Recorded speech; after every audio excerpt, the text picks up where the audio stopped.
The blazing sun hangs high in the firmament, while waves of heat ripple through the air. Only the salty sea breeze that occasionally sweeps by offers a semblance of coolness. To the east of Dorne, at the juncture of the Summer Sea and the Narrow Sea, stands the most enchanting island city in the world. Lys. Within a lush courtyard, two pristine figures lie upon the sumptuous velvet bed in their chamber. Aegon Balerion caresses the delicate form nestled in his arms, yet his thoughts drift beyond the window. Half a year ago, when he first traversed into this realm, he was filled with reluctance and trepidation, for he had unwittingly found himself in the world of Game of Thrones. Worse still, he had become an unrenowned mercenary knight. What a dismal beginning. It is well known that the backdrop of Westeros mirrors medieval England. For a knight of no noble lineage to aspire to seize the Iron Throne is akin to an impossibility. Moreover, for the past 6 months, his supposed golden finger had yet to manifest, leaving Aegon somewhat exasperated. In a world where death looms large, a touch of fortune would be most welcome. The sole source of solace for him is that he is not merely a lowly mercenary, but one of the 2 vice-captains of the Brotherhood. Having fought valiantly for 3 years, the original host had earned numerous accolades for the Brotherhood. Following the demise of the former vice-captain, he was unanimously elected to the position by the members. The previous captain, recognizing Aegon as a formidable asset, entrusted him with the most arduous missions. This resulted in Aegon, despite his relatively brief tenure, amassing the highest number of kills within the Brotherhood. He has also attracted a cadre of brave warriors eager to charge into battle. Fortunately, the captain did not resort to underhanded tactics due to Aegon's prowess. Instead, he granted Aegon greater privileges. Unlike other mercenary groups that ascend through brute force or intrigue, leadership of the Brotherhood necessitates the endorsement of the former captain and the rank and file. This is a significant reason why the captain feels a sense of trust in Aegon. The delicate form in his embrace emits a soft moan. The girl then lazily stretches her back like a kitten just roused from slumber. Upon noticing Aegon's gaze, she shyly retreats into his arms once more. As the youngest and most exquisite courtesan in Lys, Joanna possesses a beauty that could ensnare any king. Her cascading golden locks and her alluring figure inspire governors from various free trade city-states to lavish riches upon her, merely to secure an invitation to a banquet at her side, even if they cannot share her bed. Yet, in this moment, lying in Aegon's embrace, she appears utterly compliant. This is primarily because Joanna is captivated by his looks. He aligns perfectly with her aesthetic ideals. Additionally, lacking financial woes, she has no need to peddle her charms like a common courtesan. The sun is nearly at its zenith. Do you intend to linger in bed much longer, my little lazy cat? Aegon smiles as he playfully touzles Joanna's hair, to which she responds with a gentle laugh while stroking his silver mane. You are simply too strong. I adore the feeling of being in bed with you. You are undoubtedly the Dragon King of Valyria. Only a legendary dragon could inspire such a sensation, Aegon remarked, raising an eyebrow as he gazed into Joanna's cerulean eyes.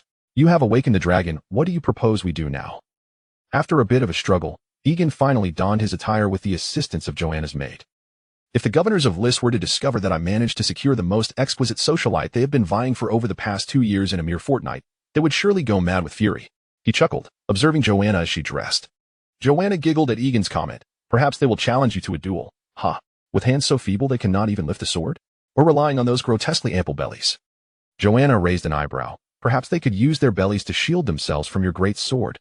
No, they absolutely cannot. They are not. Joanna even clad in the hardest armor. I would sever their heads. Joanna stepped forward to fasten the cloak around Aegon's shoulders.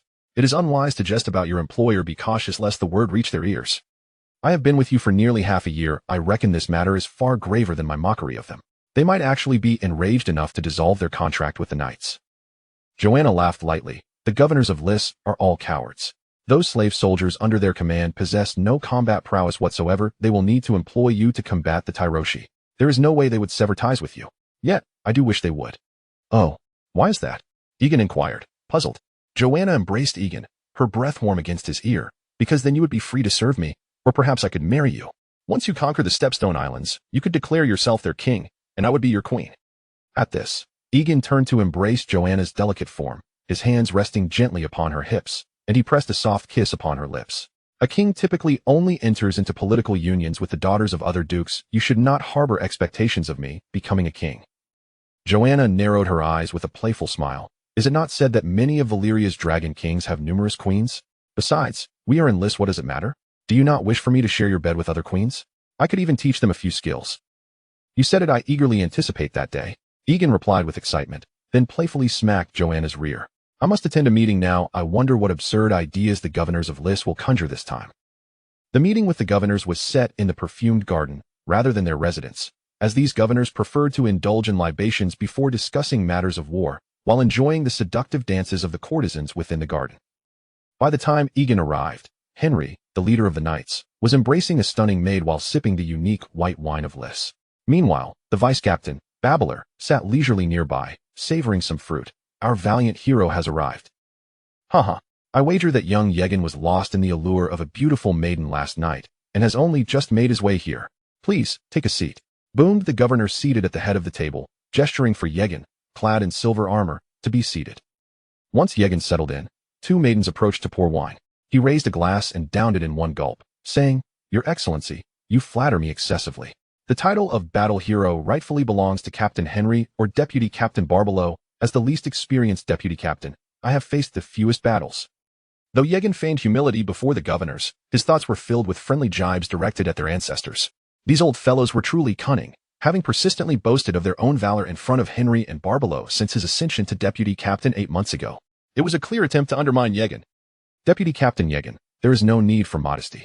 Your valiant combat on the Stone Steps Islands is well known, and we are in dire need of a hero such as yourself. You have alleviated a significant burden for us. The rotund governor at the head of the table grinned, then clapped his hands. Two exquisite twin sisters, draped in sheer fabric, emerged from behind. These two are splendid bed slaves I acquired in Yuan Kai, masters of 7 seduction arts and 16 positions, and they remain untouched. I present them to you, Captain Yegan, as a token of our enduring friendship. Upon his declaration, the two maidens glided to Yegan's side and took their seats. Captain Henry's face briefly flickered with displeasure before it vanished, while Deputy Captain Barbelo raised his cup in salute, proclaiming, "Then allow me to express gratitude on behalf of Deputy Captain Yegan for the governor's generosity. Greatness belongs to Liss, greatness belongs to the Knights League, and courage belongs to Yegan." At this, the assembly raised their glasses in unison, exclaiming, "Greatness belongs to Liss, greatness belongs to the Knights League, and courage belongs to Yegan." Seeing himself elevated upon a pedestal, Yegan swiftly redirected the conversation. "Let us discuss the battle against Telosai instead." Chapter 2. Deception. Haha. Commander Yegan is indeed a born genius of battle. The presence of several exquisite female slaves nearby cannot distract him from his martial ambitions. However, we shall discuss the matter of confronting the Tyroshi later. Our immediate priority is to indulge in a hearty drink. Upon hearing this, Yegan could only helplessly raise his cup. Throughout the banquet, two maidens and Yegan's newly acquired female slaves ceaselessly poured wine for him. As the toasts continued, Yegan's complexion began to flush. Eventually, when the governors had nearly finished their drinks, the corpulent governor spoke up. "Those pirates in league with the Tyroshi are exceedingly cunning. After suffering several defeats at the hands of Commander Yegan, they have now retreated into the caverns of the torture abyss. However, we have devised a solution." Yegan's eyes brightened at these words. "Oh, what brilliant idea do you have, my lord governor?" The corpulent governor then gestured for all the maidens and slaves to leave the room. Once only a few governors and 3 commanders remained. He popped a piece of fruit into his mouth and continued, "Those pirates dare not emerge to fight the mercenary band because they are weaker than us. But what if we dangle a tempting morsel before them? Are you suggesting we offer them bait? Indeed, we have orchestrated a plan. This time, we governors will collectively fund the delivery of 2 merchant ships to them, while you follow behind and seize the opportunity to strike. We will annihilate their main force in one fell swoop. Once we eliminate them, the battles for the Stairs Islands will become considerably easier." Commander Henry grinned widely. "A truly perfect plan, though it sounds like it will require us to engage in a bloody fight. As for the rewards, the 3 commanders need not worry. This time we will provide a deposit of 15,000 gold coins, and upon completion of the battle, an additional 35,000 gold coins. Each of you will also receive 10 exquisite bed slaves recently acquired from the Abyss, along with 3,000 gold coins. Furthermore, all the goods aboard those 2 merchant ships, including the people, will be yours as remuneration. It is worth noting that there are 200 innocents among them." Yegan couldn't help but feel that these governors were deviously clever, purposely equating his rewards with Henry's to subtly vex him. Just as Yegan was about to pledge his loyalty, Babro raised his wine cup. "Then let us 3 express our gratitude to the governors for their generosity." With that, Babro downed his drink in one gulp, leaving no opportunity for Yegan to speak, and Yegan could only follow suit. "Ha ha ha. This is what the 3 commanders rightfully deserve. All brave heroes of battle should be rewarded. Our contract with the mercenary band is now in effect. The next step depends on your valor, for we are not skilled in warfare." The corpulent governor surveyed the 3 with his narrow eyes. Henry laughed heartily. "Rest assured, governors, our mercenary warriors are born for battle. While they may lack in other areas, when it comes to killing, none are more adept than us, whether in Westeros or Essos. the warriors of the mercenary band are the mightiest. We are all aware of the mercenary band's gallantry. Everyone raised their glasses in a toast. The reputation of mercenary bands is generally not favorable, for they sometimes take payment without fulfilling their contracts or betray their original employers for higher commissions. However, the mercenary band and the Golden Company are among the few with a decent reputation. Although the mercenary band has often oscillated between Lys, Tyrosh, and Mir in recent years, they have not turned against their employers during their contracts. This is a significant reason why the governors of Lys still choose to hire the mercenary band. Of course, another crucial reason is that the mercenary band possesses formidable combat capabilities and offers excellent value for money. Many members of the mercenary band are descendants of fallen nobles or knights from Westeros, who have undergone far more combat training than the average person since childhood. After the banquet concluded, the three commanders of the mercenary band returned to their meeting place in Lys to discuss the specifics of their military operations. The governors only talk nonsense. When it comes to actual combat, we must rely on ourselves. How many men do you think we should deploy this time? In the spacious meeting hall, Commander Henry, sporting a golden beard, sat confidently in the main seat, eagerly awaiting Yegun's input. At 39, he had rarely participated in battles since ascending to command 7 years ago, preferring to indulge in the company of courtesans in the free city-states. This had caused him to become somewhat portly, almost making one forget that he was once a formidable warrior. The arrival of Yegun was akin to a soft pillow falling from the sky just as he was about to doze off. Yegun was the fiercest soldier he had ever encountered, and entrusting him with challenging tasks was no issue at all. Although Yegun's prestige had risen in recent months, Henry still believed he could maintain control over this Valyrian blade. Yegun, unhurriedly analyzing the situation, stated, "They have provided 2 double-deck merchant ships as bait. Those pirates will surely mobilize at least 500 men, and they may even draw out the nearly 1,000 pirates hiding in their lair. Therefore, we must deploy at least 1,000 troops for this operation to ensure a steady approach. The mercenary band has just over 2,000 mercenaries, but it is impossible to mobilize all of them for a target as easily dealt with as the torture abyss.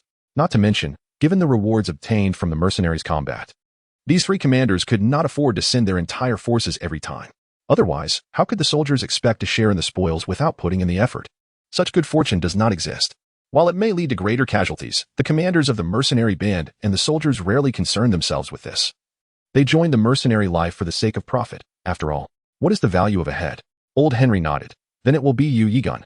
Take 5 warships and 1,000 capable men. That should suffice to handle the opposition. However, do remain vigilant for the possibility of their entire force emerging." Yegun nodded and accepted the task without hesitation. Although there was a degree of danger, he felt confident in his combat prowess and believed he could manage against these poorly equipped pirates. Babro, who had been sitting quietly, finally spoke. "Yegun, you must be cautious. If their entire force emerges, that could amount to 800 or 900 men, and a bloody battle will ensue. I am well aware of that. After so many encounters with the pirates of the Stairs Islands, I may know these cowards better than anyone," Yegun declared, rising to his feet, his left hand resting on his sword as he strode purposefully toward the door. "Just celebrate for me upon my return. Ha ha. I promise you I will drink until we are both inebriated." Henry laughed heartily. Once Yegun had departed, Babro took a drink and, stroking his smooth chin, remarked, "Yegun is truly formidable. He has decimated several foes in every battle, perhaps even you, Henry, were not so valiant in your youth." "Indeed, I was not. However, this is a good thing. With Yegun among us, the mercenary band may rise to new heights, surpassing the Golden Company to become the most powerful mercenary force in the world." Babro turned with a smile. "I believe so as well. With Yegun at the helm, the mercenary band will undoubtedly grow even stronger." Chapter 3, The Birth of the Storm. For centuries, the piracy on the Stepstone Islands has run rampant, primarily due to the strategic geographical positioning of the land, nestled between 2 continents. Any fleet wishing to engage in trade to the north must traverse this region, making the collection of tolls here a lucrative endeavor. The royal houses of Lys, Tyrosh, and even Westeros have long coveted the Stepstone Islands, envisioning the establishment of new trading city-states upon the fortifications erected by the pirates. For hundreds of years, various factions have battled for dominance, with the pirates of the Stepstones cycling through generations, not exterminated but rather giving rise to mercenary bands like the Brave Companions. Consequently, the equipment of the Brave Companions surpasses that of the pirates and even some knights from Westeros, as they are primarily clad in armor. Upon departing the council hall, Aegon made his way directly to the gathering point of the Brave Companions. Aside from a few soldiers on leave who had ventured to the brothels, most remained within the encampment. The management of soldiers within the Brave Companions is executed with strictness, while soldiers on leave may indulge as they wish. Any attempt to flee during active duty is treated as desertion. This is born from the collective experience that without discipline, soldiers can become a source of great peril. Upon seeing Deputy Commander Aegon arrive in armor, the gathered soldiers immediately offered him respectful salutes. A significant operation was at hand, requiring only 1,000 men this time, with the usual rotation assigning the 3rd and 4th battalions, though the Valiant Battalion would also continue to take the field. Aegon proclaimed to the soldiers within the camp. The Valiant Battalion, a shock troop proposed by Aegon, serves as the elite assault unit of the brave companions, always leading the charge in battle. Consequently, their casualty rates are the highest, yet the generous conditions of the Valiant Battalion attract many mercenaries. Regrettably, the Valiant Battalion is currently at full strength with only 200 men, selectively recruiting those with proven combat abilities and a record of accomplishments. Upon hearing the news, the soldiers of the Valiant Battalion erupted in cheers, their faces unconsciously revealing expressions of pride, while those not chosen cast envious glances their way. At the docks of Lys, a throng of people bustled about, with slaves tirelessly transporting goods onto 2 massive galleons with double decks. Meanwhile, 2 slaves with silver-golden hair cowered within the ship's cabin. Why must we run so swiftly? Daenerys Targaryen timidly inquired of her brother from her corner. Viserys retorted angrily. How can you pose such a foolish question? Were it not for my leading you, the usurper's assassins would have already slain us. Are you saying there are assassins pursuing us? Daenerys gasped in fear. She and her brother are the last surviving heirs of the Targaryen dynasty, and the usurper Robert has long sought to eradicate their lineage. Thus, for years, they have been hiding in various free trading city-states, often fleeing just moments before assassins arrived at their lodgings. Why else would I run? Viserys huffed in frustration. At night, you must remain silent and tucked away, or you shall taste the wrath of the sleeping dragon. Daenerys, upon hearing this, quivered in fear and stammered. I understand. Over the years, Viserys has grown increasingly unhinged, his obsession with the Iron Throne and thirst for revenge transforming him into a cruel tyrant. The usurper's hold on the throne has only strengthened, while he has become increasingly despised by the nobles of these free trading city-states, even selling his last remaining crown for survival. Consequently, he often resorts to beating his sister Daenerys to vent his frustrations, referring to it as the wrath of the sleeping dragon. Just know this. These 2 ships will sail to Pentos, and we shall disembark there. Perhaps the governors of Pentos will aid us in slaying that usurper. The following day, the 2 merchant vessels bearing the banner of Lys set sail early from the port. Aegon chose to weigh anchor only after the silhouettes of the other ships had vanished from the horizon. Although the pirates may lack armor and cannot match the combat prowess of a regular army, they are cunning, adept at hiding in caves to evade capture when pursued.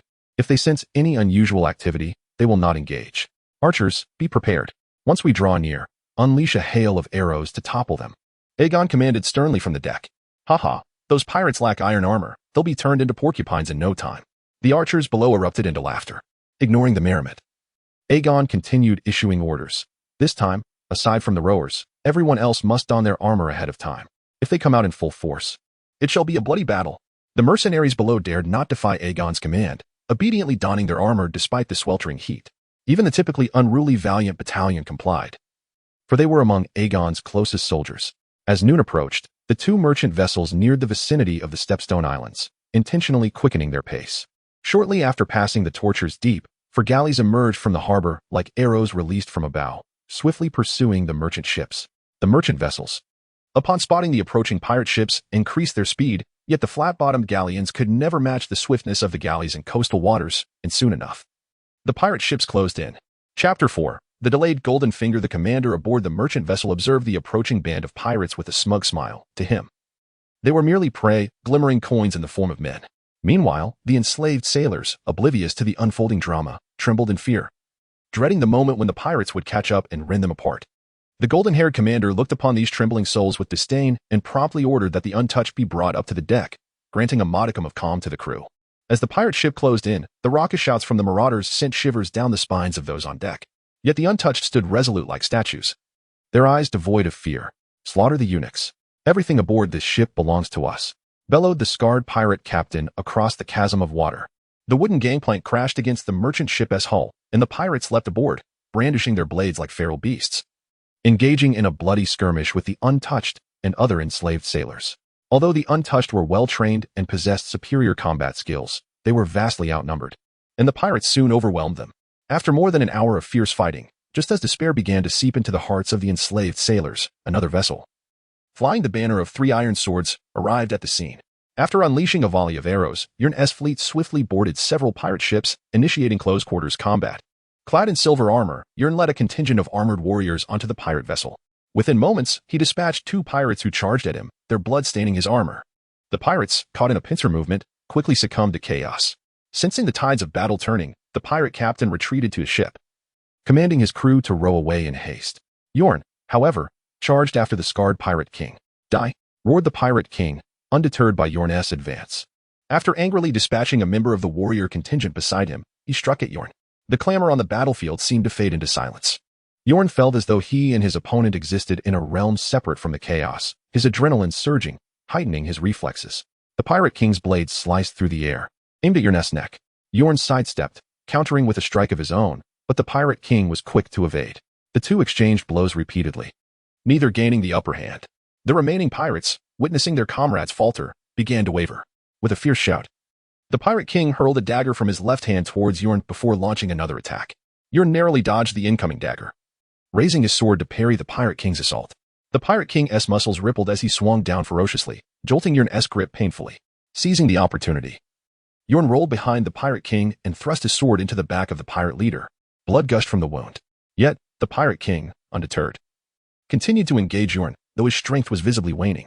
After a tense half-minute, Yorn found an opening and severed the pirate king's right hand, then delivered a fatal strike to his neck.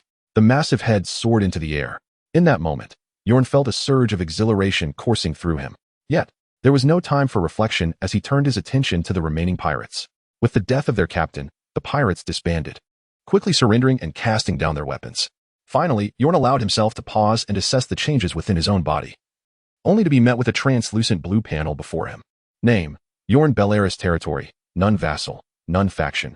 Brotherhood of Heroes. Combat power: 64 agility, 43 stamina, 67. Yorn felt a flicker of skepticism. Had his golden finger finally awakened? Yet, he was left in the dark about what was required for leveling up. Why had this panel manifested after he had slain so many? Was it necessary to eliminate more formidable foes? Could it be that the experience from mere minions was insufficient? Just as doubts clouded his mind, he noticed his agility gradually increased to 44. Yorn flexed his wrist, feeling no significant difference, and shook his head, redirecting his focus to the pirates. After a thorough tally, the Brotherhood had suffered over 40 fatalities and dozens of injuries, while the Untouched sustained around 80 casualties. The pirates, on the other hand, had incurred nearly 300 losses, leaving just over 300 captives. Yorn called out sternly to the remaining pirates below, "You should all face execution or be condemned to slavery. However, I grant you a chance. You shall be taken back to Lys, where your loyalty will be tested, and then you may serve as part of our forces once more." Upon hearing they would not be enslaved, the pirates fell to their knees in submission. "Commander Yorn, the slaves aboard these 2 ships are now yours. Fortuitously, you arrived in time. Otherwise, I might have been in peril." The commander from Lys beamed, engaging Yorn in friendly banter. Following the skirmish, although the rewards from the governors paled compared to those of Yorn's commanders, he was assured a bounty of gold coins, already contemplating how to spend them in the local brothels. "Ah, and this whip, which commands the untouched soldiers, is now yours." The golden-haired commander presented a long whip. The Untouched were a cadre of slaves trained to obey without question, forever loyal to their master's whip. Yorn nodded, accepting the whip and instructing the remaining slaves to begin unloading the cargo while the Brotherhood members began to clear the battlefield. Just as they were returning home, one of Yorn's subordinates approached him, breathless. "Commander Yorn, we've captured 2 legions attempting to stow away in the hold." Without hesitation, Yorn rushed toward the hold, which was nearly emptied. In a corner, he found Viserion and Daenerys huddled together, clad in tattered clothing. Daenerys recoiled in fear at the sight of the bloodied Yorn, her lavender eyes avoiding his gaze. Observing the pair, both bearing silvery golden hair yet distinctly different in age, comprehension dawned on him. "Bring them both to my cabin," Yorn commanded. "Both of them?" his subordinate queried, puzzled. "Yes, they shall be my new slaves, and I must ascertain their loyalty." Chapter 5. The betrothal. Once Viserys and his sister Daenerys were ushered into the room, a wave of panic washed over them.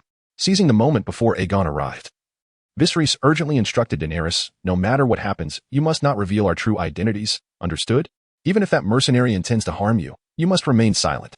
Trembling at her brother's words, Daenerys nodded helplessly as Viserys gripped her shoulders in a fit of anger. Just then, Aegon, having cleared the blood from his armor, approached the door with heavy footsteps. "Everyone step aside. I do not wish for anyone to eavesdrop while I am with my lovely maiden." He commanded the soldiers of the mercenary band, interrupting their curiosity. The worth of these 2 far surpassed that of mere treasures. With Daenerys at his side, he could lay a legitimate claim to the realm of Westeros. Previously, Aegon had not entertained thoughts of seizing the Iron Throne, deeming it too far-fetched.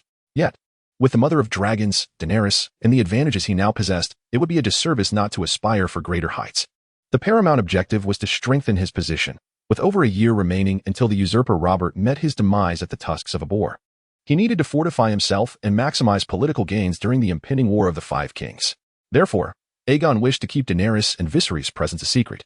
Inside the room, Daenerys felt a wave of trepidation upon hearing Aegon's heavy steps. When she caught wind of his words, sheer terror gripped her, prompting her to hide behind Viserys. With a creak, the wooden door swung open. Ensuring that others had departed, Aegon strode in and boldly seated himself across from the siblings. I have heard that 2 remnants of House Targaryen are roaming the free cities, while the new king, Robert, is tirelessly searching for them, Aegon stated bluntly, revealing their identities. Viserys, realizing there was no escaping the truth, quickly responded, "Since you know who we are, you would do well to release us. Once I reclaim the Iron Throne, I shall reward you handsomely." Aegon burst into laughter. "You possess no army, while Robert commands the 7 kingdoms. Are you certain you can claim the throne? I believe delivering your heads to Robert for a reward seems far more plausible." Viserys retorted angrily, "Once I return to Westeros, there will be ample supporters awaiting me. And then I shall be able to challenge Robert's forces." Aegon raised an eyebrow. "What you say may hold some truth, but as a mercenary, my years of experience tell me to prioritize immediate gains. Furthermore, who can say whether you will honor your promises once you seize the Iron Throne?" Viserys, realizing he needed to persuade Aegon or face dire consequences, began to panic.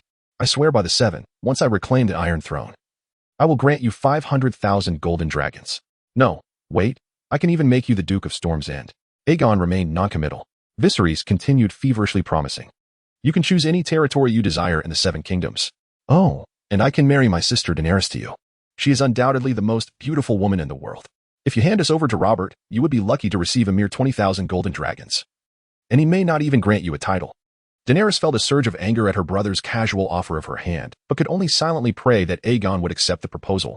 Aegon's expression finally shifted. "To be honest, if others were given the choice, they might opt to present your heads to Robert. However, I have no taste for such easy rewards. I prefer to undertake challenges. Therefore, I shall agree to your latter conditions." Viserys rejoiced. "I knew it. I knew you were a wise man. I can wed my sister to you immediately, and you must lead your forces to seize Storm's End." Aegon promptly shook his head in refusal. "How could you expect me to fall for such a ruse? What do you mean by that?" Viserys, now irritated, pressed on. "My forces are insufficient, and your supporters in the 7 kingdoms are few. Should we recklessly attack Storm's End, we would only be defeated by Robert's army. If we capture Storm's End, those who still yearn for the Targaryen dynasty will rally to my cause." Aegon shook his head in resignation. "You seem to have overlooked a crucial point. They are still loyal to Robert. Are you certain they would switch allegiances so quickly? Moreover, with just my 2,000 men, the odds of us capturing Storm's End are rather slim. What shall we do then? Continue wandering aimlessly? Or wait for the usurper and his bloodline to be cursed by the 7 before we return?" Aegon was taken aback, surprised that Viserys had unintentionally spoken a kernel of truth. Logically, if Viserys refrained from reckless actions, he could indeed wait for the Baratheon family to perish and upon returning, be supported by House Tyrell and the Dornish as king. However, Viserys was too impatient, having been doused with cold water by the Horse Lord. The usurper had held power for over a decade. Surely, he could afford to wait a year or 2 to reclaim the Iron Throne. Regardless, it was imperative to make contact with sufficient supporters beforehand, lest he be easily vanquished upon returning to Westeros. But how do we contact potential supporters? The only ones who might aid us in the 7 kingdoms, the Dornish, have been silent for years. Aegon smiled. "If you wish to become a king, patience is paramount. And I can assist you in making those connections." "You? What plan do you have?" "That, your majesty, is not for you to worry about. I shall have my own ideas. You need only wait in peace. During this time, you and Princess Daenerys shall reside in Lys, at my estate. And we shall present you as my slaves to the outside world. There is no need to arrange a wedding with Princess Daenerys just yet." Viserys, upon hearing this, was filled with rage. "Slaves? You know our identities and still wish to make us your slaves? Your Grace, I must responsibly inform you that supporting your restoration is a perilous endeavor, and thus must be approached with utmost caution. You would not want Robert's assassins and army tracking you down again, would you?" Viserys huffed indignantly, falling silent. Aegon continued, "Thus, you must adeptly play this role in front of outsiders. Of course, I will not truly treat you as slaves. Now, your majesty, come with me. I will arrange a private chamber for you." With that, Aegon turned and left, and after a moment's hesitation, Viserys followed suit.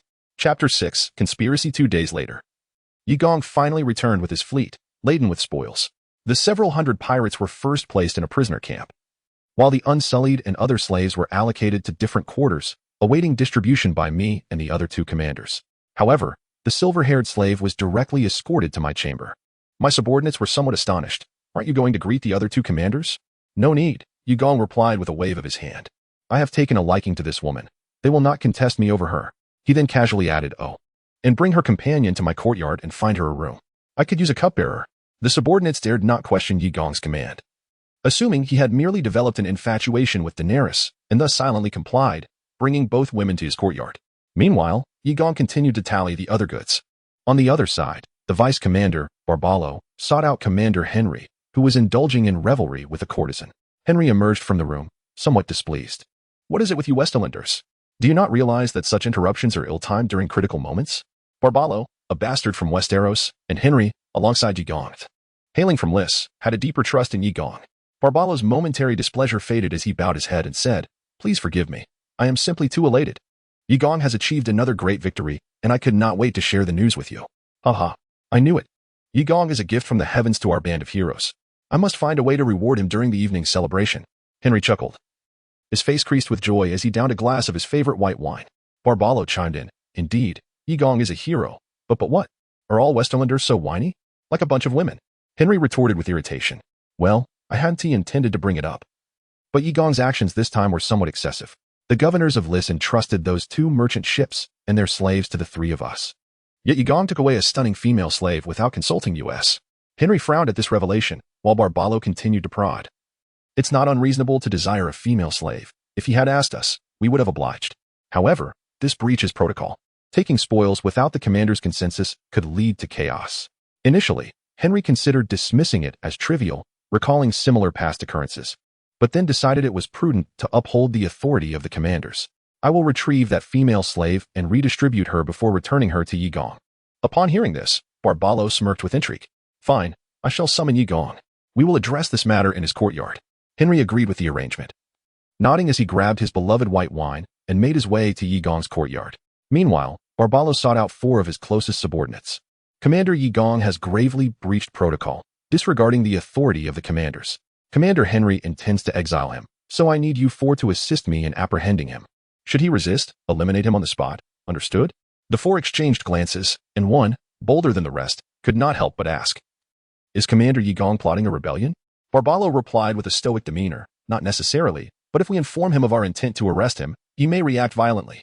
Vice Commander, this does not adhere to protocol. How can we apprehend another Vice Commander? Barballo shot a piercing look at him. Do you disregard Commander Henry's orders and my command? We would never. Barballo nodded in satisfaction. Good.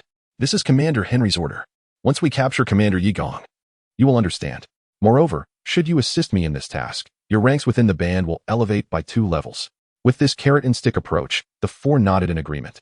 Convinced that Barballo would not dare to act without Commander Henry's directive, for the truth would inevitably surface after confrontation. Within the camp, Yigong was meticulously inventorying the items bestowed by the governors of Lys. To his dismay, the valuable offerings were scarce, failing to be divisible by 3, causing dissatisfaction among the trio.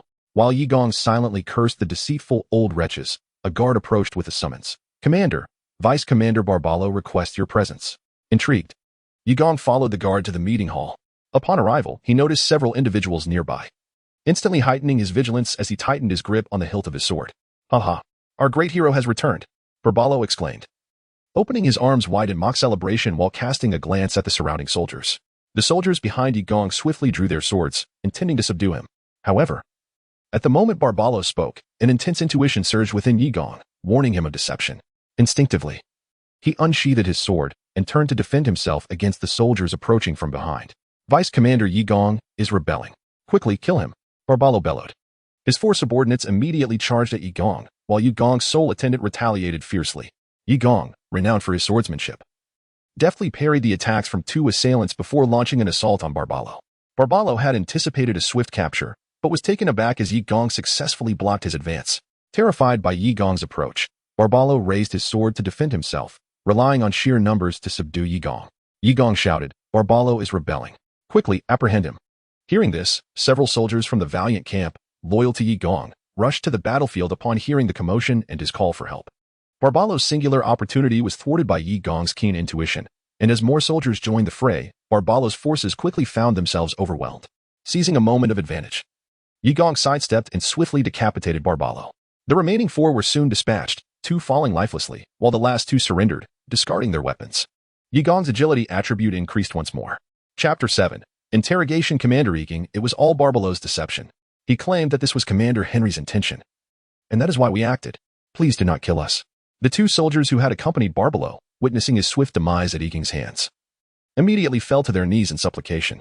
Yigong, his face devoid of expression, cast a glance over Barbalo's headless corpse, his mind racing with thoughts of whether Barbalo sought to eliminate him on his own accord or if it was indeed Henry's directive.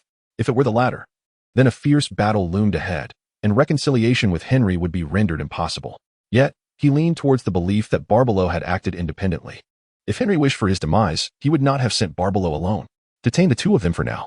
Once I locate Commander Henry, I shall conduct the interrogation. You lot accompany me to find Commander Henry. Yigong commanded the soldiers of the warrior camp at his side. Even if Henry truly intended to eliminate him, he would at least have a chance to resist while these men were near. Henry, having grown accustomed to the leisure of lists, primarily traversed the distance between the governor's estates and the perfumed gardens, rarely visiting Yigong's courtyard. Thus, when he arrived with his guards, the sentinels at the entrance were taken aback. Let me in. Commander Yigong will be here shortly. Henry boisterously instructed the guards. These men, also soldiers of the Heroic League, dared not disobey Henry's command and hastily stepped aside to allow him entry. Soon after, Yigong's steward emerged, asking, Commander Henry, what brings you here? Henry grinned broadly. I heard that Yigong has captured a beauty. I must see what manner of enchantress has captivated him so. With that, he was led to Yigong's chamber. Upon entering, Henry beheld Daenerys, draped in delicate lavender silks, her silver hair cascading around her as she sat poised at the head of the bed. From a distance, she resembled the goddess of desire descended from Lys. Henry found himself momentarily entranced, her slender silhouette and exquisite profile rendering him spellbound. She was the most beautiful woman he had ever encountered, far surpassing the harlots of the brothels, even those renowned in the free cities. However, he quickly regained his composure. It would be foolish to contest Yigong for her sake. Yet, he raised his flask and took a hearty swig before striding toward Daenerys. Alarmed by the sudden intrusion, Daenerys recoiled, murmuring, I am Yigong's person, do not approach. Henry, unfazed, continued his advance, laughing heartily. So this is why Yigong desires you. Such a stunning beauty. I can only imagine how thrilled he must be when he is with you. He approached Daenerys, intending to grasp her delicate face, but she, terrified, flailed her arms in desperation. Just as despair was about to consume her, Henry suddenly felt a grip tighten around his neck, suffocating him. He collapsed to the ground, clawing at his throat in a frantic bid to breathe, the horrifying scene causing Daenerys to scream in terror. When Yigong and his subordinates arrived, they were met with the sound of her cries. Believing something had gone awry with Daenerys, Yigong rushed to his chamber. Henry's guards, who had initially remained outside, rushed in upon hearing the commotion and were met with the sight of their commander struggling against his own hands. They froze in shock before rushing to his side, but found themselves powerless in the face of such a dire situation. By the time Yigong arrived, Henry's eyes had glazed over, his veins bulging, his limbs twitching involuntarily, while Daenerys cowered in the corner, maintaining her distance from Henry. Seeing that Daenerys was unharmed brought Yigong some relief. However, Henry's convulsions ceased, and it was evident he had departed to meet the gods. What has transpired? Yigong demanded, his voice laced with fury. It is murder.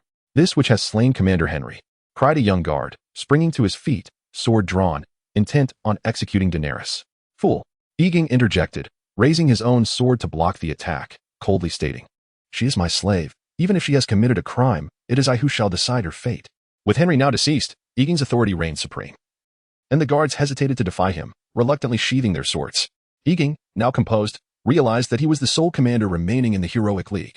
Even if Daenerys had caused Henry's death, as long as she did not confess, he could protect her.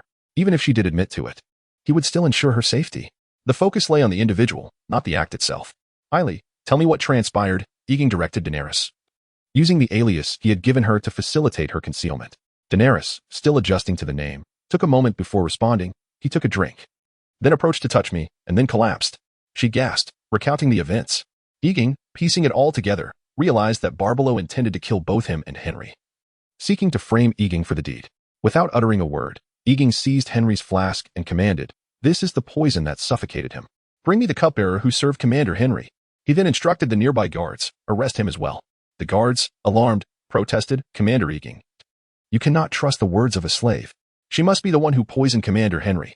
You all bear suspicion. I will interrogate you personally. Egan declared. The guard failed to comprehend that as a time traveler, Egan was well acquainted with Daenerys and would trust her over a fellow member of the Heroic League. However, it was imperative to identify Barbelow's accomplice who remained by Henry's side, as even a misguided guard did not deserve death. But if it was indeed poison, Egan would personally adjudicate. Ultimately, Henry's guards, cupbearer, and the two conspirators who had sided with Barbelow, along with Daenerys, were brought before Egan for interrogation. It is evident that Barbelow sought to murder both me and Commander Henry, and one among you is undoubtedly complicit in the poisoning of Commander Henry, Egan stated, his expression impassive as he laid out the case against the guards, akin to pronouncing their death sentences. The cupbearer, a young bastard from Storm's End, shook his head in fear upon hearing this. Meanwhile, the golden-haired guard protested loudly, Commander Egan, you should not trust the word of a slave. Perhaps she is the one who killed Commander Henry. His words garnered some support, as there was indeed a possibility that Daenerys had poisoned Henry. Very well. Let them drink from the poison cup. If they survive, I shall pardon them for their collusion with Barbelow, Egan commanded, instructing his men to administer the toxic wine to the two soldiers who had sided with Barbelow, all the while contemplating where to search for the poison should it not be found in the wine. However, like Henry before them, the two men soon found themselves writhing in agony, clawing at their throats, before they too succumbed to death. Egan felt no sympathy for these two. After all, who could tell if they had not sought to eliminate him? You still refuse to acknowledge that it is you who have poisoned the wine. Separate them and imprison them. I shall personally interrogate and torture them. Chapter 8. I shall lead the troop. Who agrees and who disagrees Henry's attendants and the wine steward could potentially conspire to poison him, and thus Egan separated them in hopes of exploiting the prisoner's dilemma for effective interrogation. After all, they had only been captured for a short while, leaving little opportunity for collusion. The two were swiftly taken to the interrogation room, where the jailer subjected them to severe torture. Only then did Egan enter the cell of Henry's wine steward. The young, illegitimate son of the storm had been mercilessly beaten, his skin torn and crimson blood seeping from his garments. Upon seeing Egan, the steward clung to him as if he were a lifeline. Captain Egan, I swear I did not conspire against Captain Henry. It was David who colluded with Barbelow. David was Henry's attendant, and the steward was placing all the blame squarely on him. Egan's gaze turned icy. At this point, you still deny your involvement in the poisoning? David has confessed everything. He claims he was merely an accomplice, and you were the mastermind alongside Barbelow. Egan refrained from further questioning. Yet he did not hesitate to bluff the steward. Upon hearing this, the steward cried out desperately, that's not true. He is framing me. It was he who poisoned. And now he accuses me. Still unwilling to admit your guilt, are you? He has already revealed how you conspired to poison, and as the principal offender, you shall await your punishment. The steward crumbled at the mention of punishment. I confess, we conspired together, but he was the one who orchestrated it all. He should be the one punished. A triumphant smile spread across Egan's face. Excellent. Now recount every detail, and I promise you a swift death. The steward then disclosed how Barbelow had lured them into the conspiracy. After all, compared to beheading or hanging, the thought of being skinned alive was far too horrifying. Very well, as the vice captain of the Heroes Brigade, I hereby pronounce your death sentence. You shall be beheaded to serve as a warning to all soldiers who conspire against their superiors. After declaring the sentence, Egan ordered for the barely conscious David to be brought forth. You scoundrel, how dare you frame me? Prepare to be skinned alive, wretch. The steward spat angrily at David, blood staining his words. David, utterly bewildered, could not comprehend the situation. You have just confessed to your conspiracy, and now, as the vice captain of the Heroes Brigade, I formally declare your sentence of hanging. Egan pronounced coldly. Fool, you have been deceived by him. David realized that Egan must have tricked the steward, and he erupted in rage. Meanwhile, the young steward continued to hurl insults. You dog, await your hanging.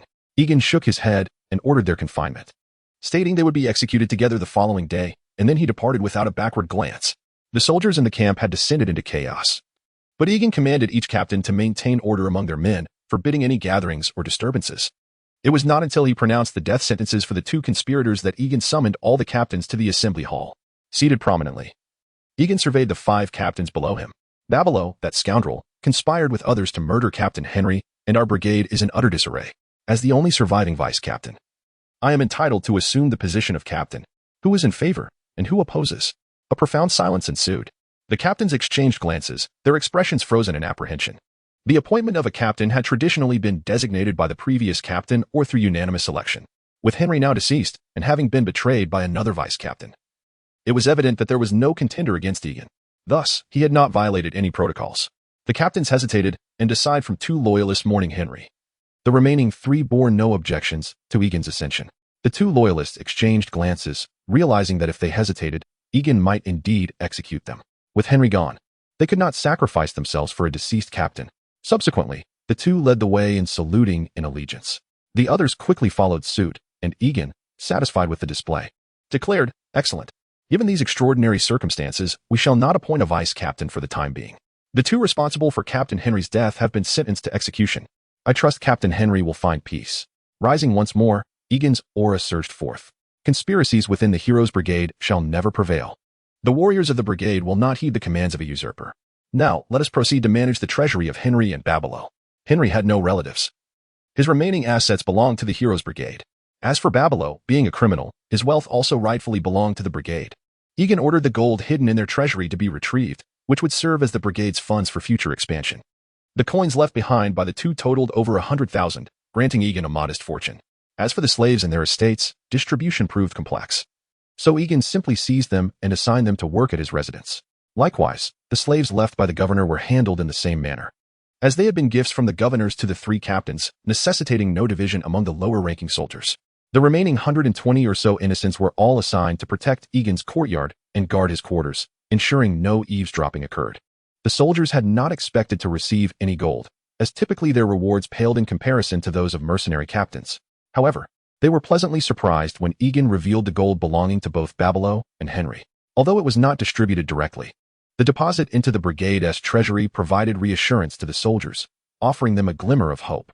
Consequently, the discontent among those who had been indifferent towards Egan dissipated. Chapter 9. Next stop, King's Landing. After enduring a day of chaos, the heroic group finally found a semblance of calm. Egan continued to instruct several captains to drill their troops, ensuring that no mistakes could be afforded at such a critical juncture. If the governors of Lys were to learn of the disarray within the heroic group, they would undoubtedly seize the opportunity to make things difficult for them. By the time Egan returned home, it was already deep into the night. The luminous moon hung in the sky, silently observing the sins that plagued the land. With a creak, the door swung open. Daenerys, startled by the sound, turned her head and felt a wave of relief wash over her upon seeing Egan. The tumult of the day had left her unable to sleep, and Egan, in an effort to make Daenerys feel more like his slave, had insisted she remain in his chamber. Though Daenerys had initially felt trepidation towards Egan, having spent 2 days aboard the ship with him, during which he had not harmed her, she began to feel more at ease. At least, she mused, as long as her first menstruation had yet to arrive, Egan would not fulfill the duties of a husband. Have the matters outside been resolved? Yes, there is no need to fear any longer. Nothing will happen from now on. Egan stepped forward and gently ruffled Daenerys' hair. While he was exploiting her to the fullest, he genuinely wished to shield her from harm. Daenerys found herself not averse to this intimacy. Rather, it stirred something within her. I will be his wife, she thought to herself. Just as the two were sharing this moment, 2 maidservants arrived at the door. Egan turned to find that they were the twin sisters sent by the governors of Lys, a pair of mixed-blood bed slaves. "Master, we have come to attend to you for the night." The bolder of the two spoke first. "What are your names?" "Ely, Rosalind," they replied in unison. Ely was the elder sister, while Rosalind was the younger. Both possessed amber eyes, angelic faces, and light brown skin, with figures so exquisite they could rival supermodels. "Remove the shackles from your necks. From now on, you shall serve as my handmaidens, just like Ely." Upon hearing this, the sisters knelt in gratitude. "Very well. Since you both are here today, Ely, you may sleep in the adjacent room." Egan had no good excuse to send Daenerys away, and the arrival of these sisters alleviated a significant inconvenience for him. After all, he had been publicly presenting Daenerys as his newly acquired slave. Keeping her outside in plain view would inevitably raise suspicion. With these 2 sisters taking turns attending to him, it appeared more natural. Actually, Ely need not leave. "Ely," the elder said shyly. Egan waved his hand dismissively, saying, "No, Ely is still young. I fear she may become too fatigued." Daenerys felt a wave of shyness wash over her upon hearing Egan say this, her cheeks flushing as she dared not look up. Egan promptly patted her back, urging her to retire to the adjacent room. After Daenerys left, Rosalind shut the door, and the sisters began to disrobe. While Ely was more extroverted, Rosalind displayed an even greater openness in bed. Meanwhile, Daenerys struggled to find rest throughout the night, vowing to confront Egan about this matter in due course. She resolved to ensure that her room was relocated further away. The next day, Egan rose early. After spending an hour and a half in the company of the 2 sisters, he made his way to the military camp. "I, Egan Bellerus, captain of the heroic group, hereby pronounce your death sentence." In the vast training ground, clad in armor, Egan stood solemnly before the gallows, executing the sentence for 2 traitors. Upon the completion of his decree, the muscular executioner raised his great sword and swiftly severed the neck of Henry's cupbearer, The head separated from the body, blood gushing forth. As for David, the servant of Henry, the floor beneath him opened up, and he found himself suspended by his neck, which promptly snapped under the weight. After a few convulsions, he breathed his last. This was the fate that awaited those who betrayed their superiors within the heroic group. Their heads would be displayed as a warning. Yegin coldly commanded, "Hang their heads," just as he was adjudicating these traitors. Envoys from the governors of Lys arrived at Yegin's camp. "Captain Yegin, the governors invite you to the perfume garden for a banquet." Yegin immediately took a dozen of his strongest soldiers from the brave camp and set off for the perfume garden. The governors still owed him 44,000 gold coins and 30 bed slaves. He needed to reclaim what was rightfully his. It was likely they still wished to enlist his services for an assault on the torture pit. However, this time, Yegin had no intention of continuing to fight for the governors of Lys. He intended to fight for himself. Before long, Yegin, accompanied by his entourage, rode majestically to the perfume garden. Only 4 accompanied him inside. The others remained in the courtyard. "Ha ha ha, our hero has returned. We should have hosted a banquet for our hero yesterday, but alas, the unfortunate news arrived, and we dared not entertain Captain Yegin." The portly governor seated at the center smiled at Yegin. Yegin raised a goblet and took a sip. "No matter, a minor incident occurred within the group. But it has been resolved. The governors summoned me here to prepare the remaining payment, I presume." The trade city-states of Lys, like Westeros, adhered to the ancient and sacred rites of hospitality. While Yegin was a guest, the governors could not conspire against him, and likewise, Yegin could not harm them. This was an unspoken rule accepted by both parties. Thus, Yegin felt no trepidation in consuming the wine, especially with a dozen men by his side. "Indeed, Captain Yegin, you have been of tremendous assistance to us. Naturally, the reward will be substantial. We Lysians are known for our integrity." The rotund governor clapped his hands, and immediately, 4 wooden chests were brought in. Each of these contains 10,000 Lys coins. "Captain Yegin, feel free to count them." Upon hearing this, Yegin stepped forward, kicked open a chest, and scooped up a handful of coins. The Lys coins, adorned with images of naked women, slipped from his grasp and tumbled into the chest, producing a melodious sound. Yegin smiled and said, "I recall that the governors promised Lys coins, yes? And what of the 30 bed slaves? Does the demise of Henry and Babro nullify the reward owed to the 3 captains?" "There are no such customs within the heroic group." One rather unremarkable-looking governor spoke up. Yegin turned sharply, fixing a fierce gaze upon him. "When signing contracts with mercenary groups, such agreements are always binding. Their deaths do not absolve the obligation. The reward remains inheritable by other members of the mercenary group. Do you wish to disrupt the established order? Or provoke the wrath of over 2,000 warriors in the heroic group?" Clad in armor, Yegin radiated an imposing presence that the indulgent governors could not hope to match. The other governors, upon witnessing his demeanor, fell silent in fear. Only the portly governor seated at the head of the table hastily intervened. "It is we who are ignorant of this rule. We beg Captain Yegin for your forgiveness. The remaining rewards shall be provided immediately." With that, another chest of gold was brought forth, followed by 30 bed slaves recently purchased from the abyss. Only then did Yegin soften his demeanor, saying, "Thank you, governors. Now that our accounts are settled, I shall take my leave." The corpulent governor believed that Yegin had been provoked by them and hastily urged, "Captain Yegin, please do not depart just yet. We have other business to discuss. Are there not over 300 pirates lurking in the caverns of torture? We wish to continue employing you to deal with them. The compensation this time will be exceedingly generous." "No need," Yegin replied. "We are currently preparing to recruit new soldiers and focus on training. We do not intend to engage in battle at this moment. The governors still have enslaved soldiers at their disposal. You could deploy them." Having said this, Yegin departed with his men. As they stepped outside, one of Ygin's subordinates, Osmond Cape Black, could not restrain his curiosity and inquired, "Why are we not accepting the task to take the caverns of torture?" Yegin chuckled. "If we were to eliminate that band of pirates, who would the armies of Lys confront when they advance? Although there are other pirates on the Stepstone Islands, I plan to allow these pirates to recuperate before utilizing them to deplete the forces of Lys and Tyrosh. Moreover, by letting them thrive, we can ensure they remain wary of us. Why not seize such a multifaceted opportunity?" "Osmond, you are from Westeros, are you not?"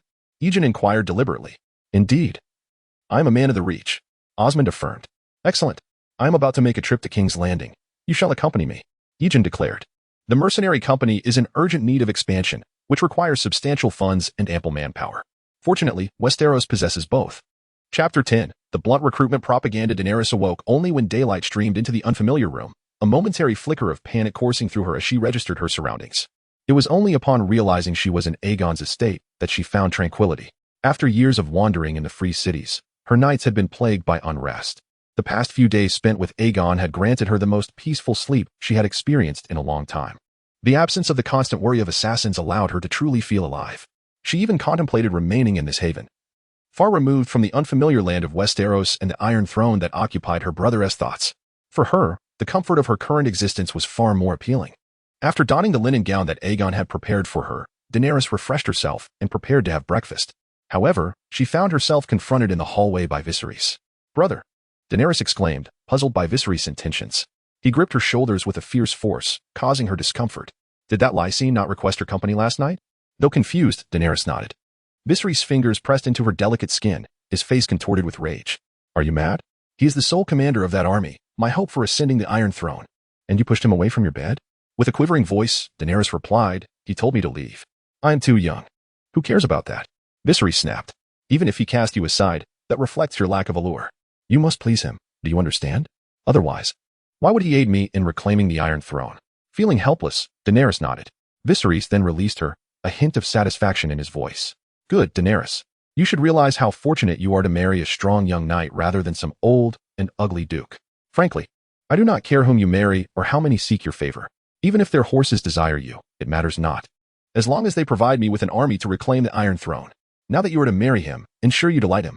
You wouldn't want to awaken the dragon's wrath, would you?" Daenerys hurriedly nodded in fear of further violence from her brother. Viserys smirked, a fade of false kindness. "Then perform well in his presence, and observe how the other handmaidens do it. I doubt he will refuse you." Upon returning to the company of free men, Aegon summoned the 5 captains to the council hall and unveiled his plans. The war between Lys and Tyrosh is inevitable, and Westeros is unstable. This is the opportune moment for our company.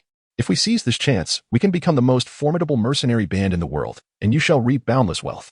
Before Aegon could finish, the captains erupted in enthusiastic cheers. "Commander Aegon, we shall follow your lead." Although Aegon's rise to command was somewhat unconventional, there were no significant grievances against him, as he had not orchestrated Henry's demise. Therefore, the soldiers of the company remained obedient. Such compliance was crucial for Aegon's ascent. Raising his hand for silence, Aegon continued, "I will journey to King's Landing. While you must recruit and train new soldiers in Lys, purchase armor, and within 3 months, we must double our numbers." Instantly, one of the captains interjected, "Commander, the military expenses are excessive. Our monthly expenditures for the fleet already amount to 3,000 golden dragons. Doubling our ranks would incur unimaginable costs, and the locals of Lys are not fond of fighting. We may struggle to recruit that many. Do not concern yourselves with the military expenses. If Lys cannot provide sufficient recruits, I shall personally go to Westeros to enlist men. Rest assured, there will be no shortage of personnel." These soldiers were unaware of the impending conflict in Westeros, but Aegon was fully aware. With such a battle looming, it was entirely feasible to sustain the war through warfare itself. Currently, he possessed 200,000 gold coins, enough to maintain a 5,000-man army for 2 or 3 years, a splendid opportunity to bolster their forces. Had it not been for the significant expenses of soldiers' armor and the fleet, Aegon would have considered expanding his army even further. Reflecting on the armor, he promptly instructed his subordinates, "Go to the blacksmiths of Lys and place orders. I will purchase as many excellent iron armors as they can produce. Additionally, place orders with merchants heading to other free cities. If they can procure quality armor or Valyrian swords from Cohor, I will pay handsomely." "Commander, the armor from Lys costs only 10 gold dragons per set," one captain protested, believing Aegon was squandering money. "What use is so much fine armor? We'll just be fighting poorly equipped pirates." "Enough. I have made my decision. Proceed as I have instructed." The blacksmiths of Cohor possess superior skills compared to others, hence the higher cost. Aegon was resolute, and the others had no choice but to comply, for he alone was the commander, and even the vice-commander could not challenge his decisions. After assigning specific tasks to his men, Aegon returned to his estate. Daenerys sat alone beneath the shade of a tree in the courtyard, relishing the long-awaited tranquility. "Lord." Upon seeing Aegon return clad in armor, Daenerys timidly rose from her seat to greet him. Aegon found her address somewhat awkward. After all, she would soon be his wife. It would be better for her to adjust to the title. He approached and gently ruffled her hair. "From now on, you shall be my concubine. You may call me Aegon or my lord, whichever you prefer." Lys was far more permissive than Westeros. Publicly keeping a mistress or concubine was commonplace. Elevating Daenerys from handmaiden to concubine would facilitate matters, especially since no one from Westeros had seen her. Many Lyseni shared her silver hair and purple eyes, so Aegon was not concerned about revealing her identity. Daenerys shyly nodded. Soon after, Aegon's steward brought forth the 30 beautiful bed slaves gifted by the governor of Lys. "Remove their shackles. You are no longer slaves. You will not be bought or sold at whim. Instead, you will serve me and my wife. Who is your mistress, understood? The group of former slaves immediately knelt, fervently expressing their gratitude to Aegon. Their gratitude lit up Aegon's countenance, and he promptly instructed his steward, summon the handmaidens previously sent by the governors of Lys. Additionally, inform all soldiers of the warriors' camp to prepare their polished armor and splendid cloaks, along with 200 fine steeds. They are to ready themselves to accompany me to King's Landing. The steward was uncertain of Aegon's intentions but complied with the orders. Once all the handmaidens had gathered, nearly filling the courtyard, Aegon revealed his plan. You will accompany me to Westeros for a time. Ensure you are adorned beautifully. If you desire pleasant perfumes, procure them. Wear splendid garments, regardless of the cost. Do you understand? I will cover all expenses. Thank you, my lord. The group of handmaidens erupted in excited exclamations. No woman is devoid of a desire for beauty. They were uncertain of the true intent behind Aegon's commands, perhaps believing he wished for them to enhance their allure in order to better please him in bed. However, they were largely indifferent to this notion. At the very least, Aegon was far more merciful than other masters of slaves. It was in observing these women that Aegon was suddenly inspired to consider how his own recruitment pamphlet should be designed, akin to that of the American soldiers. With over 50 bed slaves, all possessing figures that rivaled those of models, he merely needed to parade them around King's Landing. It was likely that news would spread throughout Westeros, attracting bastards, fallen knights, and destitute nobles eager to join his mercenary band, overwhelming the camp of the Company of Heroes. Although this notion stemmed from a survivor's bias, the Company of Heroes was indeed a formidable entity within the realm of mercenaries. As the sole leader of this company, alongside the flourishing brothel business of Lys, Aegon had managed to gather such a stunning group of bed slaves, surpassing even the governors of Lys. Yet, as long as he remained silent, who would ponder the truth? The bastards of Westeros faced dire futures, with options limited to becoming hired knights or joining the Night's Watch. Thus, they were forced to choose between the bleak existence of the Night's Watch, one that offered no land, no wives, and no progeny, and the mercenary life, devoid of honor yet replete with the allure of wealth and women. Surely, only a Na'vi soul like Jon Snow would opt for the former. With this thought, a proud smile crept upon Aegon's lips. The internal strife within the company had unwittingly aided him significantly. Without it, gathering such a multitude would have been impossible, let alone commanding the entire mercenary group. Ailey, accompany me to King's Landing, Aegon declared, turning to Daenerys. Am I to go as well? Daenerys inquired, puzzled. Of course. How could you not join me as my handmaiden? Aegon responded, noticing her trepidation and promptly wrapping his arm around her shoulder. Although Daenerys was under the protection of the Unsullied, Aegon still felt a twinge of unease. Moreover, as the most beautiful woman across the 2 continents, how could he not showcase her in Westeros? She was the very embodiment of a Valyrian Marilyn Monroe. In the 7 Kingdoms, no one recognized her. And with Lys teeming with silver-haired Valyrians, he had no fear of discovery. Daenerys, having come to view Aegon as her husband, nodded in agreement, trusting he would not harm her. Had he intended to do so, he would have long since sent her head to King's Landing without all this effort. As everyone began to prepare as per Aegon's instructions, Viserys sought out Aegon, who was leisurely strolling in the garden with Daenerys. With only Unsullied present, Viserys felt untroubled about speaking freely. What is your purpose in going to King's Landing, Commander Aegon? To conspire with the usurper? Aegon, wishing to avoid a confrontation with Viserys, replied amicably, Your Majesty, if I intended to ally with the usurper, I would simply bring you along to King's Landing, wouldn't I? Do you think you could resist? Viserys felt a surge of anger but restrained himself, realizing he still needed Aegon. He coldly retorted, I expect you to promptly send word to the lords of Westeros. Or do you think your army alone can help me seize the Iron Throne? Your Majesty, communicating with those lords is perilous. We cannot be certain who might relay information to Robert. We must tread cautiously until my forces are fully developed. Viserys could no longer contain his frustration. I have waited for over a decade. Am I to wait until the usurper grows old and dies? Aegon, wishing to throttle the stubborn youth, knew that now was not the time, and firmly countered, Certainly not, Your Majesty. Since you have already waited so long, surely you can afford to wait an additional 2 or 3 years. Once you have a formidable army, seizing the Iron Throne will be a straightforward matter. Viserys grunted in reluctant agreement, then discreetly signaled to his sister Daenerys. After their exchange, Aegon took Daenerys by the hand and departed, truly wishing to avoid further engagement with Viserys. Yet, as Daenerys had not yet fully placed her trust in him, he refrained from disposing of the man at this juncture. Chapter 11. The Chaos of King's Landing. A massive merchant vessel gradually docked at the wharf of King's Landing. From the 2 dual-decked ships, hundreds of warriors clad in gleaming silver armor, draped in golden cloaks, disembarked one after another. Following them were several magnificent steeds, exuding an aura of nobility. The sight captivated the fishermen at the port. Had it not been for the merchant nature of the vessels, they might have mistaken this assembly for an invading army. The area soon swelled with curious onlookers, and the tax collectors, concerned about potential disorder, hastily summoned the city guard for assistance. The spectacle reached its zenith when a group of exquisitely adorned women, dressed in delicate garments and perfumed alluringly, descended from the ships. Their beauty left the crowd spellbound. Had it not been for the 200 armored soldiers surrounding the merchant, some might have approached to inquire about the origins of these enchanting ladies. Which noble house commands such a fleet? Someone murmured. Could it be Prince Dorn? A scoffing voice retorted, the Dornish do not resemble this. Look at their hair. Some are golden-haired and blue-eyed. They must be from the west. Speculation swirled, debating the wealth of the Westlanders. Unless they belong to Duke Tywin Lannister. Another chimed in, but their banner is not the Golden Lion. Tywin is not so aged. Someone countered. That noble seems quite youthful. Perhaps they hail from the Reach, where affluent families abound. Nonsense. I have visited the Reach. Aside from House Tyrell, one would be hard-pressed to find another noble with such a retinue of lovely attendants. As the crowd speculated about the origins of the newcomers, they were perplexed by the banner bearing 3 iron swords crossed to form a shield, which did not belong to any renowned noble house in Westeros. Upon disembarking, Daenerys appeared flustered, while Aegon reassuringly grasped her delicate hand, signaling her to remain calm. We must rent spacious oak wagons to transport everyone into the city. Additionally, the wagons should ideally have no coverings other than a roof. His followers, though baffled by his unusual request, complied without question.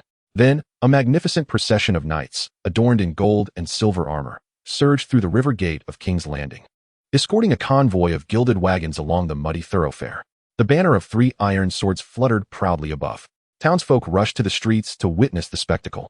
While the attendants in the wagons displayed a mix of excitement and shyness, some eagerly gazing at the scenery, others retreating within the confines of their vehicle.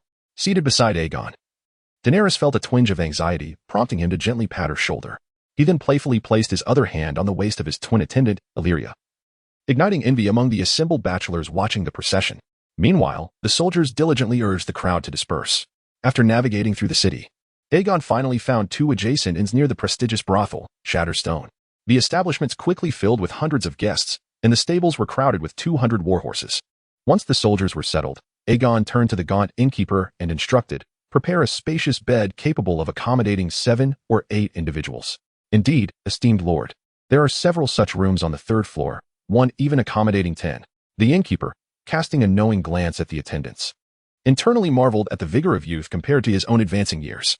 Excellent, I shall take that room, and arrange for the ladies to be accommodated in the adjacent chambers. Aegon commanded. Very well, your wishes shall be fulfilled. The innkeeper, brimming with excitement, led the way to the grandest suite. As Aegon surveyed the lavish velvet bed with satisfaction, he instructed the innkeeper to leave. Seizing the opportunity, Aegon called out to Illyria and her companions, you ladies shall join me tonight. Yes, my lord. They chimed in unison, their voices sweet and melodious. The innkeeper departed, envious of Aegon's fortune, wishing to find his own pleasures in the brothel. Once alone, Daenerys summoned Aegon into her chamber. You promised to marry me, she said, her tone tinged with disappointment. Aegon, momentarily perplexed, replied, but of course, you shall be my wife. Yet you are surrounded by so many attendants. Daenerys stammered, her shyness rendering her speechless. Aegon, realizing her jealousy, chuckled and reassured her, my interactions with them are merely driven by desire. They shall never be my wives. You alone hold that title, for I will only take a few wives. A few? Daenerys was initially pleased, but found herself confused by this sudden caveat. Aegon pressed on. I have mentioned that I am a descendant of the Valyrian dragon lords, have I not? It is customary for them to have multiple wives, and I hail from Lys, where such practices are commonplace. But Daenerys felt compelled to argue but struggled to articulate her thoughts. Marriage is the most effective means of alliance. You must understand this. Regardless, my affections lie with you. Do you comprehend? Aegon fervently continued his persuasion, confident in his ability to alter her perspective. He believed that if the Horse Lord could win the heart of the Dragon Queen through the Stockholm Syndrome, surely he could do better. He envisioned conquering all of Westeros. Knowing that the Targaryen dynasty wielded limited power, he intended to learn from the feudal structures of the East, forging strategic unions to establish a more stable empire. Upon hearing Aegon's reasoning, Daenerys found merit in his words and, yielding to his logic, nodded in agreement. Aegon, elated by her response, embraced her tightly. That evening, a dozen soldiers from the warriors' camp stood watch, while Aegon granted a 3-day leave to 20 noble soldiers from the various houses. The remaining soldiers followed suit in a rotating schedule. Clad in resplendent armor, Osmond Kettleblack and his companions sought out a tavern, eager for revelry. Barkeep, bring us several bottles of fine ale and some of Lys's white wine. Also, 2 pounds of beef and 2 pounds of lamb. Osmond exclaimed, brimming with exuberance. He planned to indulge in spirits before visiting the city's brothels. You are Osmond Kettleblack, the eldest son of House Kettleblack. A voice called out. I remember your brown hair and beard. Oh, and your distinct hawkish nose. How have you come into fortune? The tavern owner, an elderly man with white hair, instantly recognized Osman, who had frequently visited this establishment in the past. Osman chuckled with pride, exclaiming, Indeed, we have all prospered together, and quite handsomely too. Oh, where did you amass your wealth? The surrounding patrons immediately expressed their curiosity. Ha ha ha. I traveled to Lys and joined the company of adventurers, fighting in the Stone Steps Isles in the contested lands for several years. A well-informed patron within the tavern chimed in. The company of adventurers? That same group that entered through the river gate this morning. I heard their soldiers don impressive armor and ride splendid steeds. Yes, indeed. It is the company from this morning. Our company offers exceptional benefits. Osman beamed with pride, grateful for the decision he made years ago that liberated him from the life of a mere impoverished knight. He could now return and boast among these men, even reveling in the pleasures of King's Landing's brothels, where he could boast alongside the courtesans. The tavern was soon filled with envious glances. Oh, by the way, I also saw your entourage today. There were dozens of beautiful women among them, and one with silver hair and violet eyes was the most exquisite woman I have ever seen. Were those courtesans you brought along? Their beauty is unparalleled by any in King's Landing. The man speaking could hardly suppress a gulp, visibly excited. Whenever the topic of courtesans arose, the men became animated. Even the drunken souls perked up, contemplating the possibility of finding such alluring companions in the brothels. Osman laughed. Those are not courtesans. They are the women of our commander, Ygritte. All of them belong to him. Someone questioned, puzzled. In Westeros, monogamy was the norm, although some lords shamelessly took multiple wives. The prevailing belief remained rooted in a single spousal bond, while it was considered normal for lords or kings to have mistresses. The notion that such a staggering number of women belonged to one man was astonishing. Yes, they all belonged to him, Osman reiterated. Upon hearing this, the patron's eyes widened in disbelief, only to be further intrigued by another well-informed individual who remarked, I heard from the innkeeper that he must entertain a dozen women nightly. His prowess is like that of a donkey. The crowd stirred with excitement at the implications, their imaginations igniting with vivid and thrilling images. Soon, various rumors about Ygritte began to circulate wildly. Osman, your commander is so young. Did he inherit his title? Someone inquired skeptically. Osman shook his head. No, he earned his position through sheer valor. He even joined the company a few months after me. The crowd erupted with enthusiasm, the most pressing question resolved. How does one join your company? Yes, how does one join the company of adventurers? I wish to know. Me too, me too. The tavern had transformed into a recruitment station. All notions of honor and the seven gods were cast aside by these eager men. They were solely focused on discovering how to join the company and become the next Ygritte. Although Osman, Cat Black, and several ordinary soldiers stood before them, they felt destined to be the fortunate ones, the chosen individuals who would undoubtedly ascend to the rank of the next commander of the company of adventurers. Chapter 12. Madness. The leader of the band of rogues lives like a donkey, surrounded by a dozen young maidens each night. He possesses a palace in Lys that surpasses even the grandeur of the Red Keep, filled with gold and countless beauties. It is said that he has crafted a bed large enough to accommodate over 100 people, and each night he slumbers amidst those dozens of lovely women. The soldiers of the band enjoy generous pay, and the scenery of Lys is delightful, with its courtesans far superior to those of King's Landing. The commotion surrounding Aegon continues unabated, and rumors about him are swirling. However, Aegon remains unconcerned. As long as he can effectively recruit enough soldiers, what does fame matter? As time passes, news spreads not only throughout King's Landing but also reaches wandering mercenaries through courtesans and drunken revelers, eventually echoing across all of Westeros. Many aimless mercenaries, bastards, fallen nobles, and impoverished commoners flock to King's Landing. After gently rousing Illyria and Rosalind from their slumber, Aegon dressed with their assistants before joining Daenerys for breakfast. Daenerys, her head bowed, busily fiddled with the honeyed oatmeal in her bowl, too shy to meet Aegon's gaze. She had barely slept the previous night. What troubles you? Aegon inquired, noticing her peculiar demeanor. Oh, nothing, nothing. Daenerys stammered, her face flushing as she looked up, only to quickly bury her head again. Yet she could not suppress a smile, which ultimately broke into a fit of giggles. Aegon, realizing she was laughing at him, promptly moved closer and began to tickle her sides. Oh, Daenerys squealed, deflecting Aegon's playful assault. Do you dare mock me? Aegon feigned a fierce tone. Please. I want to do it again, Daenerys quickly pleaded. Aegon, captivated by the blush adorning her cheeks, was unable to resist leaning in to kiss her. Daenerys widened her eyes in surprise, her heart racing. Yet, she too was drawn in by Aegon's presence. I am his wife. I am his goddess of desire, she thought. In response, she embraced Aegon and reciprocated the kiss. After a prolonged moment, they finally parted, gasping for breath. Daenerys glanced at Aegon, her voice shy. You shouldn't kiss me in such a setting. Oh, when should it be then? Perhaps in the evening? Aegon replied with a playful smile, gazing into her eyes. Daenerys huffed, casting him a disapproving look, but said nothing, her cheeks still flushed. Lord Commander, there are already 400 or 500 people outside wishing to join the band of rogues. They are awaiting your command. Just as they were engaged in flirtation, a subordinate rushed in with the news. Following Aegon's recent flamboyant displays and his scandalous tales, the number of those eager to join the band of rogues had nearly filled both ends, with the daily influx continuing to rise. Aegon found himself compelled to increase the nightly patrols to 30 soldiers. Are they eager? Yes. They all wish to join the band and are waiting for you to lead them. Aegon had yet to inform these individuals how to join the band, as he did not want to openly recruit under Robert's nose. While mercenary bands like the Brotherhood without banners operated in Westeros without much oversight, Aegon aimed to recruit thousands, making it difficult to ensure Robert wouldn't come after him once he learned of it. Thus, Aegon decided against openly recruiting in Westeros, at least not in a manner that would draw Robert's ire. Very well, I shall go at once. Aegon set aside his breakfast, casually wiped his mouth, and descended the stairs. The streets outside were a cacophony of noise, filled with shouts, curses, and laughter, mingling with the stench of refuse and the sweat of men. When will the mercenaries of the free cities emerge? We all wish to join. Yes, when will they come out? Some irate mercenaries at the bottom loudly questioned the soldiers guarding the entrance, who maintained a solemn watch. A squad leader attempted to calm the crowd. We have already consulted our commander. He will be down shortly. I told you not to rush. Perhaps he is currently indulging himself with women. Came the laughter from the crowd. As the revelry continued below, Aegon emerged clad in silver armor, flanked by his guards. Instantly, the crowd fell silent. Greetings. I understand you wish to join our band of rogues? Yes, Commander Aegon, we all wish to join. They replied eagerly. Aegon maintained his composed demeanor. I am honored by your interest in our band. However, this is Westeros, and I am uncertain whether the king of Westeros would permit his subjects to join my band. Commander Aegon, please don't say that. Before Aegon could finish, the crowd sought to persuade him to grant them special entry. Yet, raising his hand for silence, he continued.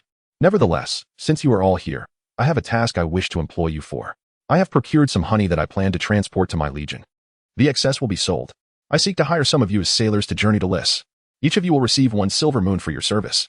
Upon hearing this, the crowd quickly grasped that this seemingly mundane escort mission was in fact a recruitment tactic. They would join the band only after arriving in Lys.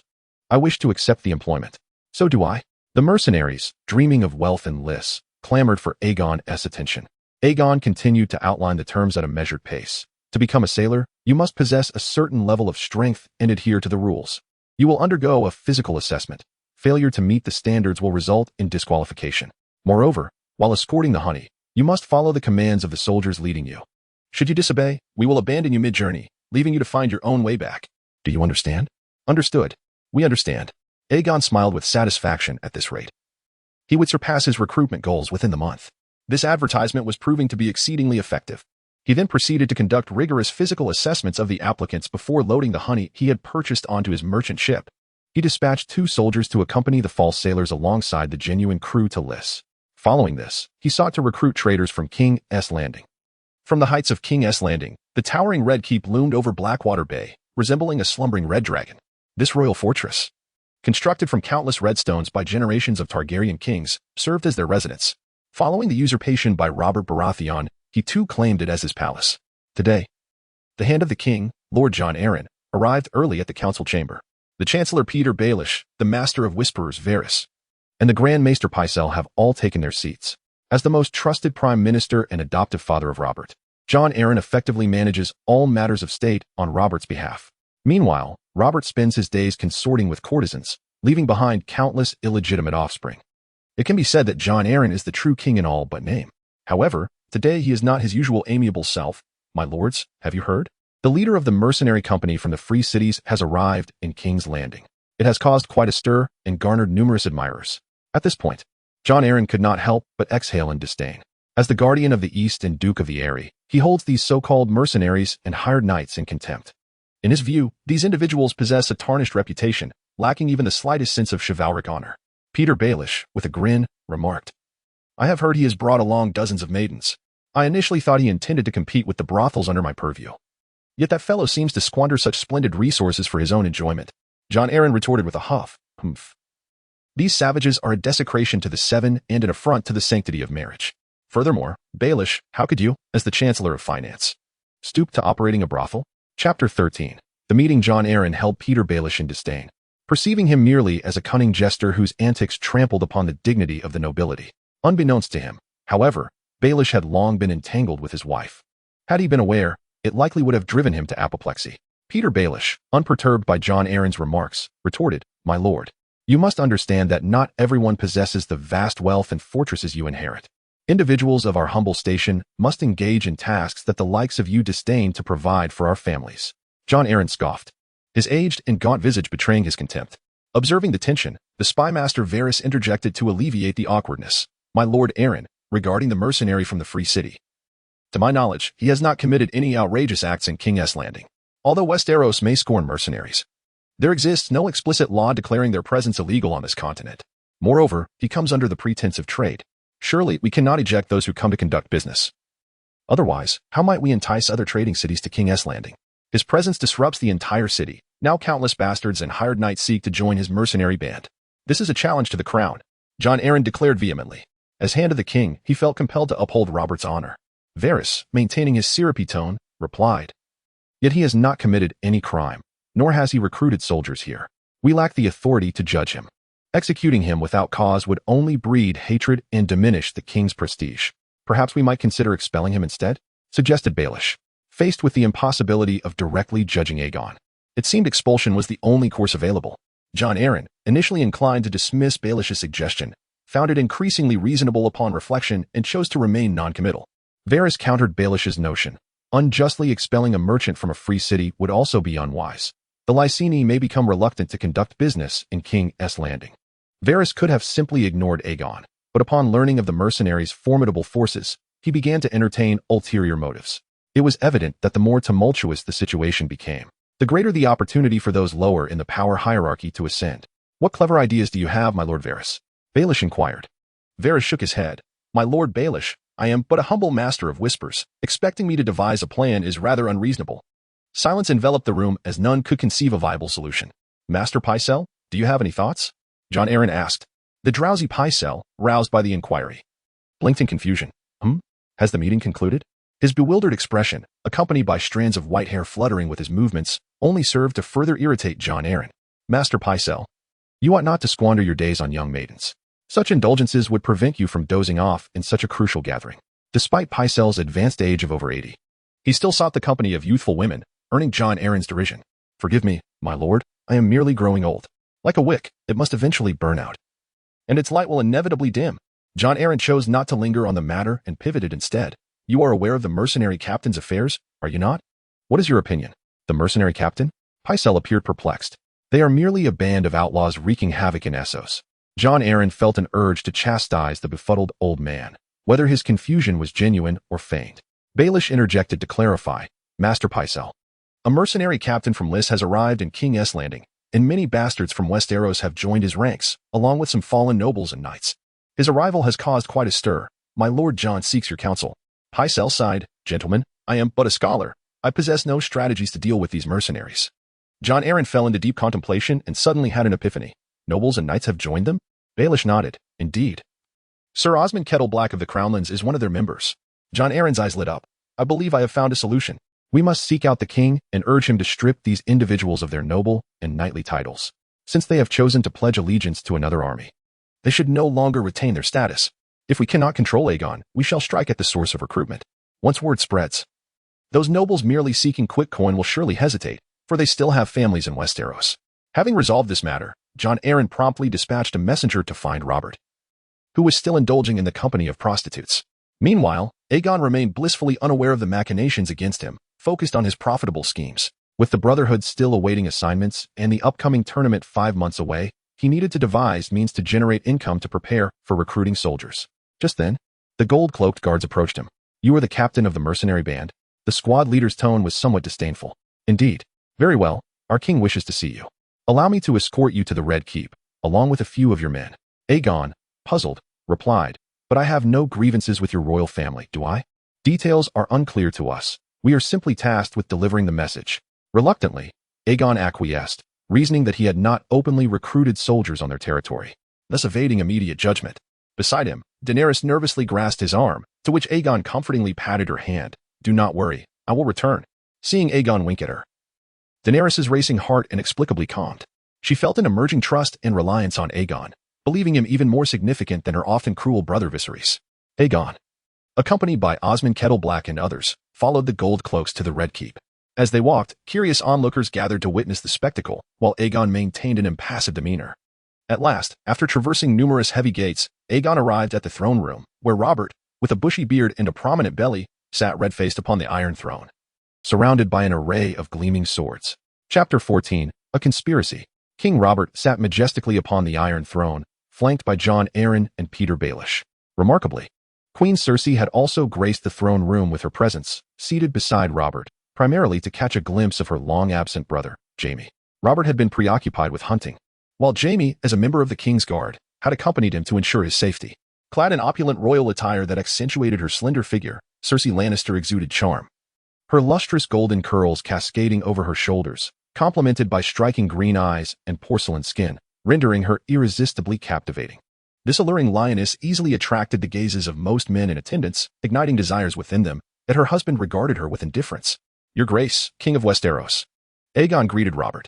Only then did Cersei take note of Aegon's appearance, realizing he bore a striking resemblance to her first love, Prince Rhaegar, who also possessed silver hair.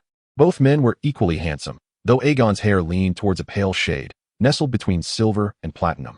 Were it not for these subtle differences, she might have mistaken Aegon for the reincarnation of Rhaegar. Many present had never encountered Rhaegar, and Robert, consumed by hatred for him, had nearly forgotten the prince's visage. Yet upon seeing Aegon, a fleeting sense of familiarity washed over him, only to be swiftly dismissed, despite Robert's proclamations of love for his former betrothed. Lyanna Stark, who had been taken from him by Rhaegar, years had dulled his memory of her beauty, leaving little room for recollection of Rhaegar. Only Cersei and Ser Balon Swan, the captain of the King's Guard, held memories of Rhaegar's appearance close to their hearts, yet neither spoke of it. Robert glanced at Aegon's silver hair with evident discontent. "Another bastard with silver hair. Are all you Targaryens the illegitimate offspring of the Valyrian dragon kings? Can you ride dragons? Like Aegon the Conqueror? If I could ride dragons, I would have already flown across the world." Robert's laughter boomed. "Ha! I find your manner of speaking quite amusing. However, dear Targaryen, in my kingdom, you shall abide by my rules, understand? Of course, I merely come to conduct business and to witness the capital of Westeros. I have always adhered to the laws of the Seven Kingdoms." Robert chose to remain non-committal to Aegon's words, then turned to Osmond Kettleblack and the others who accompanied Aegon. "You are Knights of the Seven Kingdoms, are you not?" "Yes, your Grace." "I am a Knight of the Reach," Osmond replied. Robert grunted in dissatisfaction, raising his voice. "Since you have joined the Mercenary Company, you have effectively forfeited your titles and knightly identities. I, Robert Baratheon, first of his name, ruler of the Undulls and First Men, the sole king of the Seven Kingdoms and protector of the realm, hereby declare your titles null and void." As Robert's declaration echoed, Osmond and his companions attempted to argue. But Robert swiftly turned his gaze back to Aegon. "Tell me, interesting Targaryen, do you find this judgment just?" With a smile, Aegon replied, "You are the king of the Seven Kingdoms. It is only natural for you to govern your subjects." Though Aegon felt a sense of helplessness, one must bow beneath the eaves. As long as Robert did not openly declare war on the company of knights, Aegon could still muster an army. "Ah, well said. By the way, I heard you were battling pirates in the Stepstones and the disputed lands?" Aegon nodded. "Indeed, the pirates there proliferate like weeds, no matter how they are fought, and they viciously attack shipping fleets. The governors of Lys are at their wits' end, yet their hands are too feeble to wield iron swords, forcing them to hire us to deal with the menace." Robert laughed heartily. "This is precisely why they lack a king. They are merely a bunch of soft fools living off the legacy of their ancestors." "Indeed. Have you considered fighting for me?" Robert's sudden inquiry left Aegon momentarily taken aback. It was evident that Robert sought to bring him under his command, but Aegon quickly played coy, feigning ignorance. "As long as you can afford the price, your Grace. The Mercenary Company will fight for any employer who can pay." Robert shook his head nonchalantly, saying, "This time, I do not intend to hire you with gold. Rather, I shall offer you a title. If you conquer the Stepstones for me, I shall make you the Duke of the Stepstones. Furthermore, the Westlanders who join your Mercenary Company will have their original titles and knightly identities restored." Aegon instantly grasped Robert's ulterior motives. It appeared he intended to achieve his goals without cost. Since Robert had accumulated significant debt since his reign began, he could not conquer the obstinate Dorne. By employing Aegon to seize the Stepstones, he required merely to grant a title, sparing him any financial expenditure. Even if Aegon did submit, there was no guarantee he would heed Robert's commands. Nevertheless, Robert would acquire honor without lifting a finger. The Westlanders and Aegon's army would undoubtedly encourage him to seize the Stepstones. Mercenaries fight for profit, but once they have earned their gold, they inevitably pursue honor and status to satisfy their spiritual needs. This was a clear conspiracy. However, Aegon found himself unable to counter this scheme, for he needed to recruit these Westerosi nobles, whose combat experience surpassed that of fresh recruits. He could not afford to confront Robert at this juncture. Aegon could only adopt a formal tone. Your Grace, both Lys and Tyrosh seek to claim the Stepstones. Even if I were to conquer them, I would likely face a united assault from them. The Stepstones are unclaimed lands. If we are to be precise, they originally belonged to Dorne within the Seven Kingdoms. The children of the forest summoned the sea god, causing that region to be submerged, thus it rightfully belongs to the Seven Kingdoms. Rest assured, once you drive out the pirates and secure the Stepstones, I will lend you my support. Aegon could only respond with resignation. Once our forces are sufficiently strong, I will consider expanding our territory. As for whether I will do so for you, that remains to be seen, he added silently to himself. Excellent, intriguing Targaryen. Would you care to join me for a feast at the Red Keep? I am most delighted. Robert's face radiated with joy, his demeanor brimming with satisfaction. It would be my pleasure, Your Grace. Chapter 15. The enchanting banquet. Robert's greatest pleasures in life were imbibing wine and consorting with courtesans, and today, having secured Aegon's promise, he found himself brimming with uncontainable excitement. He felt a sense of grandeur surpassing that of any Targaryen king, for he had achieved what countless Targaryen monarchs had failed to accomplish, the conquest of the Stepstones. Centuries ago, the rogue Prince Daemon had claimed the islands, only to have them swiftly reclaimed by pirates. Now, Robert had the chance to relive that past glory, and how could he not be thrilled? In his exuberance, Robert commanded the preparations for a lavish feast to honor Aegon. The great hall of the Red Keep was aglow with light, tables laden with an array of roasted meats, honey cakes, and salads, the air thick with the scents of various fruit wines and barbecued delicacies. The crimson stone walls were adorned with the banners of House Baratheon, emblazoned with the crown stag. A minstrel sat at the center, plucking a harp and singing ballads, though the raucous chatter and the clinking of goblets nearly drowned out his melodies. The banquet had been in full swing for 4 hours, with Robert himself indulging in drink alongside the ladies, while Queen Cersei, seated beside him, could barely conceal her dissatisfaction. The young women of King's Landing, captivated by the handsome Aegon, clustered around him, eager to hear tales of his valor in battle and the legends of Lys. Unlike the nobles who looked down upon Aegon's mercenary background, these maidens, upon learning of his potential as the Duke of the Stepstones and admiring his striking features, elevated his status in their eyes. They fantasized about marrying a youthful duke, envisioning a life of happiness akin to that of fairy tale princes and princesses. Even if his lineage was not ancient, their attraction was undeniable. Aegon, too, relished their company. Who would choose to entertain the indifferent old lords when surrounded by such beautiful women? I have heard that Lyseni men have many wives. Is that true? A fair-haired maiden with alabaster skin boldly inquired. Aegon raised his goblet filled with wine and replied, Indeed, the dragon lords of Valyria believe that strong men could protect more maidens. The Lyseni are no different. Is it true that you have dozens of wives? The maidens turned their hopeful gazes towards Aegon, eagerly awaiting his response. Aegon felt like a modern idol, while they resembled fervent fans, unconcerned about his number of women, only dreaming of becoming his wife, even if they were the 100th. Aegon grinned, pulling a voluptuous maiden close. Those are not my wives. They are merely my bed slaves. I have freed them from their bondage, and they willingly follow me. Perhaps I shall marry dozens of wives. Laughter, bright as silver bells, erupted from the surrounding maidens. Perhaps you could take us all. The golden-haired maiden chimed in playfully, reaching out to caress Aegon's face.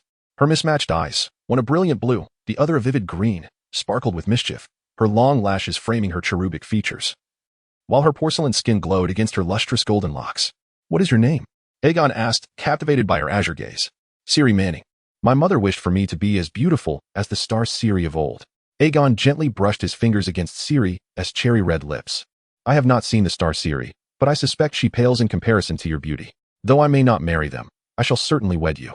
My lovely one. Ciri Manning, feeling warmth spread through her at Aegon's touch, beamed with joy at his words. Really?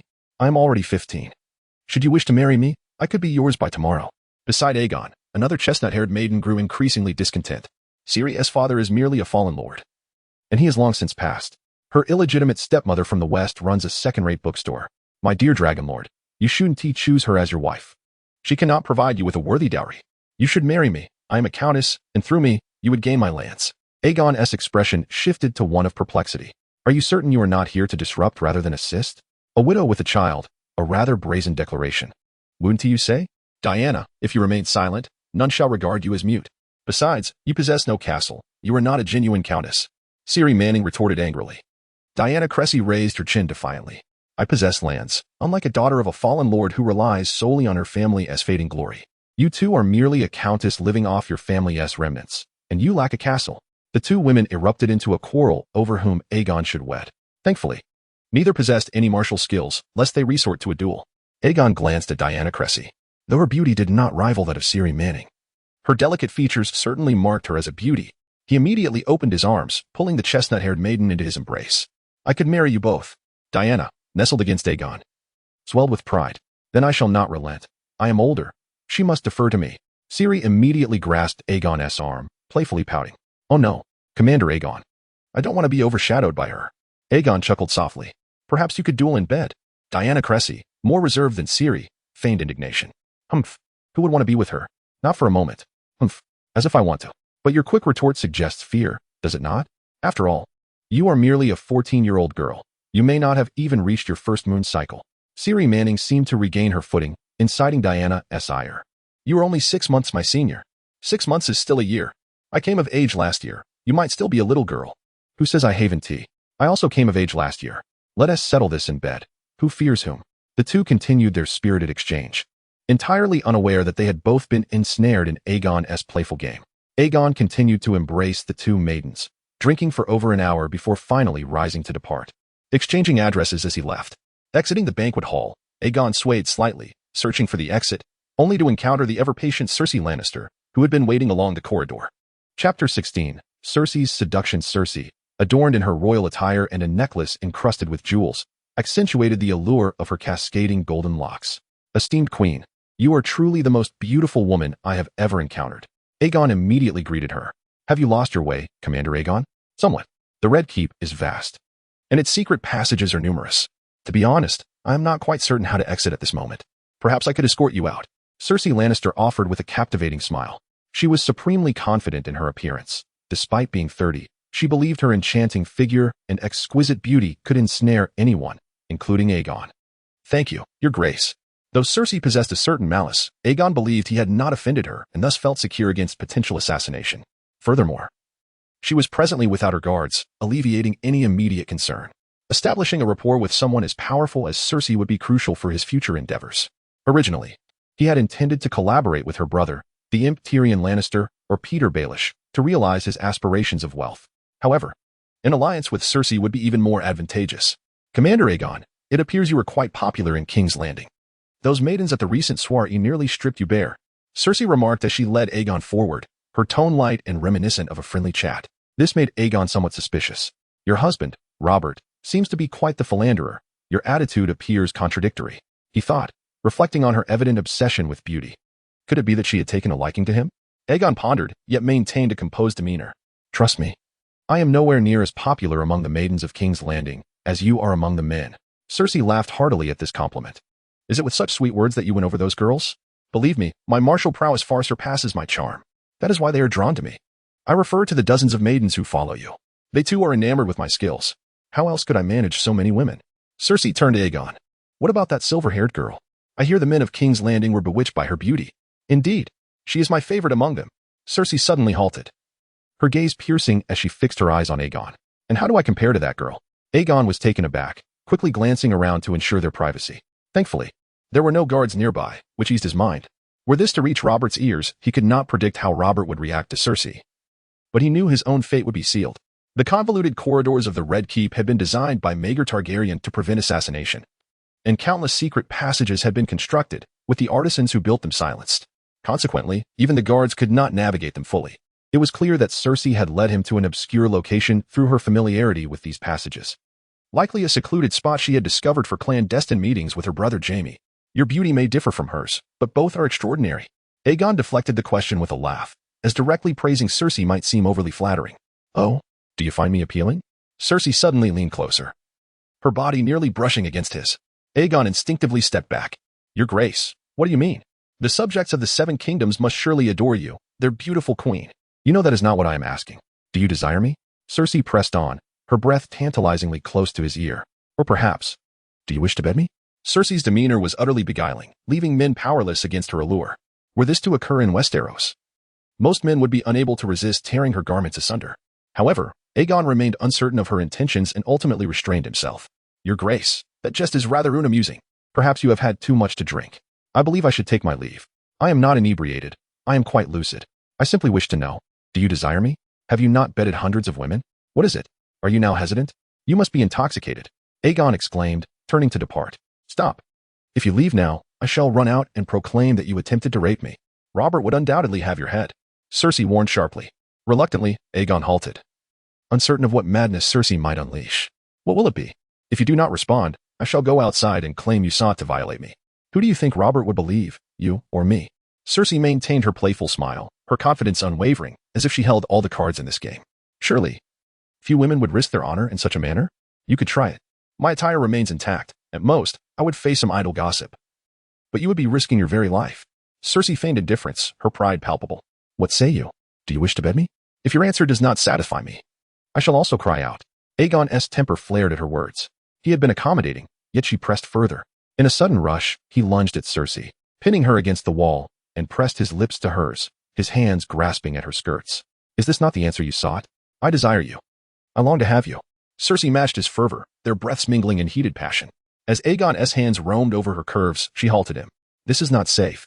She then guided him through the labyrinthine passages, skillfully avoiding any guards, until they arrived before a door. Observing her practiced movements, Aegon realized the extent of Cersei's infidelities with Robert. Where are we? My chamber. The queen's sleeping quarters. I wish for you to join me in my bed. Cersei whispered enticingly in his ear. Are you not concerned about the guards at night, or Robert? The guards are on the other side of the corridor. Robert often sleeps with whores next door, even preferring to indulge in the company of those filthy women rather than share my bed. So tell me, do you fear? Fear? Am I to fear? Just to not beg for mercy later. Aegon pushed open the door with force, slamming it shut behind them, and pressed Cersei against it as they continued their passionate embrace. Chapter 17. An affair. Aegon embraced Cersei, showering her with kisses. At the last moment, Cersei halted him, her gaze piercing as she asked, Do you prefer me, or that silver-haired maiden? It was as if she were interrogating her first love, Prince Rhaegar. I cherish both, but at this moment, I desire you more. Aegon declared, leaning in for another kiss, while Cersei placed her hands on his back. In her heart, she thought, he favors me. He longs for my body. The torment of years melted away in an instant, and she willingly surrendered to him. Aegon turned her around, gripping her slender waist and pushing her against the wooden door, their bodies pressing intimately together. Cersei complied with Aegon's every move, until he heard footsteps approaching, prompting him to swiftly cover her mouth. Shoo, he whispered, signaling for her to remain silent as the footsteps drew nearer and heavier. Panic seized them, particularly Cersei. For as a woman, she found herself utterly unprepared for such an unforeseen circumstance. The echoing footfalls seemed to knock upon the gates of hell. Aegon braced himself, ready to swiftly eliminate whoever dared to enter. In that tense moment, a drunken Robert finally stumbled to the door, pushing it slightly, only to be firmly met by the couple behind it. Cersei's heart raced to her throat, her body trembling. Aegon felt her tension and tightened his grip on her hand. That room belongs to the lioness. Robert muttered a curse as he realized it was Cersei's chamber and staggered away. He had chosen not to visit a courtesan that night. And even in such circumstances, he had no desire to be with his queen, Cersei. As soon as she heard Robert's departure, Cersei collapsed to the floor. Aegon locked the door and lifted the trembling Cersei into his arms. After a while, Cersei lay languidly against Aegon, who attempted to rise, only to be embraced tightly by her. Do you intend for me to stay here until tomorrow, when the servants find us and Robert has our heads severed? Why not? Are you unwilling to die alongside me? Aegon wrapped his arms around her delicate form. My life holds little significance, but if I perish, are you certain you could still be with me? Cersei felt as if Rhaegar were confessing his love anew, and she clung to Aegon with fervor. You cannot leave now. You do not know how to navigate the outside world. Even if you ventured out, the guards would surely apprehend you. Then it seems I am destined to die here. If so, let us indulge fully.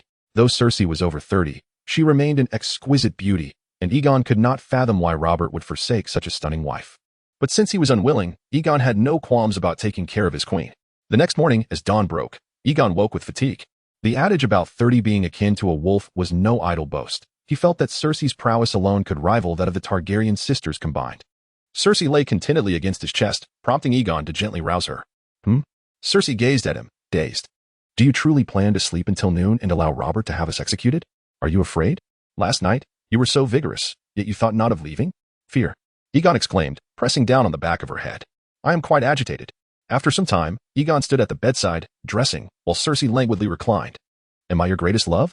She asked, her tone insistent, though she was uncertain if she referred to Rhaegar or Aegon. Egon raised his hands in surrender. If you intend to accompany me to death, then my love for you becomes irrelevant. This matter is of great importance. If you refuse to answer, we shall merely wait here for death. Egon found her insistence peculiar. They had barely met. Could she truly be infatuated with him? I have been with many women, but none compared to the experience you provide. Perhaps this is proof of my love for you. In the interest of self-preservation, Egon chose to weave a falsehood. After all, it was merely a fleeting encounter. He doubted Cersei would linger in his memory. Cersei responded with satisfaction, since you claim to love me most, then you must kill Robert for me. Egon's eyes widened in shock. What madness is this? You want me to slay Robert? Is that not a death sentence? I do not mean for you to kill him in front of many. I simply wish for you to assassinate him. Egon remained silent, taking a seat at the edge of Cersei's bed. You harbor such hatred for him? Indeed. Look at him. He prefers to consort with whores rather than acknowledge me. This is an affront. He must pay. Cersei's cheeks flushed with indignation as she looked alluringly at Egon. If you kill him, you can be openly with me. Do you not desire that? Or is your bravado mere pretense? Egon did not respond directly. You witnessed my valor last night. My reasons for not killing him now are substantial. Should I slay him, I shall not ascend to kingship or dukedom. Are you certain your father would allow you to marry me? You might end up wed to a man who keeps a watchful eye on you, and I would lose my chance to be with you. Egon knew he could eliminate Robert eventually, but not yet. He had not yet matured sufficiently to claim the highest stakes. Timing was of the essence. Cersei scoffed but remained silent. Egon embraced her voluptuous form, however.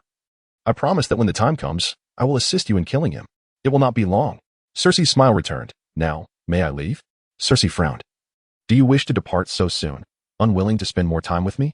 Egon was taken aback by her demeanor. He had never anticipated that this 31-year-old queen would behave like a love-struck girl. What was happening? Even if I wish to remain, I must leave now. How could I accompany you in the future? Cersei caressed Egon's face. You remind me of someone, a person who would never utter such words or be with me. Rhaegar Targaryen? Egon ventured.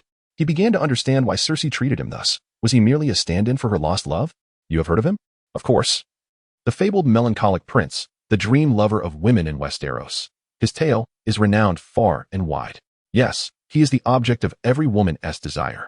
Yet I am also the object of every man's longing in Westeros, yet he refuses to unite with me. So, you see me as him? But he shall never love you. No, he loves me. Cersei insisted. He does not. There is no Rhaegar, only Egon. And I will care for you. You lie. He is enchanted by that harlot. He is mine. Cersei incessantly struck Euron. Euron understood that failing to seize the moment with Cersei could lead to his utter disfavor, so he continued to kiss her. After a considerable time, Cersei finally calmed down, albeit with a hint of annoyance. Well, you should let me go now, or else I might just have to join Rhaegar.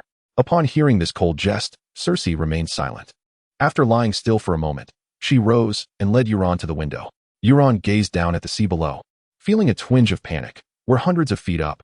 Are you truly intending to send me to keep Rhaegar company? If you dare abandon me like that scoundrel, I swear I will make you join him. Cersei retorted vehemently, then brought Euron to the silver mirror beside them. This was once the chamber of Rhaegar Targaryen. Fearing assassination within the Red Keep, he specially constructed an escape passage in this room. I only discovered it after moving in. As she spoke, Cersei pulled aside the rectangular mirror, revealing a passageway before them. Where does it lead? You'll find out if you go down. I believe, as an officer, you ought to be able to navigate your way out. If you cannot find your way or end up in the wrong place, then you deserve it. All right then. I shall take my leave, Euron said, embracing Cersei before departing. Cersei, still irate, exclaimed, You haven't explained how you plan to kill Robert. Are you waiting for him to die of old age? That is certainly not an option. Even if I intend to eliminate Robert, I must have sufficient forces to stand my ground. Otherwise, how could I look after you, right? Well then, I shall discuss the specifics with you tonight. Euron, with a playful swat on Cersei's rear, sidled into the passage. Since Cersei was willing to engage with him, he had no qualms about using her to eliminate Robert or anyone else. After all, their interests did not conflict at present. As for his son, there would undoubtedly be others to handle that matter for Euron. The corridor, though it had several turns, did not branch off, and Euron followed it until he reached a dead end. Pushing through the wall ahead, he found himself in a dim, narrow tunnel. He continued along this path, and after several twists and turns, he finally glimpsed light ahead. Euron excitedly dashed toward the opening, only to discover that the exit was a nondescript cave nestled in the cliffs of Blackwater Bay. The area was littered with hidden reefs, and a massive stone obstructed the view, likely explaining why no one had discovered this route. Had it not been for Cersei and Jaime seeking clandestine rendezvous, they might never have known of it. Fortunately, Euron's swimming skills were decent, and the cliff was not overly long, so he opted to swim straight across. By the time he returned to the inn, daylight had fully broken. Daenerys, clad in light garments and wearing a troubled expression, sat in Euron's room. With a creak, Euron pushed open the door, and upon hearing the sound, Daenerys immediately rose. As soon as she saw Euron had returned, she threw herself into his arms, lamenting. I thought something terrible had happened to you. I feared the usurper had discovered you. Euron, still damp, initially hesitated to let Daenerys touch him. But he gently patted her head instead. Didn't they tell you I was attending a banquet at the Red Keep? Most who attended the banquet have returned. You took so long, and I was scared. Euron chuckled. I am quite resilient, aren't I? How could I possibly meet my end so easily? Daenerys, wiping her tears, smiled through her distress. Where did you go last night? Would you believe me if I said I went to the Queen's chamber for a nap? You're just making things up. I suspect you went to a brothel and were thrown out, drenched. Daenerys laughed heartily at her own jest. Euron felt helpless. If she wouldn't believe the truth, there was little he could do. By the way, you must be hungry. I had them prepare oatmeal. Change your clothes before breakfast. Daenerys exhibited the demeanor of a devoted wife, making Euron feel somewhat like a rogue for betraying her trust. Yet, that feeling was quickly dismissed from his mind. He had already spoken to her, and since she had agreed, so be it. Handing Daenerys over to someone else would be even more inappropriate. Others might not care for her as well. After all, Daenerys would never let go. Otherwise, even if he unified Westeros one day, there would still be those who would support her claim to the throne. As for Cersei, he viewed her primarily as a means to an end. Should she choose to oppose him later, he would not hesitate to dismantle her proud Lannister lineage. Chapter 18. The Tax of the Poor. After a hurried warm bath and a hearty breakfast, Aegon prepared to set his financial schemes into motion. Captain, I have found the master sculptor you were looking for. Oh, bring him forth at once. Aegon, brimming with excitement, instructed his subordinate to summon the most skilled sculptor in the city of Junlin. Soon, a middle-aged man with slightly graying hair was brought before him. Captain Aegon, the newcomer greeted in a voice that bore the weight of age. Aegon, seizing the master's hands with great enthusiasm, inquired, Esteemed master, how shall I address you? The old man, caught off guard by Aegon's fervor, replied, My name is Dany. Master Dany, I am thrilled to have found you. You cannot imagine the lengths to which I have gone in search of a master capable of sculpting in confined spaces. Recently, I heard that the sculptors of Junlin can make the hair of their sculptures appear lifelike, and I knew I had found the right person. As the most proficient sculptor in Junlin, Dany had heard many praises before and was not particularly impressed by Aegon's flattery. However, Aegon remained undeterred. Leading Master Dany to a table where he handed him a densely written note. Master Dany, can you discern the characters inscribed here? Dany squinted, responding, Captain Aegon, this is my craft, and I can certainly read these words, though I am unfamiliar with their meaning. Haha, that is entirely normal. This is Valyrian, a language I encountered in ancient tomes. It is understandable that you do not recognize it. This ancient manuscript had been passed down through Aegon's lineage, and as a descendant of a fallen dragon lord, he found it to have some value. Most inhabitants of Westeros were unacquainted with Valyrian, making it an ideal choice for counterfeit protection. By subtly altering the letters, only those with exceptional insight could spot the forgery, and they could not produce the necessary templates. This formed a crucial part of Aegon's financial scheme. In an era where gambling methods were exceedingly rudimentary, the introduction of lottery tickets would undoubtedly be a revolutionary step. With Queen Cersei endorsing the initiative, Aegon was confident that once he launched it, he would garner a substantial profit. Most importantly, printing lottery tickets would not infringe upon the king's right to mint coinage, thereby avoiding any opposition from Robert. This presented a sustainable venture. Master Dany, can you flawlessly engrave this on a hardwood? Absolutely. Elated by the response, Aegon exclaimed, Marvelous. I appreciate your help, and oh, we must also imprint the Lannister Golden Lion emblem beside it. Fear not, Captain Aegon, that too shall be easily accomplished. Dany was exceedingly confident in his craft, and Aegon felt equally assured, prompting him to begin the engraving immediately. With the absence of significant military conflicts in Westeros, Aegon's band of adventurers was unable to secure large contracts and needed to recruit and train new soldiers, creating a pressing demand for finances. The income from the lottery would undoubtedly become a major revenue stream. Although the lottery could be deemed a tax on the impoverished, Aegon was indifferent to this fact. After all, those who would gamble on lottery tickets would likely spend their money in casinos or brothels if not on the tickets. It was far better for that money to circulate in his hands. Once he established a powerful empire, perhaps he could even give back to them, treating it as an interest-free loan for his entrepreneurial endeavors. Aegon then instructed his subordinates to procure a sufficient quantity of high-quality ink. Is Captain Aegon present? As Aegon busied himself, a delicate voice called from the entrance. Upon stepping outside, he found it was Diana Cressy, the unmarried countess with whom he had exchanged contact information at the previous evening's gathering. My dear Dragon Lord. Upon seeing Aegon, Diana immediately smiled and greeted him. Aegon, in turn, took her hand and placed a gentle kiss upon it. Are you here to marry me? You might have to wait a moment, the lovely girl, Sarah Manning, has yet to arrive. I did promise to marry both of you simultaneously and have you duel in bed. Diana blushed at the remark, while the knight accompanying her instinctively tightened his grip on his sword. It seemed that should Diana command, he would swiftly eliminate this mercenary who dared to speak so impertinently. Though Diana's family lacked a castle, she remained a noble, and nobles should not be subjected to humiliation by a mercenary. To his surprise, however, Diana did not respond with the expected outrage or demand for his execution. Instead, she softly said, "Then we shall wait for her. Sarah, that feisty one, will surely come. Where do you intend to hold the wedding?" This left the knight and maidservant trailing behind Diana utterly astonished. What was happening? Could Westeros allow a man to marry two wives simultaneously? Such unions were not blessed by the Seven, were they? They were unaware that Aegon was effectively appointed by Robert to conquer the Stepstones and could very well become a young duke. There were only a few dukes across the Seven Kingdoms. It was no wonder that both Diana and Sarah were eager to approach him. Their standings were not lofty, and seeking a legitimate count or duke was decidedly challenging, while marrying a young duke was clearly the most advantageous choice. Aegon shared this sentiment. Marrying into the ancient noble families would not be desirable either. After all, families typically wed their daughters to dukes of equal standing. A half-hearted duke like Aegon would hardly appeal to them unless he became king and conquered them through force. Thus, his best prospects for marriage were indeed those like Diana, a lesser noble.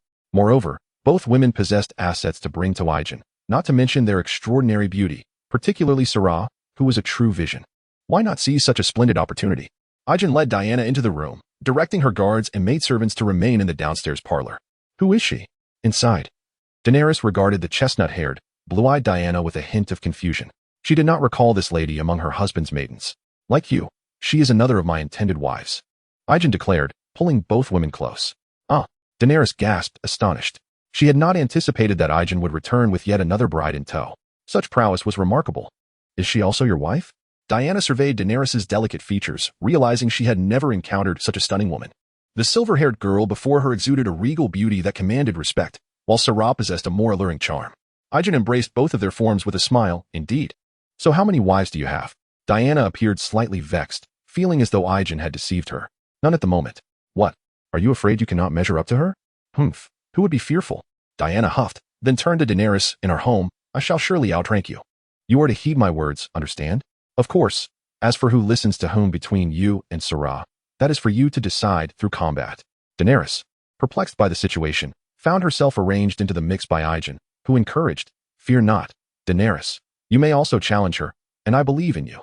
Oh, Daenerys nodded. Still bewildered. Chapter 19. Draw the Sword.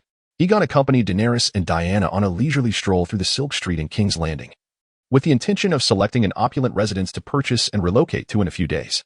The inn had become intolerable, and having already disseminated his outrageous tales through its walls, the benefits of remaining there were evidently negligible. Silk Street, a neighborhood reserved for the affluent, was in close proximity to Aegon's inn, boasting cleaner streets.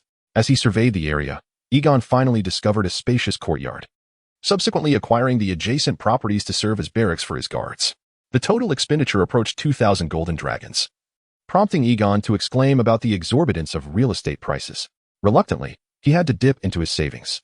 Indeed, the Dragon King of Lys is quite extravagant, Diana remarked, her satisfaction with Aegon's generosity growing. If I do not spend this money, what is the purpose of earning it? Aegon replied with a smile. Haha, that makes sense. By the way, why hasn't Cersei arrived yet? Is my little beauty unwilling to marry me? Aegon had already dispatched a guard to summon Cersei, expecting her to join them shortly. To his surprise, they had completed their exploration, yet she had not appeared. This was unusual. Her previous eagerness suggested she would not renege on her intentions. Are you so infatuated with her? Diana, who had a contentious relationship with Cersei, was slightly irritated by Aegon's apparent preoccupation. I imagine she feels the same about you. Aegon deftly responded, though he was genuinely anxious for Cersei's arrival.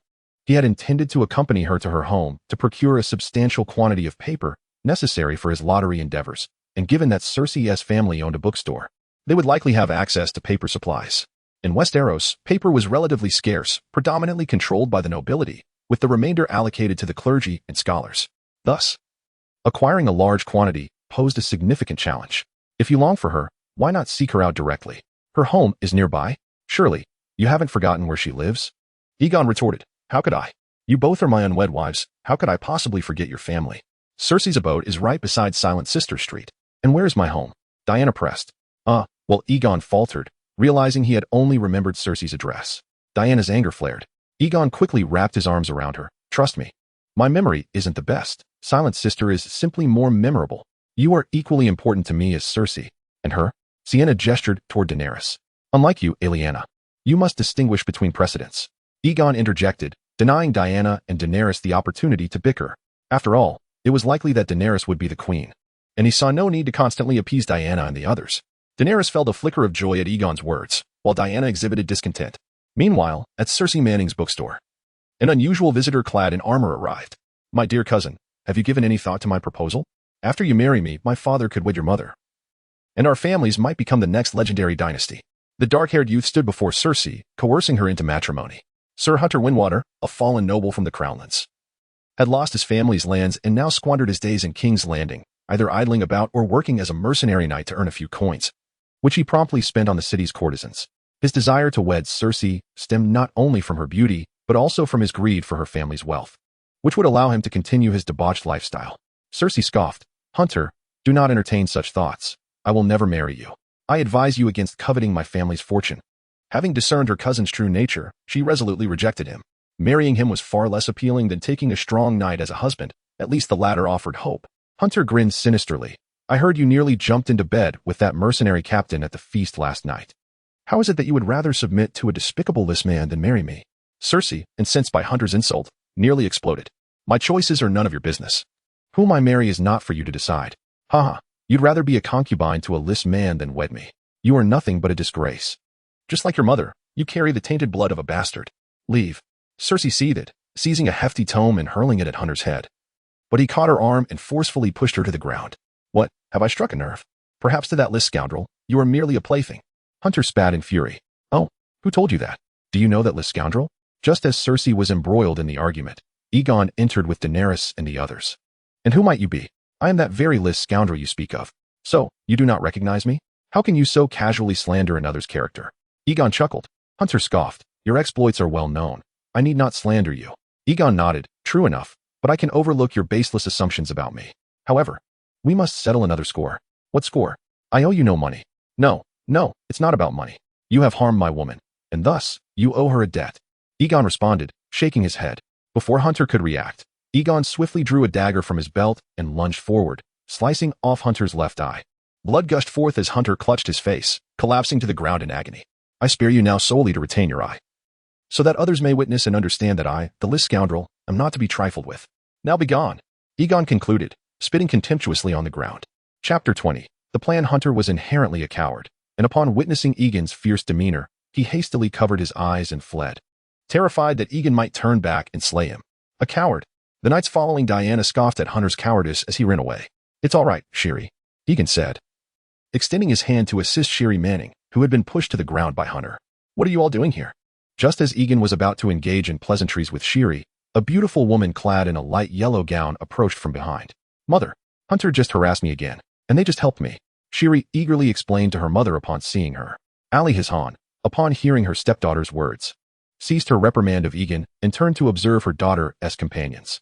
Aegon was taken aback to discover that Sherry's mother was remarkably youthful, with flowing golden hair and striking blue eyes, her fair skin resembling that of fresh cream. Sherry, won't you introduce us? Oh, this is my mother. Mother. This is Commander Aegon, the one I mentioned to you yesterday. He will soon be the Duke of the Stairs Isles. Sherry stammered, finally realizing the need for introductions. Good day, madam. Aegon smiled and gently kissed the delicate back of Ali Hishan's hand. You are the notorious mercenary? Ali Hishan's words left Aegon momentarily speechless. Has my reputation already spread so far? Aegon replied with composure, Madam, you should be aware that, unlike other mercenaries and the noble lords of Westeros, my conduct is quite respectable. The nobility of Westeros do not shy away from keeping mistresses, and the hired knights often frequent brothels. Aegon did not see them as superior to himself. In fact, he believed his actions were more honorable, as he provided a home for all the women he cherished, a noble act indeed. Ali Hassan remained non-committal to Aegon's assertion. Perhaps you are right. Nevertheless, I am grateful for your assistance with Sherry. Not at all. After all, Sherry is my beloved, and it is only natural. Ali Hassan furrowed her brow. You have expressed your intention to marry Sherry, which I do not oppose, but what about these two beside you? We, the people of Lys, are not like the hypocritical nobles of Westeros who keep mistresses. The Valyrian dragon kings have always had the right to take multiple wives. Ali Hassan huffed. Shiri's decision to marry you is her own, and I do not intervene. But should you dare to harm her, I assure you, I will not let it go unpunished. Rest assured, madam, with Shiri's beauty, how could I ever bring her harm? Shiri, upon hearing this, clasped her mother's arm. Mother, I believe he will not. Let us hope so. Egan found it rather amusing to see his mother-in-law, who appeared even younger than he, adopting such a serious demeanor. Madam, I actually have something very important to discuss with you. What is it? I require a substantial amount of paper. After persuading Ali Izhan to procure a large quantity of paper for him, Egan later stealthily made his way through the secret passage from Blackwater Bay to Cersei's chamber. The room was aglow with several slender candles, casting a warm light throughout. Egan cautiously pushed aside the mirror, relieved to find Cersei alone on the bed. And he slipped inside. Cersei lay upon the white velvet bedding, draped in a sheer silk garment, her fair skin visible, with her delicate feet arched backward. Egan, captivated by her alluring posture, approached and took his place behind her. Who is it? She murmured. It is I. Upon hearing Egan's voice, Cersei relaxed. Undeniably, Cersei's royal status stirred within Egan a significant excitement, keeping him exhilarated throughout the night. After a while, Cersei lay languidly on the bed. Feeling that Egan was the most vigorous man she had ever encountered, not even Jaime could compare, let alone Robert. Egan gently caressed Cersei's smooth skin. You hardly seem like a 30-year-old woman. If you claim to be 18, I doubt anyone would question it. Women always appreciate compliments. A fact Egan had never doubted, so he made it a point to speak sweetly to them. Cersei's youthful physique, likely due to a life devoid of labor and well-maintained, only bolstered his admiration. Cersei smiled at his words but remained cool. And how do you compare me to that silver-haired girl? It's hard to compare the two unless they are together. Why not at both? You think too fancifully. Egan remained silent, instead playfully pinching Cersei's soft flesh. Let us discuss that later. For now, what matters most is that I need to recruit an army, and I require a significant sum of money. Cersei, perplexed, inquired, do you intend to seek support from House Lannister? My father would never agree to this, and our relationship must remain confidential. House Lannister is the wealthiest family in the Seven Kingdoms, yet Cersei's father, Tywin Lannister, is a shrewd and ambitious man. He would never lend money to Egan without a compelling reason. Egan, irritated, lightly smacked the rather ample-headed queen. No, you mustn't assume you are the most astute. Allow me to finish. I need money, but I can earn it myself. Oh, Cersei exclaimed in pain, then added, you plan to earn it yourself? By returning to battle? No, you cannot abandon me so soon. Egan found himself at a loss for words, only able to continue explaining. Do I need to rely solely on warfare to earn money? Cersei, confused, asked, then how will you earn it? You are a mercenary, are you not? Who says mercenaries must earn their living solely through combat? Egan chuckled, then picked up a book from the corner of the bed and tore out a page. I intend to earn money through this. How can that possibly yield income? A smile crept onto Egan's lips. Fear not. I shall sell it as though it were gold. Chapter 21. Paper for gold, sell it as if it were gold? Have you lost your mind? It is merely a piece of paper. Cersei exclaimed, believing that Aegon was uttering sheer nonsense. Aegon smiled enigmatically. What if I claim I can sell it as gold? Shall we wager something? I do not believe you. What shall we wager? As Aegon sensed his cunning plan unfolding, he grinned widely. Let us wager that you must duel with another in bed, and thereafter, you shall obey my commands in that domain. Cersei hesitated at this proposition. The silver-haired girl was unknown to others, and their encounter would likely remain a secret. Moreover, Aegon's claim seemed utterly implausible. What did she have to fear? Cersei thought to herself. Very well, but should you lose, you must heed my commands henceforth. It was settled. Aegon, in his excitement, playfully slapped Cersei's fair and voluptuous form, causing ripples across her skin. Oh, Cersei gasped in pain. Now you may enlighten me on your audacious scheme. I am eager to hear your wild ideas. Aegon caressed Cersei's delicate skin as he spoke softly. This plan requires your assistance. You wouldn't intentionally withhold your help over a wager, would you? Cersei's temper flared at Aegon's taunts. I am the queen of the Seven Kingdoms. How dare you speak to me in such a manner? Aegon chuckled. Excellent. Then allow me to elaborate. Selling this paper as gold is quite simple. All I need to do is convince others that this piece of paper can be exchanged for money, perhaps even access to a small treasury. What do you think their reaction would be? Cersei scoffed. How could paper possibly be exchanged for gold? Who would believe such nonsense? Even if the people of King's Landing were as foolish as swine, they would reject such absurdity. Though unversed in the art of alchemy, she had never heard of a method to transform paper into gold. It was patently impossible. You are correct. It is indeed absurd, for paper cannot be exchanged for gold. Even the most skilled alchemist could not transmute these sheets into gold. Aegon smirked. But what if there were the endorsement of House Lannister? Or perhaps the guarantee of Cersei Lannister, the Queen of the Seven Kingdoms? I believe that as the queen and the eldest daughter of the wealthiest family in the realm, Your endorsement would persuade even the most foolish of King's Landing to believe that this paper could be exchanged for gold. Cersei's eyes widened as she grasped Aegon's intent. You wish to have it exchanged for gold dragons? But only the king has the authority to mint currency. Robert would never allow you to do such a thing. Aegon shook his head. I would not merely have it exchanged for gold dragons. I would employ a lottery system. I would issue hundreds of thousands of these small papers, each bearing a different number, some of which would indeed be redeemable for gold dragons. The grand prize could reach hundreds of gold dragons. The people of King's Landing would go mad over such large sums, and we could even sell them in other parts of the Seven Kingdoms. Would you not say that amounts to selling it as gold? Cersei's mouth fell agape as Aegon finished speaking. She was no fool and readily understood his meaning. Under Aegon's plan, these papers would undoubtedly sell like wildfire. Selling them for gold would not pose a problem at all. The greed within human hearts is a fearsome force, rendering individuals foolish and often devoid of clear self-awareness. Well, it appears you have already lost, Aegon remarked, gazing at the enchanting Cersei with a smile. Humph. Let us see you actually sell them first. Though Cersei realized she had lost, she was reluctant to admit it outright. Still in denial, are we? But evasion is futile. From this moment on, you shall heed my words. Upon saying this, Aegon leaned in closer. Cersei felt a flush creep to her cheeks but did not protest. She sensed herself becoming increasingly entwined with Aegon. The following morning, Aegon awoke to Cersei's attentive service. After indulging in a spirited morning exercise, he dressed and prepared to depart. Must you swim every time you visit? It is quite a bother. Aegon grumbled as he picked up his damp clothes. Cersei chuckled at his complaint. Did you swim here from the water? How else would you arrive? Aegon queried, perplexed. Certainly. There is a path along the cliff, leading past the banks of the Blackwater River. No one ventures there. Cersei detailed the secretive route with familiarity. Aegon laughed heartily. That is splendid. It will make it far more convenient for me to visit you. Although Cersei had indulged in her desires, she had only ever been unfaithful with Jaime. And when in the presence of her beloved, she was relatively composed. However, opportunities to be with Jaime were scarce, prompting her to seek other lovers in his absence. Now, with Aegon, she found she no longer required Jaime to fill the void within her. Her affection for Rhaegar had morphed into a somewhat distorted devotion now directed towards Aegon. Aegon's objective was to ensure that she could not live without him, using her to gain further advantages. Once he had secured Cersei's cooperation, Aegon exited through the secret passage. Upon reaching the bottom, he indeed discovered a concealed path atop the cliff, obscured from view, making it nearly impossible to spot from the sea. Aegon traversed this path to the banks of the Blackwater River and, concealing his head with a hood, returned to King's Landing. At the home of Myrcella, her stepmother, Aerys Hightower sat languidly on a stone chair in a pale yellow gown. Mother, why not consider remarrying? Myrcella said, embracing her stepmother, whose despondent figure bore a resemblance to an elder sister. Had it not been for her father's desire for someone to care for Myrcella, he would not have married a maid so youthful during his illness. Who would I marry? Shall I simply wed a blacksmith and endure his incessant demands? I would rather remain alone. Aerys replied with a touch of self-deprecation. Myrcella immediately countered. No, you are still untouched. With your beauty, you could surely wed a nobleman. I will find you a virtuous young nobleman. Aerys, with the tenderness of an elder sister, stroked Myrcella's head.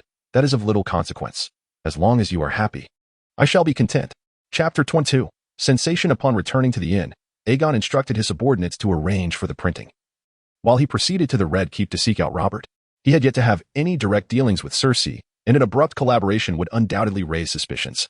Robert, as it happened, was either hunting or indulging in the company of courtesans, and seeking him out would likely lead to an encounter with Cersei.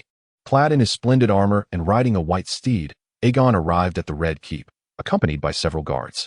Compared to his previous visit, he now garnered even more attention, with women casting flirtatious glances his way.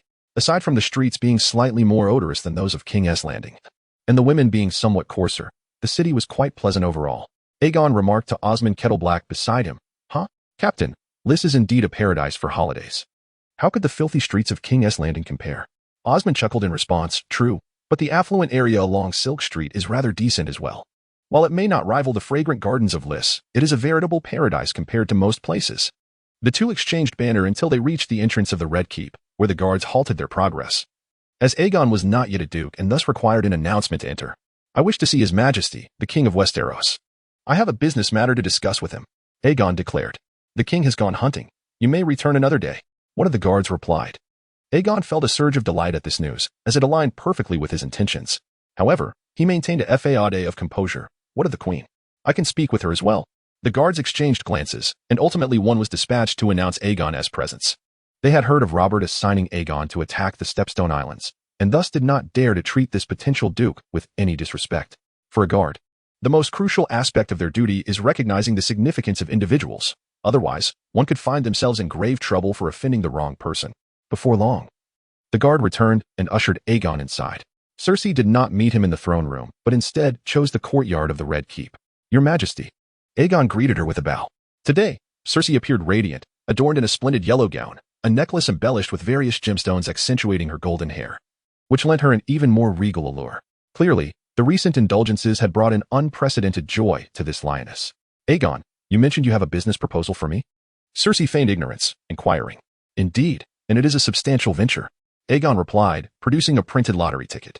Your Majesty, if you could vouch for the integrity of this endeavor, I am convinced we shall earn a considerable fortune.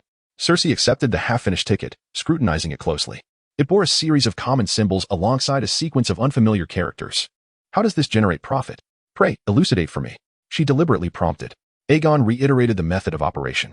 Excellent, I can assure you. But we shall discuss the profit-sharing particulars later. Cersei's gaze was intense as it fixed upon Aegon. He instantly grasped her intention to extract as much from him as possible. Certainly, I shall heed your instructions, Your Majesty. Very well, Aegon, please remain at the Red Keep for lunch. After dining in the hall, Aegon found an opportunity to engage with Cersei further. Speak, how much do you intend to allocate to me? Cersei inquired with a haughty demeanor, leading him to a secluded passageway. Without at least 50%, do not expect my agreement. You dare to demand money from me? Aegon challenged, stepping forward to pin Cersei against the wall, his body pressing closely against her voluptuous figure.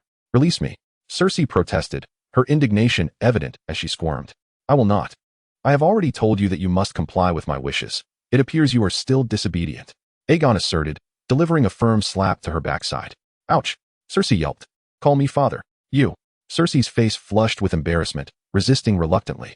After a protracted struggle, Cersei felt utterly drained, collapsing to the ground.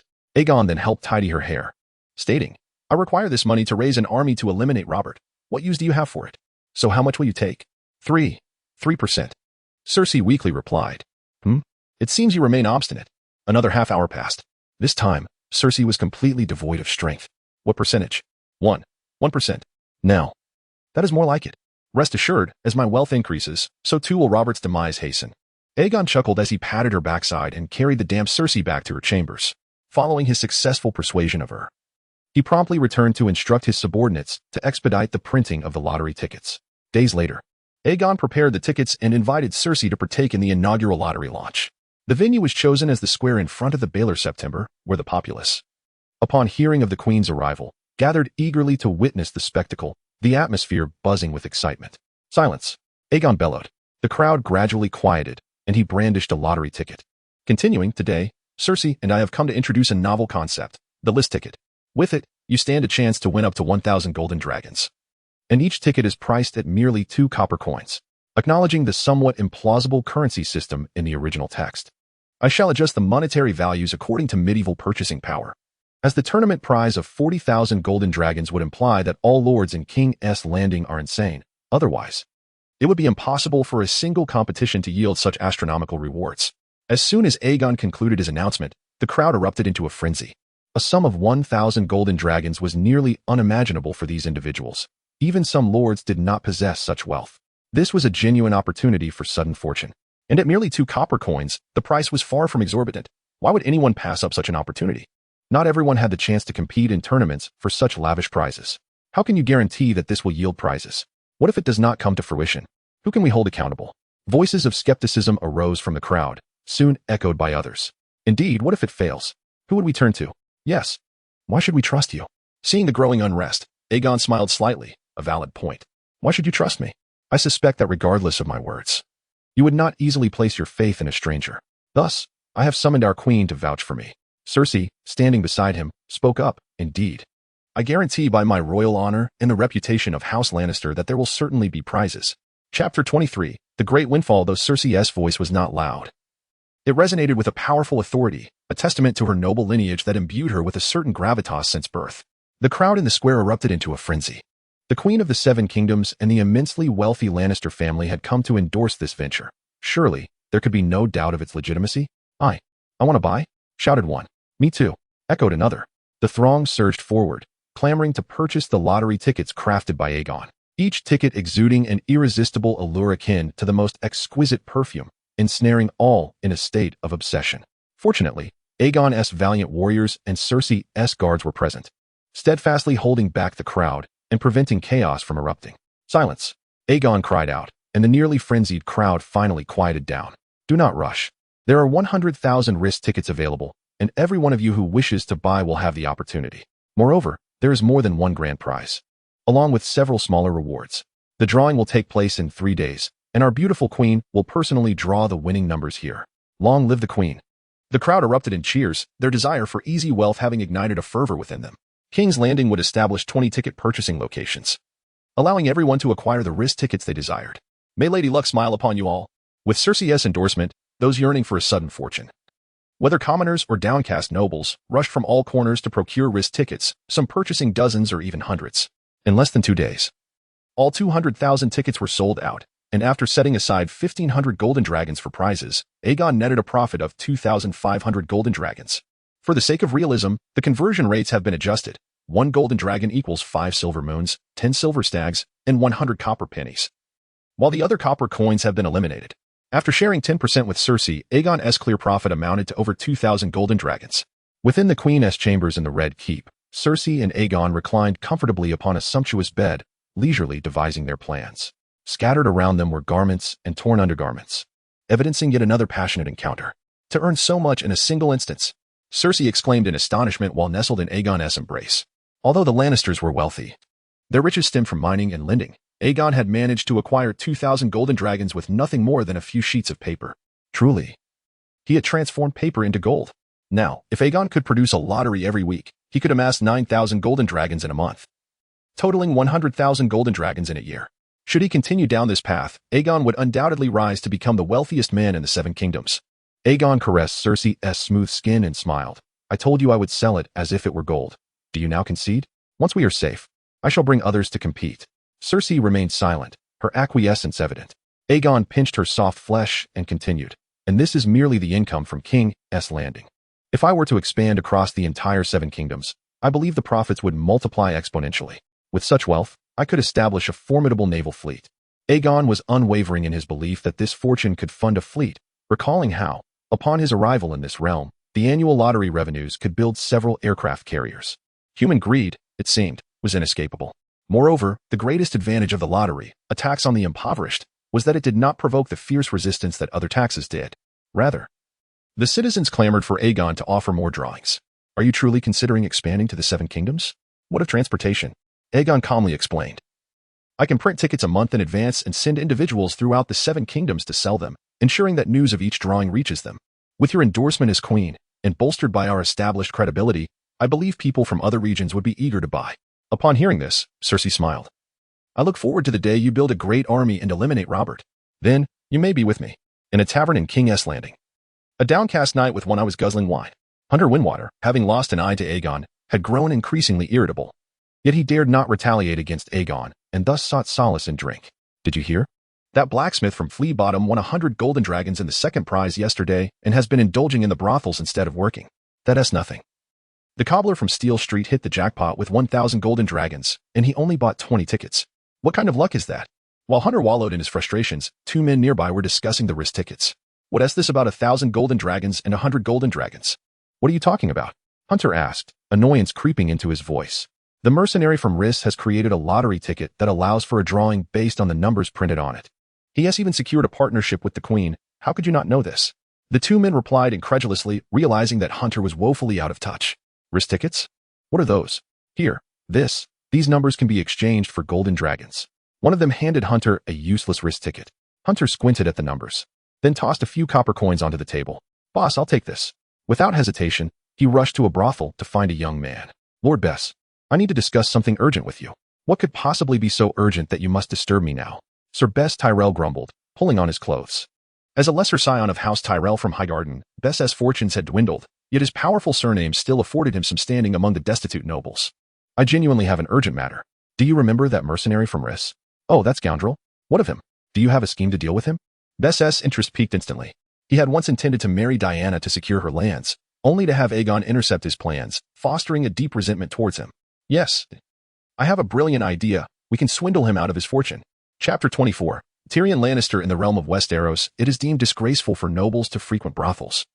Nevertheless, many of them are irresistibly drawn to such establishments. Even the Prime Minister secretly constructed hidden passages leading to these houses of ill repute, with the prominent brothels of King's Landing serving as favored haunts for the nobility. Shataya's establishment, situated in the Rennie's Hills, is renowned as one of the most exquisite brothels in King's Landing, frequently visited by King Robert himself. The brothel boasts 2 stories. The ground floor is crafted from stone, while the upper floor is built of wood.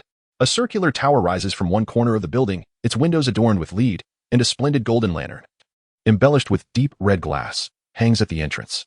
As Aegon stepped into the brothel, he was immediately enveloped by an array of perfumes, more pungent than those in the gardens of Rhys, causing a slight discomfort to his senses. Esteemed guest, have you taken a liking to one of our ladies? Shataya, the proprietor, approached him with a radiant smile. She hailed from the Summer Isles, her skin slightly tanned, yet her figure appeared exceedingly slender. Aegon chuckled softly. I have come here to discuss business. Indeed, those who visit me often wish to conduct business, but it seems that without some payment, our negotiations may prove challenging.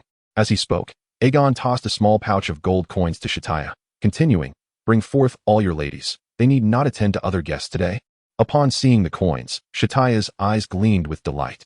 Esteemed guest, while I may not be currently receiving clients, I would gladly make an exception for the Dragon King.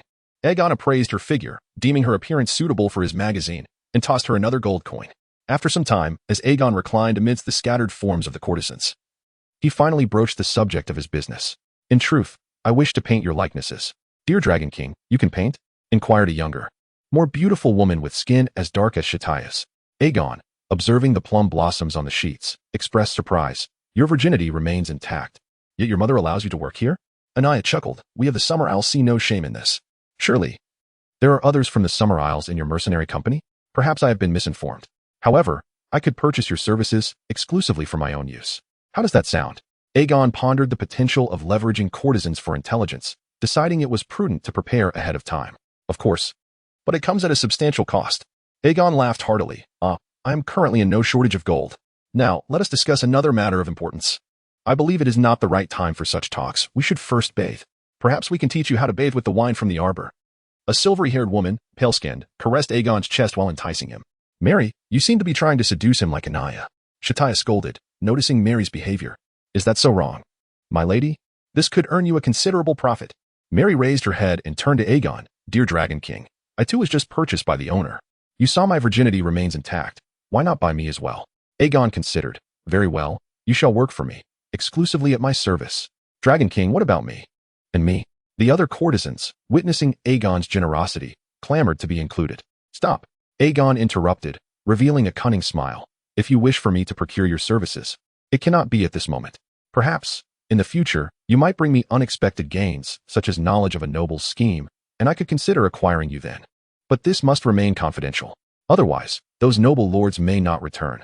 The women nodded in agreement. Shataya, however, was not pleased. Dear Dragon King, you cannot do this. If you buy them all, how will I continue to operate my establishment? She regretted entertaining Aegon, although his payment was generous. She could not allow her foundation to be uprooted. Aegon stroked Shataya's smooth skin. Fear not. I shall eventually purchase your entire brothel. How does that sound? Is that agreeable? Very well, very well. I shall prepare hot water for you to enjoy a proper bath. Shataya, elated, turned to prepare. Now that we have addressed that matter, let us return to the subject of painting. Can you truly paint? Anaya inquired, puzzled. Not quite as you think. I shall hire an artist to create portraits of your bodies. I will grant each of you a gold dragon as compensation. What do you think of this arrangement?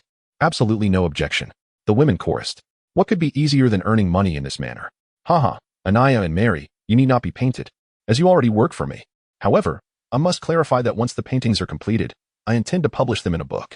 In medieval England, many women were reluctant to marry poor men who would order them about daily, leading numerous individuals to choose the path of prostitution. During this time, a particular item thrived in sales, manuals documenting various brothels and their courtesans.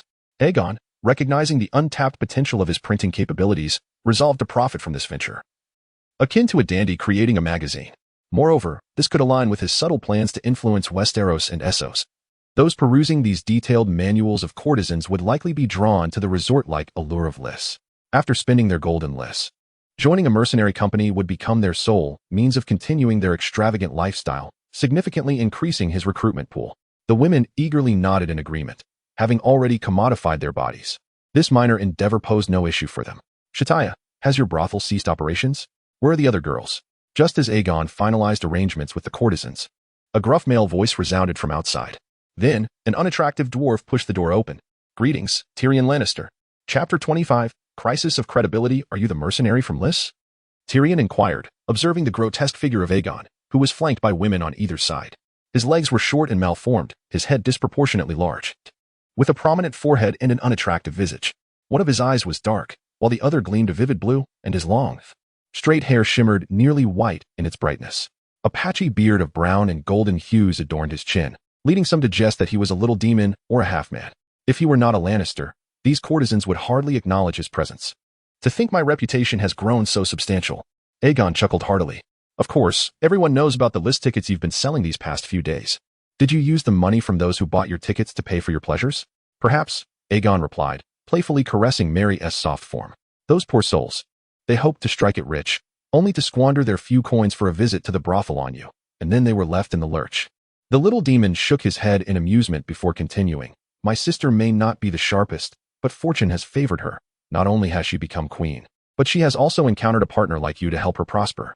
Am I late today? Aegon smiled. Indeed, I've secured all the ladies for myself. Perhaps you might seek out another establishment? Then I can only wish you a delightful time. The little demon sighed, shaking his head in resignation before turning to depart. Shortly after his exit, Aegon's guards arrived at the brothel. Commander, we apprehended a fraudster when we exchanged the grand prize tickets using the authentication method you suggested. Aegon frowned at the news. The blind fool had come. Show me. He hastily donned his attire and hurried to the redemption center next to the Baylor's September, crossing paths with Tyrion, who was on his way to another brothel. What urgent matter has you in such a flurry? Have you forsaken those lovely ladies? Tyrion queried. I'm the disheveled Aegon curiously. A Madin dares to grasp the dragoness whiskers. What should I do? Oh, how intriguing. I must see this for myself. At that moment, Tyrion's interest in the commotion outweighed his desire for indulgence. Upon their arrival at Baylor's Square, the fraudster was already securely bound by Aegon's soldiers. Your Lys tickets are a sham. I won a prize, yet they claim mine is fake. Come, everyone see. These mercenaries are swindlers. The young man with dark hair shouted. Despite being restrained, the crowd grew, with some who had not won echoing his sentiments, eager to reclaim their lost coin. Fortunately, Aegon's heavily armored soldiers instilled enough trepidation to prevent a significant uproar. Make way. Aegon pushed through the throng to reach the center. Tyrion, following closely behind, squeezed through the crowd with a sense of resignation. Silence. Aegon bellowed, commanding the attention of the gathering. At last, under the weight of his presence and that of his soldiers, the crowd quieted. Do not be deceived by this scoundrel. His ticket is forged. The Lys tickets have never been a deception. This is our queen's enterprise, backed by her credibility and the standing of House Lannister. This man here is Tyrion Lannister of House Lannister. If you do not trust me, do you not trust them? Credibility is the cornerstone of the lottery business, and the current situation threatened the very life of the Lys tickets. Aegon understood that failing to resolve this matter properly could result in a substantial loss of revenue. Or worse, being torn apart by the enraged populace. But he won, and you refused to pay him. Indeed, why should he not be compensated? Refund the money if you want to pay.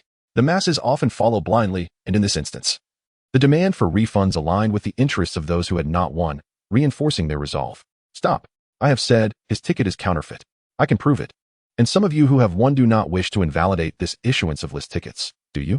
Upon hearing Aegon's words, those who had won smaller prizes but had yet to redeem them rallied to support his cause. We trust in the credibility of House Lannister. Let us hear what this mercenary has to say. Aegon surveyed the crowd, noting the rising tension had been quelled. He instructed for the counterfeit ticket to be presented. Observe, the Valyrian script is flawed, and there are discrepancies with the tickets you hold. As he spoke, he passed the counterfeit ticket to those in the front row who had already won, inviting them to examine it. It is indeed different. One would not notice without close inspection. Perhaps your printing is at fault. Why should you not pay?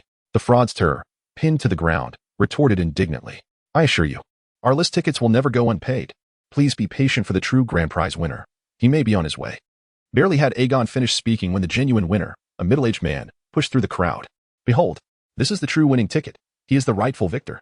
Bring forth his 1,000 golden dragons. I shall present them to him personally, and all of you other winners will be compensated as well. The crowd erupted in excitement once more. The winners aligned themselves with those who had not won, keen to protect their own interests and maintain order. Observing the soldiers present, the non-winners refrained from taking action, and the situation was swiftly brought under control. Meanwhile, the fraudster on the ground appeared ashen, regretting his involvement in this venture, fearing he would face dire consequences. Seeing this, Aegon unsheathed his longsword and approached the fraudster deliberately. I have stated before that the list tickets are the Queen's business. And this man dared to deceive her, seeking to tarnish her reputation and that of House Lannister while attempting to steal the gold that rightfully belongs to you. Thus, he shall face the consequences of his actions. A thief's hands ought to be severed. With that, Aegon plunged his sword into the fraudster's palm. The onlookers erupted in fervent cheers, applauding Aegon's decisive action. Chapter 26, Conspiracy. Aegon chose not to sever the hands of the deceiver directly. After all, they were in King's Landing, with King Robert as the ruler, and he was merely an outsider. Should he have executed someone on Robert's territory? His adversaries might exploit that to launch an attack against him, causing considerable trouble. However, under the pretext of Queen Cersei's authority, he could easily pierce the hands of this fraudster without consequence. Cersei had a vested interest in this enterprise, and few would dare to speak ill of the Queen. Publicly punishing the swindler could also serve as a deterrent to onlookers, preventing them from attempting similar deceit in the future. Aegon drew his sword, wiping the blood from its blade, and turned to the imp beside him. Tyrion, do you find my actions justifiable? To deceive the Queen and tarnish the reputation of House Lannister warrants such punishment. I am increasingly convinced that my sister's fortune is indeed extraordinary. Perhaps we might collaborate in the future. We shall discuss that later. Nevertheless, the judgment of this man must ultimately be left to His Majesty or the Queen. The forgery of these false Lannister bills could not be the work of a single individual. I must take responsibility for the Queen's business, Aegon declared with righteous fervor. I dare say Cersei will be quite grateful to you. The imp raised an eyebrow. Aegon was taken aback by Tyrion's perceptiveness, even predicting Cersei's gratitude towards him. It is merely my duty as her collaborator. Gratitude is unnecessary. I shall not accept any payment from the Queen, he asserted firmly. In truth, he had no intention of receiving any money. Perhaps he would merely expect a bit more gratitude from Cersei in private.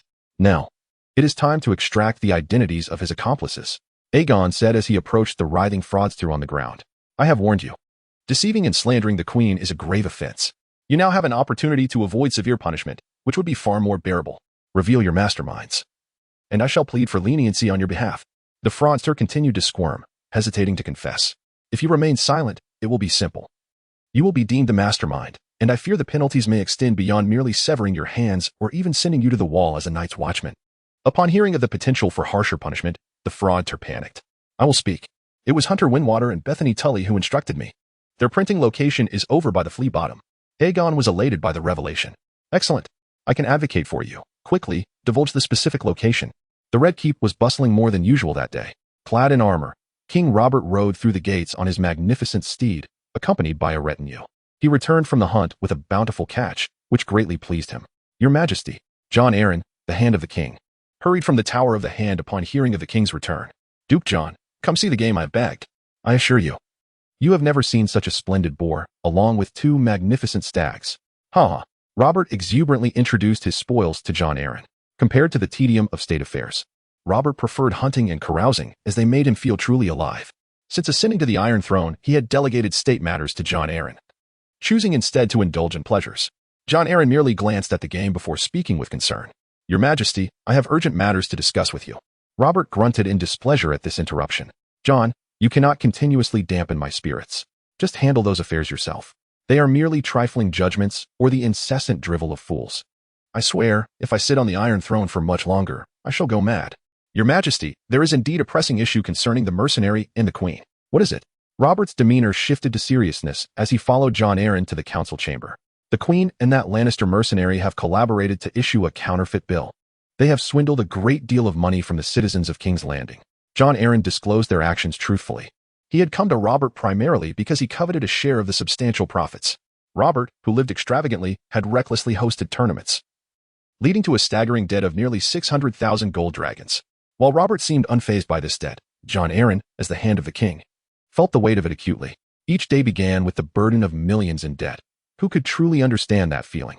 Having not studied the art of financial management, Jon Arryn could only think of various means to increase revenue. Reducing expenses was not an option given Robert's temperament, so he had to find ways to augment income. From the information he received, Aegon and Queen Cersei earned at least hundreds of gold dragons weekly from the sale of counterfeit bills, totaling tens of thousands annually. This was merely in King's Landing. If expanded throughout the realm, the potential income could reach staggering heights. How many hundreds? Robert asked, puzzled. Indeed, If we could seize this operation in the name of the king and expand it to the 7 kingdoms, we would earn at least 40 to 50,000 gold dragons each year. John Aaron replied excitedly. Had he known Aegon was underreporting the income, he would have likely dispatched someone to seize Aegon's operation immediately. However, Cersei holds a significant stake in this business. You know I owe a considerable debt to House Lannister. I cannot afford to offend her. John, you do not have a Lannister wife. You cannot comprehend my predicament. Robert lamented. Then we could issue our own. John Aaron suggested. That is a sound idea, though we should wait until the Lannister gathers sufficient funds to recruit a capable navy. You still intend to use him to take the Stepstones? Of course. This is something generations of Targaryen kings have failed to achieve, even Aegon the Conqueror with his 3 dragons. I wish to demonstrate to those who still yearn for the Targaryen dynasty that Robert Baratheon will be a great king. Besides, we are not spending much, are we? Robert chuckled. Chapter 27. The martial trial under the guidance of a deceiver. Aegon swiftly led his men to the lair where counterfeit lottery tickets were being produced. With a decisive kick, he shattered the gate to the courtyard, revealing several craftsmen busily handling printing templates, while a few knights lounged nearby, indulging in wine. They conspire to tarnish the queen's reputation and steal our wealth. Apprehend them all. Aegon commanded, and the soldiers surged forward, leveraging their numerical superiority to swiftly seize the 2 culprits. Observing this, the brown-haired knight raised his sword and lunged at Aegon. However, Aegon, with agility far surpassing that of an ordinary man, deftly sidestepped the attack and drew a dagger, pressing it menacingly against the knight's throat. Best Tytos was instantly subdued, rendered immobile yet defiantly proclaiming, Do you know who I am? I am of House Tytos, a distant nephew of Duke Mace Tyrell. I advise you to release me at once. Aegon chuckled lightly. Had you claimed to be the son of Mace Tyrell, perhaps I might have treated you with more courtesy. To invoke such distant relations for your father's misdeeds, who else should be apprehended if not you? Bind them all and transport them to the Red Keep to await the king's judgment. Within the Red Keep, Robert and John Aaron continued strategizing on how to seize the lottery business of the Stepstones and the 7 kingdoms. Once this scoundrel is ensnared by the soldiers of Westeros, we shall take over this enterprise, leaving him bereft of substantial income, compelled to rely on us. I trust this will not take long. Perhaps next year we can hold a banquet on the Stepstones. Robert exclaimed. One can only hope, Your Majesty. John Aaron replied, harboring doubts about the ease of their plans. Yet Robert remained robust, leaving John at a loss for potential complications. Your Majesty. At that moment, a herald hurried in. Robert's irritation flared. What now? Do you not see I am in conference with the hand of the king? Let the hand resolve any issues that arise. Your Majesty, this matter is rather delicate. Speak. What foolish dispute has arisen now? Robert sighed. Someone seeks to undermine the queen's business. The perpetrator has been captured, and the queen requests your presence for judgment. The herald relayed the news, causing Robert to immediately rise with urgency. Take me to her. Robert commanded, his stout figure hastening towards the throne room. Your Majesty. These individuals have slandered my reputation and that of House Lannister. They must face severe punishment. Cersei exclaimed upon Robert's arrival. Let me first ascertain the details, Robert replied, taking his seat upon the Iron Throne, then directing his gaze toward Aegon. What is the situation? Your Grace, I have collaborated with the Queen on a lottery venture, and these individuals have taken the opportunity to forge counterfeit tickets, seeking to defraud us and defame the Queen and House Lannister.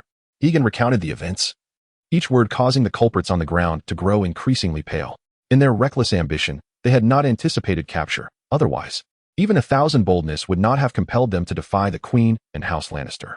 Under the iron-fisted leadership of Tywin Lannister, the current head of the house, the ruthless reputation of the Lannisters was well established across the 7 kingdoms.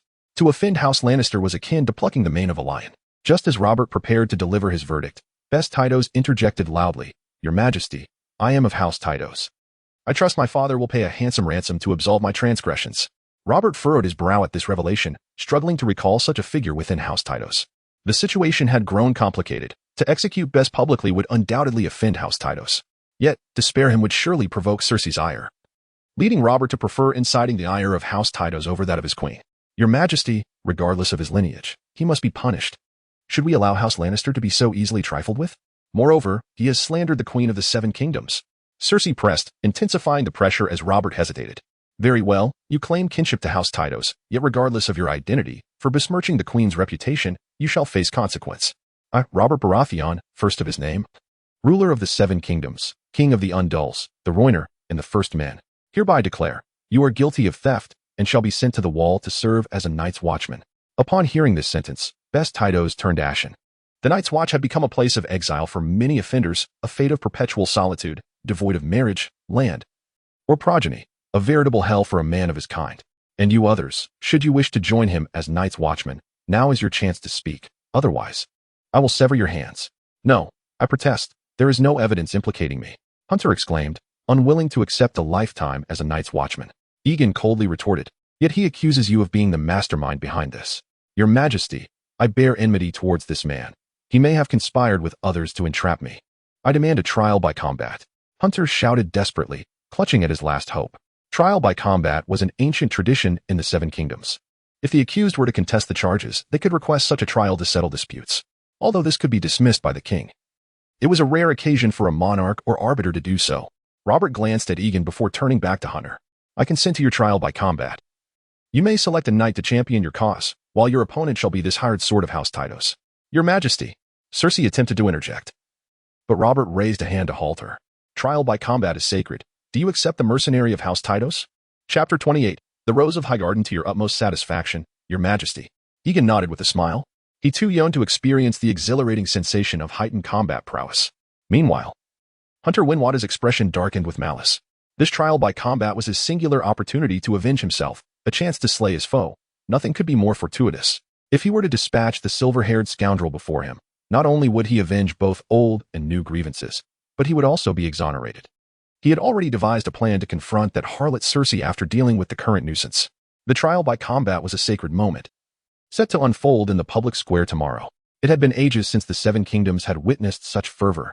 Robert laughed heartily, his dark beard nearly curling with delight. Moreover, your ticket for the tournament will incur a tax. We shall collect 10% of the proceeds. This is your prerogative, Your Majesty. Although Egan was deeply reluctant, he had no choice but to acquiesce, for he was not yet in a position to challenge Robert. It was a time for growth. Nevertheless, his ire remained undiminished.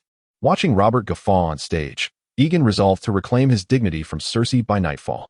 That concludes today's trial. The others are to be dispatched to the wall, as their presence here as Night's Watchman is of no significance. After Robert finished speaking, he rose to depart, for he relished the thrill of combat and was fervently organizing the tournament.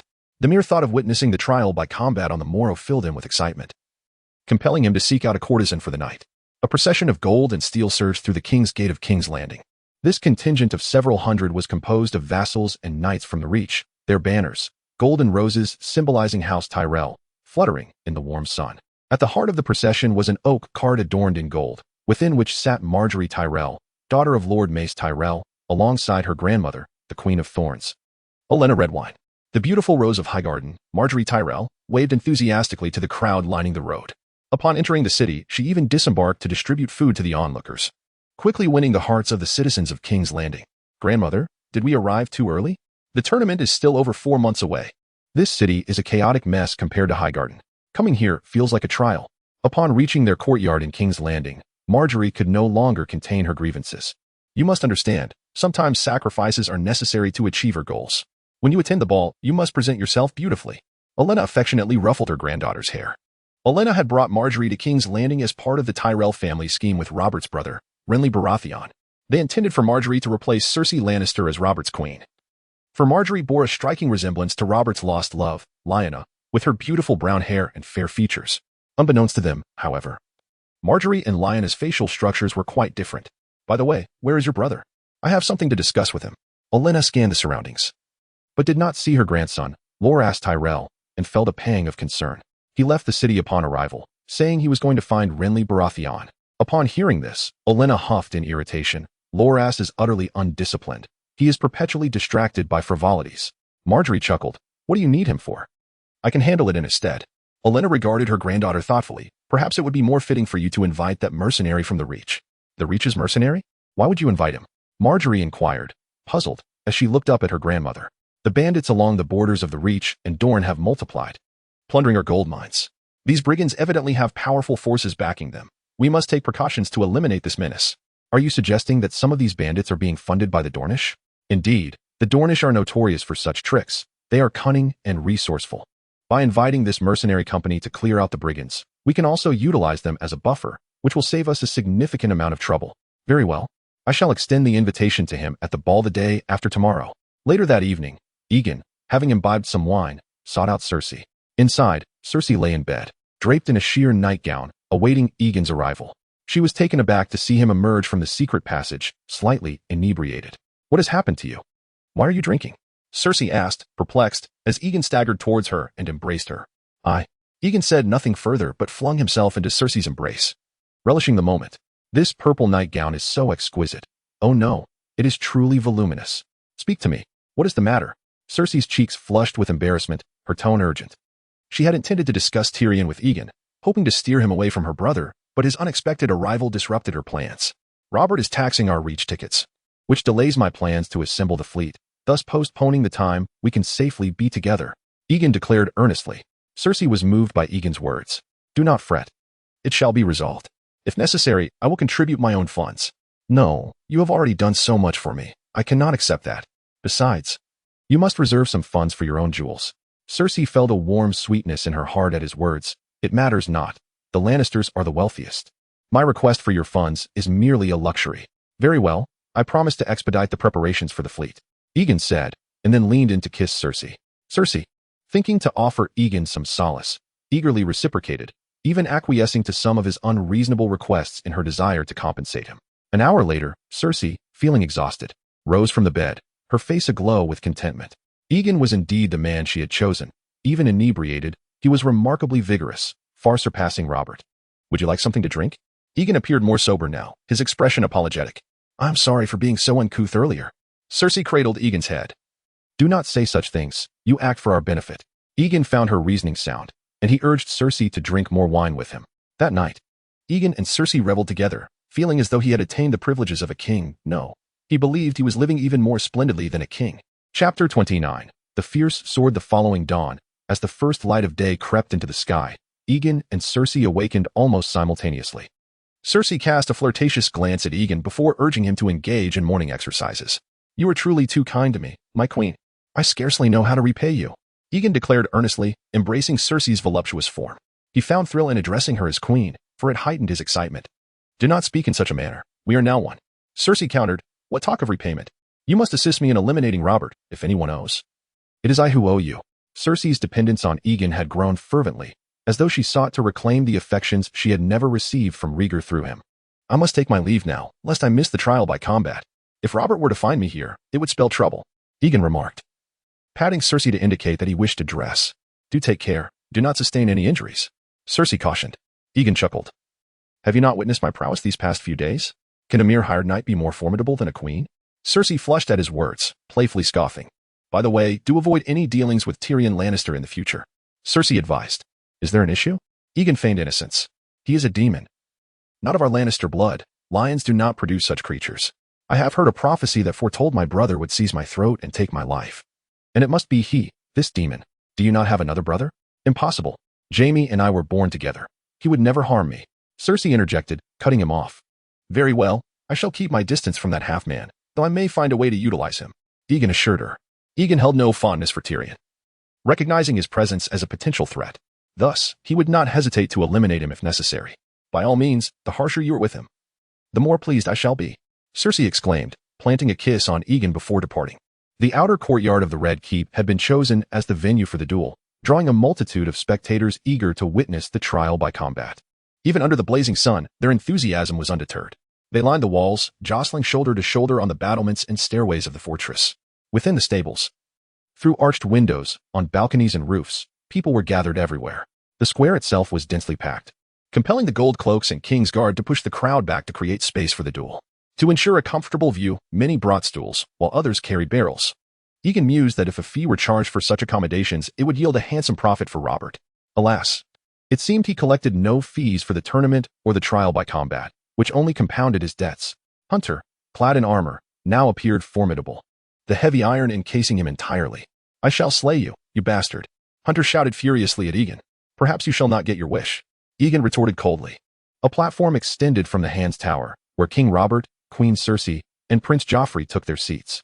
To Egan's side, he noticed the young Rose, Marjorie Tyrell, along with her grandmother, Olenna Redwine, both wearing expressions of indifference, likely because Robert had condemned the Tyrell family's branch, Bethany Tyrell, to the Night's Watch. They could not vent their anger on Robert. Thus, Egan and Cersei bore the brunt of it. Robert watched the two combatants with excitement, slowly raising his arm. The herald immediately sounded the horn, commanding silence from the crowd. The High Septon, adorned with a grand crystal crown, stepped forward. beseeching the father to render a judgment of their innocence and imploring the warrior to bestow strength upon the just. And thus, the trial by combat commenced. Hunter Windwater immediately raised his sword and lunged fiercely at Egan, who nimbly evaded the strike with astonishing agility. The long sword sliced through the air with a sharp whistle. Seizing the opportunity, Egan aimed a blow at Hunter's neck, but Hunter stepped back, the iron blade scraping against his breastplate and sparking, producing a harsh, grating sound. Next time, you shall not have such an opportunity, Egan taunted, circling Hunter with a sneer. He felt a slight increase in his agility, his speed noticeably enhanced. Humph. I believe that remark should be directed at you. Hunter grumbled in dissatisfaction. Nay, the goddess of desire will always bless me, Egan declared, immediately swinging his sword. Hunter quickly raised his blade to block. The clash of iron resonated with a deafening clang. Kill him! Kill him! The frenzied crowd screamed. On the main platform, Robert erupted into laughter at the unfolding spectacle. Cersei, however, wore a worried expression for Egan. After Egan's strike, he realized that his strength surpassed Hunter's significantly. Glancing at his strength value of 64 and then at the dent in Hunter's sword, Egan charged at Hunter once more, this time unleashing all his power. Hunter raised his sword to block, yet Egan's longsword seemed imbued with tremendous force, cleaving Hunter's iron sword in twain. Without allowing Hunter a moment's reprieve, Egan swung at his neck. Hunter's head soared into the air, blood erupting from his neck in a crimson fountain, rising to a height of nearly a man. Hunter's consciousness lingered in the moment he raised his sword, only to find himself soaring through the air, witnessing a headless corpse gushing blood. Instantly, a surge of pain overcame him, and he succumbed to darkness. Oh! Prince Joffrey shrieked at the gruesome sight, his innate bloodlust igniting. Meanwhile, Cersei's tightly clenched hands relaxed. Upon vanquishing his foe, Egan felt his power, his strength value, incrementally rise. This exhilarated him immensely. If this continued, with each kill, his growth would become virtually limitless. Soon, even the formidable mountain would be no match for him. Little did he know. He pondered whether simply seeking out condemned prisoners to slay would yield similar results. However, he suspected this might not be feasible, as his progression likely required combat akin to leveling up against monsters. Exploiting glitches would not facilitate his advancement. Chapter 30. The invitation at the ball. I hereby declare that Hunter Windwater has been found guilty. He has received the punishment of the 7 gods. And this trial by combat is concluded. With these words, Robert brought an end to the proceedings. Having witnessed the recent contest, he was eager to find a courtesan to relieve his pent-up frustrations, followed by a few days of vigorous hunting. Prime Minister John Arryn, observing Robert's hasty departure after the trial, could only shake his head in resignation. Though reluctant to admit it, he recognized that Robert was not fit to be a king. His temperament was more suited to that of a carefree prince, rather than a ruler tasked with governing a realm. Once Robert departed, Cersei cast a captivating smile at the figure of Aegon in the audience before making her own exit. In the dim confines of the Red Keep's dungeon, Ser Best Tully collapsed helplessly onto the cold stone floor. The realization that his remaining days would be spent in the bitter cold of the wall shattered him. As a man from the Riverlands, accustomed to a life of comfort, he could not fathom the prospect of living as a night's watchman for the rest of his days. Lacking the courage to face trial by combat like Hunter, he could only curse Aegon, the architect of his misfortune, within the confines of his cell. He continued until his voice grew hoarse, finally falling into a weary silence. Suddenly, the sound of clear footsteps echoed down the corridor of the dungeon, drawing closer until they halted at the door of his cell. Just as Best Tully turned to discern the identity of his visitor, the door swung open. Ser Best Tully, allow me to introduce myself. I am Peter Baelish, the King's Master of Coin, Littlefinger proclaimed, towering over Bess with a condescending air. Best Tully scoffed. Baelish, what business do you have with me? Come to mock the Tully family? Ser Bess, you misjudge me. I have always held the Tully family in high regard, and I do not support the king's verdict against you. Peter replied, his tone smooth yet cunning. However, I did not oppose Robert's judgment because I understood its futility. The true threats to you are the Lannister and the Queen. As long as they are present, any rebuttal from me would be ineffectual. Moreover, had I openly supported you, it would have hindered my ability to assist you now, as I would be under suspicion. Assist me? Best Tully questioned, incredulous. The Tully family has not chosen to intervene on my behalf. What makes you, a mere outsider, so benevolent? I have no gold to offer you. Ser Bess, I considered you a friend, yet you choose to insult me with your lack of generosity. This is the greatest affront. Peter feigned indignation, his tone growing more severe. Best Tully, suddenly alarmed, rasped, No, Baelish. If you help me escape, I promise you shall be my most loyal friend. Peter did not respond directly, shaking his head. Ser Bess, have I wronged you? I regard you as a true friend, yet you show me no respect. You plead for my assistance, but refuse to honor me with the title Master Baelish. Master Baelish, forgive my rudeness. You are my most faithful friend. I simply lack the words to express myself. Please, I implore you to forgive me. Bess pleaded, clinging to Peter's leg in desperation. A sly smile crept across Peter's face, as if his scheme was bearing fruit. Fear not, Sir Bess. When you embark on your journey to the wall, I shall discreetly arrange for your rescue. Thank you. Thank you, Master Baelish. Upon my return, I shall do everything in my power to repay you.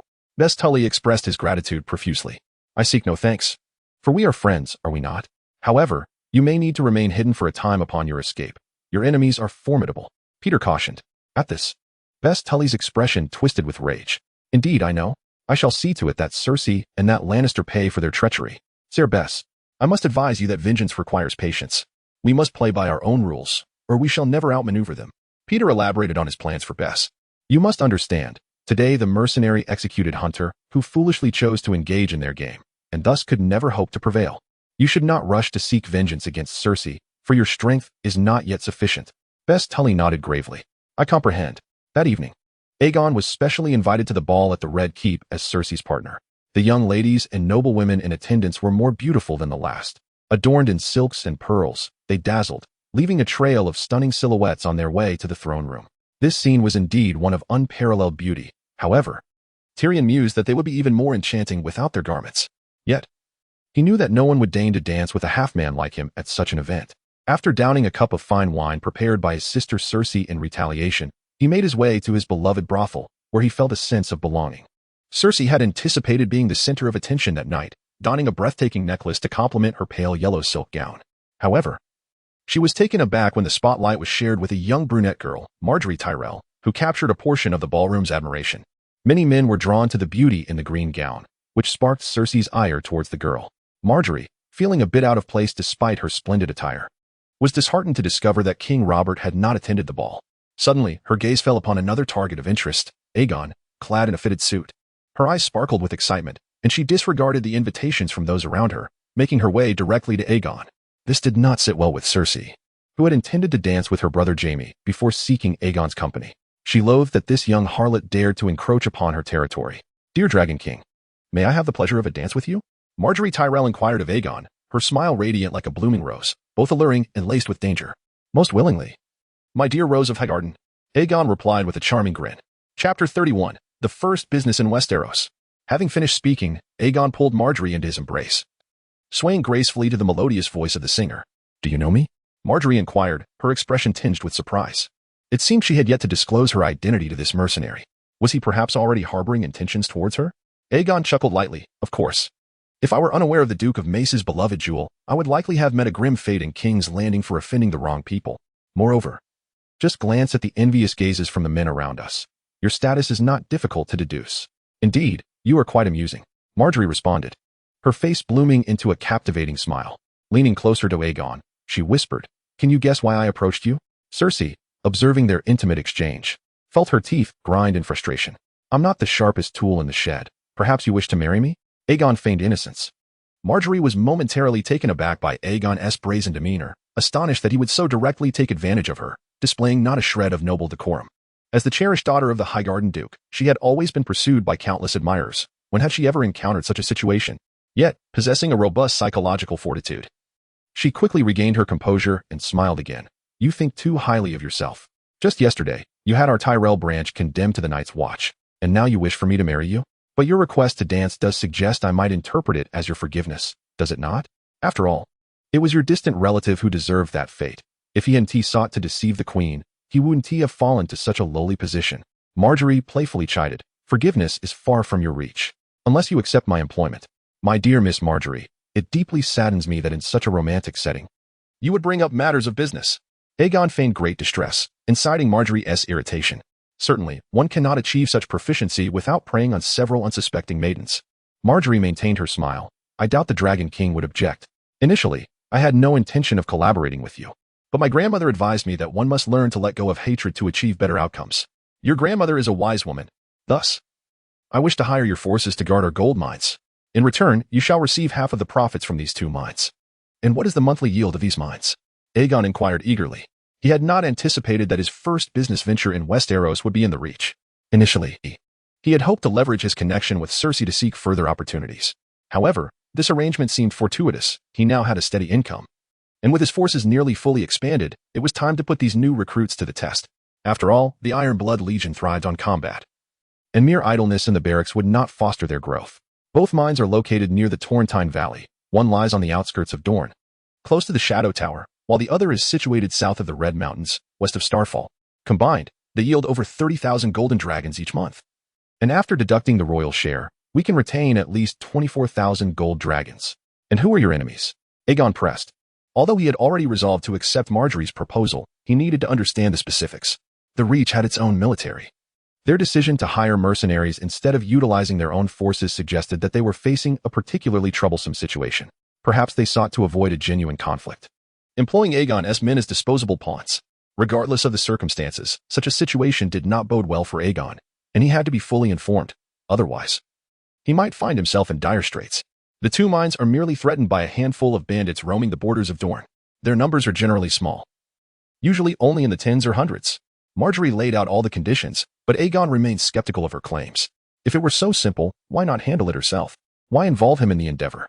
Aegon was acutely aware that nothing comes without a cost, except perhaps Cersei. Yet, he could not abandon this opportunity out of fear. What undertaking in mercenary life was ever straightforward? Your proposal sounds enticing. However, I would require 70% of the profits. Aegon deliberately probed Margaery's limits. Understanding her valuation of his troops would afford him greater leverage in future negotiations. Margaery retorted indignantly. How can you demand such a high share? My soldiers risk their lives for your gold. Surely I deserve more. If not, then let it be. Aegon feigned a move to leave. Margaery bit her lip. Fine. I agree. But you must discuss the specifics with my grandmother tomorrow. After all, I cannot make decisions for House Tyrell. Aegon tightened his embrace around Margaery's slender waist. Of course, this shall mark the beginning of our fruitful partnership. I am confident you will eventually marry me. Margaery pressed against Aegon's chest. Feeling a blush creep upon her cheeks, she could only stammer. To marry you is still a distant prospect. I believe that day is not far off. Aegon replied with a grin. Margaery, at his words, fell silent, continuing to dance with him until the end of the song. Once Margaery and Aegon concluded their dance, Cersei Lannister twirled with Jaime, and afterward, she approached Aegon with deliberate intent. Aegon, perceiving her approach, understood her intentions but sidestepped, amidst the throngs of people. He felt it prudent to maintain distance from the queen to avoid any undue rumors. Cersei, witnessing his evasion, simmered with indignation. After the dance, she cornered Aegon and led him to a secluded area for an interrogation. How dare you seek that brazen hussy for a dance before coming to me? Cersei hissed, her voice low with fury. Did you not seek out Jaime first? Aegon countered, surprised at her reaction. Cersei, taken aback by Aegon's reversal of roles, became flustered. That was to avoid suspicion. How could I dance with you first? Likewise, my queen, we must tread carefully.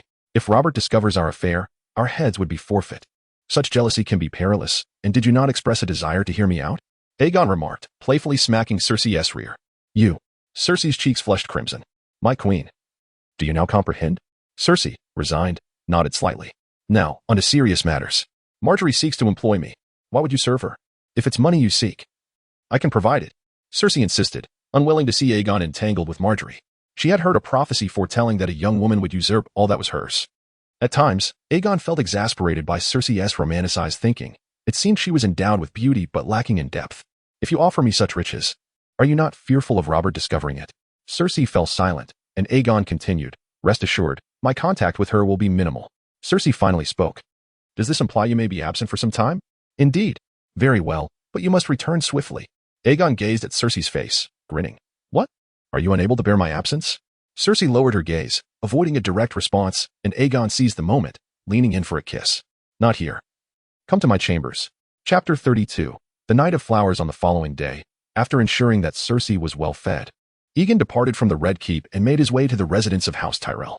As he traversed the narrow corridors, he encountered a young knight in the courtyard, brandishing an iron sword with fervor. This youthful knight, with long, flowing chestnut hair and striking golden eyes, was none other than Loras Tyrell, the fabled Knight of Flowers. Are you the mercenary known as Rhys? Loras inquired, his tone both curious and challenging. Indeed, you must be the legendary Knight of Flowers, Loras Tyrell, Aegon replied, somewhat taken aback by the encounter, for he had assumed Loras would be preoccupied with his companion, Renly Baratheon. You've heard of me? Loras twirled his sword with grace, engaging Aegon in conversation.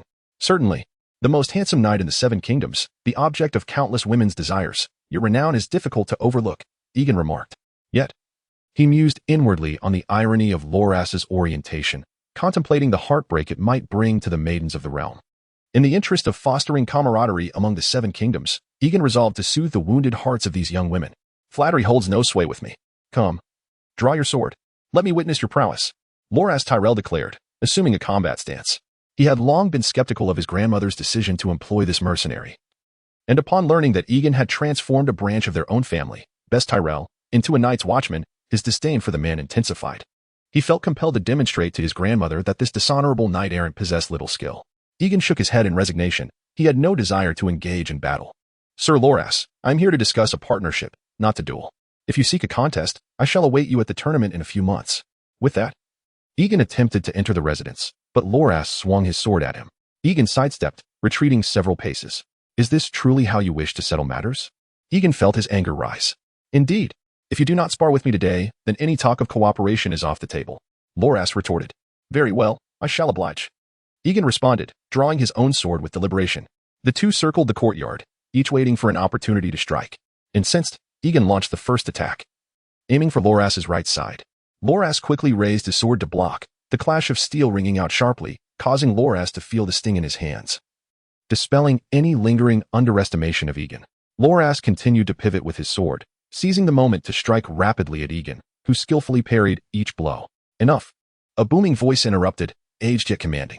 Loras, upon hearing it, sheathed his sword, casting a resentful glance at Egan as he declared, I shall be awaiting you at the tournament. Egan met his gaze with unwavering resolve. Rest assured, I will be there. Return and behave yourself. Lady Olenna admonished her defiant grandson with a stern glare. Only then did Loras turn to leave. Egan, my grandson can be rather unruly and has a temper. I hope you will not take offense, Olenna said, turning to Egan with a perfunctory apology. In truth, she had anticipated the confrontation upon Egan's arrival. Allowing Loras to spar with Egan had been a calculated move to temper the mercenary's audacity. She wished to convey that despite Cersei's support, House Tyrell was not to be trifled with. While the world knew of the Lannisters' ferocity, the honor of House Tyrell was all but forgotten, a reality she could not abide. Regrettably, her grandson's failure to decisively vanquish the mercenary prompted her to intervene. Lady Olenna, I have come to discuss business. If this is how House Tyrell conducts itself towards guests, I shall have no choice but to withdraw from this partnership. Egan exclaimed, his anger palpable.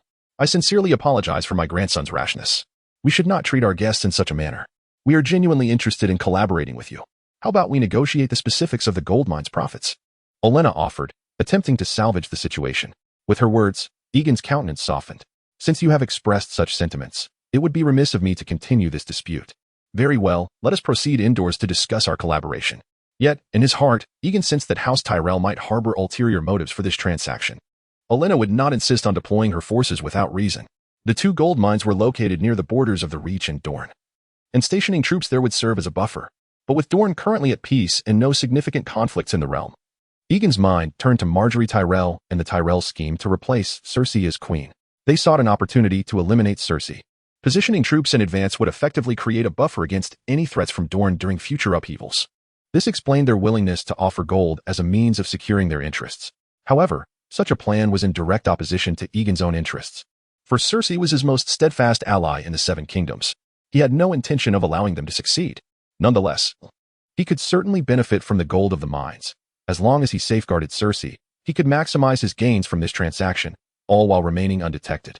Chapter 33. The Insatiable demands Madame Olenna, considering the ambiguous situation regarding the mountain bandits. I feel compelled to insist on deploying at least 3,000 soldiers for my peace of mind. I believe that our engagement in this venture should yield no less than a 70% profit. Upon entering the room, Yorn had no intention of indulging the thorny queen who sought to outmaneuver him. He boldly made his demands.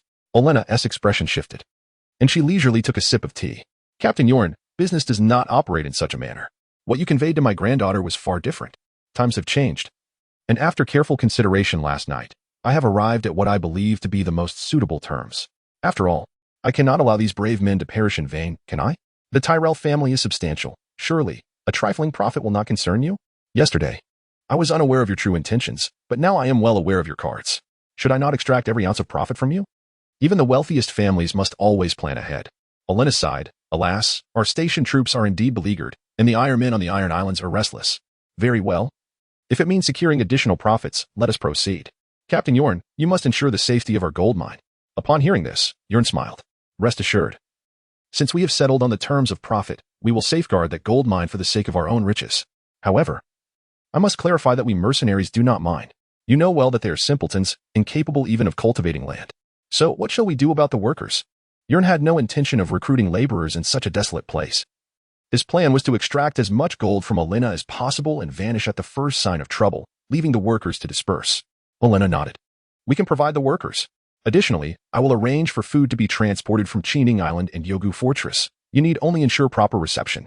Excellent, Madam Elena. Your sincerity is commendable. To refuse now would seem avaricious on my part. However, it is customary for mercenaries to receive a portion of the payment in advance. Given that this is a long-term engagement, I shall require 2 months' worth of profit up front. When our agreement concludes, we shall take nothing from the last 2 months. What do you say? Agreed. I will prepare the advance commission for you. Come collect it in 3 days. Elena readily acquiesced to Yurn's request, prompting a silent admiration for the Tyrell family's ambition. Yet, even if Marjorie ascended as Robert's queen, her son would not be first in line, unless both Joffrey and Tommen were eliminated. Such murderous intent? Yurn felt a deeper wariness towards this thorny queen. Thank you, Madam Elena. Since our transaction is concluded, I shall take my leave. I must send word back to prepare my troops. After Yurn departed, Marjorie, who had been eavesdropping, emerged. Her teeth clenched in rage at his retreating figure. That despicable mercenary is utterly insatiable. Olenna turned her gaze outward, observing the sunlit, pale yellow walls. You must understand. Utilizing the right individuals at the opportune moment is vital for maximizing effectiveness. His greed is expected. If he had other demands, we would need to exercise greater caution. Are you suggesting he might turn to others?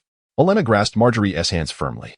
Aside from family, never place your trust lightly in anyone, especially not a mercenary. I understand. Marjorie nodded gently. After concluding discussions with Olenna, Yurn's subordinates hurriedly approached him. What is the rush? Is there something that cannot be conveyed at a leisurely pace? Captain, the merchants you instructed us to gather are all assembled. Such an important matter was communicated so slowly? Let me there at once. His subordinate, speechless, could only escort Yurn to the Baylor Great September Square. In the square, hundreds of merchants drawn by Yurn's lottery distribution offer had gathered, accompanied by a throng of onlookers, resulting in a near 1,000 people encircling the vast square. It took considerable effort for Yurn to squeeze through the crowd. Gentlemen, I trust you have all come to gain the distribution rights for our lottery tickets. Allow me to elaborate on the rules. Yurn proclaimed loudly, causing the clamor below to cease instantaneously. All eyes were fixated on Yurn, glistening with anticipation like wolves eyeing a tender rabbit. They had come due to the exceedingly generous terms Yurn had earlier divulged. Selling a single list ticket would yield a 3% profit. Moreover, any unsold tickets could be repurchased at their original price by Yurn. This was akin to a risk-free venture. Who could deny that list tickets were akin to a money-printing machine, especially since markets in the Seven Kingdoms had yet to be fully developed? Securing the distribution rights for list tickets would undoubtedly lead to immense profits. Excellent, gentlemen. After discussions with the Queen, we have decided to distribute list tickets throughout the Seven Kingdoms, and the prize for the winners will be quintupled. However, due to my limited capacity, I must enlist your assistance in expanding this business, and the Queen will utilize the gold earned to improve the sanitation of King's Landing. Long live the Queen! Long live the Queen! The crowd erupted in cheers. Yurn raised his hand for silence, then continued outlining the terms. Becoming a distributor is straightforward. You are required to submit a guarantee of 3 times the value of the list tickets for each distribution. Of course, this money will not be utilized by us. Should you choose to withdraw from this venture in the future, it will be returned to you. Immediately, discontent rippled through the merchants below. Why must there be a guarantee? How can we trust you? You need not trust me. Place your faith in the Queen and the Lannister family. Yurn reassured them. I assure you that your guarantee will not be misused, except in cases of reported embezzlement. Otherwise, your guarantee will certainly be returned. Every list ticket must be marked with a black line the moment it is sold. Failure to do so will render it invalid. Should anyone report that no one among you adhered to these rules and attempted to deceive us, your guarantee will be forfeited, and you shall be charged with theft. While the informant will receive half of the guarantee as compensation. Understood? Those wishing to acquire distribution rights may step forward now. As Yurn's words concluded, merchants surged forward. With the Queen and the Lannister family backing them, what was there to fear? As for embezzlement, only a fool would attempt such a thing. The recent execution of Hunter by Yurn served as the most profound warning. Chapter 34. Departure from the Red Keep after a heartfelt exchange. Aegon and Cersei lay quietly in bed, finding solace in one another's presence. Robert is truly a fool, neglecting such a beautiful queen. Preferring to seek solace in the company of whores or pursue hunting instead, Cersei shot Aegon a playful glare, retorting, "You should be grateful, otherwise you would never have encountered me. Indeed, it is reasonable to feel thankful that he has relinquished such a stunning queen to me." Aegon chuckled, giving Cersei a playful pat. "Are you truly leaving for a month or two?" Cersei asked, a hint of reluctance in her voice. You know I must do this. Without the combat readiness of my fleet, how could I defeat others? How could your father ever consider marrying you to me? Very well, I shall tend to your affairs. But you must return early in the evenings for the remaining days. Of course, I would never wish to be apart from you, Aegon replied, leaning in for a kiss. The following day, Aegon awoke refreshed, having enjoyed the queen's tender embrace.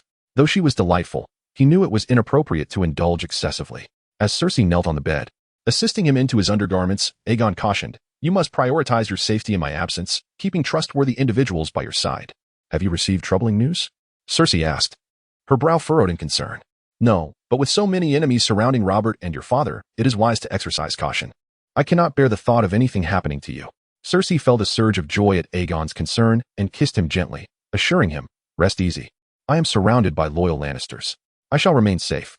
Then I can be at ease, as long as you are unharmed. The plans of old Rose and Lancel will falter, allowing me to focus on amassing wealth and strengthening my forces."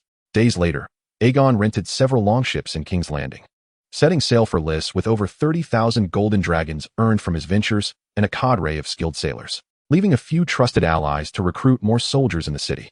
The pirates of the Stepstones had been quiet since Aegon's previous encounter, yet he remained cautious. Navigating along the Dornish coast, he preferred to spend an extra day at sea rather than risk his life prematurely. Upon his return to Lys, Aegon sensed a palpable shift in the demeanor of the local nobility. Previously marked by fear and disdain, they now regarded him with a sycophantic admiration, especially as his army swelled to 5,000 men, nearly a third of Lys's slave soldiers. This burgeoning force had become a significant military presence within the city. The governors of Lys repeatedly invited Aegon to engage in skirmishes against the mercenaries hired by the Myrish, hoping to eliminate this potential threat.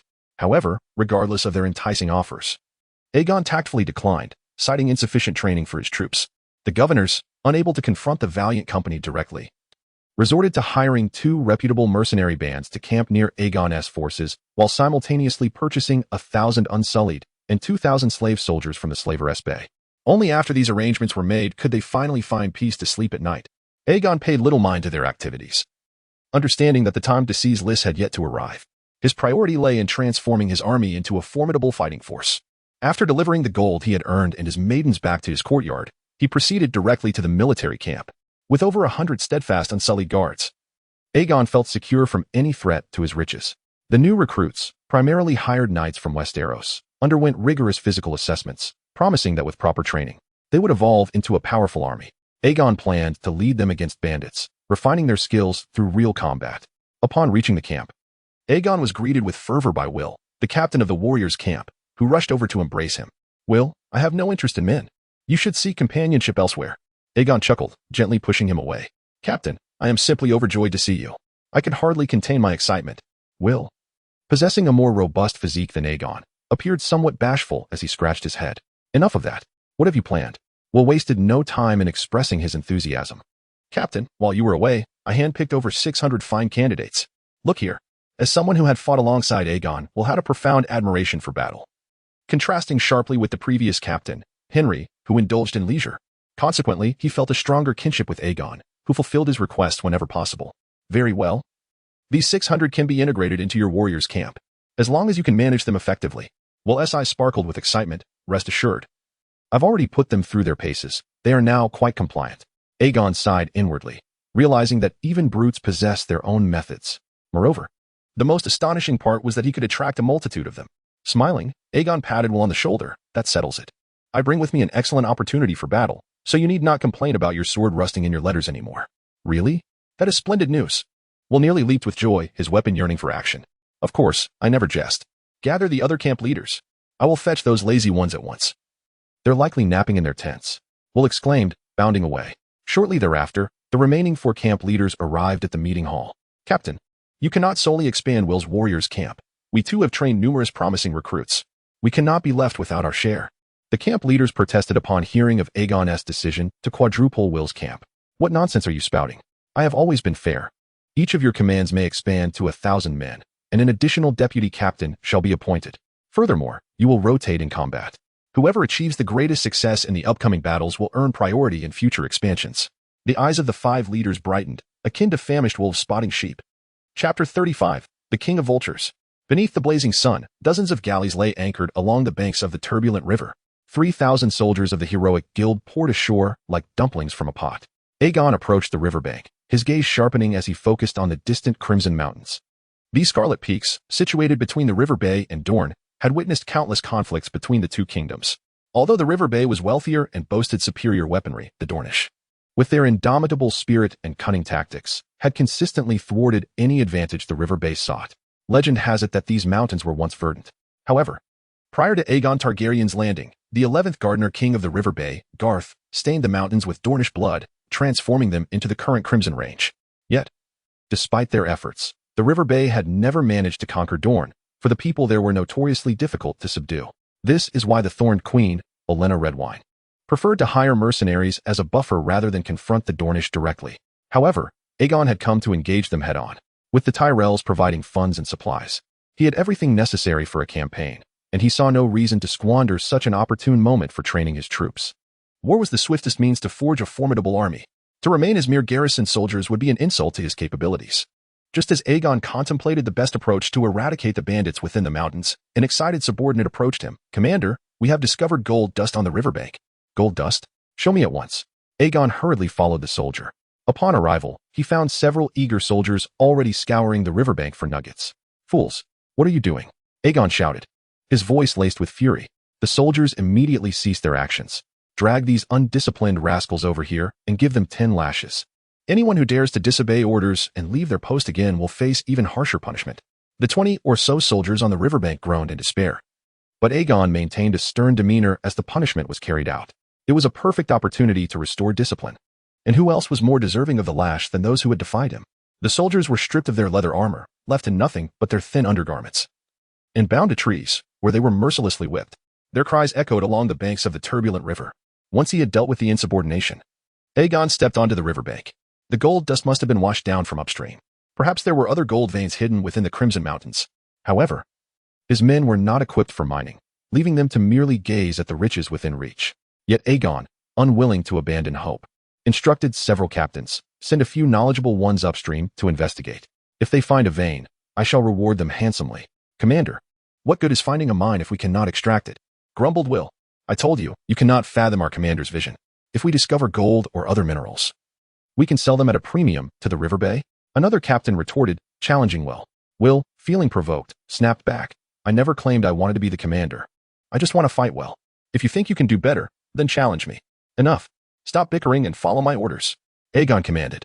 He split the 1st Battalion into 2, assigning them to guard the 2 gold mines while the Warriors Battalion and the 2nd Battalion formed 2 teams to venture into the mountains and confront the bandits. The battalion that claimed the most heads would earn an additional reward of 3,000 golden dragons. And do not drink from the wells unless necessary. Ensure you carry enough water bags before any expedition. The soldiers fell silent, obediently setting about their tasks. While they may not entirely respect one another, they held Aegon in high esteem for rising to the position of commander in just 3 years and expanding the heroic guild to its current scale. Few could claim such prosperity for the guild. Unlike the previous commander, Henry, who merely led the guild on aimless adventures, wasting time in the brothels of trade city-states. Deep within the Crimson Mountains, in an unknown valley, a band of brigands was entertaining a brown-haired guest. Since being rescued by Littlefinger, Best Tyrell had returned to the River Bay. Unfortunately, his father dared not harbor him, fearing repercussions for sheltering a fugitive Night's Watchman, and could only provide him with some gold to escape to the free trade cities.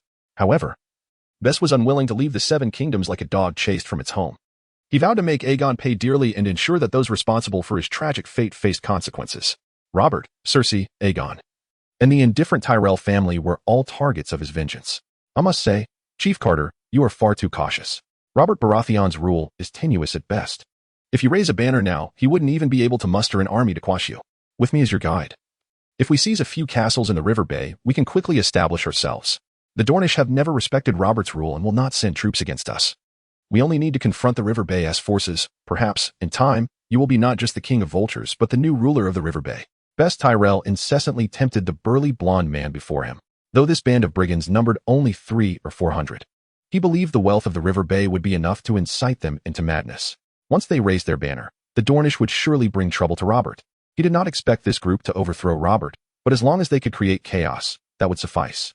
If they could eliminate Aegon, it would be even better. "Sir Bess, you know that while the brigands in the Crimson Mountains may respond to our uprising, our weapons cannot compare to the wealth of the River Bay. How can we possibly seize their castles? Best Tyrell pondered this for a moment, then, as if making a significant resolution, clenched his teeth and said, I will have my father secretly send me some armor, and I will also enlist my friends to contribute as well. I believe this will greatly aid you. Ha ha, Sir Bess, you are indeed a true friend to us Dornish. Rest assured, you will always be my ally, the King of Vultures. Chapter 36. The Demons of the Dornish Frontier. After landing at the torrential river, Aegon personally led a contingent of 500 men into the mountains to eradicate bandits, personally slaying several over the course of a few days. His strength increased as anticipated to 66, while his agility rose to 46. However, in recent days, they had not caught even a glimpse of the bandits, which puzzled Aegon. He sensed that the brigands had received word of their presence and were now hiding. This was precisely the scenario Aegon dreaded. He had entered the mountains to practice his military skills and gain experience, but if the enemy chose to cower like turtles, how could he proceed? Clang, clang. The sound of hurried footsteps approached rapidly. Commander, we have discovered a village of local mountain dwellers ahead. A scout rushed to Aegon, reporting the situation, prompting him to swiftly follow the scout to the village. The mountain dwellers of the Dornish frontier could be considered Dornish people, often referred to as stone men.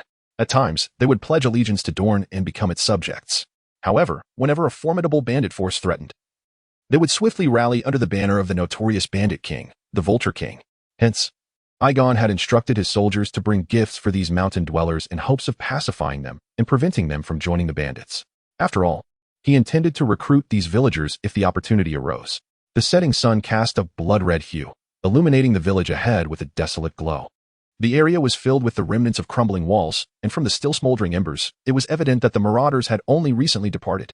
Commander, this is the second looted village we've encountered. It appears these bandits are planning something significant. The deputy commander furrowed his brow at the sight before them. Aegon nodded slightly, pondering whether Dorne had intentionally supported this bandit group. Otherwise, they would not have been so active. Commander, we found some inscriptions inside. Another soldier exclaimed. Aegon approached to find words carved on the wall in common tongue. Murderers, the order of heroes is upon you. Damn. Aegon cursed upon seeing the inscription. Commander, could it be the heroes led by Commander Will? The deputy commander suggested cautiously.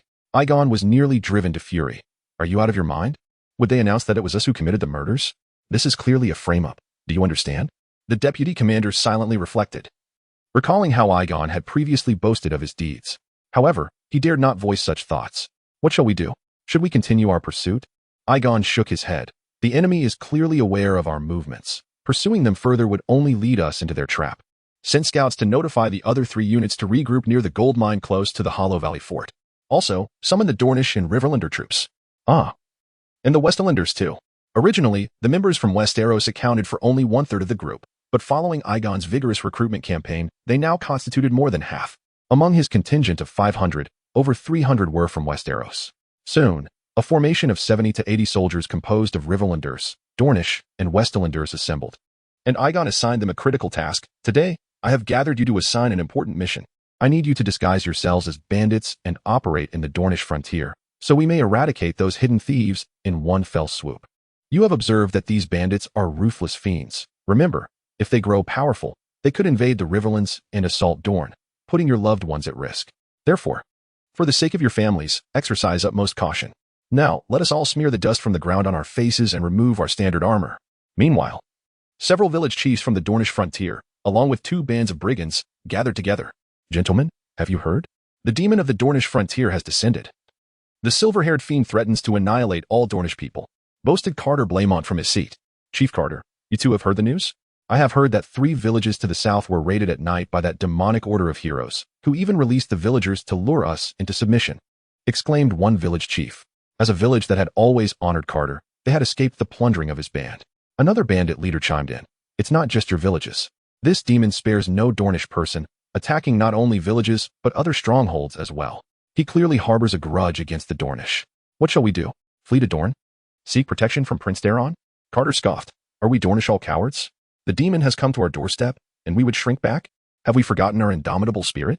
But our equipment is inferior to theirs. How can we resist? Carter grinned at this remark. To be honest, I happen to have some equipment procured from Prince Daeron, along with some acquired from smugglers in the Riverlands. With this gear, we can form the mightiest force in the Dornish frontier. Once more Dornish men join us, we shall slay that demon. Yes, we shall slay that demon. Cut down that fiend. While the others sensed something amiss in Carter's words, they could not pinpoint the issue and thus echoed his sentiments. Once they departed to rally their men, Bess Tarley stepped out from the shadows. It seems I must congratulate Chief Carter in advance on becoming the new Vulture King. Thank you, but I should be the one expressing gratitude to you, Sir Bess. Without your plan, I doubt these men would have so readily submitted to me, Carter replied. To which Bess dismissed the praise with a chuckle. It was all thanks to that foolish Lisa, had he not sent his troops. Our plan would not have gone as smoothly.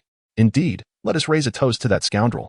Chapter 37. Nurturing the enemy with caution to the esteemed King Robert Baratheon I of Westeros. Regrettably, I must convey to you a piece of disheartening news. My forces were poised to launch an assault on the Stepstone Islands, but our plans have been hindered by the mercenaries of House Tyrell. During our encampment, we stumbled upon a most alarming revelation. A new Falcon King has emerged in Dorne. Given the devastation wrought by previous Falcon Kings upon the Seven Kingdoms, I believe it imperative that we dispatch troops forthwith to quash this insurrection and mitigate the ensuing damage. My army, having accepted the Tyrell's commission, shall ensure the protection of their gold mines. However, should your majesty be inclined to employ us with a decade's mining rights to a recently discovered iron mine, I could swiftly mobilize the remainder of my forces to eradicate these rebels. I trust you understand that my soldiers require sustenance, and as I possess neither the nobility nor the territorial taxes of the Seven Kingdoms, my desire to assist you in this conflict may meet with considerable opposition. Yet, I am confident that with the assurance of the iron mine's 10-year extraction rights, such dissenting voices would undoubtedly diminish. Of course, you are free to gather your armies at your discretion to suppress these rebels, and I shall fully respect your decision. Yours faithfully, Aegon Targaryen Smack. Robert slammed the letter from Aegon down onto the table in fury. I've long asserted that the Dornish are not to be trusted, Jon.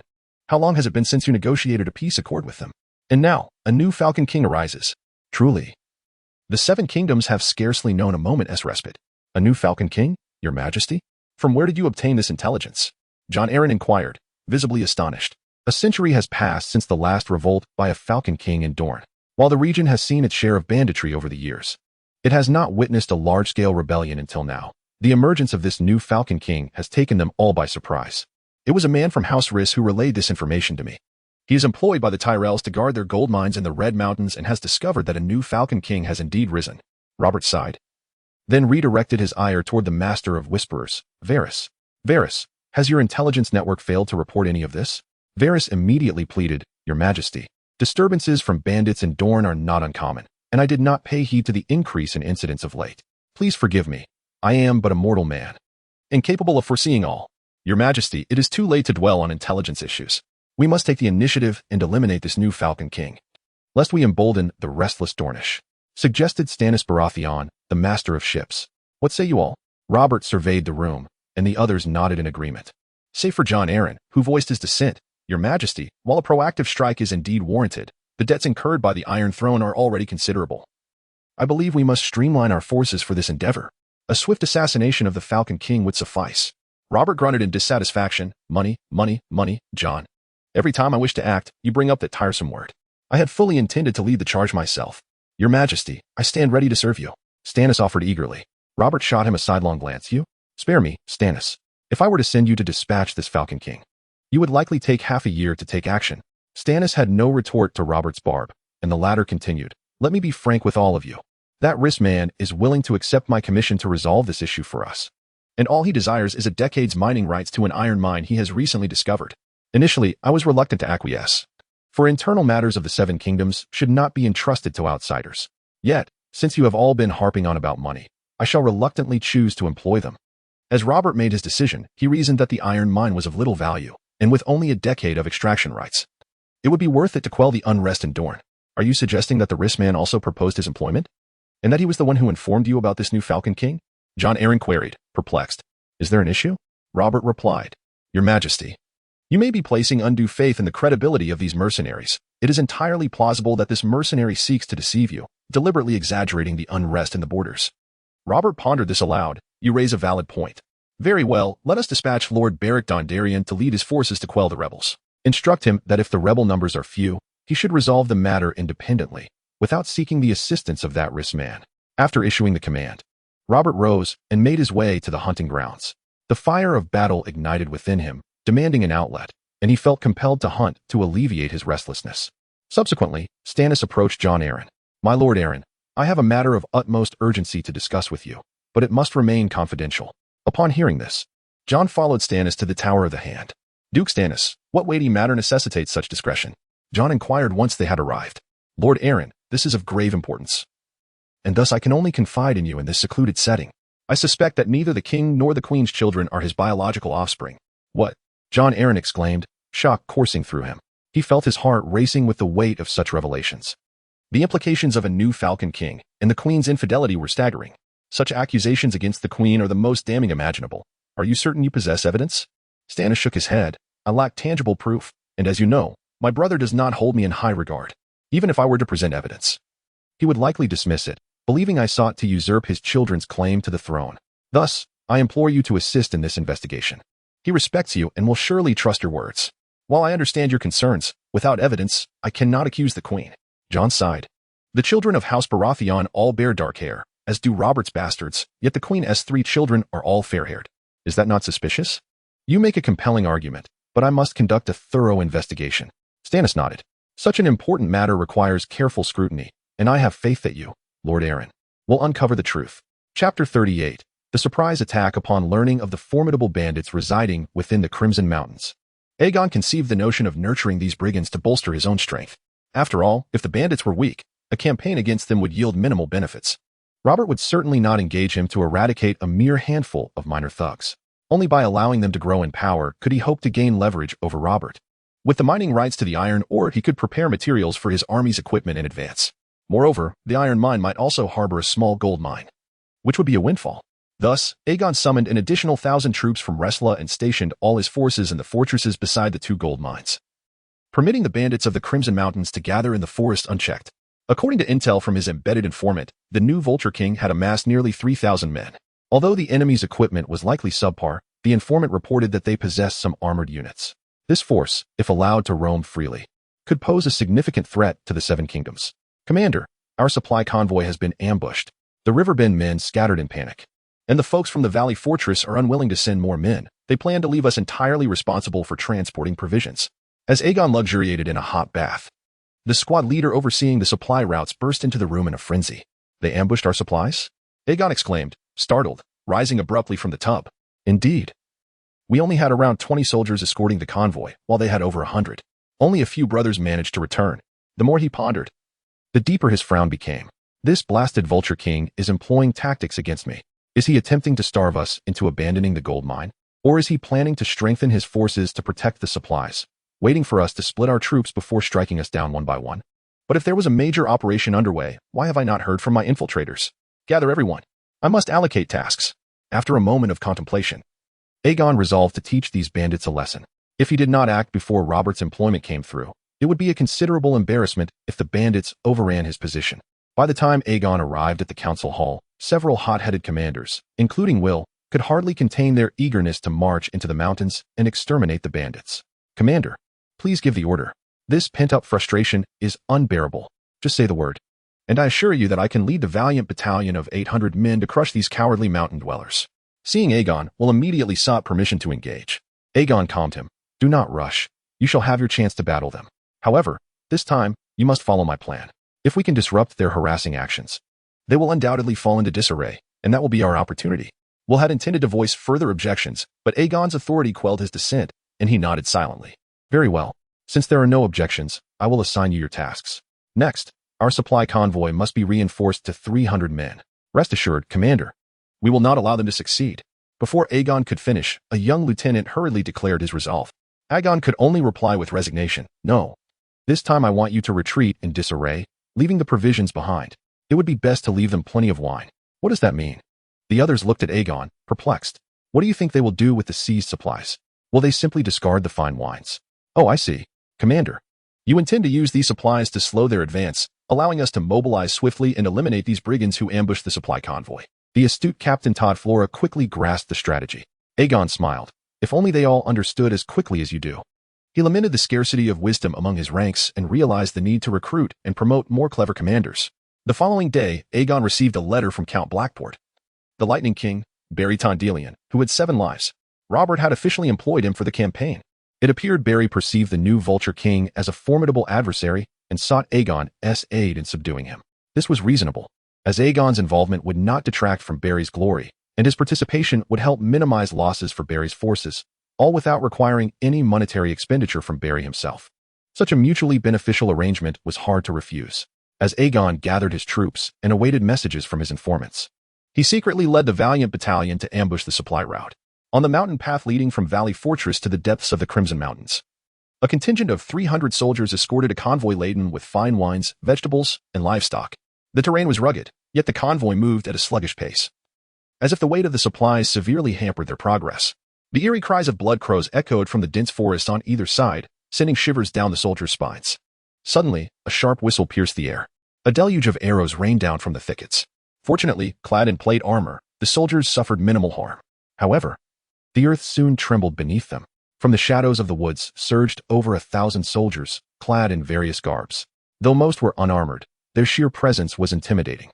The escorting supply troops were swiftly routed, fleeing back towards Valley Fortress, leaving behind a bounty of provisions. "Boss, these mercenaries are truly worthless." They fled without even fighting. "Worse than those we encountered last time." A brown-haired bandit from the Dorne Mountains scoffed at his commander. "You should be pleased with this news, had they been fierce warriors. How much would we have to sacrifice to eliminate that silver-haired demon mercenary?" barked the robust bandit leader. "Hurry and clear this area. Burn whatever we cannot take. We cannot leave anything for these mercenaries. Gather what we can and move quickly." His subordinates dared not pillage, hastily gathering the spoils. However, the weight of the provisions had significantly slowed their advance, causing them to take far longer than expected to traverse a path that could have been covered in half a day. Just as they were about to escape into the mountains, the ground quaked behind them. A battalion of several hundred heavily armored soldiers charged forth with lethal intent. Chapter 39. The Descent of the God of Death. The oppressive sound of the horn echoed through the valley, accompanied by the frantic cries of soldiers. The birds and beasts in the dense woods on either side were startled into flight. The mountain bandits, who had been celebrating their victory, were immediately struck with terror upon witnessing the steel tide rushing toward them. The band of heroes led by Aegon donned brilliant armor, starkly contrasting with the ragtag leather-clad bandits. This significant disparity in equipment instilled a sense of helplessness in the bandit leader, for the most terrifying aspect of battle is when even the commander lacks confidence in victory. Nevertheless, as a notorious bandit of the borderlands, he understood that failing to act at this moment would only exacerbate his troops' losses. "Form ranks. Form ranks. Archers, prepare to shoot." With the leader's commanding voice, the troops gradually adjusted their formations. The soldiers in the front row gripped their weapons tightly, swallowing nervously as they beheld the incoming tide. "Think of your families. Think of your loved ones. If we lose, this demon will slaughter them all. So, warriors, raise your spears and swords, let them witness our might." The bandit leader continually urged his men, ensuring they would not scatter before the advancing troops. "Archers, draw your bows." The archers in the rear immediately complied.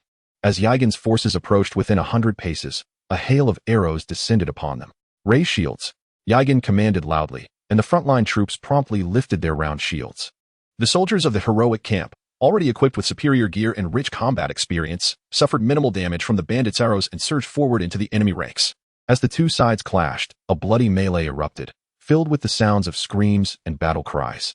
The frontline soldiers engaged fiercely with the Dornish troops, their spears clashing against iron armor relentlessly. "Will, you and I will cut through." Aegon ordered Will beside him, leading a few soldiers into the fray with reckless courage.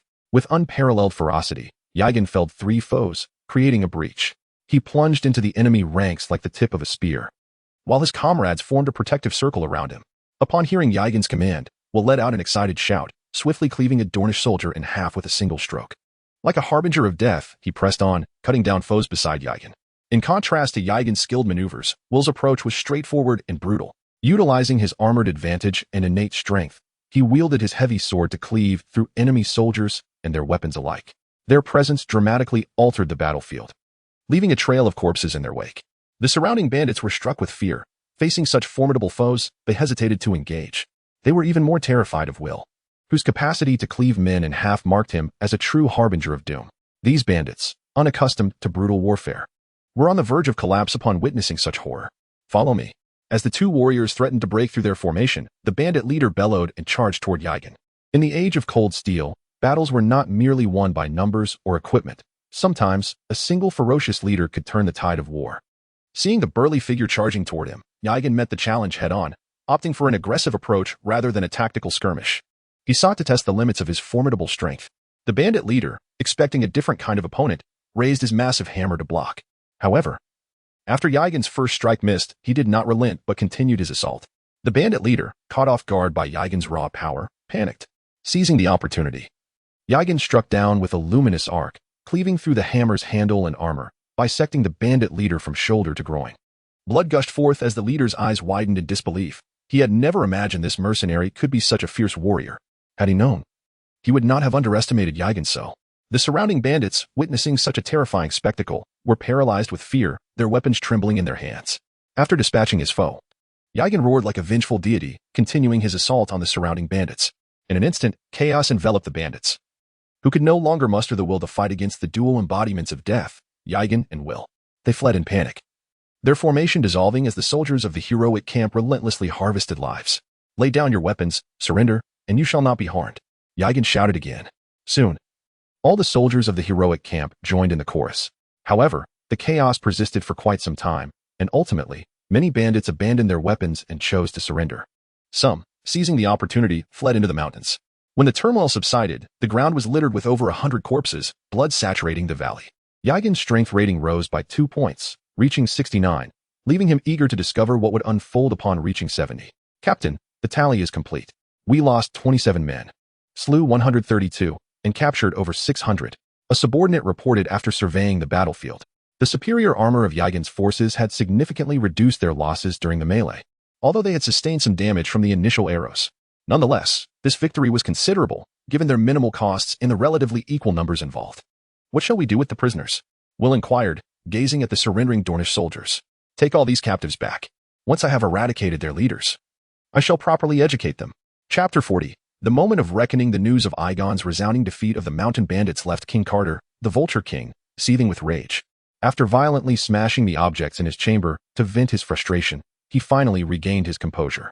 Carter, who has provoked you to such fury? Beth Tillier inquired, alarmed at the disarray before her. Carter snorted in dissatisfaction. That fool Eamon. I tasked him with harassing the mercenaries, and instead, he directly engaged them. To make matters worse, he was annihilated. Utterly foolish. He was defeated by those mercenaries? Does that not complicate our subsequent actions? Beth Tillier felt a surge of panic upon receiving this news. The interior of the Crimson Mountains was primarily divided between two factions, their band of mountain brigands and Aegon's mercenary company. They had planned to disrupt the enemy's supply lines to force them to abandon their gold mines and nearby fortresses, allowing their forces to wreak havoc throughout the Crimson Mountains without fear of Aegon's stealthy assaults. However, Eamon's failure had thwarted their plans from the outset. Indeed, it has become more challenging. Yet, it has also illuminated the disparity between our forces.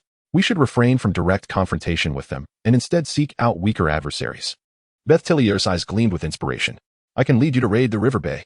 Carter shook his head coldly. I do not belong to the River Bay. I am a Dornishman, and only this land of Dorne shall bless me.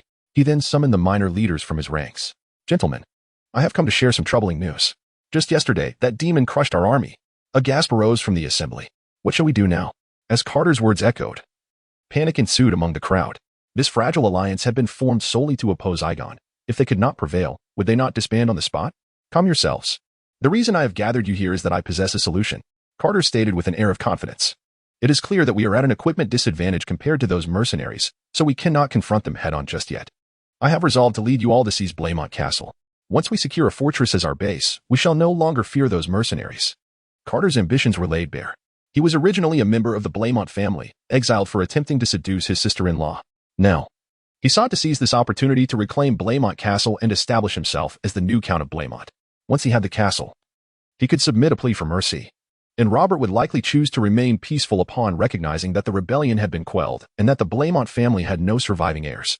Thus, he would no longer have to bear the stigma of a mountain brigand. My Lord Carter, is this truly appropriate? We have only gathered to resist those mercenaries. The Dornish are our kin. Do I not know this? I, too, am a legitimate heir of the Blaemont family. Why should I not vie for what rightfully belongs to me? Carter remarked with indignation. I understand that some of you may be reluctant to take action against the Blaemont family, but fear not. I will command my troops to assault Blaemont Castle while you merely observe. Once I have taken the castle, I will welcome you all to join me in opposing those mercenaries. Hearing this, the assembly fell silent.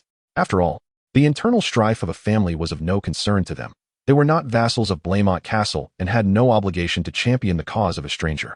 A regiment bearing the purple lightning banner gradually halted outside Aegon's encampment. The Lightning King, Baron Tenderlion, dismounted and entered the modest castle behind the camp, accompanied by two attendants. Baron, with his golden red hair and handsome visage, was a knight of profound honor. Initially, he had been reluctant to ally with Aegon's mercenaries. But upon witnessing the Vulture King's thousands of troops, he reconsidered. He wished to avoid excessive casualties among his ranks, which would result in more orphans in Blackport. Lord Baron, Aegon, upon hearing of his arrival, rushed out of his tent to greet him. Come in. I have exquisite wines from Chindig Island. We must enjoy them together. Upon sitting down, Baron promptly declined. No need for the fine wine. I believe we should expeditiously discuss how to eradicate this Vulture King. With each additional day he survives, more innocent civilians suffer. Aegon sighed. Lord Baron, I fully understand your sentiments. I too wish to eliminate these traitorous brigands swiftly. But they have long dwelled in the mountains and are intimately familiar with the terrain. Capturing them is no trivial matter. Does that mean we simply allow them to rampage unchecked? Baron huffed in dissatisfaction. He suspected that Aegon's reluctance to act stemmed from a desire to exploit the situation for a higher payment from Robert. Such tactics were the hallmark of these cunning mercenaries. If your chivalric company is unwilling to engage, I shall request the king to dispatch another army to aid my efforts. Lord Baron, you ought to allow me to finish speaking. Aegon's frustration flared as he faced the incompetent Lightning King, his tone growing serious. It is no wonder you have died 7 times. Baron fell silent, and Aegon continued. Now that I have accepted the king's commission, I shall indeed take action. Our chivalric company has always upheld its reputation for honor. Furthermore, I have not been idle. I specifically dispatched a team disguised as bandits to infiltrate the enemy's ranks and place some spies among them.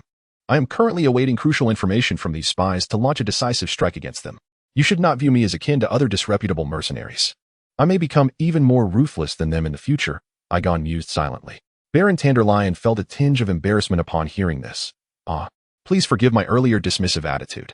I shall ensure that the king is well informed of your contributions. Though somewhat inept, Baron was not one to cling to prejudice. Upon realizing that Aegon was not an irresponsible mercenary, he was willing to set aside his biases. You too are concerned for the innocent populace. How could I hold that against you? As for acknowledging your merits, I trust that Lord Baron would not claim our achievements for himself. Aegon generously praised, recognizing that those who valued honor must be uplifted. As the two engaged in fervent discussion, Aegon's infiltrator returned, presenting him with a sealed letter. After reading the contents, Aegon passed it to Baron Tanderlion. Lord Baron, see here. Is this not the opportune moment we have been waiting for? Chapter 41. The final showdown. The sky was shrouded in gloom, heavy clouds pressing down upon the hearts of men, making it difficult to breathe. The city of Blaemont lay beneath the Dorne Mountains, to the right of the torrential river. Outside the walls, farmers had cultivated vast fields along the riverbank. However, today, these lands were ravaged by the insurgents spilling forth from the Crimson Mountains. The rebels infiltrated through the corners of the moat, using iron hooks to scale the walls, slaying the guards, and then opening the city gates. The soldiers defending the city soon found themselves embroiled in a bloody battle against Carter Blaemont's bandits.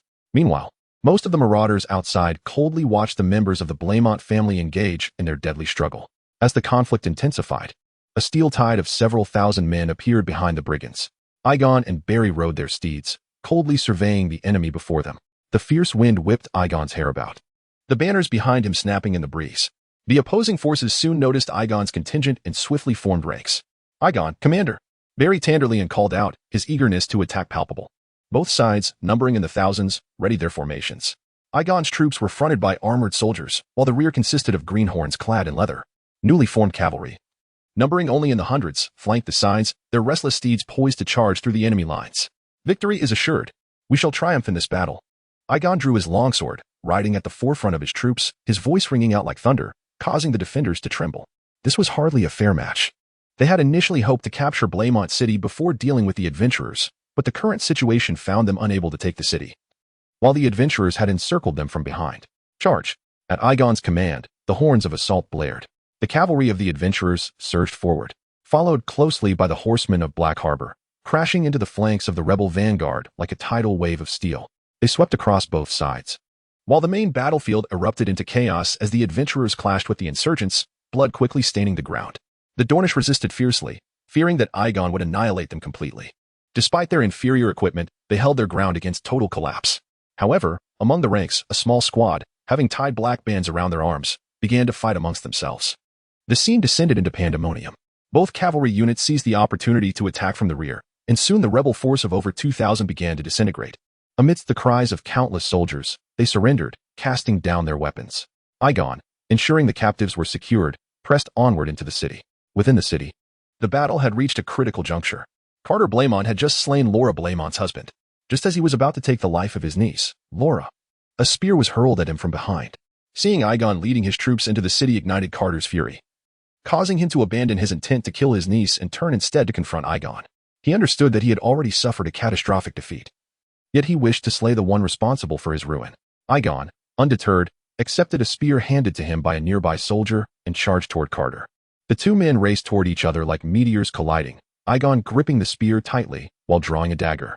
Just before their clash, Aegon threw his dagger. Carter deflected it with his sword, and Aegon seized the moment to thrust his spear forward. The weapon pierced Carter Blaemont's body, sending him flying several meters away. The mountain bandits within the city were struck dumb by Aegon's ferocity. Under the combined assault of Aegon's troops and the defenders, they quickly surrendered. The battle concluded swiftly, leaving a field strewn with corpses. Barry Tanderlian arrived from outside, fortunate to have survived this time. Aegon had worried he might not make it through the conflict. Aegon, Commander, we have nearly 3,000 captives. How shall we handle them? Having earned respect from Barry after this decisive victory, he was willing to discuss the fate of the captives. After all, the orders given to him by Robert had solely been to eliminate the insurgents. Now that they had surrendered, it was evident they needed to be properly managed. Otherwise, if the Seven Kingdoms were to execute all rebels, there would be no future insurgents willing to surrender. First, let us fetch Lady Blaemont. She is also a victor in this battle. Aegon did not respond directly to Barry, as he intended to use the captives for his own purposes. However, under normal circumstances, Robert would certainly disapprove of such actions. Should Aegon establish his own subjects in the Crimson Mountains, he could no longer be merely considered a mercenary. He would be a warlord or a lord, and Robert had always hoped for Aegon to conquer the Stone Steps Isles to boast of his achievements. He would undoubtedly oppose Aegon's ambitions to carve out a domain here.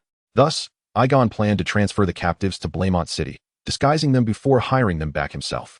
When they found Laura Blaemont, the city's ruler, she was weeping over her husband's lifeless body, while her daughter and heir, Janessa Blaemont, sobbed beside her. Aegon had no words of comfort for the grieving widow and her daughter, leading Barry outside the city. Outside, the captives looked anxiously at Aegon, fearful that this man who held their fates in his hands might decide to execute them on a whim. Aegon summoned their leaders. You followed Carter Blaemont in rebellion, and I was prepared to hang you all on behalf of King Robert. However, this war has already claimed too many lives, perhaps your fathers and sons among them.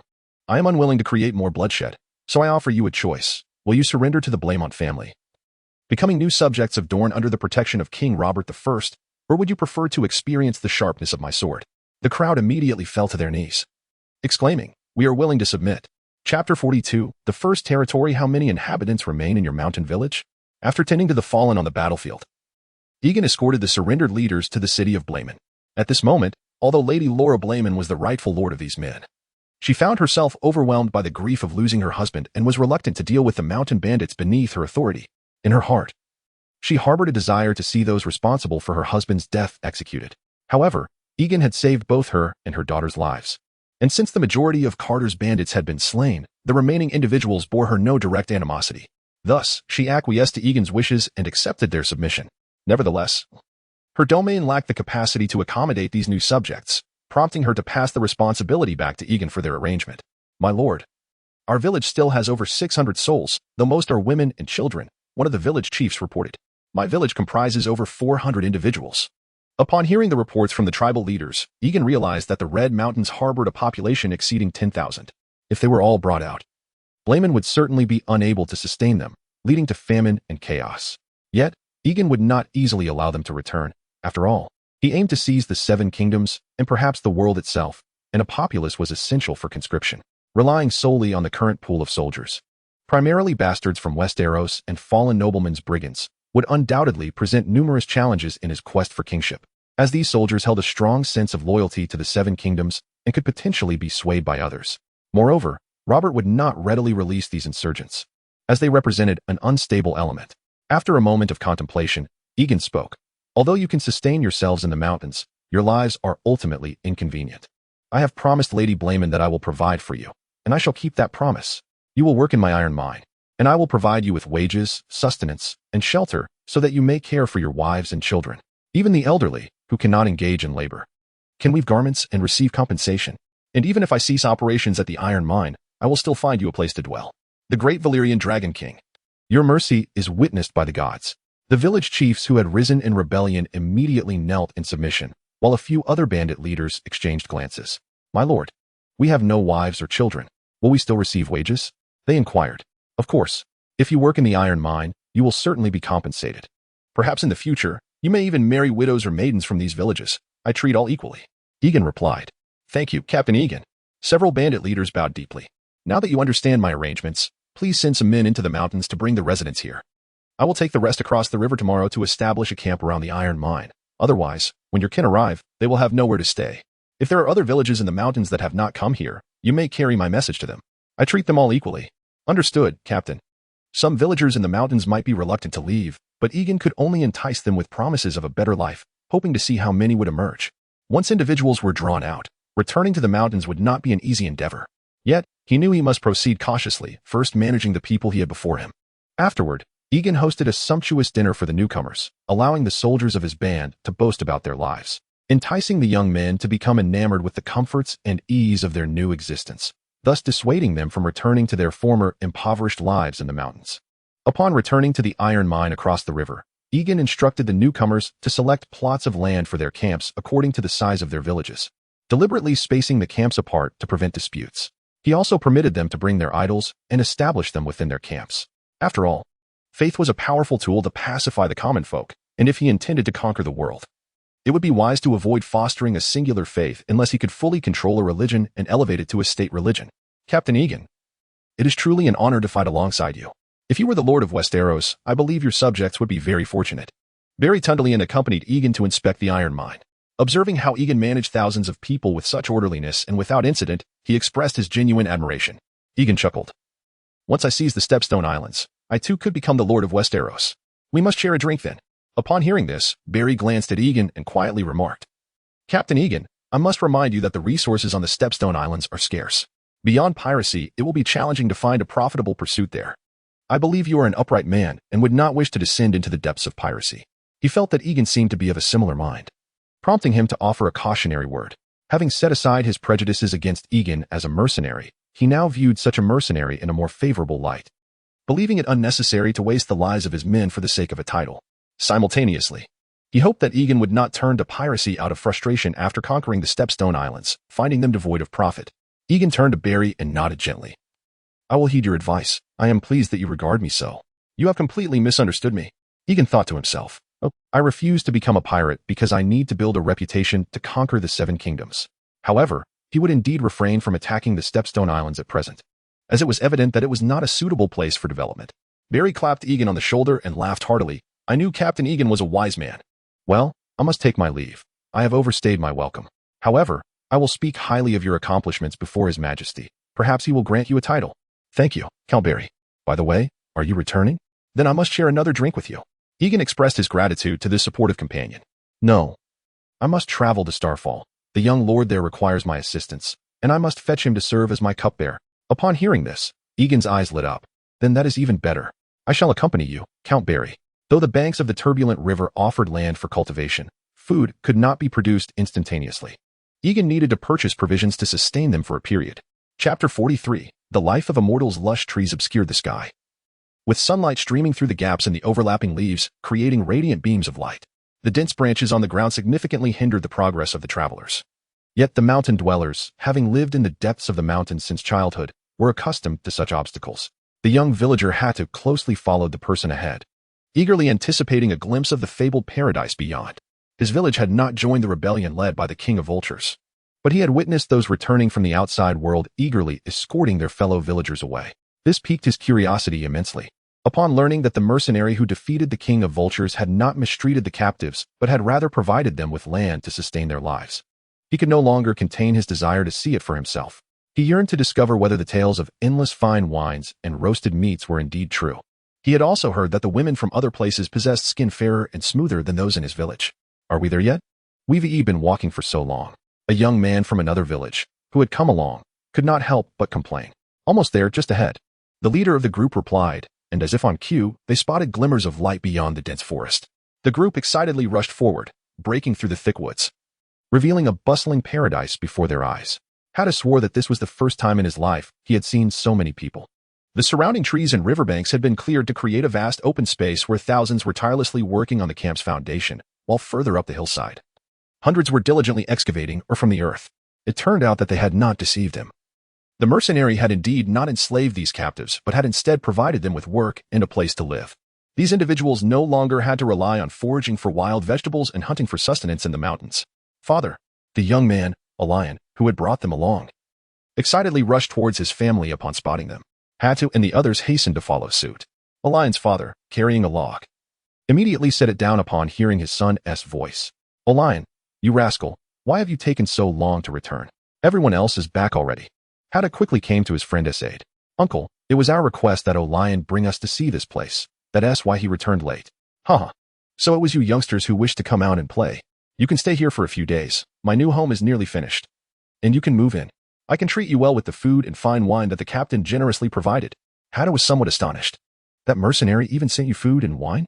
I thought those mercenaries would bully you. What nonsense. Captain Egan is a good man. He only launched an assault to eliminate the mountain bandits to maintain peace in the region. Those bandits who pretended to be heroes and harmed villagers have been judged by him, and he has generously provided us with food and tools to help us live better. He even took away most of his army." Hatu's mouth fell agape. "Doesn't that mercenary require any payment? We work for Captain Egan. As long as we mine the ore, he will provide us with sufficient rewards. If we choose to join the guard camp to protect the mine, the rewards will be even greater. Look over there. Those are the soldiers training in the guard camp." Olion's father pointed towards the open ground. In the distance, nearly 1,000 soldiers were organized into 5 formations, training in an orderly manner. Clad in striking leather armor, they marched in perfect unison, exuding an air of formidable authority. Even in such a simple exercise, the troops inspired an undeniable sense of invincibility. A strong desire to join their ranks blossomed in the hearts of the young men. "Olion, you rascal, now that you're back, help me quickly carry these trees back." Olion's father resumed shouldering the straight tree trunk, while Olion ran to help carry the other end. Hatu's eyes sparkled at the prospect of generous rewards as he hurriedly followed behind. "Uncle, how much are the rewards?" "Each person's reward varies, but a normal man can earn about 6 copper coins for a day's work in the mine. That's enough to cover the expenses of a family of 3.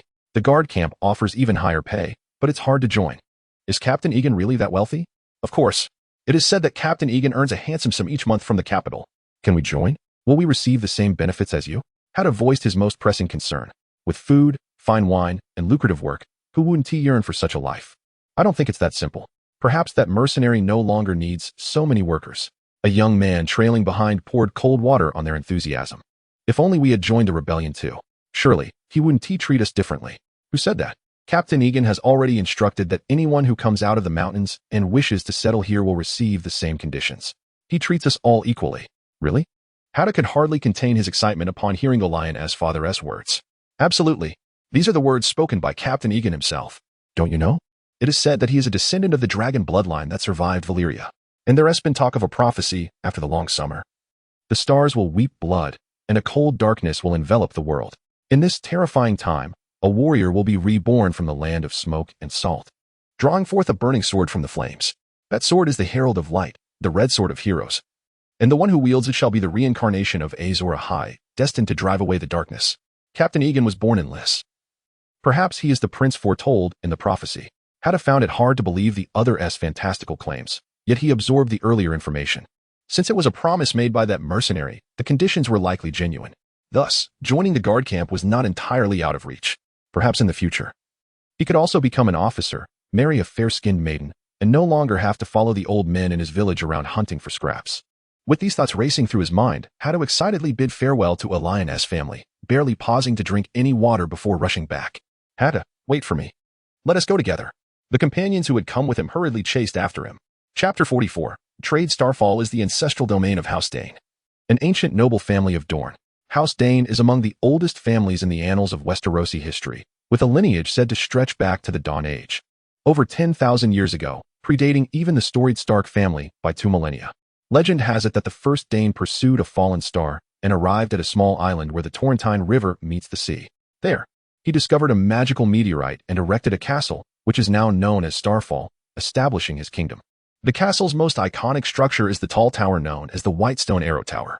In the present day, the head of House Dane, Edric Dane, is merely a 10-year-old child. Consequently, the weight of lordship falls upon his aunt, the formidable Dawnsword, Sir Arthur Dane's sister, Alaria Dane. Upon seeing Barry Tondarian, the young maiden's face brightens as she greets her betrothed, blissfully unaware of the fate that awaits him. She would never have another chance to meet or marry him. "Is this the mercenary captain you mentioned in your letter?" After exchanging pleasantries with her fiancé, Alaria praises Aegon. With her enchanting violet eyes, fair complexion, and dark hair, she captivates Aegon's attention, who in turn scrutinizes her beauty. Indeed, this is Captain Aegon, whose valor I have spoken of. Barry interjects, eager to introduce Aegon. Alaria pauses, clearly taken aback, as Barry's prior correspondence had not conveyed such admiration for Aegon. Yet, she quickly recovers, smiling at him. Truly, you are strikingly handsome. The blood of Valyria remains potent. Aegon's imposing presence, honed through years of combat, renders him a formidable figure, coupled with his Valyrian silver hair and violet eyes. Along with his striking visage and commanding aura, he is indeed a rare sight. Alaria, having encountered many knights, has never seen one quite like Aegon. Even feeling that her fiancé, Barry Dondarrion, pales in comparison. However, she keeps such thoughts to herself. I have heard your brother, the Dawn Sword, is even more gallant. Upon mentioning the Dawn Sword, Alaria's expression dims. Perhaps, but alas, I have never met my brother, as he perished shortly after my birth. I have only heard tales of his exploits. Aegon softly offers consolation. I am sorry to remind you of such sorrow. It is of no matter. The Dawn Sword died honorably on the battlefield. His legacy will not be forgotten, Barry states bluntly, prompting Aegon to question the man's emotional intelligence. It seems a miracle that he has a fiancée at all, though fate appears disinclined to see him wed. After a moment of melancholy, Alaria regains her composure, declaring, all that is past. Today we celebrate the arrival of friends. I have prepared a sumptuous feast for us all to enjoy. The banquet is indeed lavish, featuring eel pie, honey-roasted capon, honey-roasted goat, and the finest wines from the arbor. Yet, Aegon's mind drifts away from the sumptuous repast. Once he has imbibed sufficiently, he broaches the subject of his visit. Actually, Lady Alaria, I have come to establish a long-term trade agreement with Starfall. Surprised, Alaria sets down her goblet of wine. Captain Aegon wishes to trade with Starfall, but we have no need for purchases. Moreover, we currently have no conflicts that would necessitate your services. Lady Alaria, there has been a misunderstanding. We intend to procure grain from Starfall and, incidentally, hire some of the smiths within the city, Aegon clarifies. Grain? But the Targaryen family employs you to guard their gold mines. Should they not provide you with provisions? Alaria inquires, perplexed. My army has sufficient rations. We have captured nearly 10,000 hillfolk, and I promised them a new life, so I must ensure their sustenance. 10,000. Alaria gasps, incredulous at the number. What a monumental victory that must have been. Aegon elucidates, most are simply mountain dwellers. I have relocated them. Oh, I see. Securing grain is not a pressing issue. During this long summer, we have stockpiled ample supplies to last us 7 to 8 years. I can have Highgarden spare a portion as well. Would that suffice? Upon hearing the generous offer, Aegon beams with gratitude. Thank you, Lady Alaria. Rest assured, we will pay a fair sum in gold. Additionally, I shall ensure adequate compensation for the craftsmen of Starfall and Highgarden. At present, Aegon finds himself in no shortage of gold, with 200,000 gold dragons yet to be spent, alongside monthly earnings of 40,000 from lottery sales in the Seven Kingdoms, and over 10,000 in monthly retainers from the Targaryens. His greatest challenge lies in expending these funds. His new recruits still lack proper armor and are clad in leather gear. He even lacks sufficient galleys to support his entire army in naval engagements. The former issue could be resolved by hiring additional smiths. However, the latter presents a dilemma. The governors of Lys are unlikely to allow Aegon to construct more fleets on their territory. Should he decide to consume them once they have grown fat, they would have no recourse. Furthermore, King's Landing would never permit a mere mercenary to establish a fleet unless Aegon accepted a position there and received a title, which would compromise his current status in Lys. After all, he remains in Lys, waiting for an opportunity to seize it, solely because of the governor's employment. If Aegon were to become a subject of the Seven Kingdoms, he would no longer be a mercenary and could not linger in Lys, thus losing the chance to seize it at an opportune moment. He had long regarded Lys as his logistical base. Thus, he set his sights on the Summer Isles, renowned for their hardwood and swan ships, planning to stabilize the iron mines before conquering the Summer Isles and crafting a formidable fleet for himself. Moreover, Robert once coveted the Summer Isles, but was thwarted by overwhelming debts. If Aegon were to secure the Summer Isles, he might even crown himself the Duke of the Summer Isles. Chapter 45, Rebellion within the camp by the banks of the turbulent river. The surrendered mountain bandit leaders gathered in a cramped tent. The villagers, who were once expected to offer tributes annually, had now vanished, and they dared to engage in brawls with us. I suspect this is all the scheme of that mercenary captain. He aims to drag us all into the abyss and turn us into slaves. The speaker was Baza, a bandit leader with narrow, triangular eyes. Though he lacked the imposing stature of the deceased Carter, his cunning and ruthlessness made him a notable figure among the many bandits of the Crimson Mountains. Initially, after surrendering to Ijen, he believed he could continue to enjoy the privileges of a bandit king, thinking that surrendering was inconsequential. He even envisioned continuing to reign over the villagers with impunity. However, much to his dismay, Aijin had only granted them the position of a guard captain. And the villagers had acquired the same rank as well. Moreover, they were deprived of the villagers' tributes, which was unbearable for a bandit king accustomed to indulgence. Thus, seizing the opportunity while Aijin was away, he sought to incite other bandit leaders to revolt. You make a valid point, but we cannot resist his rule. You have seen his army. It is beyond our capacity to withstand. The air within the tent grew thick with tension, the confined space seemingly stifling the very breath of those inside. They had all witnessed the prowess of the Heroes Guild, which had utterly crushed them in previous battles. The thought of rebellion was akin to a boulder pressing against their chests, silencing any rebellious notions. Seeing the hesitance among the crowd, Baza quickly incited. Now that a significant portion of his army has departed, only a few hundred remain, and even he has left. This is our prime opportunity to reclaim the Crimson Mountains. If we can hide these people back in the mountains, would that mercenary even bother to venture in and hunt us down? Yet, the crowd remained silent. At times, rebellion requires a certain courage, and these individuals had been thoroughly intimidated by Aijin's forces. Have you all turned mute? Baza shouted hoarsely. Or do you truly submit to that Valyrian? Remember, centuries ago, the Targaryens with their dragons could not subdue the Dornish. Finally, someone could no longer contain their curiosity. What assurance do you have of success? Their interests aligned with Baza's. But they had hesitated to join the rebellion due to a lack of hope. Baza laughed in response. As long as we regain control of the camp, I can guarantee our safe return to the Crimson Mountains, where thousands of mountain folk reside. We shall once again revel in their tributes. Do you truly believe those villagers, who rarely wield weapons, could defeat our warriors after mere days of training? But can you be certain those people will join us in rebellion? Baza's eyes narrowed dangerously at the speaker. Can't you think? Just tell your subordinates to follow us in reclaiming control here. Once we return to the mountains, we will live carefree lives, free from the drudgery of mining or pointless training. Will they not follow us? The leader who had voiced doubt felt a chill run down his spine under Baza's penetrating gaze, silencing him. Baza coldly surveyed the room, his icy glare sweeping across the faces of the assembly. Do you have any further questions? Seeing the silence from the crowd, Baza continued, our actions must remain clandestine. So when you contact your subordinates, do not expose our intentions. For the glory of Dorne. For the glory of Dorne. The crowd raised their fists in unison. Outside the tent, a young man overheard their words and nearly dropped his jaw in shock. The revelation was so staggering that, despite having been trained as a scout, he was still taken aback. After hearing their conspiracy, the young man swiftly crept back to the guard camp to find his superior. Starfall City. Aijin awoke groggily from his slumber, hastily washed up, and then made his way to the main castle to bid farewell to Illyria. Sir Barry, are you also leaving? Outside in the spacious courtyard, Barry Tandalin was already saddling his black steed. Beside him stood his squire, the now 10-year-old Count Edric Dane of Starfall. Yes, I have pressing matters awaiting me in Blackport, and I must also visit King's Landing to meet his majesty, so I cannot linger. This time, I am bringing Edric along. All right, then we can leave the city together. Are you departing as well? Won't you stay a little longer? Barry asked, puzzled. The camp by the turbulent river was exceedingly bare, while Starfall City offered fine wine and sumptuous food. The contrast was stark, and he had assumed Aijin would linger a few more days. I, too, must make my way to King's Landing, so I cannot stay here for long. Aijin admitted. He realized that remaining in Starfall City would not afford him the opportunity to woo Illyria, and lingering further would be a waste of time. Aijin had always valued time as precious, and he would not make such a blunder. Furthermore, seizing the Summer Isles to establish his fleet was no simple feat. The natives were notoriously difficult to govern, refusing to submit to foreign rule. Without finding a suitable representative, even if Aijin conquered the Summer Isles, he would continuously face rebellion, which contradicted his colonial ambitions. Thus, he needed to identify a prince with a claim to the Summer Isles to leverage his influence. Coincidentally, he had encountered the exiled prince of the Summer Isles in the Red Keep. Observing Aijin's diligence, Barry couldn't help but regard him with a newfound respect. He realized he had never fully grasped the depth of this mercenary. Many capable individuals achieved remarkable results on the battlefield, but few, like Aijin, could minimize losses through sheer intellect.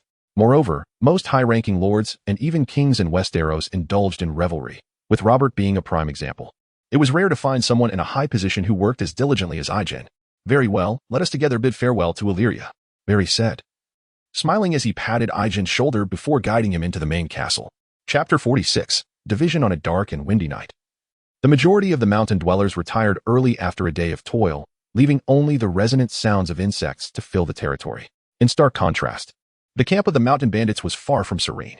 Those who should have been resting were instead filled with vigor, gathered within their tents. It was only when the night had fully descended that they emerged, rallying together and seizing their weapons to charge towards the guards' encampment. However, upon reaching the guards' camp, the anticipated sight of an insider opening the gates was absent, replaced instead by a line of vigilant soldiers from the Hero-S Guild. Betrayal. Run. Baza has doomed us. The sounds of clashing steel and frantic shouts reverberated throughout the encampment. Faced with the well-trained and heavily armed members of the Hero-S Guild, the inadequately equipped bandits were left with no choice but to flee in disarray. Unfortunately, the area was also surrounded by ambushes, prompting thousands of bandits to surrender immediately. When Awaken returned the following day, all the ringleaders of the rebellion had been bound. He cast a cold glance at them before swiftly pronouncing their death sentences. Without uttering a word to inquire about their motives for rebellion, he harbored no desire to waste time on those incapable of loyalty. Had he not been wary from the outset, he might have faced severe repercussions due to their treachery. After dealing with the ringleaders, Awaken approached the group of captives and coldly declared, "Select representatives to speak with me." Eventually, 4 minor leaders were brought forth. "I offered you a chance to surrender and a new life, yet you remain unsatisfied. What do you propose I do with you?" One burly bandit snorted defiantly. "Since you've already hanged Baza and the others, you might as well hang us too. We, the true mountain folk, will demonstrate with our blood that the mountain folk cannot be conquered." Awaken's pupils constricted at the response. "You truly fear not death? If you possess such courage, then hang us all. Otherwise, we shall never submit to a Valyrian." Another minor leader, adopting a noble demeanor, declared, "Alternatively, you may return us to the mountains." Awaken smiled and nodded approvingly. "Excellent, you possess spirit. Since you have made your decision, I hereby pronounce your death sentences. However, the remaining thousands shall not share your fate. Today, I shall observe who else possesses such fortitude." With that, Awaken turned and exited. Observing the captives bound and crouching on the ground, he issued his final command. "The individuals inside have chosen to meet their demise alongside you. However, I will respect each of your decisions. Those who wish to die for the glory of the mountain folk may stand now, and I shall execute them. The remaining will signify their submission to me, and I will appoint new leaders among you." The moment Awaken finished speaking, the captives erupted in chaos. They had never encountered such treatment of prisoners. How could standing result in execution while remaining seated meant survival? This command shattered the facade of unity among them. Those who were unafraid of death had previously coerced the majority into silence, amplifying their voices. This was a common occurrence in political movements. Awaken had deftly extracted the dissenters from the group, severing their connection to the others, which was the most frightening aspect. After a brief commotion, not a single individual from the over 1,000 captives dared to stand. Awaken smiled upon witnessing their submission. "Very well, since you have chosen to yield, select another group of representatives." 2 more individuals were soon pushed forward. Upon seeing Awaken, they immediately knelt, their voices trembling as they spoke. "Lord Awaken, we are willing to submit. Rise. I have already stated that your lives are spared, and there is no need for you to remain kneeling." The 2 stumbled to their feet. "Since you have been selected as representatives, you shall govern the bandits' encampment from now on, excluding the guards. Do you understand? I expect you to avoid conflict with the mountain dwellers. Otherwise, I will hold you accountable." "Why, yes, we understand," they stammered. "Excellent. Since you comprehend my words, complete your final task before assuming your roles. Go and execute those 4 individuals." "What? Us?" one of them exclaimed in disbelief, pointing to himself. "Of course, it is your responsibility. You are skilled in this regard, are you not?" Awaken's tone was icy. "What? Are you unable to carry it out? Then I shall replace you." The 2 were instantly terrified. "And no, we can do it." Honor and such ideals were mere tales to them. They had no desire to share the company of the dead. "Very well, I trust you will manage these captives appropriately." Awaken smiled, patting their shoulders. The 3 emerged before the terrified gazes of the captives. Awaken remained silent, merely gesturing for them to act. The 2, stealing their resolve, sought out ropes and bound the 4 ringleaders to the gallows.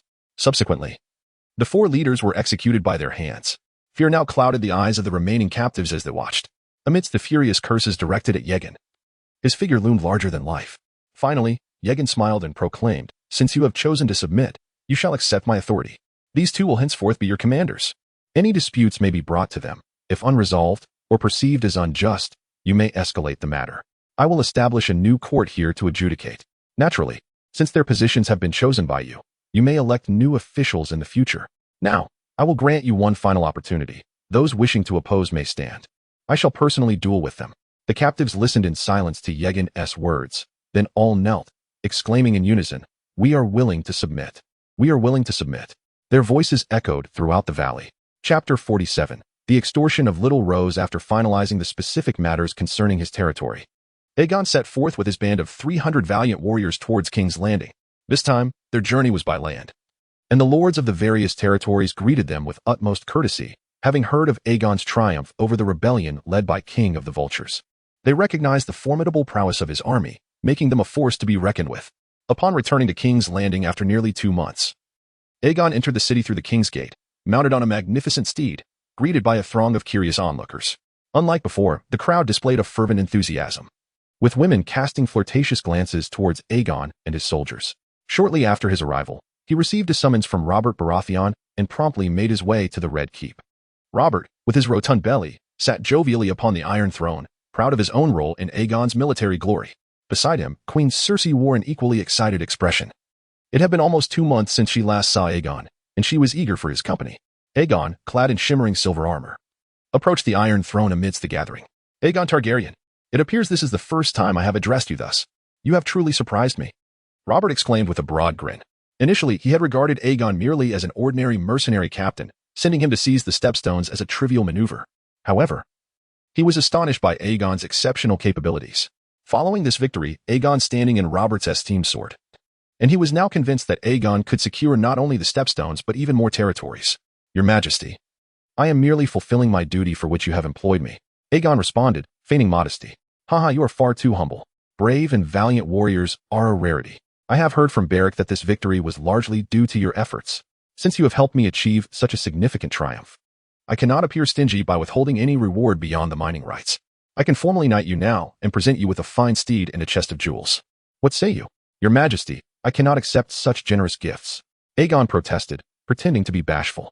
Do not shun these offerings. They are rightfully yours. Very well. I shall accept your refusal of knighthood for now, as you have already been knighted by the old captain.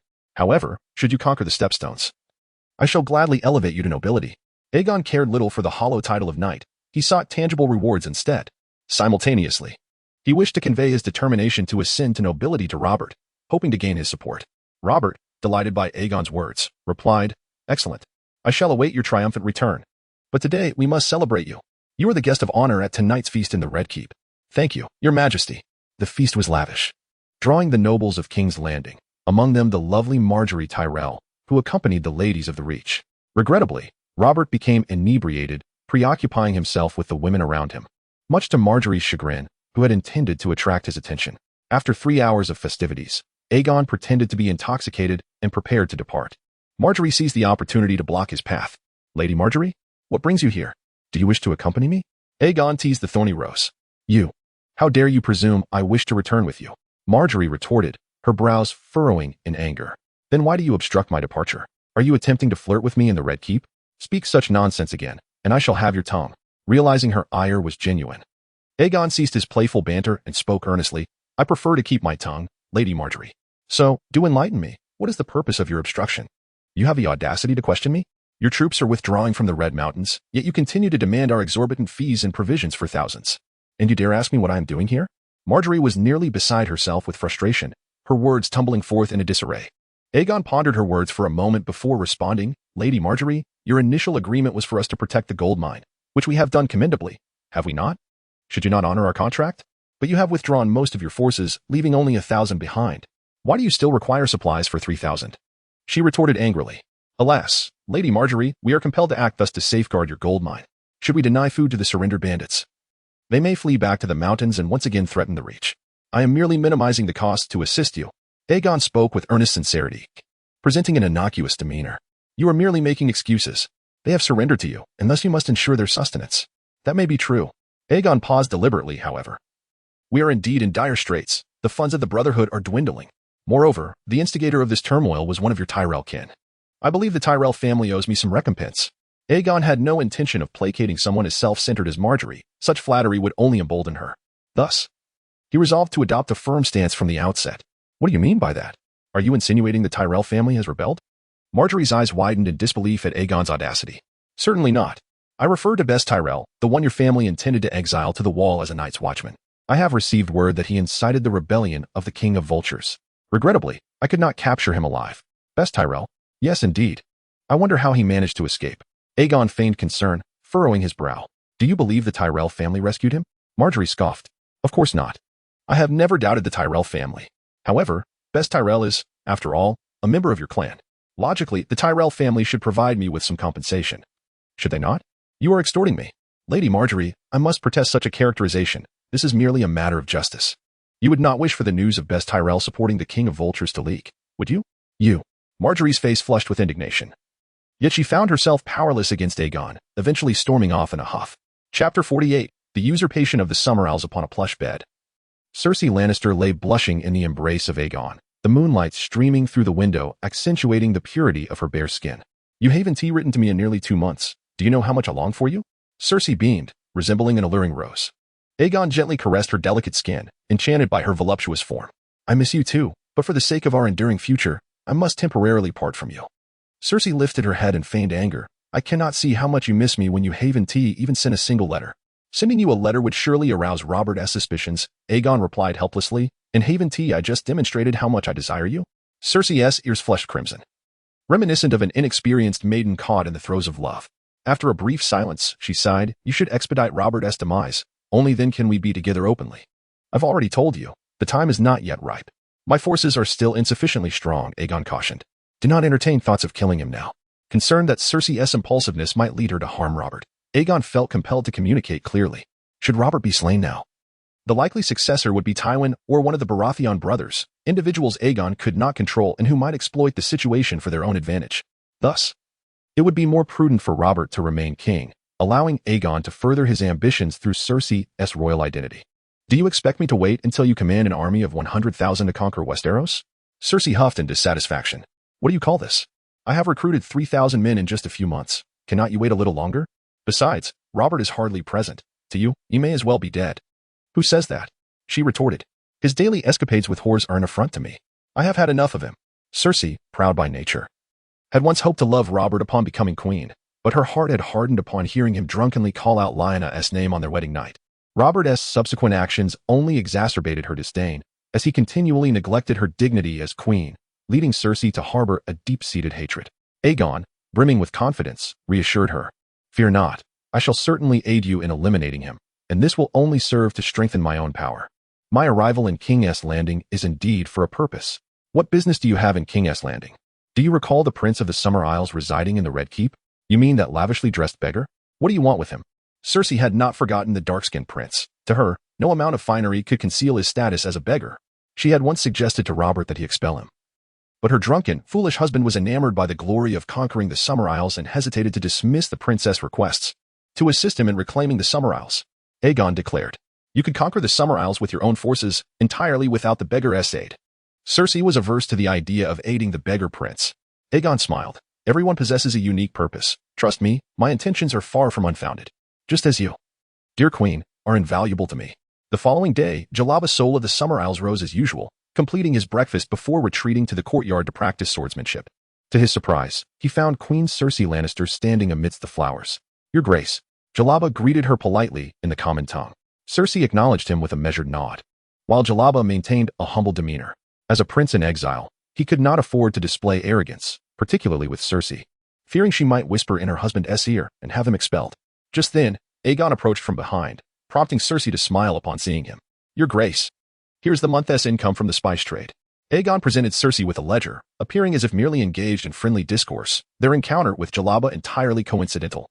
There is no need for such formality, Commander Aegon. You are a hero of the Seven Kingdoms. His Majesty wishes for you to reclaim the Stepstones. And you shall become the Duke of the Stepstones.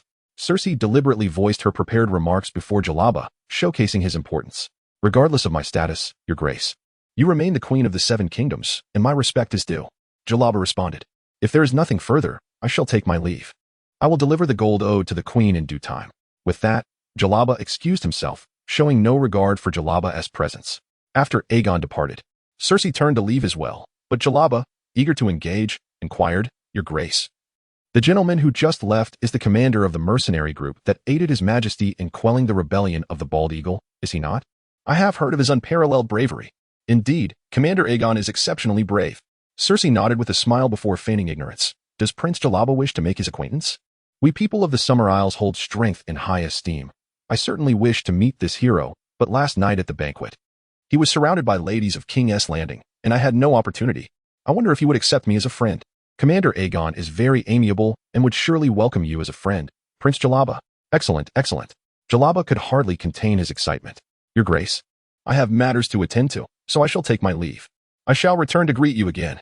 With that, he displayed a rare lapse in courtesy before hastily pursuing Aegon, not waiting for Cersei's acknowledgement. Once he had departed, a smile graced Cersei Lannister's lips. Commander Aegon. Commander Aegon. As Aegon strolled back as usual, a somewhat unfamiliar voice called from behind. Aegon recognized this as an opportunity presenting itself.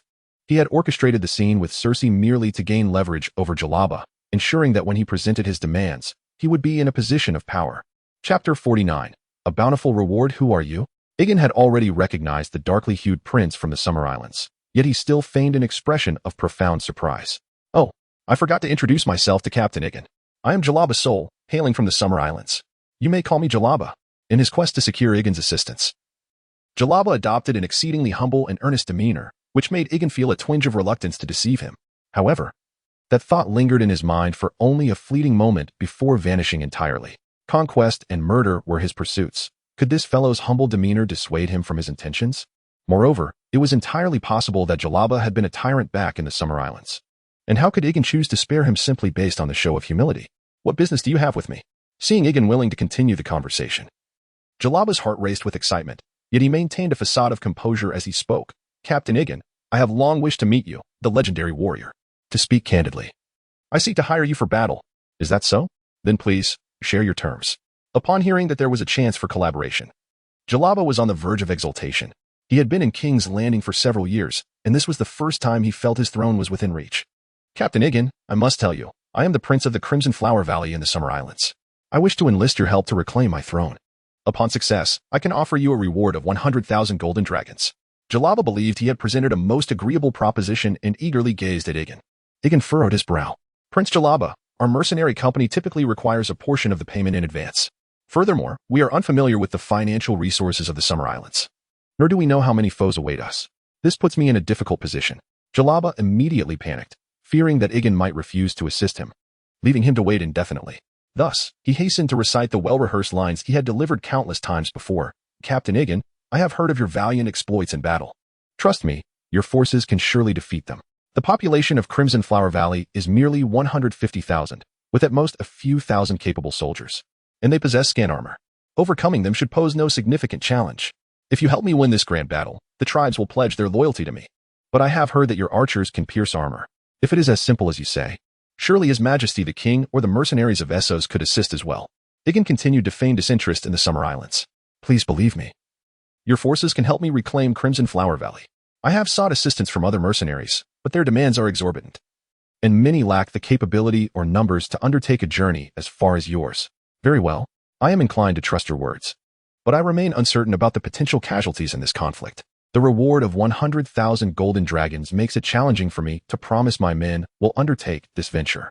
Aegon pretended to be deeply pained.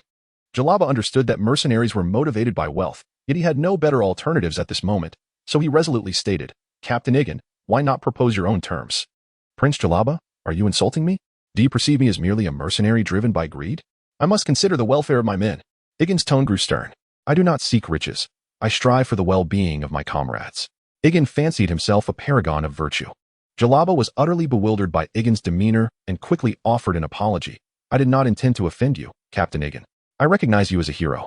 Let us say this. Once you help me reclaim Crimson Flower Valley, I shall bestow all the spoils upon the brave warriors of your company. Furthermore, I will still grant you an additional 100,000 golden dragons. My half-sister may even be wed to you. You have a sister? Aegon mused, thinking. Had he mentioned this sooner, he would have known he was dealing with a beggar prince, much like Viserys, who sold his sister for glory. Why had he gone to such lengths to engage with him? Jalaba had not anticipated that Aegon would find interest in his half-sister. He had initially considered her merely a secondary incentive. He believed that Aegon's weakness must lie in matters of the heart, and thus he hastened to elaborate. Yes. I have a sister, Princess Shadana, born of my father and a Lyseni woman. She is exceptionally beautiful. However, she remains in Crimson Flower Valley, and in 2 years, she may be wed to a prince from the Sweet Lotus Valley. Oh, what a tragic fate for such a young girl. How beautiful can she truly be, given the dark complexion of your people? Yet Aegon was primarily interested in her claim to the throne. Similar to Dorne, the Summer Islands also permitted women to ascend to power, with a more advantageous target for control. Aegon's initial intention to use Jalaba as a puppet transformed into a desire to establish himself as the rightful king of the Summer Islands. In light of the young Shatana's unfortunate fate, I implore you to muster your forces. Jalaba exclaimed, nearly shedding tears, prompting Egan to privately assess their respective acting skills. Truth be told, his own performance paled in comparison, appearing somewhat clumsy. However, Jalaba could not imagine the extent of Egan's ambition. Egan had been playing along with him all day long. Very well. For Shatana's sake, I shall indeed lend my aid. Rest assured, I will assist you in reclaiming Crimson Flower Valley, and perhaps even the Sweet Lotus Valley. Splendid. Splendid. Captain Egan, let us depart forthwith. I fear Shatana may soon be wed to that scoundrel, as she is already 14. Jalaba exclaimed, eager to drag Egan back to the Summer Islands immediately. Prince Jalaba, do not be hasty. I still need to recruit some blacksmiths in King's Landing to journey to Lys. This will not take long. You have waited for years. Can you not wait a few more days? Egan's words sounded like celestial music to Jalaba, who nodded eagerly in agreement. Of course, of course. I shall await the good news from Captain Egan. Chapter 50, Preparation for King's Landing. Since that night when she was extorted by Euron, Marjorie had been brooding in silence, unable to devise a way to counter him. Thus, she found herself alone in the courtyard, tearing petals apart to vent her frustrations. Who has dared to upset my little princess? Unbeknownst to her, her grandmother Olenna had approached from behind. Ah, grandmother! Marjorie exclaimed, startled. She had been completely lost in thoughts of dismantling Euron.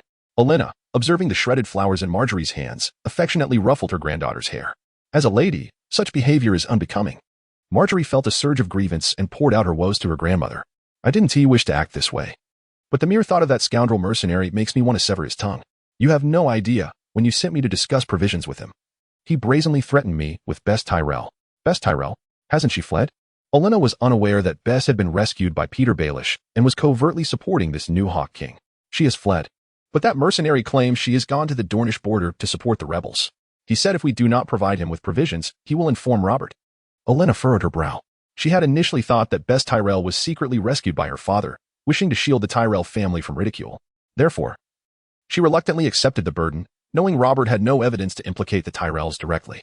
At most, it would only provoke Queen Cersei's displeasure, which was hardly a grave matter for the Tyrells. Yet now, she sensed that there might be other forces lurking behind Bess Tyrell. You are troubled because you feel powerless against him. The solution is rather simple. Olenna chuckled. Marjorie, raising her head in confusion, replied, really? We still need to use him as a buffer between us and Dorne, so are we to simply drive him away? No, we still need to utilize him. However, he must understand that the Tyrells are not so easily extorted. Did he not sell tickets in our bay? We can also issue such tickets in the name of House Tyrell. We can certainly seize a portion of his business. Euron was collaborating with Cersei, and the Tyrells could not outright ban the Queen's business on their own territory. That would be akin to slapping Cersei in the face. However, if they engaged in the lottery on their own grounds, Cersei would have no grounds to object. You are simply wonderful, grandmother, Marjorie exclaimed, leaping into Olenna's embrace. In the afternoon, after conversing with Euron summoned Osmond Kettleblack. Although the natives of the Summer Isles lacked armor, their archery was formidable enough to pierce plate armor, necessitating Euron's preparations. Furthermore, after conquering the Summer Isles, he needed to manage them well, particularly in strengthening their armed forces. Otherwise, constantly worrying about pirate incursions would become untenable. Captain, Osmond greeted Euron upon arrival, his resolve to follow Euron growing stronger. Not only him, but the Westerosi nobles who had mingled with the mercenary band were also eager to ally themselves with Euron. At least with Euron. There was hope of reclaiming their noble status, and perhaps even ascending further. Unlike other mercenary bands, which only offered meager pay for their lives, regaining noble status seemed a distant dream unless one could become a captain and seize land elsewhere. Euron nodded at Osmond and instructed, I will remain in King's Landing a few more days. But I need you to take a swift ship to Lys, and have those captains prepare a large number of shields promptly. Shields? Don't our vanguard have those? Osmond asked, puzzled. Euron replied irritably, I require large shields that can cover a person's whole body, not the small round shield strapped to an arm. Oh, but what do we need shields for? Are we to attack the stone steps? Not for that. As for their purpose, you will understand in due time, Euron said, patting Osmond on the shoulder. Now, pack your things and take my letter. I trust you will reach Lys with all haste, will you not? Osmond's eyes filled with determination. Rest assured, Captain. I shall reach Lys as quickly as possible. In Lys, you dare summon me through a servant? Who do you think you are? Merely the whore of a Lyseni. Viserys, having finished his meal, sought out his sister and unleashed his fury upon her. After waiting for over 2 months, his temper had grown increasingly volatile. Although he publicly served as Euron's cupbearer, he privately vented his frustrations on his sister, the so-called beloved concubine Daenerys. What are you talking about? I merely wish to invite you to dine with me. How dare you talk back? You send a servant to command me. And soon, you will hold me in even less regard? Viserys stormed up to Daenerys, grabbing her hair viciously. What use are you? I married you off to that Lycene mercenary, yet you lack the initiative to win his favor. If he were to take a liking to you, would he still delay? Do you not understand that an army must be honed to fight? Viserys shoved Daenerys to the ground. I do not need your lessons. It seems you have grown too comfortable. Do you wish to taste the wrath of a dragon? As Viserys rolled up his sleeves to strike Daenerys, she, having endured oppression for long enough, finally erupted, seizing a nearby stool and striking Viserys with it. He stood there, bewildered, staring at Daenerys as if he no longer recognized her.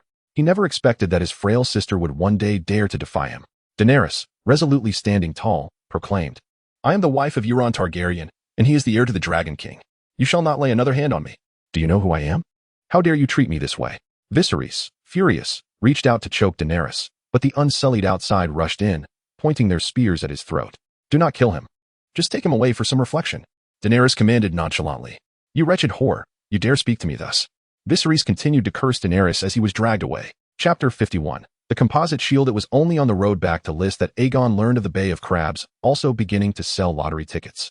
He was not particularly surprised by this development, nor did he possess any effective means to address it. Ned Stark, the Lord of Winterfell, had advised his people against purchasing Lysian tickets, believing them to be a means of deepening the poverty of the North, akin to another form of taxation. Yet, Aegon found himself powerless against Ned's stance, as his own profits were merely a byproduct of Cersei's royal status. Unless Robert decreed that Aegon monopolized the lottery industry, which was highly unlikely, he could do little. Even if Robert decided one day that he no longer needed Aegon and sought to reclaim the business to benefit House Lannister, there was little Aegon could do to counter that. Thus, he could only hope that the allure of honor would outweigh the fleeting gains of gold dragons, allowing the inebriated stag to continue its slumber a while longer. The good news was that the wealthiest realm, the Westerlands, showed no inclination to encroach upon Aegon's business. Tywin Lannister deemed such an enterprise too menial, lacking even the desire to engage in it, which allowed Aegon to maintain an income of over 30,000 gold dragons each month. Captain, the shield has been assembled as you requested. The accompanying blacksmith made his way to the bow of the ship to report to Aegon. Excellent. Bring it forth. Upon hearing this, the blacksmith promptly retrieved a square shield. Its exterior crafted from layers of iron and wood, with a thin layer of bedding sandwiched in between. This shield weighed over 10 pounds. Perfectly manageable for a robust young man. Aegon, what are you doing?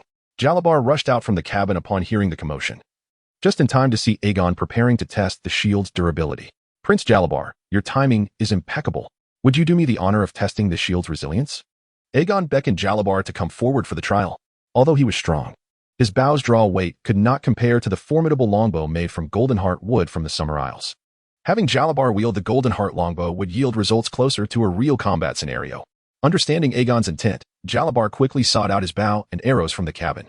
He retrieved the Golden Heart longbow he had brought with him during his exile, strung with sinew, capable of shooting arrows twice the distance of those from the Seven Kingdoms.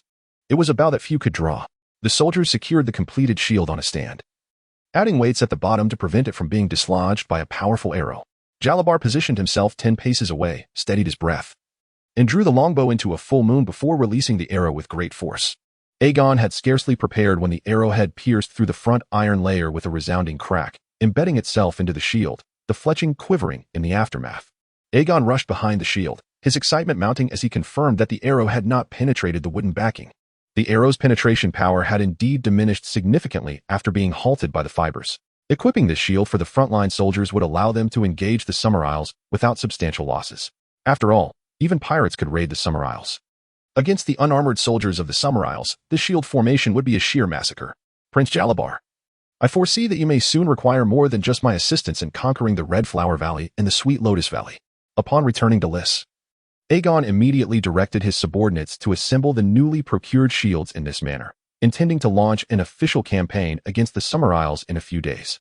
However, he was taken aback when Viserys, that troublesome fool, appeared. Your Majesty, may I inquire as to your purpose here?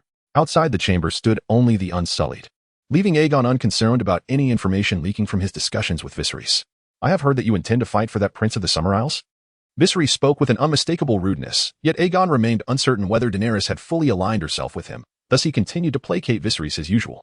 Your Majesty, my forces have grown more formidable, enabling me to assist you in reclaiming the throne of the Seven Kingdoms.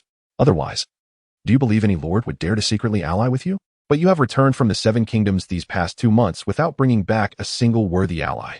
Your Majesty, I feel it necessary to remind you that we cannot ascertain these individuals' loyalty to House Targaryen. Thus, we must tread carefully. Should a traitor leak our secrets, your hopes of restoration will be dashed. Viserys attempted to retort, but Aegon remained composed, responding, if you believe you can safely find allies, I can discreetly send you back to the Seven Kingdoms. Are you threatening me? Not at all, Your Majesty. I merely suggest that caution is prudent until the situation is clearer. Viserys huffed in dissatisfaction. I expect you to prepare your army post-haste. I have married my sister to you, yet the support you promised has yet to materialize. Aegon smiled reassuringly. Fear not. I shall indeed present you with a crown. Very well, Viserys declared as he turned to leave, flaunting his displeasure before Daenerys upon her arrival. Has my brother lost his temper again? Daenerys timidly inquired as she entered. Nothing of consequence, Dany. I heard he was angry with you, and that you struck him? Yes, you won't hold it against me, will you? Daenerys looked at Aegon with a hint of fear. Aegon chuckled softly, stroking Daenerys' hair, drawing her cheek against his chest. How could I? You are my wife. I could never blame you. I shall only support your actions. For the first time, Daenerys felt an overwhelming sense of safety, embracing Aegon tightly. Chapter 52. Crushing Victory. The Summer Isles are composed of approximately 50 islands of varying sizes, each inhabited by its own residents and rulers, though the majority of the population resides on the three principal islands. The largest of these, Zala Island, is the homeland of Jalaba, where at least 500,000 indigenous people dwell. Thus, Aegon came prepared for battle, bringing a substantial force and even dispatching messengers to summon the garrison from the Crimson Mountains, along with over 1,000 Dorne troops, leaving only 500 from the heroic society behind. Ultimately, he assembled a formidable army of 5,500, marching resolutely towards Zala Island. As they neared their destination, Jalaba's excitement was palpable, his anticipation overwhelming as he stood at the bow of the ship, gazing ahead. Even when summoned for a meeting by the guards, he was momentarily lost in thought. Upon entering the conference room, he found Aegon and several captains of the heroic society already seated around an oak table, which bore a parchment map depicting the terrain of Zala Island. Aegon, noticing Jalaba's arrival, initiated the conversation. Prince Jalaba, you possess the most intimate knowledge of the situation in the Valley of Red Flowers. Please enlighten us about the circumstances there, as it will aid us in our landing strategy. At that moment, Jalaba placed all his hopes in Aegon. Daring not to withhold any information, Zala Island is encircled by mountains and forests, with only 3 viable landing points. One is at Tontu Town, located at the southernmost tip of the island, where heavily armed forces are stationed at the port. The entrance to the Valley of Red Flowers, however, presents challenges for our troops. I recommend we land at Parrot Bay instead. It is far more suitable for our fleet. As he pointed to the indicated location on the map, Aegon furrowed his brow. Prince Jalaba, you previously mentioned that Zaharo of Sweet Lotus Valley had intentions to engage forces against Shioan Island. Given that you have been absent for several years, we cannot ascertain whether he has already captured it. Therefore, I cannot risk anchoring our fleet there, as it may leave us vulnerable to naval encirclement. Captain Aegon, your military acumen exceeds mine. I shall defer to your judgment, Jalaba replied, harboring no desire to dispute, for he was more invested in the success of their endeavor than in contesting Aegon's strategy. Aegon continued with a calm demeanor. Prince Jalaba, some of my soldiers hail from the Summer Isles. I can dispatch a few to accompany you. You may re-establish contact with your subordinates. Your assistance is greatly appreciated. Captain Aegon, I would be immensely grateful, Jalaba responded, wishing to elevate Aegon's stature in his mind. Moreover, considering the substantial reward you have promised me, I suggest we also seize other islands, claiming the wealth of their princes or princesses. This would alleviate some of your burdens, should you require it. I can assist in further campaigns, and the subsequent rewards will be significantly more favorable. Aegon's voice, akin to a devil's whisper, seduced Jalaba with promises of glory. Thank you for your willingness to aid me in conquering other islands. Soon, I shall be the king of the Summer Isles, and you, Captain Aegon, will be Duke of Lotus Harbor. I shall bestow Valano Island upon you. Jalaba exclaimed with excitement, already envisioning his future reign over the Summer Isles. The morning mist concealed Aegon's army as they approached the harbor. It was only when they neared the entrance that the garrison noticed their presence. The naval fleet at the port had not even boarded their swan ships to engage Aegon's forces. The troops stationed at the entrance swiftly sounded the alarm, gathering along the shore as warriors armed themselves with the golden heartwood longbows typically reserved for dealing with outsiders. They assembled on the hills overlooking the dock, bows at the ready. War in the Summer Isles is a highly ritualized affair, resembling a grand melee in a martial tournament. Combatants engage on a preordained battlefield, often sanctioned by a priest, utilizing weapons such as spears, slingstones, and wooden shields, much like 5 millennia ago. Conflicts usually last no more than a day, sparing the lives of non-combatants. Even leaders rarely face death. Instead, the vanquished are often exiled, as was the fate of Jalaba. Similar to the feudal battles of the spring and autumn period, nobles returned to their fields after combat, tending to their lands, drinking, or collecting ransoms. However, after enduring prolonged pirate raids, the inhabitants of the Summer Isles have become increasingly adept at confronting foreign foes, mastering formations and leveraging advantageous terrain. Once Yegen's forces disembarked, he sent a contingent of Summer Isle soldiers to the dock to soothe the indigenous populace, assuring them that Prince Jalaba had returned with his army. Once the locals were stabilized, Yegen led his troops toward the enemy's position. To guard against pirate incursions, the entrance was fortified with a force of 1,500. Yet, before Yegen's 5,000 troops, this number seemed insufficient. Once in formation, Yegen's forces, bolstered by superior numbers, exuded an intimidating presence. Faced with an army 3 times their size, the defenders felt a wave of anxiety wash over them, their palms sweating. Nevertheless, their commander rallied their spirits in the Summer Isle's tongue, for they possessed a secret weapon, the golden heartwood longbows, capable of piercing armor. These were deadly tools against the inadequately equipped pirates, who often fled in disarray before the onslaught of arrows. As Yegen's forces advanced within range, the stout commander issued the order to fire. A deluge of arrows cascaded toward Yegen's troops. Shields up, Yegen commanded. The front line held their shields before them, while those behind raised their composite shields overhead, forming an impenetrable barrier. The once mighty arrows fell harmlessly, either ricocheted off the shields or lodged into them, inflicting little harm upon Yegen's army. The defenders were left agape, astonished by the outcome. Yet Yegen was determined not to grant them a moment's respite. He ordered his troops to accelerate their advance. Shielded by their defenses, Yegen's forces rapidly closed the distance to the enemy's position. And soon the two sides engaged in close-quarters combat. The soldiers of the Summer Isles, clad largely in leather armor rather than iron, found themselves at a disadvantage against the armored warriors of the heroic society, forced to rely on their combat skills to exploit any weaknesses in their opponent's defenses. Nevertheless, this did little to change their grim fate. The battle swiftly devolved into a one-sided slaughter. Prince Jalaba has returned. We are the forces of Prince Jalaba. Surrender your weapons. The soldiers of the heroic society chanted in the prepared language of the Summer Isles, systematically undermining the defenders' resolve. Chapter 53, The Feast of Food and Drink. Originally, half of the garrison comprised the indigenous inhabitants of the Red Flower Valley. Upon learning that the forces of Jalaba were at hand, their resolve to resist waned significantly. For these individuals, aligning with Jalaba or Zaharo made little difference. As long as they were not invaded by foreign entities or pirates, they were content.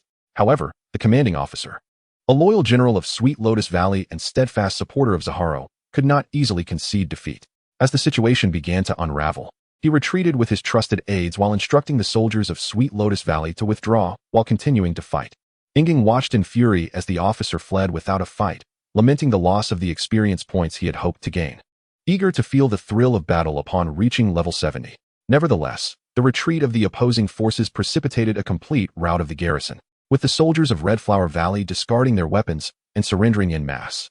The conflict, which lasted less than an hour, concluded with Inging's forces suffering only minimal losses, around 20 men, while the enemy incurred over 100 casualties and nearly 1,000 prisoners, with just over 200 escaping into the dense forest.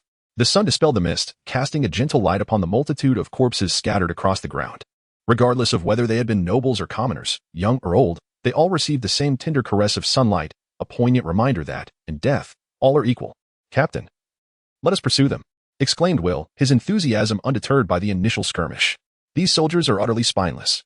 Inging firmly countered, no, the army shall continue its march. We must not venture into the forest. We are unfamiliar with its terrain. But if we allow them to escape, they will inform Zaharo. Will protested, concerned that their advantage would be lost. It matters not, Inging replied. I require them to return and relay the news to Zaharo. Ah, Will exclaimed incredulously. That will complicate our offensive. You misunderstand.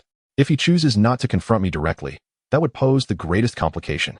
In the Summer Isles, where forests abound, it would be far more troublesome if the enemy opted to retreat into the thickets and engage in guerrilla tactics rather than facing Inging's forces head-on. Thus, Inging refrained from revealing his full strength, ensuring that Zaharo would believe he could muster a grand army to vanquish him. Annihilating the enemy entirely would create a greater issue. Moreover, as Inging's forces were set to advance from the eastern side of Red Flower Valley towards Tangtu Town, it was certain that the enemy would be aware of their movements. Whether or not to let them go would have little impact on the element of surprise in subsequent battles. Additionally, allow the vanguard to rest. The following troops will take charge of the assault, led by the captured pirates and the Dorn soldiers. Inging commanded. Captain, why is that? Will could not help but voice his complaints. For no particular reason. You must obey orders. When the time for the decisive battle comes, you will lead the charge, understand? Inging's tone turned stern, and Will could only bow his head in submission. Meanwhile, Jalaba, who had been lingering behind, approached with enthusiasm. Captain Inging, let us continue our march. The people of Red Flower Valley will not resist when they see my return. Very well, Prince Jalaba. You shall be responsible for persuading and managing the 1,000 surrendered soldiers. They will also need to advance to the front lines. Jalaba, eager to rally his own forces, readily agreed. Absolutely, Captain Inging. With your armored soldiers by my side. We shall reclaim all of Red Flower Valley within 10 days. Excellent, Prince Jalaba. I am confident that these battles will conclude swiftly. However, have you considered how to deal with the rulers of Sweet Lotus Valley and the other islands? Jalaba confidently patted his chest. Rest assured, I will exile them to the east, ensuring they will not return. Inging shook his head. Prince Jalaba, my army cannot remain on the Summer Isles indefinitely. Once we depart, can you guarantee that Zahara will not return as you intend? I may not have the opportunity to assist you again. Inging's words planted the seeds of resentment in Jalaba's heart, leaving him deep in thought. However, we have never executed all the princes or princesses from the opposing side. Such actions would incite discontent among all. This is precisely why the Summer Isles have seldom seen true unity, even when they do. The reign of those monarchs is often short-lived. Noticing Jalaba's lingering hesitation, Inging pressed on. You have been to Westeros. You understand how King Robert ascended the throne. After he eradicated the Targaryens, did chaos ensue? The 7 kingdoms remained orderly, but Jalaba still struggled to find his resolve. Inging stepped forward and placed a reassuring hand on Jalaba's shoulder. Prince Jalaba, with the Knights Alliance as your most formidable support, now is the opportune moment for you to unify the Summer Isles and establish a millennial dynasty. I have said my piece. The choice lies in your hands. Upon hearing this, Jalaba's expression hardened, a newfound determination igniting within him. He nodded resolutely. Very well. I will deal with Zahara and his ilk, but Captain Inging, you must lend me your support. Rest assured, I have always been a steadfast ally of the Sor family. Inging affirmed with conviction. He would indeed ensure the continuation of the Sor lineage, albeit through his sister, Shatana Sor. After securing the allegiance of the surrendered soldiers, Inging stationed 1,000 men to guard the port and maneuvered the rowboats into the river to prevent any potential naval ambush. He then led the remaining forces deeper into the heart of Red Flower Valley. With Jalaba as their banner, many of the original defenders surrendered with only minimal resistance. It could be said that wherever Jalaba went, the local populace welcomed him with open arms. This was precisely why Inging insisted on having the prince at the forefront. Otherwise, even if they could defeat all the armies of the Summer Isles, the indigenous people would still mount fierce resistance. They might fear that Inging and his men were marauding pirates, opting to retreat into the forest to engage in skirmishes. Even if a portion of the population remained, managing them would prove exceedingly difficult for Inging unless he resorted to a large-scale purge. However, Inging intended to treat the area as a logistics base. Thus he would not resort to such measures. Meanwhile, Zahara, upon realizing the situation, consolidated the remaining troops at the narrow pass between Sweet Lotus Valley and Red Flower Valley, preparing to gather sufficient forces for a decisive confrontation with Inging. Chapter 54. The Dawn of Ascendancy. Your Highness, Solaro has returned. Within the fortress at the narrow pass, Prince Zahara of Sweet Lotus Valley, who had been dozing on his bed, sat upright upon hearing the report, and promptly made his way to the council hall. Inside the hall, Solaro was bound tightly with ropes, kneeling on the floor. Solaro, you scoundrel. You dare to return after losing the port, Zahara exclaimed. Raising his foot to deliver a kick, his robust physique lending force to the blow, sending Solaro sprawling on the ground. Gritting his teeth through the pain, Solaro pleaded. Your Highness, it was not out of cowardice. The enemy's forces far outnumbered ours. We had no hope of victory. I fled to preserve our strength for you. To ultimately defeat Jalaba. Realizing that his life now rested entirely in Zahara's hands, Solaro bowed repeatedly, imploring for mercy. As the youngest and most cunning prince of Sweet Lotus Valley, Zahara recognized that this was not the time for instilling fear. He retorted with ire, You dare to argue? I see Jalaba's army as nothing formidable. Let me remind you, fleeing without permission is a grave offense. Initially, I considered offering you as a sacrifice to the god of serpents. However, I shall grant you and your fellow deserters a chance for atonement. You are to guard the left city wall from now on, understood? Solaro hastily bowed in gratitude for Zahara's clemency. After dealing with Solaro and the deserters, Zahara summoned his generals to the council hall. Meanwhile, Inging's troops and the 3,000 defectors gathered by Jalaba were setting up camp a mile from the narrow pass. Eager to defeat Zahara, Jalaba hurried to Inging's tent before his forces were fully settled. Commander Inging, we must strike swiftly. You know that Shewan Island is also under Zahara's control. If he sends troops to launch a surprise attack from Parrot Bay, we'll be in dire straits. Jalaba exclaimed, his voice filled with urgency. Last time, that cunning wretch sent a contingent from there, flanking me, which led to my army's rout. Oh, so it was this strategy that led to your defeat? Zaharo truly is devious and despicable. Egan concurred. While such tactics were commonplace elsewhere, they were rarely employed in the warfare of the Summer Isles, where battles typically commenced after both sides had agreed upon a designated field, often concluding within a day. Clearly, Zaharo was no respecter of conventions. Indeed, he is a treacherous villain. Commander Egan, you must be cautious of him. I shall remain vigilant. Egan affirmed. By the way, I heard you found your sister, Princess Shatana? Yes. Zaharo plans to wed her in the palace of Red Flower Valley upon her coming of age. His subordinates attempted to take her away the day before yesterday, but she managed to escape. I had intended to share this good news with you after we defeated Zaharo. But I am surprised you already know.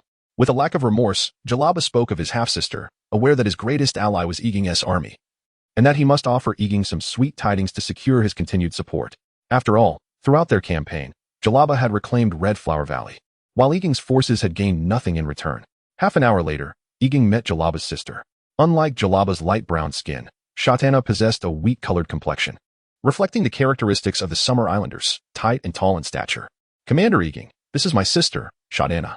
Jalaba shamelessly introduced her, conveniently forgetting his past disdain for her. Shatana, this is your future husband. He is a descendant of the Valyrian Dragon King. Do greet him. Jalaba urged, observing Shatana's bewilderment with some annoyance. Prince Jalaba. Princess Shatana may simply be a bit startled. Let us not frighten her. Seeing Egan defend Shatana, Jalaba refrained from showing his displeasure and replied jovially. Then I shall leave Shatana in your care, Commander Egan. Do not worry about communication. She spent several years in Riss, so she understands the common tongue. I must return to prepare for our offensive. With that, Jalaba departed, leaving Shatana in Egan's charge. Once Jalaba was gone, silence enveloped the tent. Egan broke the quiet, asking, You do not seem fond of your brother, do you? Ah. Shatana appeared flustered, fearing she might misspeak. Do not fret. I believe no one wishes to be treated as a mere commodity. I sympathize with your plight. Gradually lowering her guard, Shatana replied. But I cannot resist the commands of Jalaba and Zaharo. They are the lords of Red Flower Valley. Do you wish to become the sovereign of the Summer Isles? To free yourself from Jalaba's control? Egan inquired, his gaze fixed on Shatana's enchanting eyes. Uncertain of Egan's intentions, Shatana nodded slowly. Excellent. Once you marry me, you will no longer be subject to Jalaba's whims. All that has transpired will be left behind. As Egan spoke, he took Shatana's small hand in his own. Having been separated from such gentleness since her father had taken her away, Shatana felt she had met her destined partner, closing her eyes in anticipation of Egan's kiss. Egan leaned down to press his lips against Shatana's delicate mouth, subsequently carrying her into the bedroom at the back of the tent. Although she had just come of age, Shatana had received the education of the priestesses of Red Flower Valley, allowing her to cooperate with Egan, even as a novice. After a moment of mutual solace, Shatana lay contentedly against Egan, who gently caressed her smooth skin. Noticing the resemblance between Shatana and the two sisters, Egan couldn't help but draw comparisons. Shatana's figure was slightly more voluptuous, though he appreciated the tall stature of the other sisters as well. Pondering how to bring all three together for shared experiences upon his return, as Shatana neared another bout of passion, Egan rose to dress. Noticing her perplexed expression, he explained, Someone may enter shortly. Let us continue this later tonight. Shatana shyly nodded, though she was born in Riss. The cultural influences of the Summer Isles over the years had diminished her reservations about being in the tent during daylight. However, respecting Egan's wishes, she refrained from voicing any objections. Just as Egan urged Shatana to rest, an envoy from Zaharo arrived at Egan's camp. Chapter 55. The eve of the final battle, the envoy from Zaharo was a young priestess, slender and adorned in feathered robes. Typically, her role involved adjudicating whether the battlefield was suitable for both warring factions. Accompanying her was a female slave purchased from the free trade city-states, serving as a translator. When the priestess struggled with the common tongue, she would resort to the language of the Summer Isles, prompting the slave to interpret. After taking her seat, the priestess spoke first, addressing the esteemed Valyria Dragon King. You should not interfere in the conflict between our two peoples, should you choose to depart. Prince Zaharo is prepared to offer generous gifts. Egan refrained from answering directly. Instead, he posed a counter-question. But should there not be no ambush in your battle? Can Zaharo's ambush on Jalaba be disregarded? Or is your judgment only applicable to Prince Jalaba? Momentarily taken aback, the priestess gathered her composure and replied, We will reassess that outcome. The forces of Sweet Lotus Valley will completely withdraw from Red Flower Valley. This pass, which rightfully belongs to Red Flower Valley, will be returned to Prince Jalaba. How does that sound? I deem this proposal unacceptable. Egan firmly rejected her suggestion. Even if Zaharo wished to cease hostilities, Egan would not acquiesce. Had he journeyed such a great distance merely to see the front lines redrawn to their previous state? That would be akin to becoming an unwitting laborer. How could such a favorable arrangement exist? You breached the rules first, and now, feeling disadvantaged, wish to revert to the regulations? If you desire our withdrawal, then in the spirit of fairness, Zaharo should also face expulsion for several years. And the commanders of Red Flower Valley ought to seize the palaces of Sweet Lotus Valley. That would be true equity. Prince Zaharo will certainly not agree to your proposal. I am well aware he will not concur. Otherwise, why would I have brought my army here? Igen scoffed. The priestess regarded Igen with a deep gaze and with resignation. She stated, since you refuse to accept this proposal, I can designate a specific location for a direct confrontation between Zaharo's forces and Jalaba's. This would minimize casualties for both sides. Your army would remain unharmed, and you would also receive a substantial commission. What do you think? I find it unappealing. Igen shook his head. The strength of Jalaba's forces was evidently inferior to Zaharo's, a fact that rendered her proposition unjust. As her suggestions continued to be dismissed, the priestess's frustration grew palpable. I shall ensure that both sides deploy equal numbers of soldiers. That should restore fairness, yes? Igen persisted in shaking his head. The overall quality of Zaharo's army surpasses that of Jalaba's. Should this proceed, Jalaba would unequivocally face defeat. What exactly do you wish to achieve? Do you truly believe your forces are invincible? Allow me to remind you, the fortifications at the pass are not easily breached. The priestess had never encountered someone as obstinate as Igen. Her previously calm demeanor was now fraying. Respected priestess, it appears you should remain impartial and not favor Zaharo. How can you be so biased? Who says I am biased? I simply wish to prevent outsiders from meddling in the affairs of the Summer Isles. Oh, I see. Igen nodded, feigning comprehension. May I inquire as to the reasoning behind this? What other reason is there? Allowing outsiders to intervene in the matters of the Summer Isles would yield dire consequences, disrupting centuries-old traditions. But Zaharo has also disrupted the rules. The priestess found herself at a loss for words, stymied by Igen's childlike logic. At that moment, Igen interjected. I suggest you first persuade Zaharo. That should prove simpler than convincing us. I shall do so. The priestess uttered a pointed remark before departing with her slave toward Jalaba's camp. Igen, observing her leave, offered no resistance, fully confident that Jalaba would not cease his ambitions. The latent desires for power and resentment toward Zaharo within Jalaba had been expertly stirred by Igen. Given the divine opportunity to fulfill his ambitions, he would not easily be swayed by a mere priestess. After the priestess's departure, Igen summoned Will and several other camp leaders. Commander, are we to launch an attack? The battle-hungry Will instantly perked up. He had been stifled in the rear, eagerly awaiting Igen's command to charge forth. Indeed, we are to attack. Igen nodded affirmatively. Haha, I knew it. Rest assured, Commander, I will capture this pass within a day. Will enthusiastically pounded his chest in assurance. No, I am not instructing you to assault the pass. Rather, you are to take ships from Parrot Bay and attack Tando Town, flanking Zaharo's forces from two directions. Will was utterly taken aback by Igen's strategy, disbelief etched across his face. Commander, we could seize the pass in a day or two. Why take the long route? Attacking from Tando Town will require an additional 5 or 6 days. This approach minimizes our losses. The two fortresses at the pass are robust strongholds, constructed over centuries by both sides. A direct assault would incur significant casualties. Moreover, we must contend with other armies from the Summer Isles, so substantial losses are untenable. Do you understand? Though somewhat impetuous, Will grasped Igen's plan and nodded earnestly. Your warrior camp, along with the 3rd and 4th battalions, shall set off under the cover of night, leaving only 1,000 soldiers behind to continue cooking. Understood, Commander. The group responded in unison. Excellent, then return and prepare. As Igen orchestrated troop movements, he personally made his way to Jalaba's main camp. Continuing to engage with the priestess, Jalaba persistently invited Igen's forces to strike, yet Igen remained non-committal. Thus, several days passed in relative tranquility between the two factions. Meanwhile, as Zaharo relentlessly gathered his troops toward the pass, news of Tando Town's fall reached them, swiftly followed by reports of a surprise force marching toward the pass. 7 days later, the armies had effectively encircled Zaharo's forces within the two fortresses at the pass.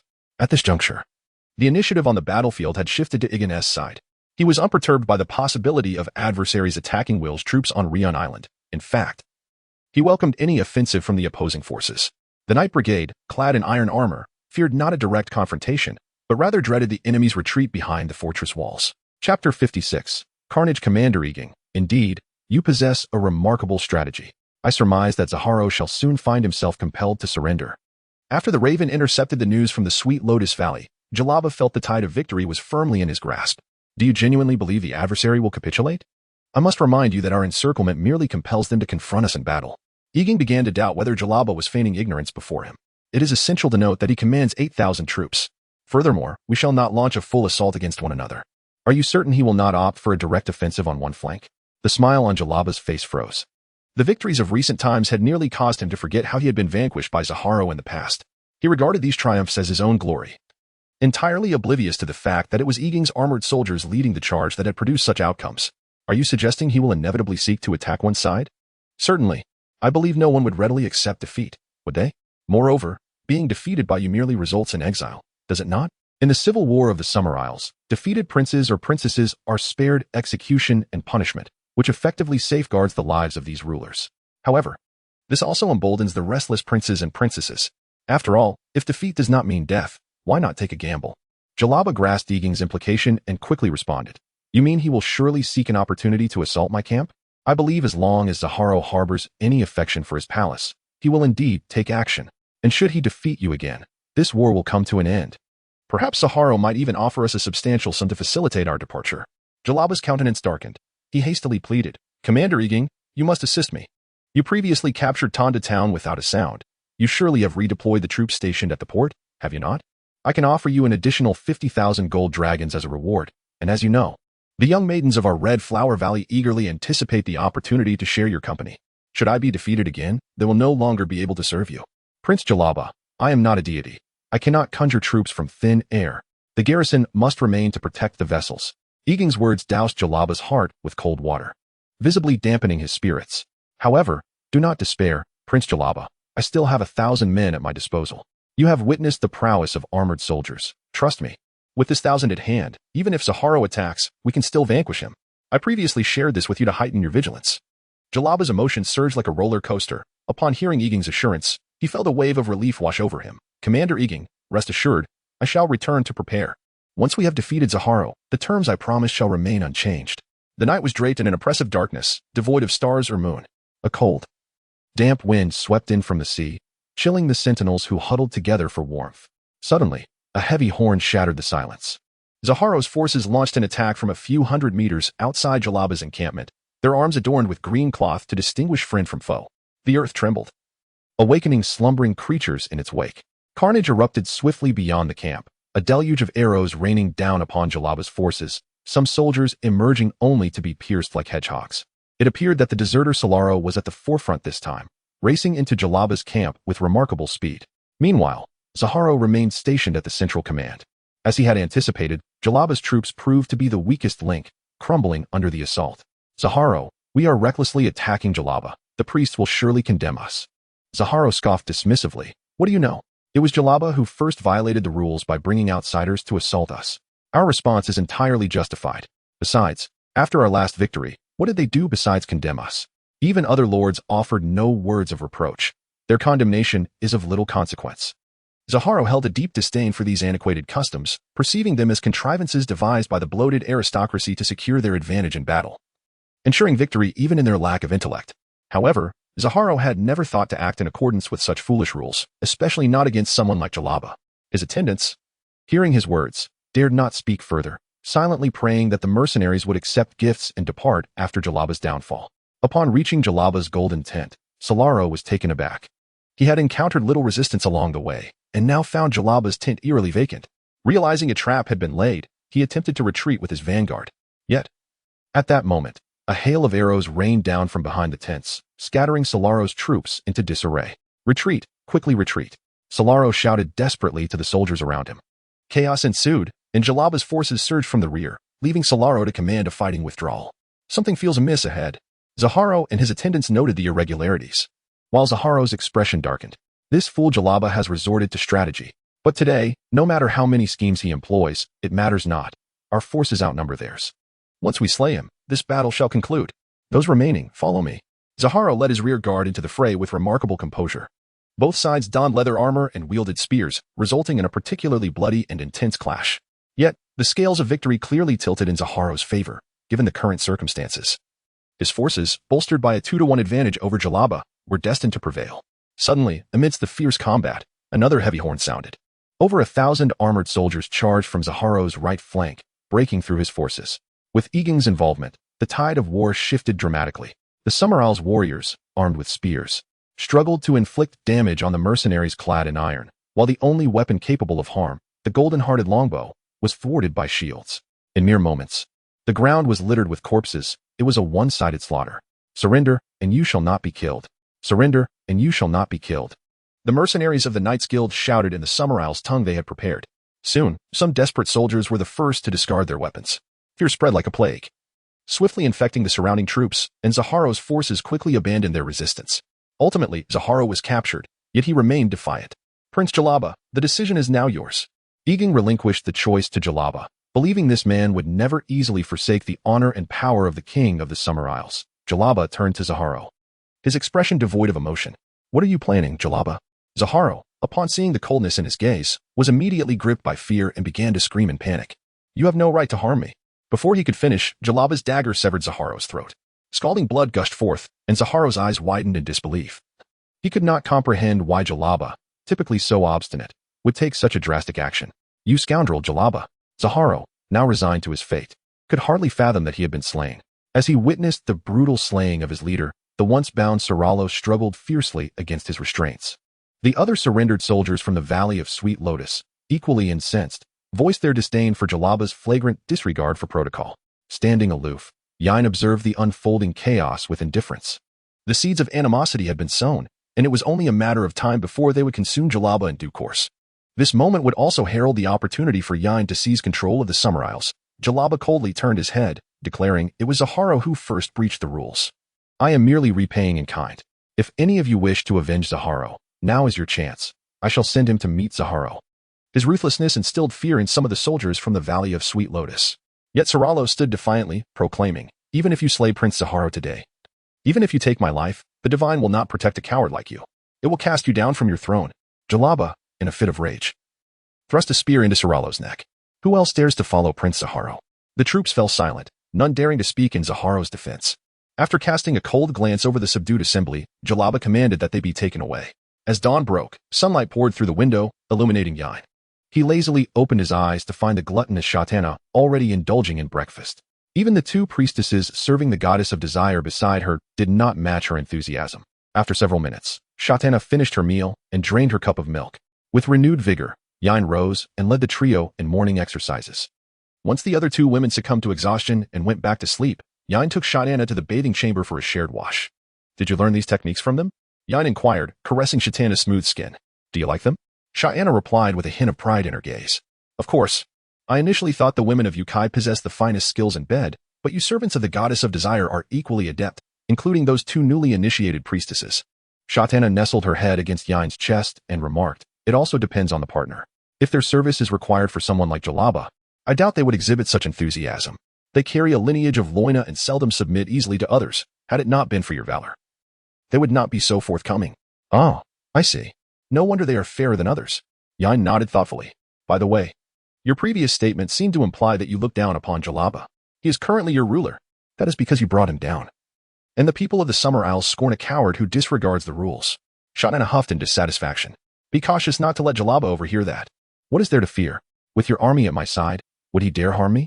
Shatana, already at odds with Jalaba, felt emboldened by Yain's support, further diminishing her regard for her half-brother. Yain pinched Shatana's nose playfully, saying, Shatana, you are indeed far more formidable than I imagined. You would make a fitting queen of the Summer Isles. Am I truly capable of such a role? Shatana gasped, taken aback by the suggestion. Yain nodded solemnly. As long as you desire it. You are my wife, and my army will fight for you. However, the time is not yet ripe. Are you certain it is not the time? Shatana cast a sultry glance at Yain, and then positioned herself atop him. Seeing her triumphant expression, Yain resolved to demonstrate his prowess. After sowing seeds in fertile soil, he donned his garments with the assistance of the two refreshed priestesses and set off for Jalaba's palace. Once Yain departed, the two priestesses began to tend to Shatana's needs. Prince Yain is truly remarkable. He remains full of vigor from last night until now. One teased. Don't remind me. He left me in quite a state, Shatana replied with a hint of vexation, prompting laughter from the two women. By the way, what do you think of Prince Yain? Shatana, though youthful, was far from naïve. She understood that Yain would not easily elevate her to the status of queen simply out of love. We believe Prince Yain is an unparalleled hero, and your union with him is the most fitting. Do you all think so? Have you not noticed his ambition? Shatana inquired, her expression devoid of emotion. Ambition? The two women appeared perplexed. Never mind, you wouldn't understand. Now, hand me my clothes. Though Shatana recognized Yain's ambition, she would not obstruct him. as they were aligned on the same side. A political marriage would benefit both parties. Meanwhile, upon arriving at Jalaba's palace, Yin found Jalaba bent over a table, scrutinizing a map of the Summer Isles. Upon noticing Yin's arrival, Jalaba greeted him warmly. Come see. This is the map of Shun Island, Valano Island, and Deer Island, which I had crafted. Once we conquer these islands, the other territories will pose no threat. Jalaba was caught in a fervor, fantasizing wildly about his ascension to the throne of the Summer Isles. Yin, rather than dispelling Jalaba's delusions, chose to stoke the flames of his enthusiasm. Our band of mercenaries is ready, poised to strike at these islands at a moment's notice. Chapter 57. Seeds of Hatred. Jalaba, you scoundrel. Prince Saharo has already surrendered, yet you still took his life? As the sight of their leader's murder unfolded, Serrero, his hands still bound, surged with rage. The other surrendered soldiers from Sweet Lotus Valley expressed their indignation, voicing their dissatisfaction with Jalaba's flagrant disregard for the rules. Meanwhile, Yigun stood by, a mere spectator, observing the scene with chilling indifference. The seeds of hatred had already been sown. It was only a matter of time before they would devour Jalaba whole. That would mark the moment he could truly seize control of the Summer Islands. Jalaba coldly turned his head. It was Zaharo who first broke the rules. I merely repay eye for eye, tooth for tooth. If any of you wish to avenge Zaharo, now is the time to step forward. I shall send you to join him. Jalaba's ruthless tactics instilled fear in some of the Sweet Lotus Valley soldiers. Yet, Serrero defiantly rose to his feet, declaring, even if you kill Prince Zaharo today, even if you take my life, the gods will not protect a coward like you. They will surely cast you down from your throne. Enraged, Jalaba seized a spear and plunged it into Serrero's neck. Who else dares to follow Prince Zaharo? The troops fell silent, no one daring to speak in his defense. After casting a cold glance at the remaining soldiers, Jalaba ordered them to be taken away. In the early morning, sunlight streamed through the window, bathing Yigun in its glow. He lazily opened his eyes, while Shatana was already indulging in her verbal sparring. After several minutes, Shatana finished her breakfast of milk. Ignoring the two priestesses still asleep nearby, Yigun took Shatana and entered the bathing pool together. Did you learn all these skills from them? Yigun inquired, caressing Shatana's smooth skin. Do you like it? Shatana replied, casting a proud glance at Yigun. Of course I do. I once thought the techniques of the women from Yuankai were unparalleled, yet I find that the people of the Summer Islands are equally skilled. Even the two newly joined priestesses, Yigun remarked thoughtfully. Shatana leaned her head against Yigun's chest. It depends on the object of their service. If they had to serve someone like Jalaba, I doubt they would be so enthusiastic. They possess a lineage of Loina blood. They seldom yield easily to others. If it weren't for your valor, they surely wouldn't be so forthcoming. I see. No wonder they are fairer than most. Yigun nodded in understanding. By the way, your previous statement seems to suggest you look down upon Jalaba. He is currently your monarch. That is only because you defeated him. Moreover, the people of the Summer Islands disdain a coward who disregards the rules. Shatana huffed in discontent. Be careful not to let Jalaba overhear such words. What do I have to fear? With your army behind me, does he dare to harm me? Shatana, already at odds with Jalaba, grew even more contemptuous of her half-brother now that she had Yigun's support. Yigun playfully pinched Shatana's nose. Indeed, Shatana, you are far more formidable than I imagined. It would undoubtedly be more fitting for you to be the queen of the Summer Islands. Can I really? Shatana gasped, taken aback by this revelation. Yigun nodded solemnly. As long as you desire it. You are my wife, and my army will surely fight for you. However, the time is not yet right. Are you certain it is not the right time? Shatana gazed at Yigun with a flirtatious look before straddling him. Seeing the triumphant glint in Shatana's eyes, Yigun resolved to demonstrate his prowess. An hour later, dressed and rejuvenated under the care of the two well-rested priestesses, he made his way to Jalaba's palace. After Yigun departed, the two priestesses began tending to Shatana. Prince Yigun is quite impressive. One priestess teased. Tell me about it. He left me quite a mess. Shatana replied with a hint of frustration. The two women nearby giggled. By the way, what do you think of Prince Yigun? Though still young, Shatana was no fool. She understood that Yigun would not easily elevate her to the status of queen simply out of love. We believe Prince Yigun is an unparalleled hero, princess.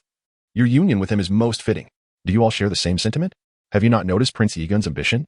Shatana inquired, her expression stoic. Ambition? The two women looked bewildered. Never mind, it's hard to explain to you. Just bring me my clothes. Though Shatana sensed Yigun's ambition, she would not obstruct him. After all, they were on the same side in this battle. A political marriage would benefit both parties.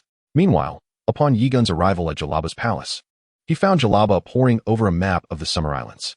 Welcoming Yigun with enthusiasm, Jalaba said, Come, take a look at the maps of Shun Island, Valano Island, and Deer Island that I had crafted. Once we conquer these islands, the other territories will pose no threat. Jalaba was consumed by fervor, lost in dreams of becoming the king of the Summer Islands. Yigun, rather than shattering his illusions, chose to fan the flames of his ambition. Our band of mercenaries is ready and poised to strike at those islands at any moment. Chapter 58. Alliance. Jalaba's ambitions extend far beyond Zala Island. He seeks dominion over the entire Summer Isles, bolstered by mercenary forces. Ladies and gentlemen, the time has come for us to unite. In the palace of the Prince of Lotus Harbor, a dozen princes and princesses of the Summer Isles gathered, preparing to confront Jalaba and Egan's armies. The mercenaries are clad in iron armor. We stand no chance against them. I propose we withdraw our kin to the forests, suggested a cautious princess. Such cowardice, retorted Kors. The Prince of Lotus Harbor, his resolute visage and piercing gaze embodying determination. This meeting convened under his leadership. Much like Zaharo, Kors possessed a fierce spirit. He would not be easily intimidated into abandoning his palace or his life. Today, he aimed to persuade his compatriots to defeat Jalaba. Do you possess a better strategy to vanquish those armored mercenaries? They have already conquered Shio's Island and Doru Island, and with sufficient swan ships, we cannot prevail in naval battles. Who said we must defeat the mercenaries? They fight solely for gold. Once Jalaba is dead, will they continue to serve him in the Summer Isles? We need only offer them a sum of money, and they will surely depart. Kors, frequently visiting the free trade city-states, understood the nature of these mercenaries and regarded Egan merely as another mercenary band. Kill Jalaba? Shouldn't he be exiled? Kors scoffed. Jalaba has brought outsiders to the Summer Isles and has been the first to disrupt the order. He deserves death. If we do not eliminate him, he will return with his mercenaries, leading to an unending cycle of conflict. I am certain even the High Priestess would not find fault in our actions. Yet, some remained uneasy. But Jalaba has married his sister to that mercenary? How can we be certain she will not seek vengeance for him? Kors chuckled at this. Do you not realize that he and his sister are not of the same mother? I suspect he fears she will usurp his claim to the throne. After Kors's words, the assembly fell into contemplation, save for a young woman who stood resolute. We, the people of Loiner, shall not partake in your war against Jalaba. I will return and instruct my people to retreat to the mountains, leaving only barren land for Jalaba. The woman possessed deep-set eyes and olive skin, which contrasted starkly with the darker hues of those around her, her tall stature and refined demeanor exuding elegance. Kors, incensed, exclaimed, Melaria, do you seek to become our adversary? I have no desire to be a foe of either you or Jalaba. But the Loiner will not shed blood for the Summer Isles. With that, Melaria turned to leave. Stop, Kors interjected, blocking her path. If you have attended this meeting, you must understand we cannot allow you to depart so easily. If you were to ally with Jalaba, it would be a significant blow to us. Malaria's guards raised their spears, and several princes gripped their weapons, tension thickening the air. Melaria retorted coldly, do you intend to wage war against us now? You should know that the Loiner have never submitted to the Summer Islanders and will not collaborate with you. Kors's hawk-like gaze bore into Melaria for a long moment before he spoke slowly. If the Isle of Women chooses not to fight, that is acceptable. However, should we discover you are secretly aiding Jalaba, no matter how resilient the Loiner may be, I will lead all the Summer Islanders against you. Rest assured, I shall not assist Jalaba, Melaria declared before striding out of the palace. Friends, we cannot trust the Loiner, thus we must unify. Kors resumed his efforts to rally the others. Yet, doubts began to surface among the princes and princesses.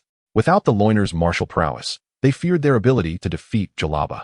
Noticing their hesitation, Kors played his trump card. Have you forgotten how Zaharo met his demise? Or how the Prince of Doru Island fell? Do you wish to repeat their fate? This is a war with no retreat. We must safeguard our lives. Indeed, we must preserve our lives. Voices echoed in agreement. We must slay Jalaba.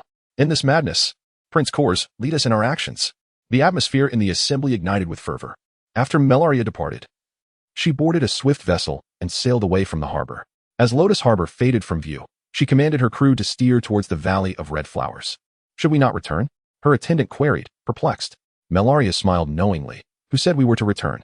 But you said we should not fight for the Summer Islanders. That is correct. I have no intention of fighting for them. We shall not deploy forces, Melaria affirmed, but I never stated I would not assist that mercenary. Ah, the attendant was taken aback. Even aiding those mercenaries will yield us only a modicum of gold. That is your misconception. Even the aforementioned princes and princesses of the Summer Isles have misjudged this mercenary. Seeing the attendant's confusion, Melaria elaborated. Do you not recall his silver hair?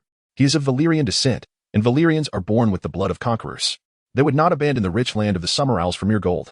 As a descendant of the Loiner, who had been driven to the Summer Isles by the Valyrians, Melaria had heard countless tales of the Westward Passage and possessed a profound understanding of the Valyrians.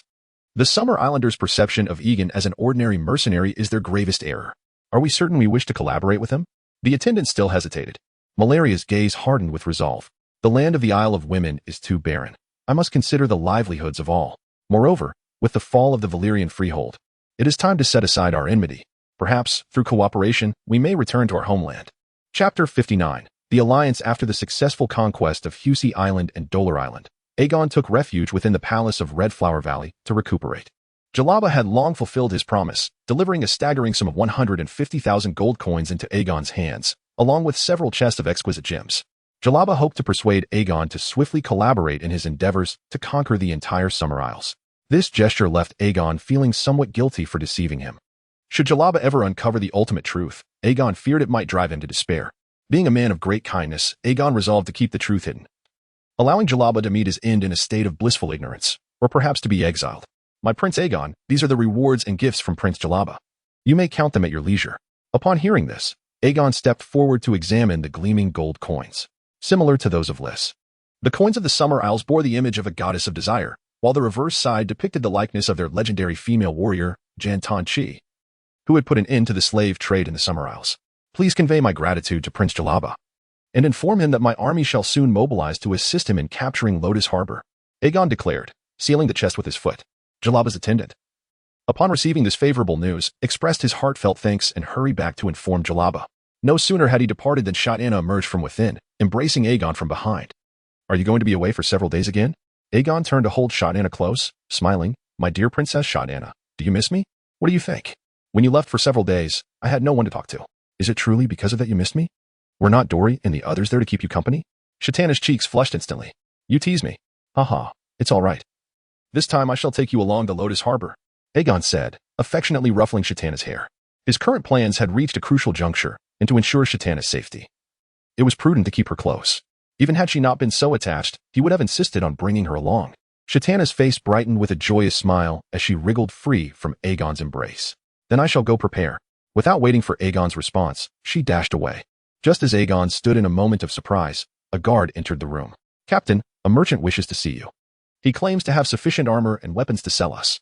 Bring him to me, Aegon commanded as he returned to his seat. Shortly thereafter, a young woman clad in a purple silk robe entered. Aegon instructed a maid to pour her a cup of palm wine and then inquired, how much equipment can you offer me? Mychalia shook her head. I possess no equipment to sell to Prince Aegon. However, I can assist you in seizing the Summer Isles. Aegon's eyes sparkled with interest. After dismissing the maid, he took a sip of his wine. You must understand, I am merely a mercenary, here to fight for Prince Jalaba. You should be referring to helping him conquer the Summer Isles. No, I mean assisting you in taking the Summer Isles. You seem confused. If there is no deal to be struck, then you must leave. Aegon stood, preparing to dismiss her, but Mychalia raised her voice. If you let me go now, I might just defect to Jalaba. Are you threatening me? Aegon's eyes narrowed. Mychalia wore a seemingly innocent smile. It appears I have hit the mark. Prince Aegon desires to claim the entire Summer Isles. Otherwise, my defection to Jalaba would pose no threat to you. And even if you guess correctly, what can you offer me? Why would I share the spoils of victory with you? Aegon replied coldly. I can provide you with information, vital intelligence. Prince Kulz of Lotus Harbor has united forces and is preparing to confront Prince Jalaba.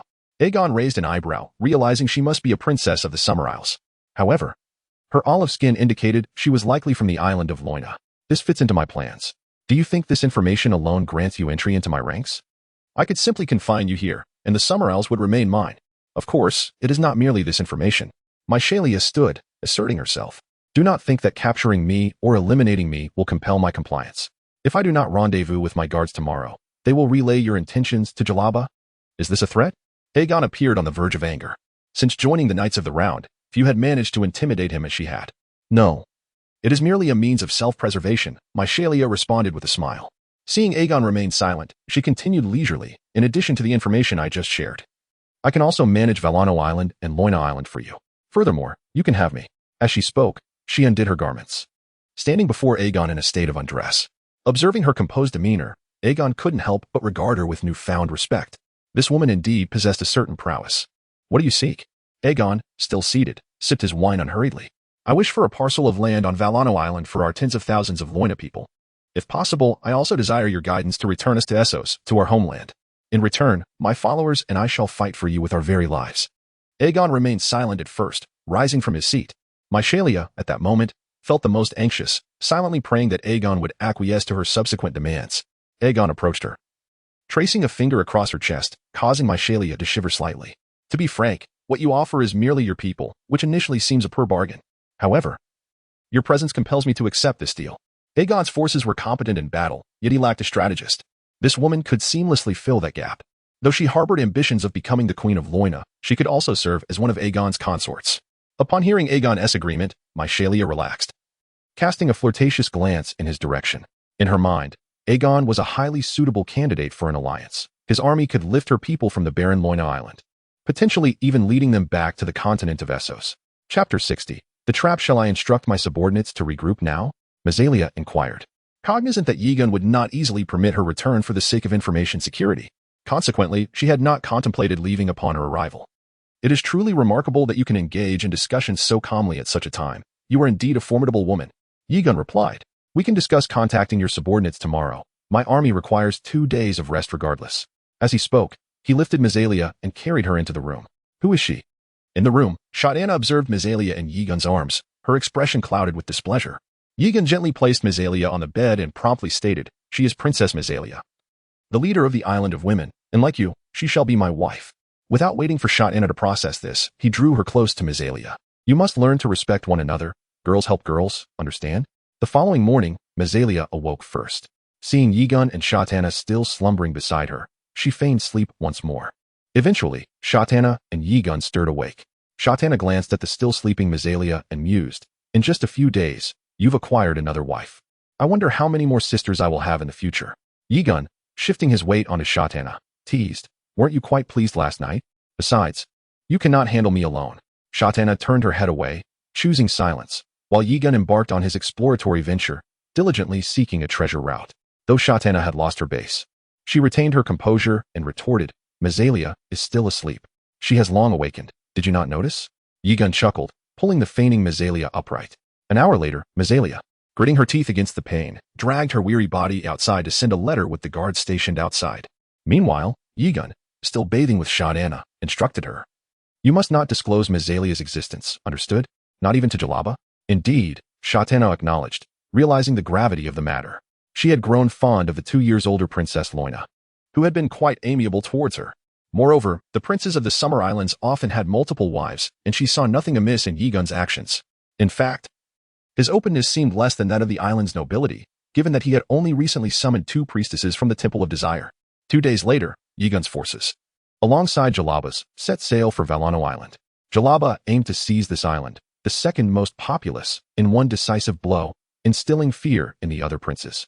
However, upon landing in Tall Tree Town, they discovered that the town's military had already departed, leaving behind only the elderly, weak, and women. The fields surrounding the town had been stripped of grain, either hidden in the mountains or taken by the departing forces. Prince Jalaba, we must exercise caution in this battle. They are evidently prepared, Aegon warned, not wishing for Jalaba to be easily defeated, as it would lead to greater losses for his own army while dealing with the aftermath. Jalaba patted Aegon on the shoulder with a smile. Have no fear, you are here, are you not?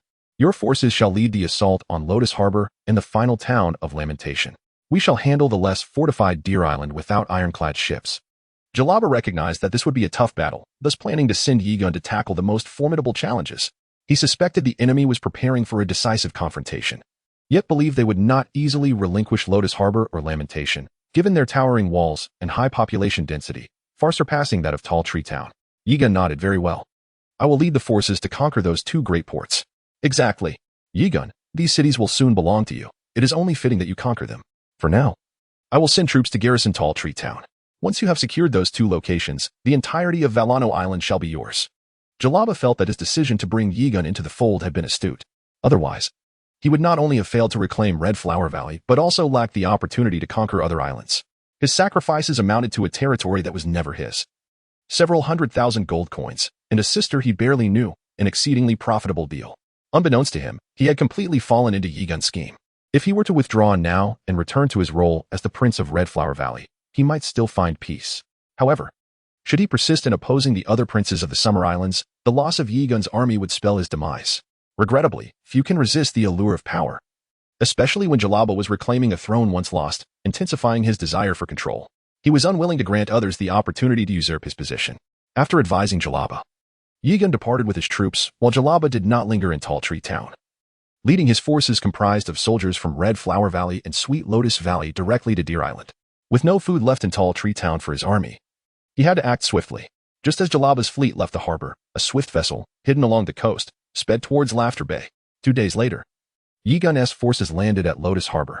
Towering swan ships and rowboats encircled the harbor. Commander, the city is empty. The food has already been taken. The vanguard unit returned to report. Yegun immediately understood that the enemy intended to engage Jalaba in battle soon, and speculated that Lamentation had also been evacuated. This was a tactic to stretch their lines and pick them off one by one. Reflecting on this, Yegun commanded, "You, 1st Battalion, shall remain here. Aside from the barracks and city walls, you may not venture anywhere else. I will leave you provisions. You must hold this position for half a month. Understood?" Understood. The captain of the 1st Battalion promptly accepted the order and led his troops to garrison Lotus Harbor. Are they preparing to strike at Jalaba? Upon returning to his ship, Mazalia hurriedly approached Yegun. "Yes, I suspect Lamentation is similarly situated, so I will need your soldiers to help secure it first, then divide forces to Tall Tree Town. I will send my token with someone. They're already waiting there." Mazalia's tone conveyed her excitement. After centuries, she and her people would finally escape that barren island. Chapter 61. Ambush and Assassination. Kagoshima serves as the shipbuilding hub of the Summer Islands, housing the largest shipyard on the archipelago. A staggering 3/4 of the renowned swan ships of the Summer Islands are produced here. Jalaba's desire to seize this location first stems from his ambition to amass a formidable fleet, ensuring that even in the face of adverse circumstances, he could triumph in the war. Unlike Gaoshu Town, the port of Kagoshima is bustling with vessels. Full speed ahead, Jalaba commanded urgently. To his astonishment, the opposing forces, upon discovering their presence, also surged forward at full speed. Thus commenced one of the rare naval battles in the Summer Islands. Nonetheless, Jalaba remained steadfast in his confidence. His army comprised 8,000 men, while the forces stationed in Kagoshima numbered no more than 3,000. He could not fathom their ability to defeat him. The banners of both sides blotted out the sky as their fleets collided. A gruesome melee erupted amidst a torrential rain of arrows. However, both sides employed numerous wooden shields to ward off the onslaught of projectiles. Just as the battle reached a fever pitch, a larger fleet surged in from the rear left of the battlefield. "We've fallen into an ambush. These scoundrels are despicable." Jalaba's aide immediately grasped the situation. "Enough. Retreat to Gaoshu Town." Quickly, Jalaba frantically ordered a withdrawal, yet both fleets continued their relentless pursuit. Fortunately, the wars in the Summer Islands spared the lives of prisoners. Most soldiers, realizing escape was futile, surrendered en masse. Ultimately, Jalaba returned to Gaoshu Town with less than half of his initial forces. While Coors had already sealed off the port, preparing to launch a full-scale assault on Gaoshu Town the following day. Utterly disgraceful. A despicable little man. Upon his return to Gaoshu Town, Jalaba unleashed a torrent of curses upon the princes. He had never anticipated such fierce resistance. Even the alliance of the Summer Islanders rarely resulted in such a refusal to capitulate, especially when it meant relinquishing the wealthiest port. "Hurry. Did you send the Raven to notify Prince Yegun?" Jalaba, like a drowning man clutching at a lifeline, descended into madness. "The Ravens have all been dispatched. But if Prince Yegun is not at Lotus Harbor, his return may be delayed by another day." "Impossible. Prince Yegun is a tactical genius. He will surely discern their plot and rush to our aid upon discovering the absence of opposition." Jalaba muttered incessantly, "Yes, he will come to save us. Do you understand? As long as we hold out for one more day, Prince Yegun will return to vanquish these foes." "I have not lost. I have not lost." His subordinates hesitated. But Jalaba was already shouting in fury, "Have them defend the walls tonight. Do not allow the enemy to launch another surprise attack. A pack of cowards. Surrendering at the first sign of trouble. Yes, I will ensure they hold the walls." Meanwhile, Jalaba's soldiers, having suffered a crushing defeat, found their morale plummeting. A few soldiers from Sweet Lotus Valley could not contain their grievances. "This battle is utterly humiliating. Jalaba is a fool. If only Prince Sahara were here, things would be different." A tall, slender young soldier exclaimed, tossing a blade of grass in frustration toward the enemy camp. Others quickly chimed in, "Indeed. Jalaba has doomed many of us from Sweet Lotus Valley. He is a scourge. Without him, our lives would be far more peaceful." "Yes, he is a scourge. What are you lot clamoring about?" The squad leader burst in, scolding them loudly. "You six will patrol the camp tonight, guarding against enemy attacks, understood?" The group fell silent, grabbing their weapons and heading out. Yet, shortly after leaving, the tall young soldier could no longer contain himself. "If Jalaba is a scourge, shouldn't we kill him for the sake of the Summer Islanders?" His companions gasped in shock. "Kill him? We would be executed. If we don't kill him, we may very well die tomorrow. However, if we do kill him, the other princes might spare us and even reward us with gold and jewels, preventing further bloodshed. So, what do you say?" The young man turned to his companions. A flicker of hesitation crossed their eyes, but resolve soon took hold. "Let us do it," they chorused. The four stealthily approached the entrance of Jalaba's tent under the cover of darkness. Outside, Two guards were unknowingly struck down by their silent arrows. Following the harrowing defeat, Jalaba tossed and turned in his sleep, restless and anxious. Just as he attempted to find slumber, he heard footsteps approaching. Jalaba's eyes snapped open, but soldiers had already arrived at his side. One soldier swiftly covered Jalaba's face with a pillow, while two others seized his arms. Finally, the tall young soldier brandished a dagger and plunged it into Jalaba's throat. After a few desperate struggles, Jalaba departed this world, leaving behind the dreams of a king of the Summer Islands. Quickly, sever his head. We must hasten to Prince Kors, or we shall be captured and executed. Kors had been resting in his camp, preparing to launch an assault on Gaoshu Town the next day. However, a messenger abruptly woke him. What is the matter? It is late. What could not wait until tomorrow? Your Highness, I cannot contain my breath. This matter is of utmost importance. You must be informed tonight. Jalaba is dead. Really? Kors was instantly alert. Yes, his soldiers killed him. His body is outside. I knew that fool Jalaba would crumble under pressure. Bring them in at once, and summon the other princes and princesses. Let them know the war has ended. Yes, Your Highness. Shortly after the soldier departed, several soldiers from Sweet Lotus Valley were brought in, disarmed. The other princes gradually arrived as well. Kors, have you lost your mind? Why did you summon us at this hour? Do you wish for us to attack Gaoshu Town in a day's tomorrow? Of course not. The war is over, my friends. Did I not tell you that Jalaba's forces were feeble? Come, see for yourselves. Kors proclaimed, presenting Jalaba's severed head for all to see. This is Jalaba's head. Did you order his assassination? Certainly not. It was these brave warriors who did the deed. Now, we can negotiate with the garrison within the city without further bloodshed. If we offer them a sum of money, the mercenaries will depart. Kors, you truly are clever. The atmosphere within the tent brightened instantly. Chapter 62. Negotiation. On the following morning, the princes, leading a formidable contingent, confidently advanced towards Tall Tree Town, anticipating the surrender of the garrison within.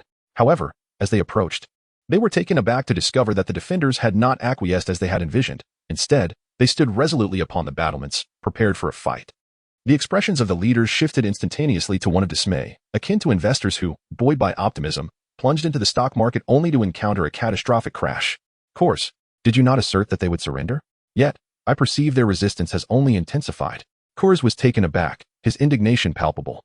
They simply failed to grasp the gravity of their situation. If we maintain our siege for another 2 days, they will undoubtedly capitulate. Enough. Your predictions are utterly unreliable. Kors, incensed, nearly engaged in a physical altercation with his interlocutor. Let us dispatch envoys to negotiate. Someone suggested. Shall we sacrifice more lives? Kors retorted vehemently. Are you proposing that we wait indefinitely for their capitulation? Who said anything about waiting indefinitely? Enough, interjected the Prince of Moor Island. I still believe negotiations are the preferable course. Who else supports this notion? The others voiced their agreement. In their eyes, with Prince Jalaba deceased, the war was effectively concluded, and there was nothing that could not be discussed. The garrison's leaders could not declare themselves kings. A day later, both parties consented to dispatch representatives for talks under the auspices of the priest. The war is over. Prince Jalaba has perished. If you lay down your arms, you will receive the same treatment as the previous surrendering soldiers, and you may return to your homeland. Kors raised his goblet in a toast. Unless the murderer of Prince Jalaba receives just retribution and Princess Shatana arrives, we shall never surrender, declared Jalaba's loyal confidant, one of the few who insisted on avenging him. Upon witnessing the headless corpse of Prince Jalaba and the triumphant expressions of the enemy from the previous day, he vowed to seek justice for his fallen leader. The thought of their previous night's glee was unbearable. He feared leading the garrison to a futile death struggle that would doom them all. Kors scoffed. Prince Jalaba was the first to slay other surrendering princes. He shattered millennia-old customs, and death is his just fate. Your ambush of Prince Jalaba was equally unjust. Since you refused to seek justice for him, there is nothing left to discuss. With that, the garrison leader turned to depart. As they prepared to leave, a fleet of ships emerged from the harbor, effectively sealing off the port. Tension surged among the soldiers as they clutched their weapons. Ing, accompanied by Shatana and 1,000 heavily armored soldiers, landed from another direction. Upon learning of Jalaba's death and the ongoing negotiations, Ing hastened to the scene. Are you Jalaba's sister? Indeed, you are quite lovely. I believe I may have encountered you in the Temple of Arrows, or perhaps you have a twin sister. The speaker was the Prince of Kagoshima, a man in his 30s. Sensing his advantage, he began to hurl insults at Shatana. Knowing her difficulties in garnering support from the Summer Isles, should you dare utter another word in such a manner, I shall sever your head. Ing warned coldly. Kors, witnessing the escalating tension, quickly attempted to mediate. Well, since Princess Shatana has arrived, this war ought to conclude today. I am here precisely to address this matter. Ing replied with a smile. You have ambushed Prince Jalaba, violating the rules of the Summer Isles. We ought to have executed you in revenge for his death. But Princess Shatana, in her mercy, recognizes that slaughter cannot resolve our issues. Therefore, if you are willing to acknowledge Princess Shatana as the Queen of the Summer Isles and disband your army, she may grant you clemency and permit you to retain your palaces. Upon hearing this, the assembly fell into a stunned silence, followed by raucous laughter. Haha. Are you living in a fantasy? Should I summon a physician to examine your mind? The Prince of Kagoshima ridiculed Ing. Do you know our forces number 20,000? More than 4 times your own. You think we will simply surrender? Do you believe your ragtag army clad in leather can defeat mine? You may certainly try. We of the Summer Isles are not easily vanquished. Very well, since we have nothing further to discuss, prepare for battle. Of course. Should any of you choose to surrender before tomorrow, my terms remain unchanged. With that, Ing departed with his attendants and Shatana, followed closely by Jalaba's subordinates, leaving the remaining princes and princesses exchanging glances. How dare that mercenary act with such audacity? He treats us with utter disdain. They had not anticipated that Ing would fight on behalf of Jalaba. In their perception, mercenaries were driven solely by gold, yet today, this mercenary imparted a lesson. This is not the time for such musings. Our priority is to devise a strategy to defeat them. Someone urged. Their troops are clad in iron armor. How can we possibly prevail? The assembly fell silent. I propose that we retreat into the mountains at dawn. We still possess provisions. While they will be forced to leave empty-handed, Kors continued advocating for this course of action. That plan has merit. They cannot engage us in the mountains. Very well. Since we are all in agreement, let us prepare to depart and act under cover of night. Upon returning to Tall Tree Town, Jalaba's followers immediately knelt. Prince Ing, you and Princess Shatana must avenge Prince Jalaba. Rest assured, I shall seek vengeance for him today. Ah, Shatana gasped. Did you not grant them an additional day to surrender? Ing smiled. That was merely a ruse to deceive them. Who said that preparing for their surrender precludes us from attacking? Chapter 63. Fear within the golden tent. Shatana nestled closely in Egan's embrace, her heart racing with trepidation as it marked her first venture into battle. The cacophony of clashing swords and anguished cries echoed through the night, causing her to shiver involuntarily. The conflict would soon reach its conclusion, and after tonight, she would ascend as the Queen of the Summer Isles. Egan gently patted her back in a soothing gesture. In truth, I care little for the title of Queen of the Summer Isles. I am at a loss as to how to govern them. I would much prefer to remain by your side. Fear not, for during this time, I shall assist you in managing the Summer Isles. And once I am crowned, you shall be my consort. Upon hearing this, Shatana's face brightened with joy. Her spirits lifted as the clamor of battle gradually diminished. Nearly an hour later, Myshalia arrived with her troops to report back to Egan. Your strategy has proven effective. They were unprepared for an assault at night and quickly succumbed under our dual onslaught. Their losses must be in the thousands, while ours are merely in the hundreds. You are injured? Egan inquired with concern, noticing the blood smeared across Myshalia's visage. Nay. This is merely the blood of our adversaries. A warm sensation blossomed within Myshalia, although she had initially regarded Egan solely as a political alliance. His genuine concern for her well-being delighted her. Take me there. I wish to deal with them personally. Egan commanded, allowing Myshalia to lead the way outside the city. At that moment, Coles and his entourage were all securely bound, their commander similarly restrained behind them. Despicable. You trample upon the very essence of the god of war. And you, Myshalia, treacherous harlot, you shall be cursed. Coles spat venomously upon seeing Egan and Myshalia. Myshalia merely smiled faintly, retorting, I stated I would not aid Jalaba. Yet I never claimed I would not assist Princess Shatana. You, Egan, uninterested in further discourse, replied coldly, is it not the same that you have vanquished Jalaba? I merely returned the favor in kind. I offered you a choice in daylight. Since you chose not to submit, I must adhere to the customs of the Summer Isles. I shall exile you all to the Isle of Exiles, where you shall spend your days. There will be no vessels to assist your escape. Provisions will be delivered every 3 months, and should you attempt to leave, I shall decree your death. Do you comprehend? Prince Egan, Princess Anlia is but 14 years of age. I implore you to spare her. This battle was orchestrated by her uncle, just as Egan finished passing judgment. A young woman cried out from behind, pleading for the sole princess among them. And you are? Egan furrowed his brow, questioning her. I am Anlia's aunt. I swear to you that Anlia harbors no ill intentions towards you. It is her uncle who commands the forces from Abinla Island, and others can attest to this. If that is the case, let her uncle face the consequences. I am quite reasonable. However, Anlia shall serve as a handmaiden to Princess Shatana. The woman, feeling a wave of relief, began expressing her gratitude profusely to Egan for his leniency. Excellent. Since all deserving of punishment have been identified, I shall now offer you a reminder, lest you forget today's events. Bring forth the tools and unbind them. At Egan's command, Coles and his companions were released from their bonds. Egan seized a shovel and tossed it before Coles. Now, dig a grave deep enough to bury yourself. What is the meaning of this? Did you not promise not to kill us? Coles fumed.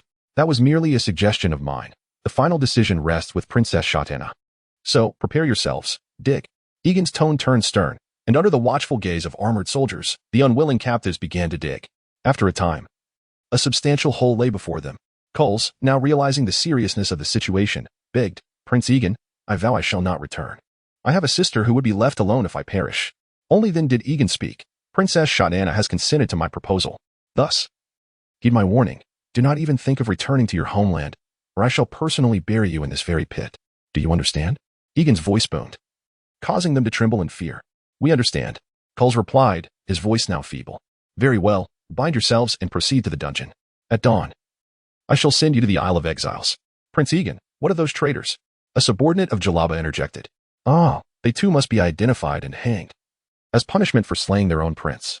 The following day, after securing the defenses of Gaoshu town, Egan set sail for the Isle of Deer, where a remnant of troops remained.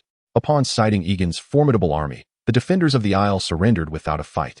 Cole's sister and the daughter of the former prince of the isle led their forces to submit to Shatana. Egan, having stripped them of their military authority, integrated them into Shatana's retinue of handmaidens to prevent any attempts at restoration. Chapter 64. The True Foundation Within the Expansive Palace of Kagoshima. Shatana sat regally upon her gilded wooden throne. The priestess anointed the young Shatana with a special olive oil unique to the Midsummer Islands. Surrounding her were the remaining princes and princesses of the realm, standing in solemnity. Following the anointing, the priestess intended to place the golden crown, a legacy of the Red Flower Valley, upon Shatana's head. However, Egan interjected and took the crown himself. Amidst the astonished gazes of those present, Egan carefully placed the crown upon Shatana's head. "Long live our queen! Long live our queen!" proclaimed the gathered princes and princesses, kneeling on one knee in a gesture of allegiance. In this moment, Egan effectively unified the Midsummer Islands under Shatana's rule. By securing the loyalty of those present, he could rest assured that no one else would claim authority, allowing him to depart in peace. After Shatana's coronation, Egan, alongside Shatana and Princess Helena of Kagoshima, visited the shipyard of Kagoshima. Here, the production of swan ships was remarkable. These sturdy, elongated vessels could shatter enemy ships during naval battles. Egan envisioned a formidable fleet composed entirely of swan ships, capable of conquering the Seven Kingdoms even in the absence of dragons. Currently, we can produce up to 3 large ships each month, each capable of carrying around 200 people, he noted, but this requires substantial financial investment. At this rate, the entire Midsummer Islands can only produce 4 warships monthly. The tales from Bravo speak of a ship being completed in a single day. Could your blueprints be utilized by other islands as well? Egan inquired pointedly towards Helena. "Your Highness, this is our means of livelihood in Kagoshima. If we were to share it with other islands, we would lose our source of income. Our agriculture and gemstone resources cannot compete with those of other islands. So we must focus on shipbuilding," she replied. Reluctantly, Egan conceded. "Then I shall expand the shipyard in Kagoshima and other shipyards, hiring additional workers. That should suffice?" "Certainly, but it may require a considerable sum," Helena cautioned. "Rest assured, Queen Shatana and I are not lacking in wealth." After securing the Midsummer Islands, the combined gold within these palaces is worth nearly 1,000,000 golden dragons, not to mention the value of the gemstones. "Thus, I have become quite the affluent individual," Egan asserted. "Unless you are unwilling to contribute your gold in support of Queen Shatana," he teased. "Of course not. Having chosen to serve Queen Shatana and offered my father's treasury, I would not dare to entertain such thoughts." The young Princess Helena was visibly startled by Egan's intensity, hastily reaffirming her loyalty to Shatana.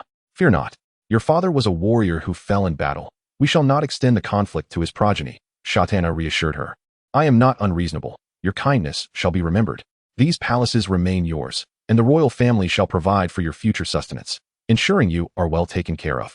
After delivering a firm message, Egan offered a glimmer of hope. After all, these individuals would be living alongside Shatana and would not require exorbitant resources. "Thank you, Queen Shatana. Thank you, Prince Egan. With sufficient funding, we could potentially double our efficiency. However, we must first expand the shipyard," Helena noted eagerly. Upon hearing that he could produce 6 or 7 warships per month, Egan felt relieved. "Excellent. Then I shall leave this matter to the ministers of Kagoshima. You will join us in Westeros in a few days. By the way, I wish to sample your unique amber wine. Do you have a winery on your island?" With the Midsummer Islands enjoying a favorable climate, abundant sunshine, and fertile land, Egan had already devised a primary economic strategy for the region to wholeheartedly develop the wine industry. Agriculture and forestry. Forestry would not only generate revenue, but also support the construction of swan ships. Agriculture would exploit the island's advantages, ensuring ample food supplies for future military endeavors.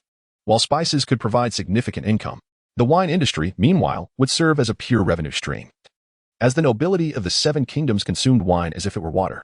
Indeed, we have a winery.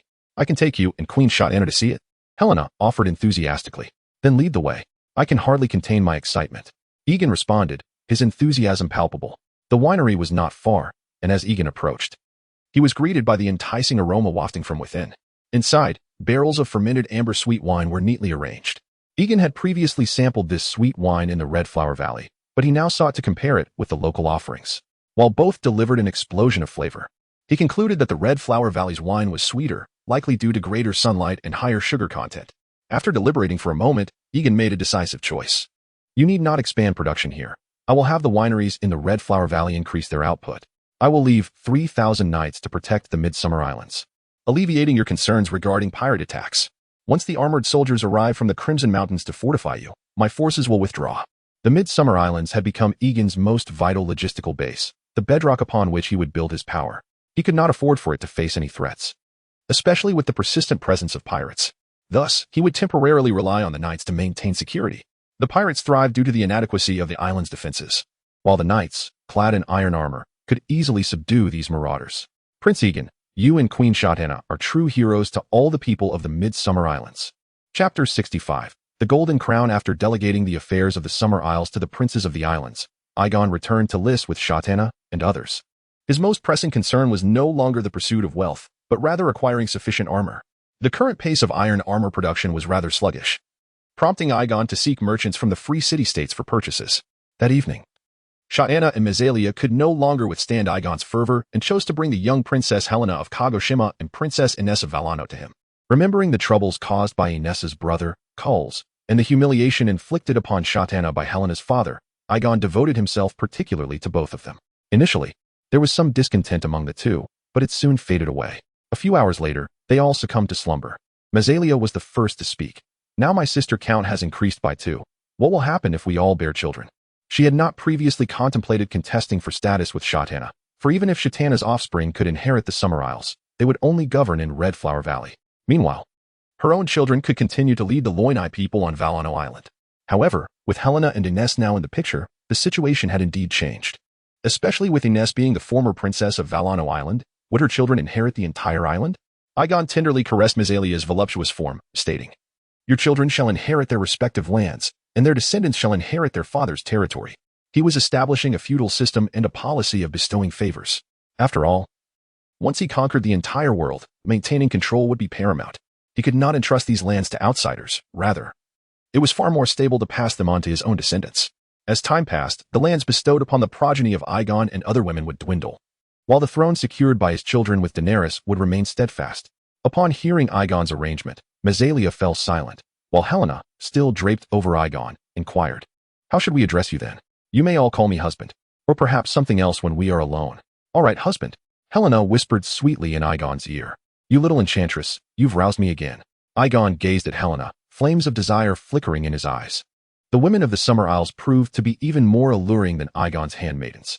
Thus, he resolved to summon the remaining princesses the following day, for as Shot-Anna's handmaidens, they could not escape their fate.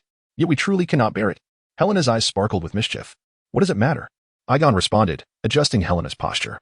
If the waterways are unfeasible, we shall traverse by land. The next morning, when Henri arrived to awaken Shot-Anna, she was taken aback. Under Henri's astonished gaze, Aegon pulled her into his embrace. Although Henri's figure paled in comparison to her Aunt Terrace, she radiated youthfulness and vigor. Thus, Aegon's schedule became increasingly intricate, as he had to manage several princesses aboard the ship along with a few carefully selected priestesses from the Summer Isles. Fortunately, Aegon's robust physique ensured his endurance. Otherwise, he might have succumbed long ago. After indulging in this revelry for about 10 days, Aegon finally returned to Lys. Upon his arrival, he eagerly headed to the perfumed garden to sell his amber wine and exchange it for valuable items. Money was now of little concern to him. Once again, Governor Truman greeted Aegon with a feigned smile. Commander Aegon, I hear you have wed the Queen of the Summer Isles. And now you are a prince of the Summer Isles. Truly a reason to celebrate. Aegon reciprocated with a similarly insincere smile. It was merely fortuity. The people of the Summer Isles require Princess Shot-Anna, and she happens to favor me. I am but a sword-aiding Princess Shot-Anna. Then this sword must surely be forged from Valyrian steel, Truman remarked, taking a sip from his cup. Some in Lys believed that after claiming the Summer Isles, Aegon would return to consolidate his holdings, yet Truman remained wary as long as Aegon retained an army in Liss. Governor, you flatter me. Let us discuss business. I have come to negotiate a deal with you, Aegon stated. What business could that be? Are you preparing for war again? Truman inquired. Of course not war, rather. I seek to procure armor from you, esteemed governors. If you could provide connections to armor suppliers, it would be greatly appreciated. In return, the Summer Isle shall prioritize supplying you with amber wine and assorted gems, which could yield a substantial profit. At this, the eyes of the others gleamed with interest. While Truman narrowed his eyes skeptically. Doesn't Prince Aegon's army already possess armor? My men do, but the soldiers of the Summer Isles do not. You must understand. The territory of the Summer Isles is vast, and the coastline is extensive, allowing pirates to land in numerous locations. Without armor, the Summer Isles forces are vulnerable to their ravages. As Shatana's husband, I must consider the welfare of these people. Aegon's reasoning was sound, yet Truman sensed that Aegon's ambitions extended beyond the Summer Isles. Prince Aegon. I fear we may be powerless in this matter. You know our slave soldiers are ill-equipped compared to your army. From where would we procure such an abundance of armor? Very well, if you governors know of any merchants who can supply large quantities of armor, please inform me later, and I shall reward you handsomely. Furthermore, my army will soon aid you in your endeavors in disputed territories. After exchanging pleasantries, Aegon departed, with the other party now on alert. He could only cast out his line and wait for a willing catch. Upon returning to his residence, Viserys awaited him in the courtyard. Having stood there for quite some time, Prince Aegon, should I offer my congratulations? You have indeed captured the Summer Isles. When shall you assist me in reclaiming the Iron Throne?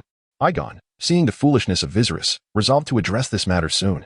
However, before that, he needed to secure Daenerys, ensuring a safer path forward. Your Majesty, I shall bestow upon you a golden crown. Please do not fret. Chapter 66, The Hooked Fish When Yegan Found Daenerys. She was engaged in pleasant conversation with her maidens, including Illy. Upon learning of Yegan's return, Daenerys' spirits lifted, and her smile brightened. I have heard that the Dragon Lord family can command the colossal dragons that obscure the sky. Perhaps when you marry Lord Yegan, you might have the chance to ride a dragon.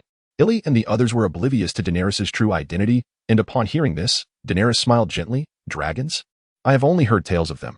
Alas, they are long extinct. I have heard that dragons emerged from the moon. You shall be Lord Yegan's moon, and surely bring forth dragons for him. Who can bring me dragons? Yegan's cheerful voice came from behind. Upon hearing him, Daenerys sprang to her feet and rushed towards Yegan. During his absence, Viserys had made her life difficult. Although she had the Unsullied as her protectors, being Viserys' sister limited her ability to confront him. Now that Yegan had returned, she finally felt a sense of security. I was speaking of my lady bringing you dragons. Illy teased playfully. Unexpectedly, Illy, you are quite clever. Come and keep me company with your sister tonight. For now, you two may leave. I wish to speak with her privately. All right. The twin sisters laughed and promptly exited, leaving Daenerys and Yegan alone. Yegan settled into a lounging chair, pulling Daenerys into his embrace, and leaned down to ask, Did you miss me while I was away? Yes. Daenerys replied, her cheeks flushed.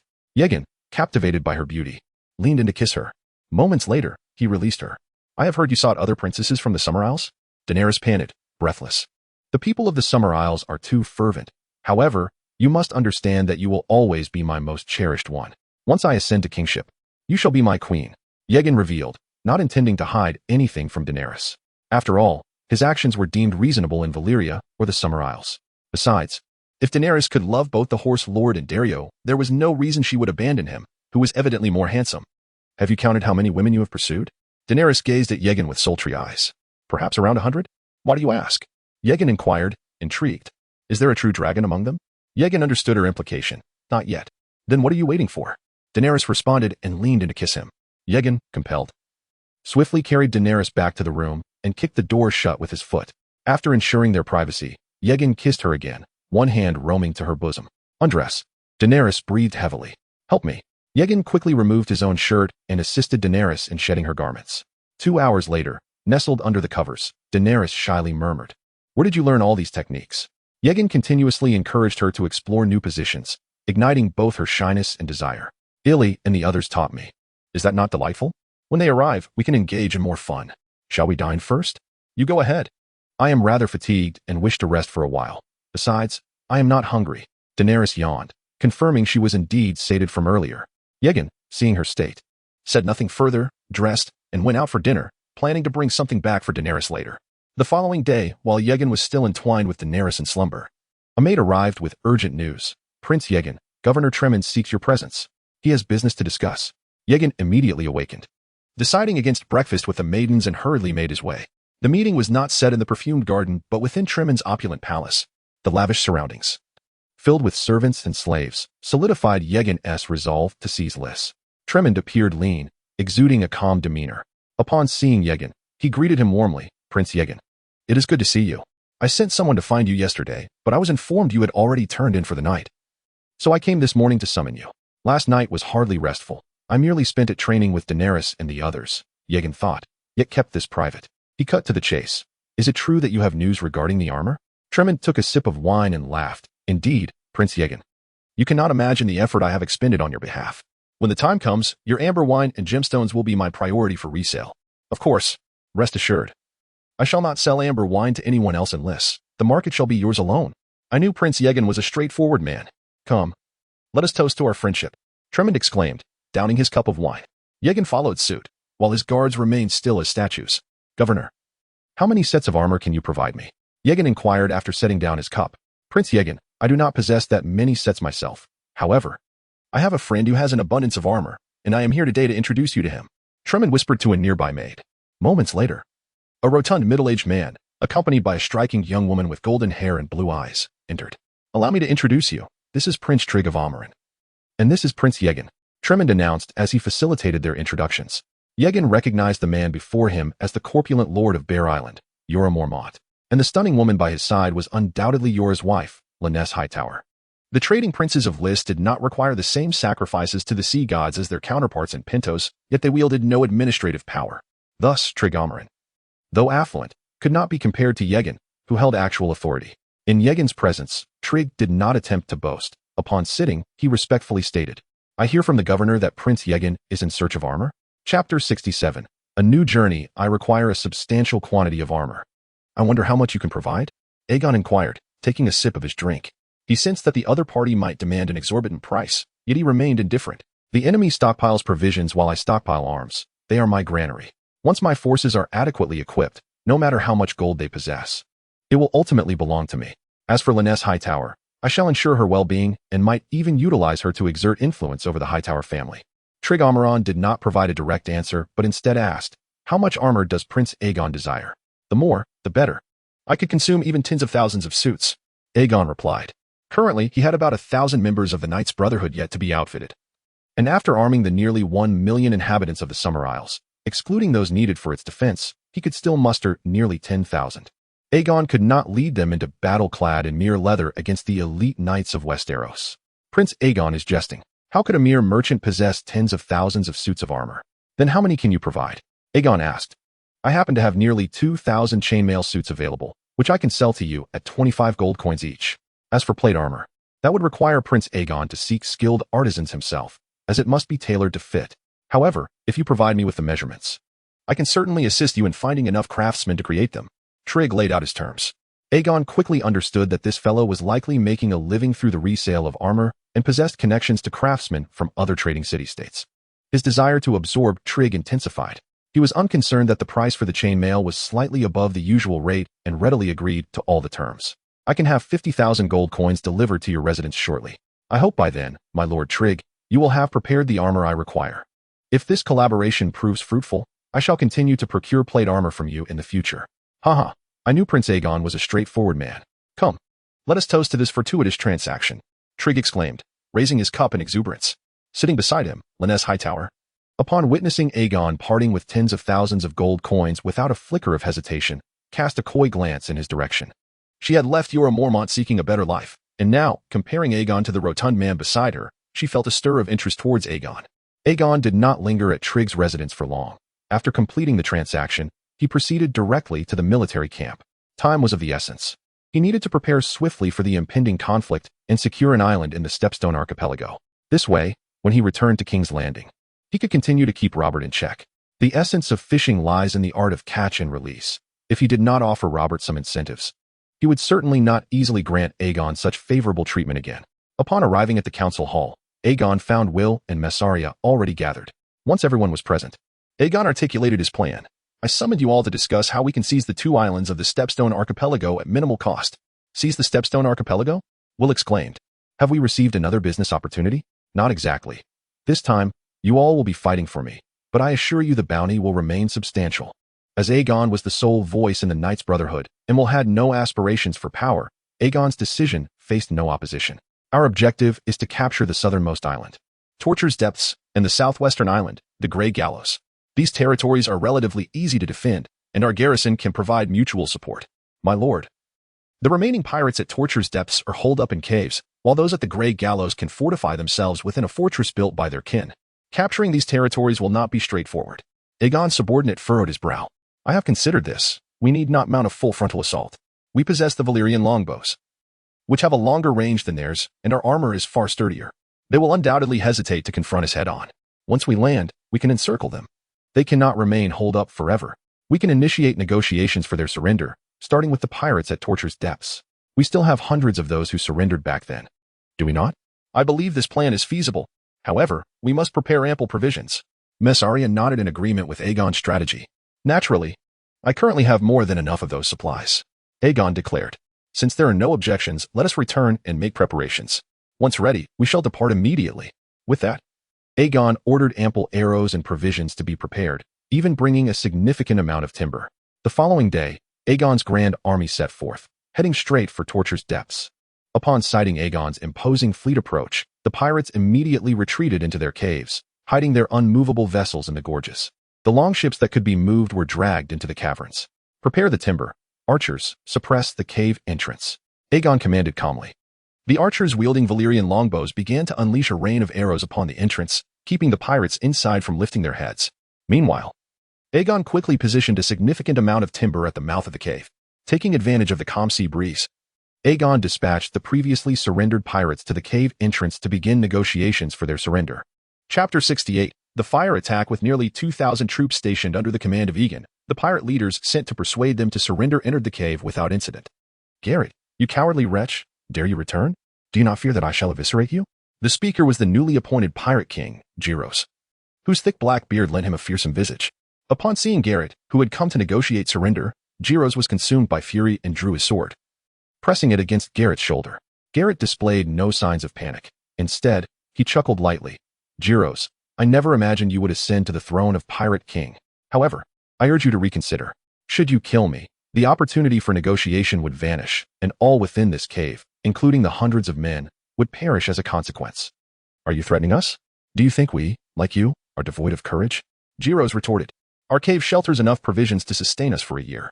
The mercenaries, upon seeing no progress, will depart in due time. We shall continue to thrive as pirates here, even if we were to slay you now. Do you believe those mercenaries would risk great loss for a mere pirate? With that, Gyros positioned his sword at Garrett's chest, prepared to gut him. You may kill me, but I suggest you wait.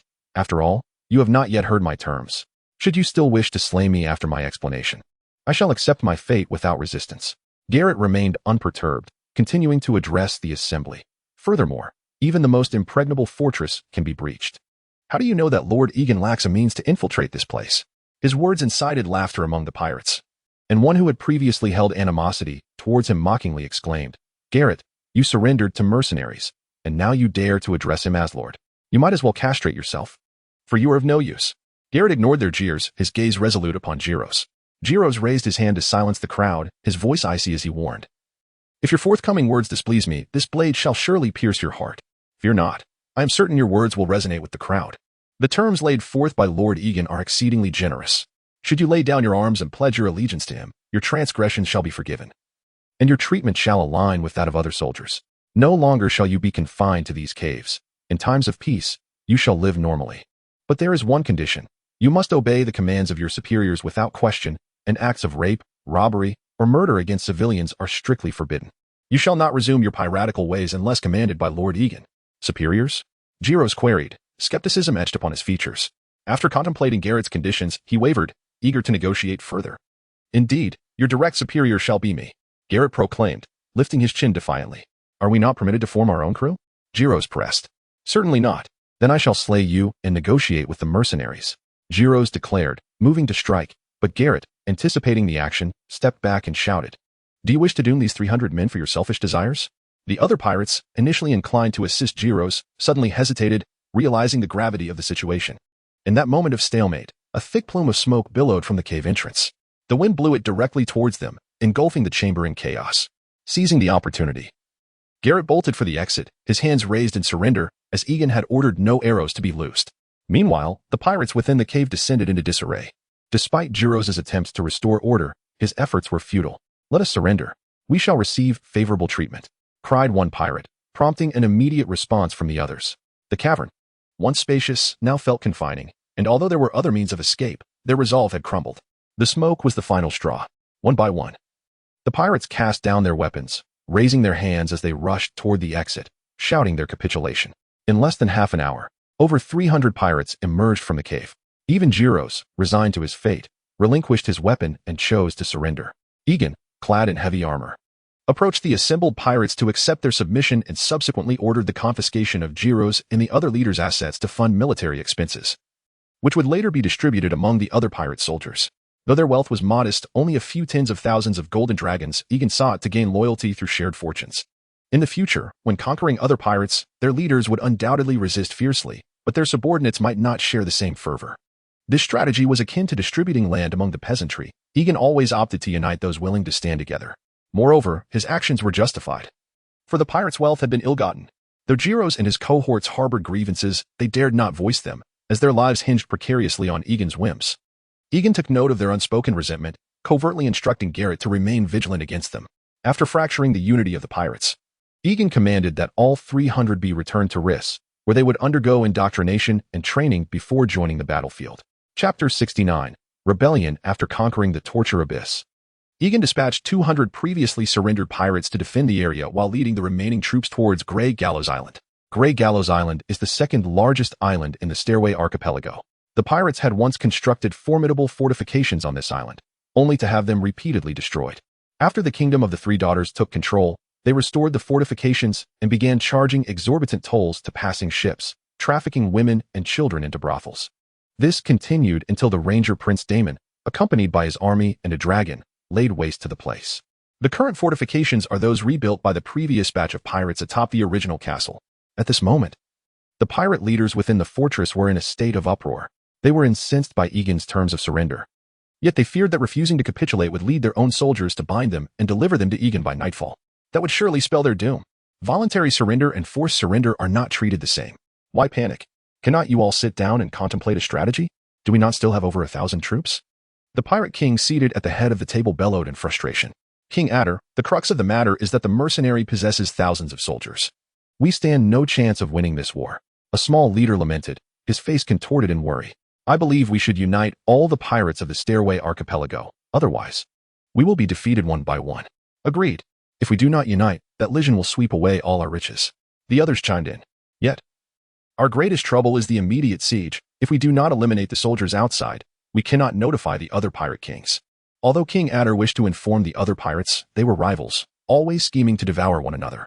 At this juncture, even if we sent a raven, would it reach them? Even if it did, would they believe it? They would likely perceive it as a trap. And even if it were not a trap, would it matter? Losing over 1,000 pirates would still deplete the mercenaries. The critical point is to repel them before anyone considers trading our heads for gold. Otherwise, I dread to think of the consequences of remaining here for a few more days. I have decided to act tonight. It is time to fight for your gold. The young pirate king surveyed the room, seeking affirmation in the eyes of his comrades. For gold. Let that legion go to hell. For gold. As night descended, devoid of stars and moonlight, the side gate of the fortress was quietly opened. A throng of pirates surged into the night, charging towards Egan's camp. The heavy sound of horns blared, and the pirates commenced their assault. However, before they reached the camp, a deluge of arrows rained down. The powerful projectiles pierced through their shields, penetrated their armor, and embedded themselves in the flesh of the pirates. These pirates had believed that their iron armor would protect them from arrows, but they were unprepared for the ferocity of the onslaught. The losses were devastating, with no respite. A second wave of arrows descended like a tempest. The battlefield was shrouded in a mist of blood. The sound of iron arrows piercing iron armor echoed everywhere. Yet, the commander, became fierce. He refused to succumb to defeat. Faced with the relentless barrage, he charged forward with several squad leaders, shields raised. Egan's forces had long awaited this moment within their encampment. The two armies clashed in brutal melee combat. Egan noticed Gate at the forefront and swiftly charged alongside Will and Mazalia. Egan had never intended to adhere to any chivalric code with his adversaries. When unaware of their strength, he opted for the most secure approach. Besides, This could also yield experience points. Gate was caught off guard by Egan's ruthless tactics. Surrounded by 3 assailants, he quickly found himself overwhelmed. In a matter of moments, Egan seized the opportunity and severed Gate's head with a single stroke. Egan's strength attribute finally rose to 71. Upon witnessing their king's demise, the pirates' morale shattered, and they swiftly surrendered. The entire skirmish lasted barely over half an hour. With Egan's side suffering fewer than 30 casualties, while the pirates lost 200, the majority falling victim to arrows during the charge. Where did you acquire these plate and chain armors? Egan inquired after the pirates surrendered, suddenly realizing that they were all clad in iron. This was quite rare. Aside from the Iron folk of Iron Islands, who donned iron armor during naval battles, it was uncommon for pirates to wear such armor. As falling into water typically meant certain death, the Iron folk firmly believed that the drowning god would save them, which is why they wore iron armor aboard ships. Egan's troops had also donned armor during battles in the contested territories, so it was evident that these pirates had surreptitiously upgraded their equipment, unbeknownst to Egan. When Egan posed his question, the pirate leader who was brought forward had no choice but to answer honestly. It was King Gate who purchased a batch of armor from the trade Prince Trig of Lys a few months ago. Egan's eyes brightened instantly. This was indeed a fortuitous turn of events. He had been vexed by the lack of opportunity to deal with Trig Amarin. This was a golden opportunity. While it was one thing to sell armor to mercenaries, it was an egregious act to sell such armor to pirates with ambiguous relations to the Tylosians. It should be noted that these pirates frequently attacked the fleets of the Lys governors at the behest of the Tylosians. Are you certain it was purchased from Lys? Do you have any evidence? Egan's gaze bore into the pirate leader, his voice icy. There should be a transaction contract with King Gate, and some armors bear specific marks. Likely crafted by a family of artisans or a guild. Excellent. You have done well. From now on, you shall oversee the remaining pirates, Egan declared, clapping the leader's shoulder. His demeanor radiating delight. He had just pronounced a death sentence upon Trig Amarin. Furthermore, he would ensure the well-being of Linny's Heidel. Chapter 70. Betrayal. Once and countless times 2 days later, Egan returned to Lys, leading his troops. After securing the captured pirates in the military camp, he made his way directly to the estate of Trig Amarin. Prince Egan, Linny's High Tower, who was seated in the courtyard, called out sweetly upon seeing him. Having compared Egan and Trig in her mind after their last encounter, Linny's found herself leaning towards Egan, realizing he vastly outshone Trig. After all, her relationship with Trig was not founded on any romantic ideal. Although Linny's hailed from the esteemed Hightower family, a staunch supporter of the Faith of the Seven, she was not your conventional noblewoman. Rather, she was a woman driven by material desires, willing to sacrifice her reputation and body for them. When her husband, Ura Mormont, could no longer sustain her extravagant lifestyle, she cast him aside without hesitation. In this regard, one could argue she was not a virtuous woman. However, Egan did not require her to be virtuous. He merely sought to leverage her Hightower lineage to gain control over the family. Bowing gracefully, he donned a charming smile reminiscent of a spring breeze. Ah, Miss Linny's, I am here to speak with Prince Trig. Is he at home today? While speaking, Egan discreetly appraised Linny's Hightower. She possessed a heart-shaped visage somewhat akin to Daenerys, her skin as pale as milk, her soft golden locks cascading over her shoulders, and her translucent purple gown accentuated her fair skin and alluring curves. It was no wonder Ura Mormont was utterly captivated by her, even projecting his affections onto Daenerys. One could only conclude that Linny's was indeed a rare beauty. Ah, I see. Prince Trig has not yet awakened, but he should be up shortly. Please, come in and make yourself comfortable, Linny's remarked, intentionally tossing her hair back before sending a maid to pour wine for Egan. Egan, feeling at ease, settled down and casually engaged Linny's in conversation. Prince Trig is truly fortunate to have married such a beautiful woman as yourself. I can only imagine how dearly he cherishes you. Although Egan was well aware of the less than innocent nature of their relationship, he feigned ignorance. Linny's eyes widened slightly at his words, and she soon appeared distressed. In truth, I should not be considered Prince Trig's wife. Oh, how curious. Miss Linny's, do you harbor some hidden truth?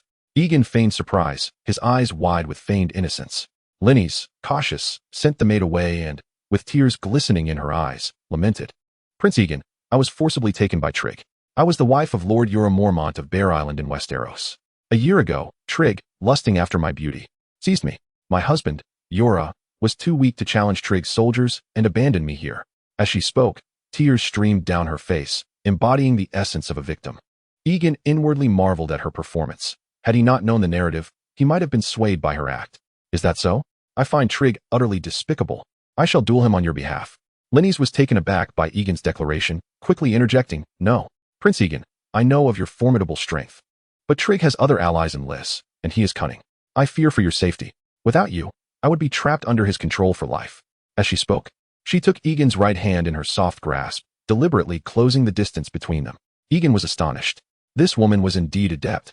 After just a second meeting, she sought to ensnare him to betray Trig. Indeed, betrayal could occur once or countless times. Yet, regrettably for her, she was transparent while Egan remained shrouded in shadows. No matter Linny's cunning maneuvers, she could not deceive Egan's discerning gaze. He could not only mold her to his advantage, but also use her to toy with the Hightower family. My apologies, Miss Linny's, in my eagerness to rescue you. I momentarily overlooked the complexities. Linny smiled gently. It is quite all right, Prince Egan. I have faith in your intellect. You will soon find a way to rid yourself of Trig, and if possible, I could assist you in poisoning him. Another suitor needing a remedy? Egan was taken aback by Linny's boldness. However, it was apparent that eliminating Trig was not in Egan's interest, as he would gain no wealth from Trig's demise. Thus, he promptly dissuaded her from that notion. My purpose in seeking Trig is due to his misdeeds. There is no need for you to risk poisoning him. However, you must cooperate with me moving forward to ensure a successful outcome against Trig. Upon hearing that Egan sought to protect her from danger, a fleeting thrill coursed through Linny's. She believed she had successfully enchanted him and nodded eagerly. Prince Egan, tell me how I may assist you. I have captured Trig's weapons being sold to the pirates in league with the Tyroshi, but I need to uncover where Trig's supplies originate. Which of his subordinates handles these dealings? This will make it easier to accuse him later. Weapon trade. Linny's brow furrowed as if recalling something. I remember now. He often sends people to Volantis and Karth for trade. Typically, he assigns his deputy to handle these matters, likely to procure armor. Egan's heart soared at her revelation, and he grasped Linny's hands. Miss Linny's, you have truly been an immense help. Rest assured, I will swiftly liberate you from Trig's grasp. Chapter 71. Manipulation. Prince Aegon. I never anticipated your arrival. Just as Aegon was sharing heartfelt confessions with Linus, plotting to eliminate Trig O'Morland, Trig awoke from his reverie. However, at this moment, Aegon and Linus regained their composure, while Trig, blissfully unaware, cheerfully suggested they share a few more drinks. Beside Trig stood a fair-skinned young woman with flowing golden hair. She possessed an enchanting beauty, yet unlike the women of Lannisport, her dark green robe left one side of her bosom exposed. Aegon instantly recognized her as a collision. This is my wife, Jenny Dellis. Trig O'Morland proudly introduced her as a descendant of the royal bloodline of Curlis. Aegon wasted no time. After exchanging pleasantries, he addressed Trig with gravity. I have come to discuss a matter of great importance. Trig, sensing the seriousness in Aegon's demeanor, promptly dismissed everyone else and inquired, is there an issue regarding our transaction? It is not about the transaction, Aegon replied, furrowing his brow, which only heightened Trig's unease. Aegon then declared, I conquered Grey Gallows all 2 days ago. What? Trig exclaimed in astonishment. He had never expected the fortified pirate stronghold to be subdued so swiftly by Aegon. I am merely surprised, Trig stammered. Isn't Grey Gallows all home to a stronghold of pirates? How could it have fallen so quickly to you, Commander Aegon? It was somewhat fortuitous. The guards feared a potential revolt and launched an offensive, which my troops easily defeated. Oh, I see. The governors will surely celebrate your victory and offer you a handsome reward for the Isle, allowing the Lannis fleet to resume collecting tolls from passing ships. Though Trig's heart raced, he feigned calmness, silently praying that Aegon had eliminated all the pirates, ensuring that his dealings in weaponry would remain undiscovered. However, fear soon became reality as Aegon's next words sent Trig into a state of despair. Prince Trig, I must inform you of a grave matter. I have discovered that the pirates on the Isle are equipped with iron armor. How can this be? The Tyrosians have truly spared no expense in arming them. Trig feigned outrage, yet Aegon could see the panic in his eyes. Initially, I suspected the Tyrosians as well. But the prisoners allege otherwise, accusing you of selling them the armor, with contracts to prove it. Trig slammed his hand on the table in anger. Nonsense. How could I, Trig O'Morland, engage in such treachery? This is undoubtedly a conspiracy. Prince Aegon, you must not be deceived. Aegon smiled. You make a valid point, Prince Trig. I shall deal with those pirates who make baseless accusations against our trade. However, I must inform the governors. Absolutely not. Trig cried. You cannot disclose this to the governors. They would rather believe the worst and would certainly see me hanged. At that moment, Aegon, having reached the end of his patience, pressed further. Prince Trig, it is not that I doubt your integrity, but your actions leave me in a difficult position. It is not difficult. We cannot allow the rumors of these pirates to unjustly condemn an honest man. Trig insisted. Yet Aegon continued, unfortunately, I am not the only one privy to this information. Other soldiers in our ranks are aware, and even the guards outside the courtyard are informed. Allow me a moment to contemplate. Seeing Aegon's hesitation, Trig felt a glimmer of hope and continued. Here is my proposition, Prince Aegon. If you assist me, consider the upcoming transaction as a gift from me to you, and I shall grant you an additional 10,000 gold pieces as gratitude. Such words, Prince Trig. Do you regard me as a mercenary? Am I merely a man driven by greed in your eyes? Aegon erupted in fury. Trig, taken aback by Aegon's sudden outburst, quickly backtracked. No, Prince Aegon. Please do not misunderstand. I was simply momentarily misguided in my judgment of your character. Feigning exasperation, Aegon waved his hand dismissively. Leave me now. I need to reflect. Trig, reluctantly departing, was still apprehensive that Aegon would expose him. Suddenly, he recalled Aegon's earlier gaze upon his wife's exposed bosom, coupled with Aegon's notorious reputation for lechery. Trig realized he had a means to manipulate Aegon. With newfound clarity, Trig summoned his wife into the room. Before Ginny could speak, Trig knelt before her. Ginny, you must save me. Ginny Dellis gasped in shock. What are you doing? How can I save you? Despite my frequent transgressions against you, and even allowing Linus to mistreat you, for the sake of our 2 years of marriage, you must help me. Please, stand up. I must understand the situation before I can assist you. Trig rose. As you know, I often conduct business with your family. However, during our last transaction, I found myself unable to secure enough buyers for the surplus armor. In a moment of desperation, I clandestinely sold the armor to the pirates of Grey Gallows Isle. I thought I could escape notice, but Aegon recently conquered the isle and discovered my involvement. I am at your mercy. Trig lamented, tears welling in his eyes. But I cannot help with such a grave matter. Ginny exclaimed helplessly. No, you are my only hope. I have managed to placate Aegon for now. But if you can communicate with him effectively, he will overlook this incident. Ginny's disbelief turned to anger. You are asking me to seduce a stranger. Ginny, do not be angry. This is merely a temporary measure, and my intent is to assist your family in selling that batch of armor. You cannot stand idly by while I am doomed. As Trig spoke, resentment towards his wife's family festered within him. He felt that had it not been for the armor, he would not be in such dire straits, conveniently forgetting his own responsibilities and the benefits he had enjoyed over the years. Chapter 72. My lady, please don't. So you intend to sell your wife? Ginny was infuriated by her husband, unable to suppress her emotions any longer. Seeing this, Craig knelt before her, pleading, Ginny, I do not wish to do this, but I can think of no other way. Please, for the sake of our marriage, help me.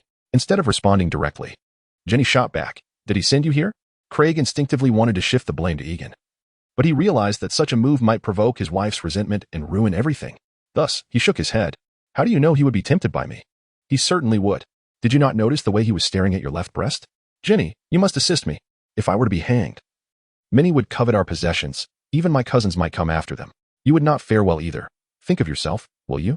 Craig Almerin spoke with such heartfelt emotion that it was hard not to be moved. Alas, his behavior was quite despicable. Ginny Dellis remained silent for a long while before finally sighing. Fine, I will help you, but you must bring that woman Linny's as well, or you can forget my assistance. Why must Linny's come? Linny's was Craig Almerin's most cherished concubine, far more important to him than his own wife. He felt indifferent about sending Ginny away, but the thought of parting with Linny's pained him. Moreover, he had never attempted to send the two together. At this moment, Ginny's gaze became fierce. Why do you ask? She has barely been here long and already looks down on me. If she learns of this, I will never hold my head high before her again. I refuse to allow that wretched woman to continue her arrogance in my presence. If you do not let her come with me, do not expect my agreement. All right, as long as you agree, I will certainly send her too. If it pleases you, I will even send the other two along. How does that sound? Although Craig's words made Ginny disdain her husband who willingly accepted such humiliation, she was indeed persuaded. Very well, go fetch Linny's. The rest I shall leave to you. Upon hearing this, Craig was overjoyed and hurried off to persuade Linny's. Linny's pretended to be coy but eventually agreed and followed him to Ginny's chamber. Craig then rushed to the parlor to entice Egan. Prince Egan, you may still be hesitating, but my wife wishes to speak with you. Perhaps she can persuade you. Would you consider visiting her room, if only for the sake of our family? Egan, seeing that this fellow had begun to sell his wife, no longer hesitated and readily agreed. After all, his ultimate goal aligned with this course of action. If he did not win over Craig's wife, even if Craig were executed, the latter's wealth would never reach Egan's hands. Craig, ecstatic at Egan's agreement, led him directly to his wife's bedroom, even kindly closing the door behind them and sending the maid away to ensure their privacy. Inside the room, Ginny and Linny sat on opposite sides, and Linny's had even donned an alluring gown. Egan was somewhat astonished by the sight. He had not anticipated Craig would be so lavish. Linny's was his prized possession, and the fact that Craig was willing to part with her was astonishing. Upon Egan's entrance, Ginny greeted him with a warm smile. Prince Egan, I truly appreciate your trouble. I never expected Craig to create such a significant issue. Alas, I too did not foresee this. Had I known, I would not have attacked Grey Gallows Island. It pains me to find myself in such an unjust situation against my dear friend Craig. Egan lamented, slapping his thigh in apparent regret. Please, do not say that. For your victory over those pirates was a righteous act. The error lies with Craig, and your willingness to give him a chance is already most generous. If you think so, I can find solace in that. However, I must remember that I am a Lysian. These pirates have claimed the lives of many Lysians. How can I? Egan sighed, secretly admiring his own acting skills. Prince Egan, perhaps I should not speak so, but for my sake. Could you lend him your aid? After all, we are but helpless women. If Craig were to perish, we would be in dire straits. Ginny implored. Sitting beside Egan and gazing deeply into his eyes, her hands clasping his right hand. Egan could not help but feel that these women were exceedingly skilled, effortlessly employing their charms. But there is no but, Prince Egan. If you do not consider Craig, think of Linny's and me. Ginny insisted, turning to Linny's, who promptly sat beside Egan, taking his right hand and placing it upon herself while feigning vulnerability. Prince Egan, you must help us. My lady, please do not. Egan feigned righteous indignation. I am not the man you believe me to be. Before Egan could finish his protest, he felt a wave of fragrant air. It was Ginny. Realizing Egan's reluctance, making an aggressive advance. I apologize, Prince Egan. Do not do this. Egan protested as he was overwhelmed, yet his body betrayed him. Even daring to caress Linny's. From a divine perspective, one would surely notice the dilemma, but Ginny, oblivious, believed she was merely compelling Egan. An hour and a half later. How could you do this? Egan exclaimed, holding Ginny and Linny's close, caressing their soft forms, yet his expression was grim. I am a loyal brother to Craig and steadfast to my wife. Your actions betray my fidelity. Ginny, on the verge of revealing that he had been vigorous moments prior, instead replied softly, I apologize, Prince Egan. We had no other choice but to resort to this desperate measure. Linny's, also feigning contrition, echoed, yes, it is all our fault. We only ask that you save us, Prince Egan. Very well. I shall certainly come to your aid. Egan reassured them, then added, but I will expose Craig's misdeeds. Chapter 73. Using a knife to kill Ah. Ginny could not help but exclaim, how could a person as upright as I forget the blood feud of the Riss people because of you? How can I face the Riss outside? Egan spoke with righteous indignation, certainly not out of a desire to seize Trigg's armor industry. I know he is a scoundrel, but please spare him this time. Ginny looked at Egan with tear-filled eyes, reaching out to embrace his chest. You do not understand. Trigg not only forcibly takes maidens but even steals other men's wives. Such a person can only bring endless harm to this world. Moreover, he has indirectly caused the deaths of so many Riss people. How can I let him go? Egan declared Trigg sentenced to death, while comfortingly patting Ginny's backside.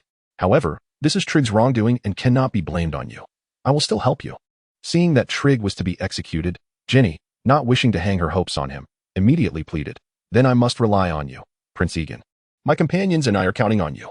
Linny's, do you agree? Linny's eagerly nodded in response. Rest assured, I keep my word and will absolutely assist you. However, you must help me now, Egan said, glancing down, and the two women immediately understood, sharing a shy smile before bowing their heads. Nearly an hour later, Egan left the room, feeling refreshed. The two women lying on the bed were flushed, their bodies feeling weak, and their dreamy eyes revealed satisfaction. The experience Egan provided was indeed vastly different. Upon exiting Trigg's residence, Egan was immediately met by Trigg O'Mullen, who flattered him, Prince Egan, for Ginny's sake. You must consider this. Rest assured, I will keep my subordinates in line and ensure no unfavorable news reaches you. However, Egan did not mention that he would not inform others to come and eliminate Trigg O'Mullen. In truth, Egan aimed to achieve two objectives with one action, extracting every ounce of value from this information. Trigg O'Mullen, believing he had been spared, was overjoyed and grasped Egan's hands tightly. Prince Egan, you are my great benefactor. I truly do not know how to repay you. Why not be my guest today? No, I must return to discipline my subordinates. Let us discuss visiting tomorrow, Egan said as he departed. He intended to let Trigg revel in his happiness for a while, and he needed to find a suitable knife to eliminate Trigg. As Egan left Trigg's estate, night had fallen, and he made his way to the palace of his good friend, Governor Tremont. Prince Egan, I did not expect you to visit today. Is there some joyful news? Tremont greeted Egan warmly upon his arrival. After taking a sip of wine, Egan stated directly, in fact, there is delightful news. I have just captured Grey Gallows Island and the pirates upon it. What? Tremont exclaimed, his expression mirroring that of Trigg upon hearing the news. Egan observed Tremont's reaction closely, understanding that Tremont was undoubtedly involved. Is the governor surprised? Egan feigned ignorance. Oh, a bit. You must know that the pirates on Grey Gallows Island have held their stronghold for over 20 years, repelling several of our sieges. I did not expect Prince Egan to capture it so swiftly. You are truly a genius in battle. Tremont shifted the subject, flattering Egan. But Egan was not swayed and replied, the most fortified strongholds are always breached from within. I merely employed some minor tactics. However, I discovered something remarkable. Prince Trigg is colluding with those pirates, selling armor to them. What? That scoundrel is so audacious, Tremont exclaimed vehemently. as if he bore a grudge against Trig rather than being his close ally. Did the governor not know of this? I assumed your close relationship with him meant you were aware. I came to inform you so you could plan accordingly. No, it was merely normal business dealings with Trig. I am not familiar with him, and I would never engage in such treachery, Tremont declared with righteous indignation. Egan could hardly suppress his smile, pausing to contemplate before nodding. It seems Trig is indeed audacious. I shall inform the other governors of this matter. Not advisable. Tremont immediately stopped Egan, fearing that Trig might implicate him while in prison. Governor, what is unwise? This matter must not be disclosed to the other governors to avoid alerting the enemy. Since you have already informed me, why not stay a while longer? Tomorrow, I shall send someone to capture Trig and confine him in prison. This would be more prudent. Tremont, while secretly intending to eliminate Trig, continued to discuss the merits with Egan. After a moment of feigned contemplation, Egan nodded. Very well, our soldiers are well restrained. So even if they learn of this, the news should not leak quickly. Upon hearing this, Tremont dismissed any thoughts of killing Egan, realizing that eliminating Trig was a more prudent choice. He remained unaware that Egan had already visited Trig's estate. Egan and Tremont drank together until dawn, and upon waking, Egan suggested, I think it is better if I stabilize Trig. It would be better for the governor to send troops afterward. Very well, but Prince Egan, you must be cautious. Trig is a cunning individual, and do not let him deceive you. Tremont feigned a concerned demeanor. Do not worry, Governor. I will not be fooled, and I have dozens of elite guards. There will be no issues. Then I shall rest easy. I will await good news. We must celebrate properly when the time comes. Of course. Well, I must take my leave now. As Egan departed, Tremont's gaze gradually turned cold and fierce. Not long after Egan and his guards left, Tremont summoned his personal guard, instructing, Trig is colluding with the enemy, and the evidence is irrefutable. When you go to apprehend him, kill him directly. Do not give him a chance to implicate me in prison. Chapter 74. A fish with two delicacies. When Igon once again arrived at the residence of Trig Amarin, the morning light had gradually dispersed the mist. Dozens of young maidens were busily arranging the tableware, preparing breakfast. The floor was spotless, having been thoroughly cleaned, and the banquet hall was adorned with soft woolen carpets that invited comfort. In the center of the hall stood a long oak table, laden with fresh flowers and fruit platters. Trig Amarin, seated at the head of the table, greeted Igon with warmth, while his wife and several concubines donned elegant gowns. Igon could not help but admire Trig's resourcefulness. He would go to great lengths to preserve his life. Such fervor made Igon feel somewhat hesitant to exploit him.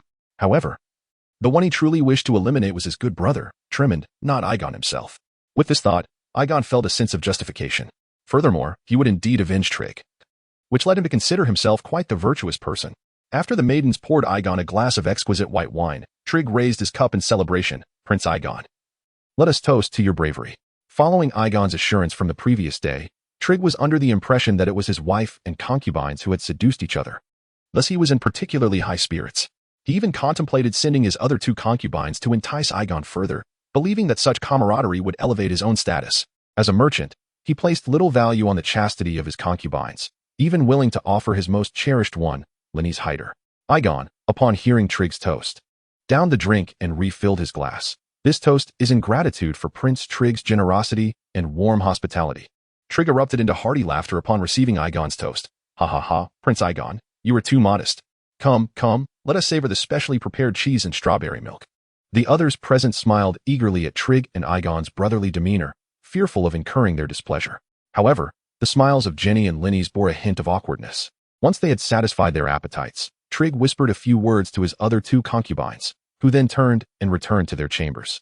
After their departure, Trig flatteringly remarked, Prince Igon, Arya and the others are quite intrigued by Westeros and would like to invite you to speak with them. Might you have the time? Igon's eyes lit up. Really? I had no idea they would be interested in Westeros.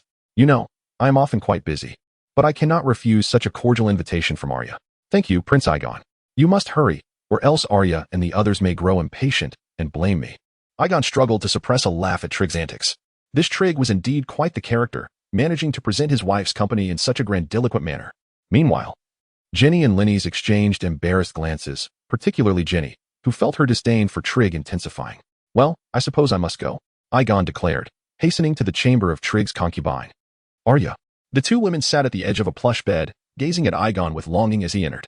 Prince Igon, Trig mentioned that you would speak of Westeros. Before we discuss Westeros, it seems I have a lump here. Could you take a look? Arya, with her silvery hair, pointed to her right breast in a coy manner. Igon scrutinized her, noting her fair skin and voluptuous figure. Prince Igon, can you see from such a distance?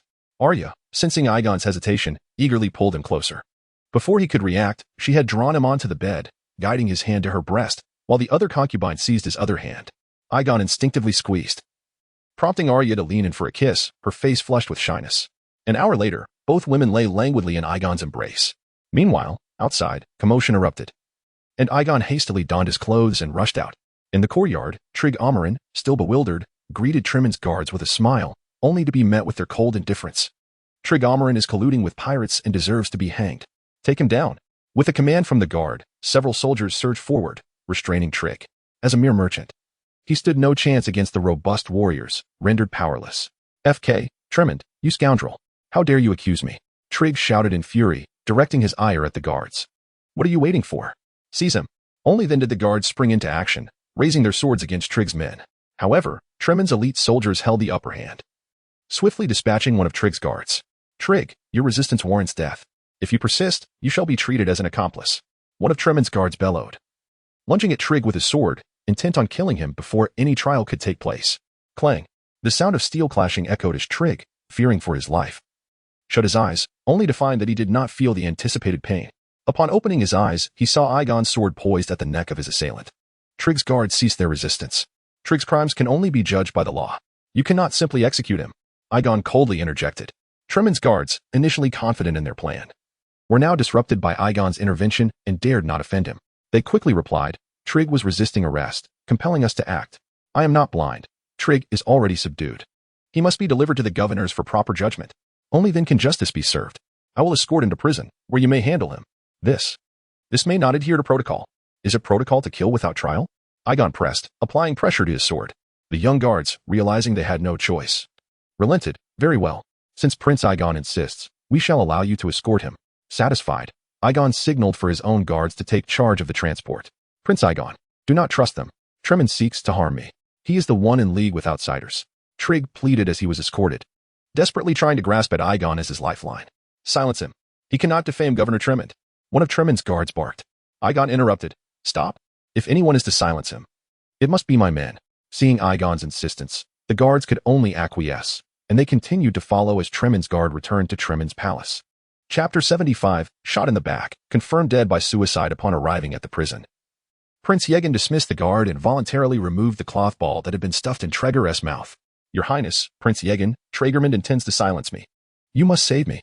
Traeger pleaded desperately as he was freed from his bindings. Feigning confusion, Yegan responded with astonishment. How can this be? How could Traegerman possibly know of this? And what do you mean when you say he wishes to silence you? Traegerman is involved in my dealings. He must have learned of your conquest of Grey Strangle Island. He seeks to eliminate me, Traeger exclaimed, clinging to Yegan's leg as if he were a drowning man grasping at a lifeline. Yegan comfortingly patted Traeger's back. My dear Prince Traeger, do not be so distraught. Your collaboration with pirates has already been exposed. I am unable to extricate you from this predicament, but you are my only hope. For the sake of our friendship, you must assist me, Traeger implored. Not wishing to prolong his distress, Yegan suggested. The only way to ensure your survival is to drag Traegerman into this mess, convincing the other governors that he is the one who falsely accused you. Traeger's eyes lit up at this revelation. Yes, it is Traegerman who is framing me. Yegan could hardly suppress a smile, for this was precisely the outcome he desired. Otherwise, it would have been challenging to obtain leverage against Traegerman, especially if Traegerman were not deeply implicated in the affair. Moreover, eliminating Traegerman was not in Yegan's interest at this moment, as he could not afford to leave his governorship vacant. Thus, inciting discord between the two was the most advantageous strategy. Indeed, this maneuver bore resemblance to the tactics of Littlefinger, albeit the latter failed to account for the unpredictable factor of Joffrey, which ultimately led to his downfall. After seeing Traeger take the bait, Yegan furrowed his brow, however. We currently lack the means to topple Traegerman. If our accusations are not sufficiently compelling, it will only backfire. He once asked me to assist him in poisoning a wealthy merchant who was his rival in the gubernatorial race. Traeger exclaimed. But if this evidence comes to light, you too would face the death penalty. Traeger O'Morland's heart sank at this realization, only to recall suddenly, no, I possess evidence of his collusion with the people of Meereen. He seeks their support to become the sole governor of Lys. Oh, is that so? Do you have tangible proof? I arranged a banquet for him with the Meereenese merchants. I overheard this information in secret. He had no intention of revealing it to me. Yegan immediately understood, suspecting that Traeger had also sought to gather dirt on Traegerman, which led to his subordinates tracking the latter and uncovering this clandestine information. Truly, they were brothers in arms. But there is no concrete evidence. No. His steward and personal guards are responsible for contacting the Mirinese. If we apprehend them, we can surely extract the truth through interrogation. Traeger's face was filled with indignation. He could hardly believe that Traegermund, having benefited so greatly from him, would be so ruthless as to seek his demise. He vowed that Traegermund would pay in blood for his treachery. Moreover, I still have the records of their conversation in my chambers. I even transcribed the contract of their dealings after I had intoxicated the Mirinese merchant. Traeger declared, "This must be enough to bring Traegermund down." "Very well, Prince Traeger. Hold on for a while longer. I shall return shortly with allies to rescue you. I will ensure Traegermund is imprisoned," Yegin assured, patting Traeger on the shoulder before departing the prison amidst Traeger's expressions of gratitude. Though he could not save him, he would undoubtedly seek vengeance for Traeger. Meanwhile, Traegermund, upon learning that Yegin had rescued Traeger, was consumed with fury, kicking one of his guards aside. "What are you doing? You couldn't even handle a mere Traeger." The close commercial ties between Traeger and Traegermund posed a significant risk. If other governors seized upon this opportunity to attack him, it would be disastrous. Thus, Traegermund was eager for Traeger to perish swiftly. The guard promptly bowed and admitted fault, pleading, "It was Prince Yegin who intervened. I dared not engage him," which allowed Traeger to survive. However, he is still in prison, so we may have a chance. At this, Traegermund's eyes brightened. "Send someone to rectify this situation promptly, or you know the consequences." Without delay, Traegermund's guards set off for the prison. Once Yegin's men had departed, they sent their own into the facility. Traeger, who had been contemplating how to survive, was suddenly confronted by a familiar figure. Upon leaving the prison, Yegin rushed to Traeger's estate, where chaos reigned. He did not see Jenny or Linny's. Instead, a young girl seized his arm. "Prince Yegin, my father will not come to harm, will he? You are Traeger's daughter?" Yegin asked, taken aback. What was this? How had a successor to Traeger suddenly appeared? Had all the effort spent on Jenny been in vain? With beautiful green eyes brimming with tears, the young girl replied, "Yes, I am Irina. Prince Yegin, please, you must save my father." In that moment, Yegin's stature grew. "Rest assured, I shall do everything in my power to rescue your father, and if he has been wronged by treachery, I will seek vengeance on his behalf. I have come to assist him in gathering evidence for his exoneration." Though Irina had been sleeping in the back courtyard that morning, she was aware that Yegin had made a special effort to save her father, thus she placed her trust in him. "What assistance do you require? I am willing to help. You may not fully comprehend the situation. I must first speak with Jenny to explain," Yegin replied before seeking out Traeger's wife, Jenny. Jenny was pacing anxiously in the courtyard when she spotted Yegin approaching with Irina, her surprise evident. Yegin wasted no time and immediately stated he had urgent matters to discuss, requesting she dismiss everyone else. Once they were alone, Yegin spoke directly, "The situation is dire. Prince Traeger has informed me that Trister intends to harm him, and our immediate goal is to bring Trister down within the coming days to save Prince Traeger." "What? Is that so?" Both women gasped in shock. Jenny was perplexed. The last time Yegin had spoken of reporting Traeger, how had it now transformed into a mission to rescue him? What game was afoot? Yet Irina held unwavering faith in Yegin, who assigned her a small task before sending her on her way. The following day, Yegin and his companions received the devastating news. Traeger had committed suicide in prison by cutting his wrist with a broken shard of pottery. Chapter 76. Arrangements. Upon receiving the news of her father's demise, Irina was engulfed in profound sorrow, locking herself in her chamber and weeping incessantly. In response to this tragic revelation, Yegin sought her out to offer solace. "Death is irreversible. We must look to the future. At least you are alive and can avenge your father." Irina paused her tears upon hearing these words, wiping her eyes with the back of her hand, her gaze sharpening. "Yes, I will avenge my father. I shall kill Tremend." Observing Irina's determination, Yegin felt reassured. At the very least, the remnants of the forces aligned with Trig would now stand by his side, and even the substantial fortune of hundreds of thousands of gold coins, including his daughter, would eventually be his. Although Jenny, as a courser, would claim her rightful inheritance, she had already pledged her allegiance to him, alleviating any concerns. With Tremend's secrets firmly in his grasp, he merely awaited the opportune moment to send him to the executioner's block, achieving two objectives with one stroke. "Prince Yegin, could you teach me the art of swordsmanship?"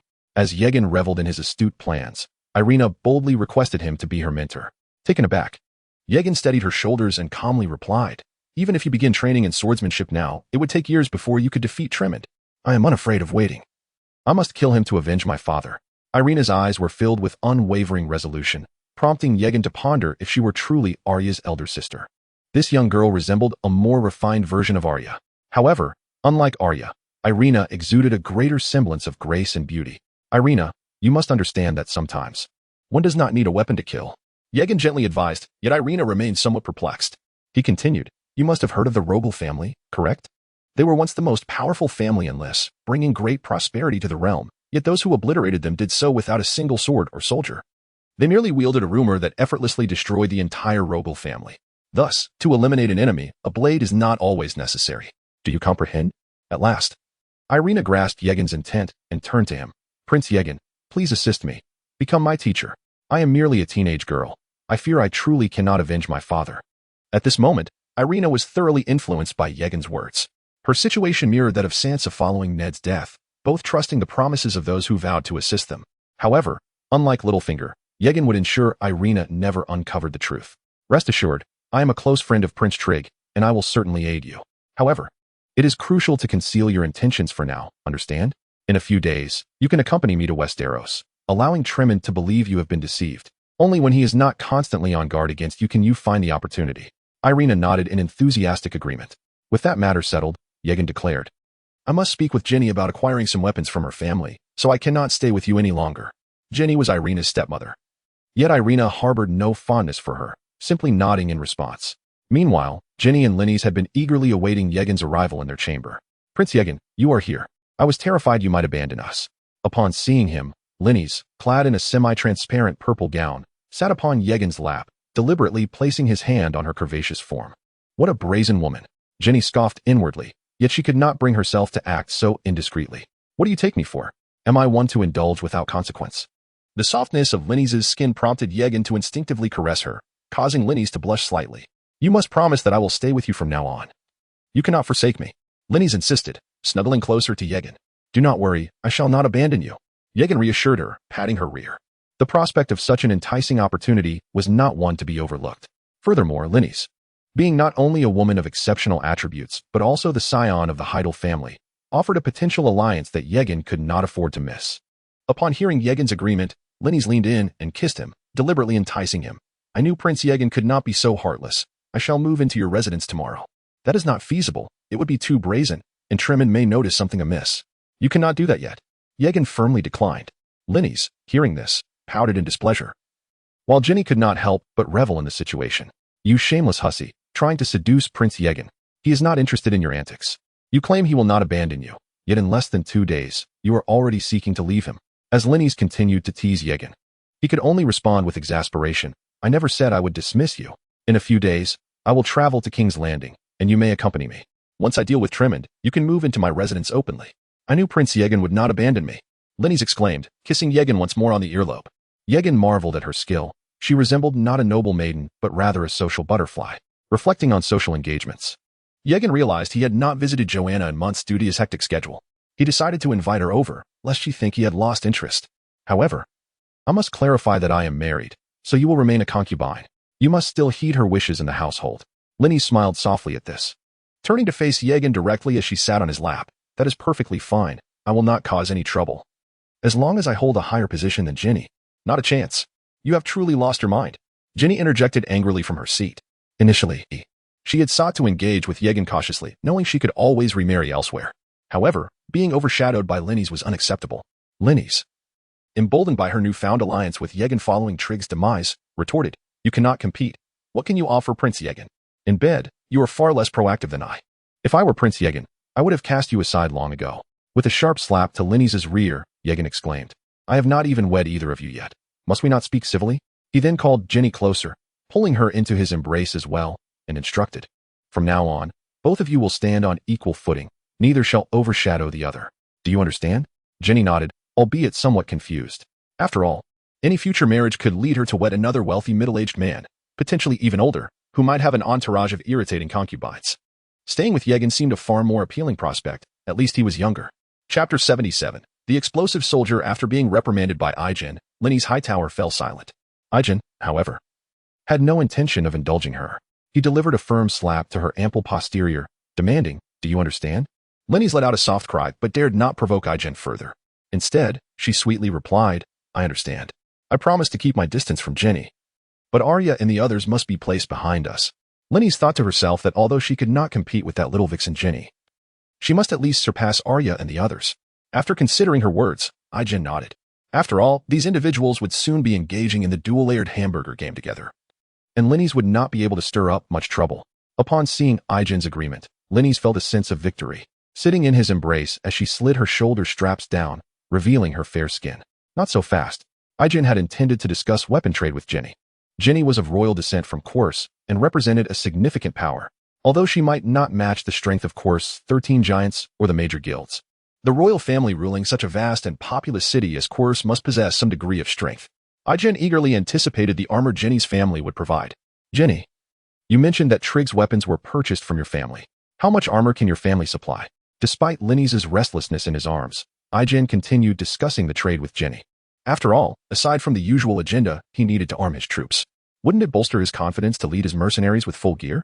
Upon hearing Aijin's inquiry, Jenny began to share about her family's circumstances. Although we are of royal blood and Kors, we are not the most powerful lineage, which confines us to less lucrative trades.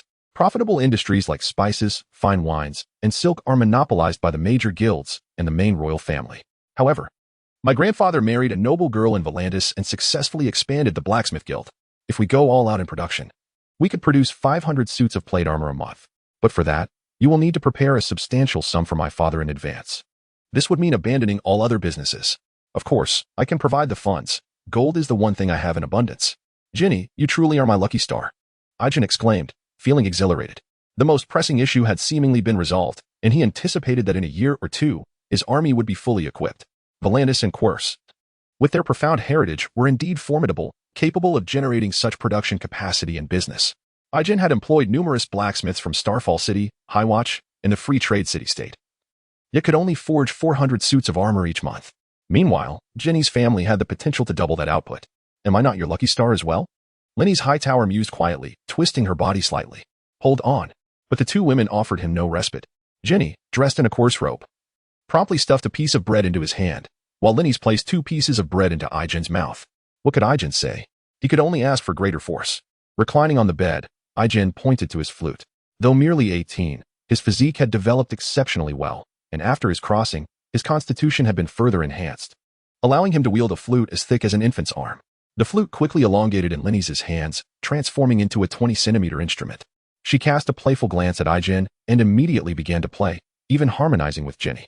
Aijin closed his eyes to savor the delightful melody.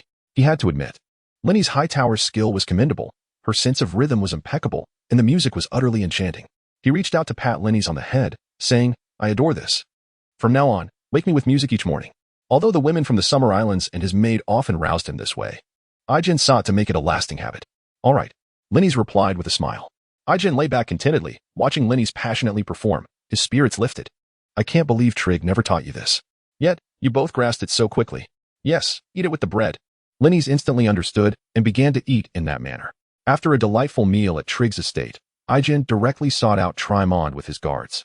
He needed to stabilize the situation while concealing his true intentions, perhaps even extorting a little from him.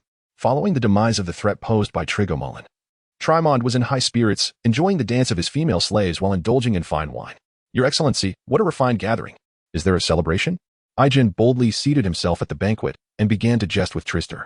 Upon hearing this, Trimond set down his cup. Prince Aijin, do you not know why I am elated? Trig, the traitor, is dead, and we have every reason to rejoice. He then instructed 2 young, beautiful slaves to sit beside Aijin, pouring wine and massaging his legs. However, Aijin declined this gesture, stating, Indeed, we should rejoice. But I have heard a different tale from Trig's lips. Would your Excellency like to hear it? What do you mean by that? Tristar barked angrily. Do you wish to believe a traitor's ramblings over the words of an upright governor? Do not be angry, just hear me out. Aijin chuckled. He had anticipated Trimond's reaction, and now it was time to apply some pressure. After dismissing the female attendants, Aijin continued, In fact, Trig told me before his demise that your Excellency was also involved in this affair. That is utter nonsense. Prince Aijin, are you attempting to slander me? You should know that such baseless accusations can lead to dire consequences. Trimond retorted, confident that Aijin had no evidence to support his claim.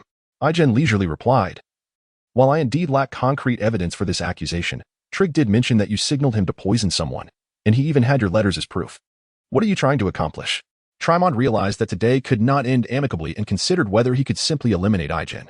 However, recalling the dozens of skilled guards stationed outside, he abandoned that thought. Unfazed, Aijin continued, In truth, Trig and I were not close. I am merely here to seek some benefits. Chapter 78, The Pirate Alliance. Is it truly that simple? Indeed, it is.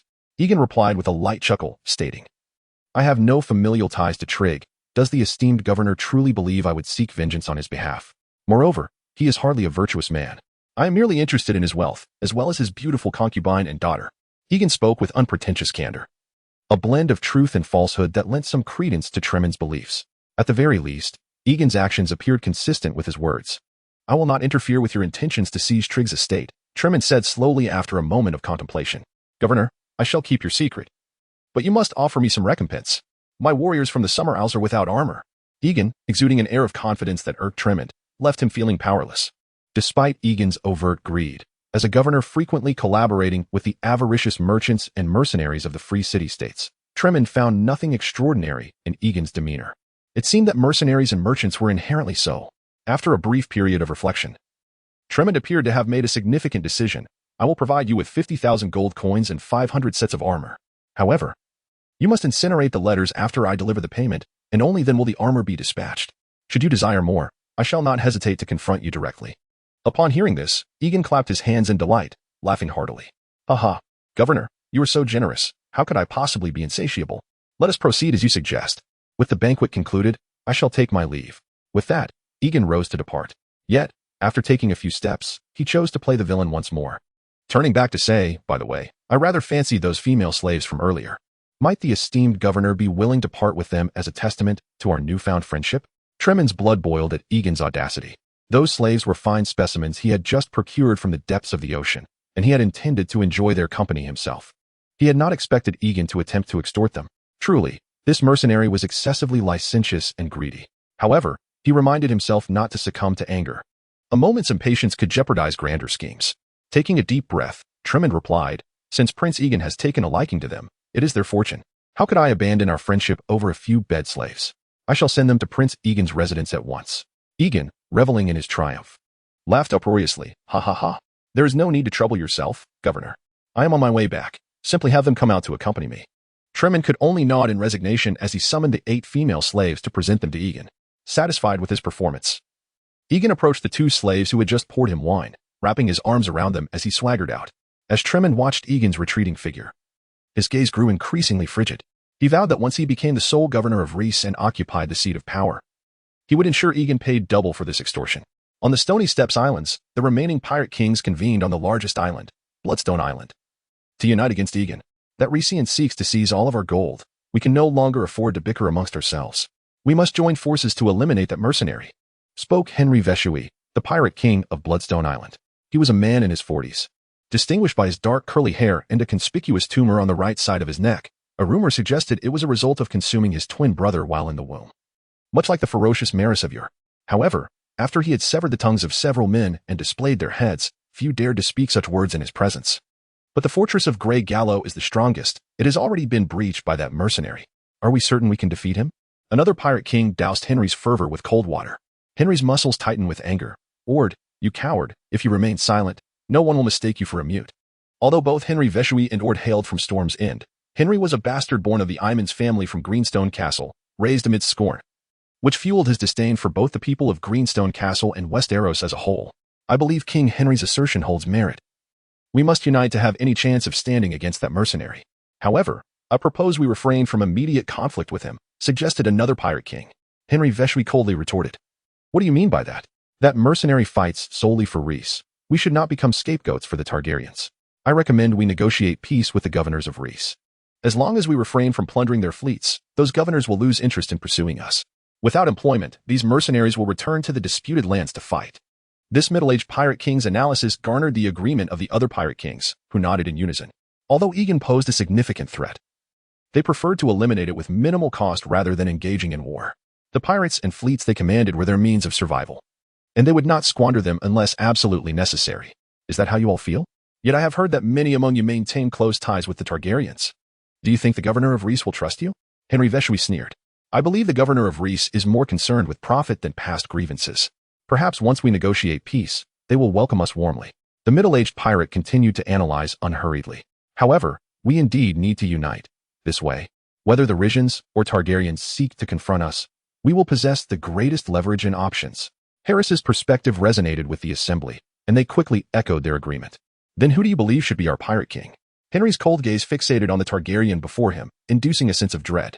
Harris maintained his composure, suggesting, I propose we elect the Pirate King through a voting process, with new elections every 3 years. What does everyone think? Henry flatly rejected the idea, a foolish method.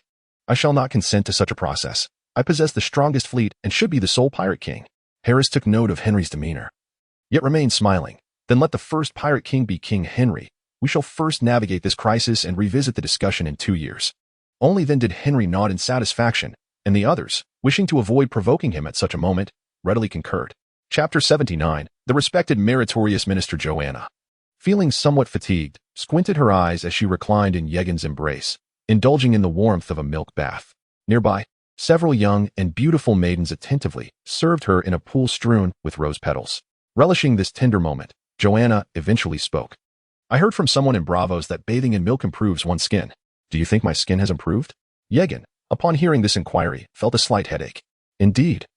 Women, regardless of age, are ever preoccupied with beauty. Even a 17-year-old girl requires skincare. However, considering his own benefit, Yegan felt no displeasure. Gently caressing Joanna's skin, he reassured her, your skin is already as exquisite as warm milk, but with care, it will surely retain its beauty even longer. At this, Joanna couldn't help but smile, though a hint of dissatisfaction lingered. You've hardly visited me these past few months. Aside from those 2 brief returns, I thought you might abandon me. Or have you found your queen and decided I am no longer needed? How could that be? Your beauty is unparalleled. I could never forsake you. Yegan replied earnestly. I've simply been preoccupied, but I promise to spend more time with you. After all, I'm taking you to Westeros, aren't I? Certainly, Yegan was no fool. He could never let go of Joanna, whose beauty rivaled that of Daenerys. Not to mention, Joanna could provide him with substantial financial support. With a huff, Joanna decided to let this matter rest, but it seemed she could see right through Yegan's heart. I sense you wouldn't seek me out unless you had something to gain. Speak. What assistance do you require from me? Promptly, Yegan adjusted Joanna's posture so she faced him. I simply missed you, which is why I brought you along. You should know I didn't even bring my wife. Oh. Well then, I have no interest in Westeros either. Once we reach King's Landing, I'll just stay in your room every day, Joanna declared with playful enthusiasm. Yegan, captivated by her spirited demeanor, playfully squeezed her rear. As long as you dare to remain alone in my room, I have no objections. You will soon discover just how much I yearn for you. Joanna wrapped her arms around Yegan's neck and laughed. I know what you're thinking. You want to bring me along so that more people from Westeros will join your mercenary band. Very astute. However, I hope to attract even more individuals to Lys. Yegan candidly shared his ambitions with Joanna. The walls of Lys were remarkably sturdy, and while it was the most populous among free trade cities, 3/4 of its population consisted of slaves, primarily young boys and beautiful female slaves engaged in the brothel industry. These individuals lacked combat prowess. Thus, there was ample room for improvement in Lys. Once he brought over some skilled warriors, it would serve as a stronghold for his advances into Essos. Joanna's eyes sparkled with excitement. So, when the time comes, will I be the governor's wife or the queen? Whichever you desire. Though I find the title of queen more fitting, Yegan replied, his ambitious words further endearing him to Joanna. Truly, he was the man she had chosen. Very well. I shall accompany you to King's Landing and can even help you invite some friends. I could also assist you in finding a few more lovers. Joanna whispered enticingly in Yegan's ear. She was exceedingly adept at this. Such offers were utterly irresistible to Yegan, who could only think of teasing her more in the evenings. We'll discuss it later. After sharing a tender moment with Joanna, Yegan received invitations from the governors of Lys. Thus, he had no choice but to proceed to the gardens of the perfumed pavilion for the feast. Prince Yegan, you have finally arrived. We were nearly asleep from waiting for you. Truman, with his rotund frame and jovial demeanor, welcomed Yegan from his seat of honor. Is there some joyous occasion, Governor? Yegan inquired. Indeed, Prince Yegan. This joyous news is, in fact, brought by you. Truman bellowed with laughter. To them, Yegan was a perfect instrument of destruction, though regrettably, they could not directly control him. However, since they could not wield control, they felt compelled to impose restrictions. Good news I bring? Oh. You must mean the conquest of Greyjoy Island? Are the governors looking to purchase that isle from me? Yegan mused. He had never considered piracy. Selling some of his territories to these men posed no issue, as they would still belong to him once he claimed Lys. Prince Yegan, you jest. Our war with the pirates of the Stepstones has concluded. We no longer need to seize Greyjoy Island. Truman declared. Did those pirates come to terms? Yegan asked, astonished. This was quite the unexpected display of cowardice. How could he later deceive these governors into hiring him for battle under such circumstances? Yes, their pirate king has sent gifts. And we have reached an accord. Our primary concern now lies with the Myrianes and the disputed lands. Hence, we wish to request that you lead an army to the disputed lands at your earliest convenience. Yegan's smile faltered. Governors? You must understand that a portion of my forces remains on the Summer Isles. I cannot bring such a small contingent to the disputed lands. The mercenary bands in the disputed lands were numerous, and their equipment was generally decent. Should Awaken venture there, he would lose his advantage in armament. Furthermore, to abandon his fleet was a profoundly imprudent decision. However, Awaken could not outright refuse. After all, his tenuous relationship with these governors depended on their shared interests. His ability to garrison here was solely because they required him.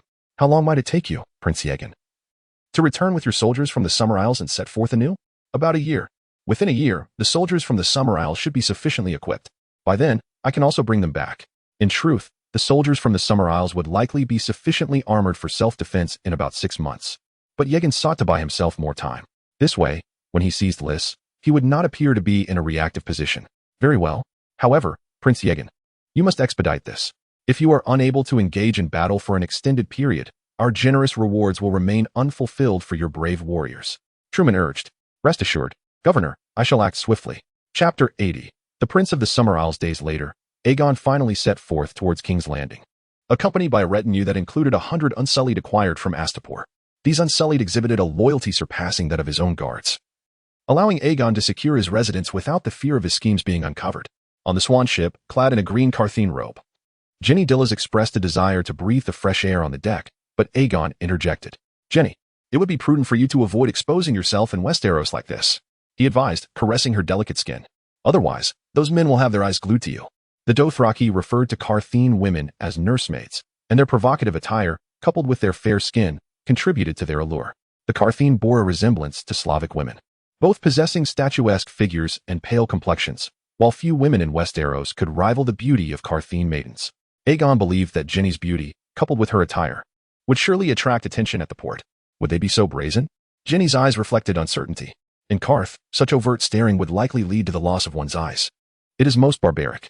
Aegon felt a chill beneath him at the thought. Westerosi men may not be accustomed to your attire, hence their curiosity. Surely, you cannot gouge out their eyes. With a slight pout of discontent, Jenny replied, Very well. I shall change into a dress of Lys. That is more appropriate. The Carthene robe is best reserved for the privacy of home. Such exquisite garments are meant for one's own admiration, Aegon remarked. To which Jenny playfully wrinkled her nose in response. After a fortnight of jovial banter, Aegon finally arrived at King's Landing. Though the spectacle was not as grand as the last, many enthusiastic citizens gathered to witness the procession, with the upcoming tournament drawing knights and nobles from across the realm. Aegon's entourage did not appear particularly extraordinary. His arrival enlivened the small council meeting. Prime Minister Jon Arryn sat gravely at the head of the table. This mercenary has now become the Prince of the Summer Isles. I fear he seeks to disrupt the order of the Seven Kingdoms. Yet, I have heard that he comes in peace, seeking to forge an alliance with us. We cannot turn away a potential ally, Peter Baelish advised. Moreover, His Majesty seems to hold this mercenary in high regard, for he brings glory to the crown. Though Jon Arryn was displeased, he could not deny the truth in Baelish's words. As the foster father of Robert, Jon understood well the nature of the king. Robert had little interest in the Iron Throne and was more inclined to abandon his reign for a life of adventure and merriment among mercenaries. Having expressed his desire to forsake the throne and sail to the free cities, immersing himself in the thrill of conflict and revelry, Robert found in Aegon a means to enhance his own glory, making it unlikely for him to act against Aegon. Yet, with such an unpredictable king, Jon Arryn felt the weight of his responsibility as his guardian, seeking ways to manage the tumult.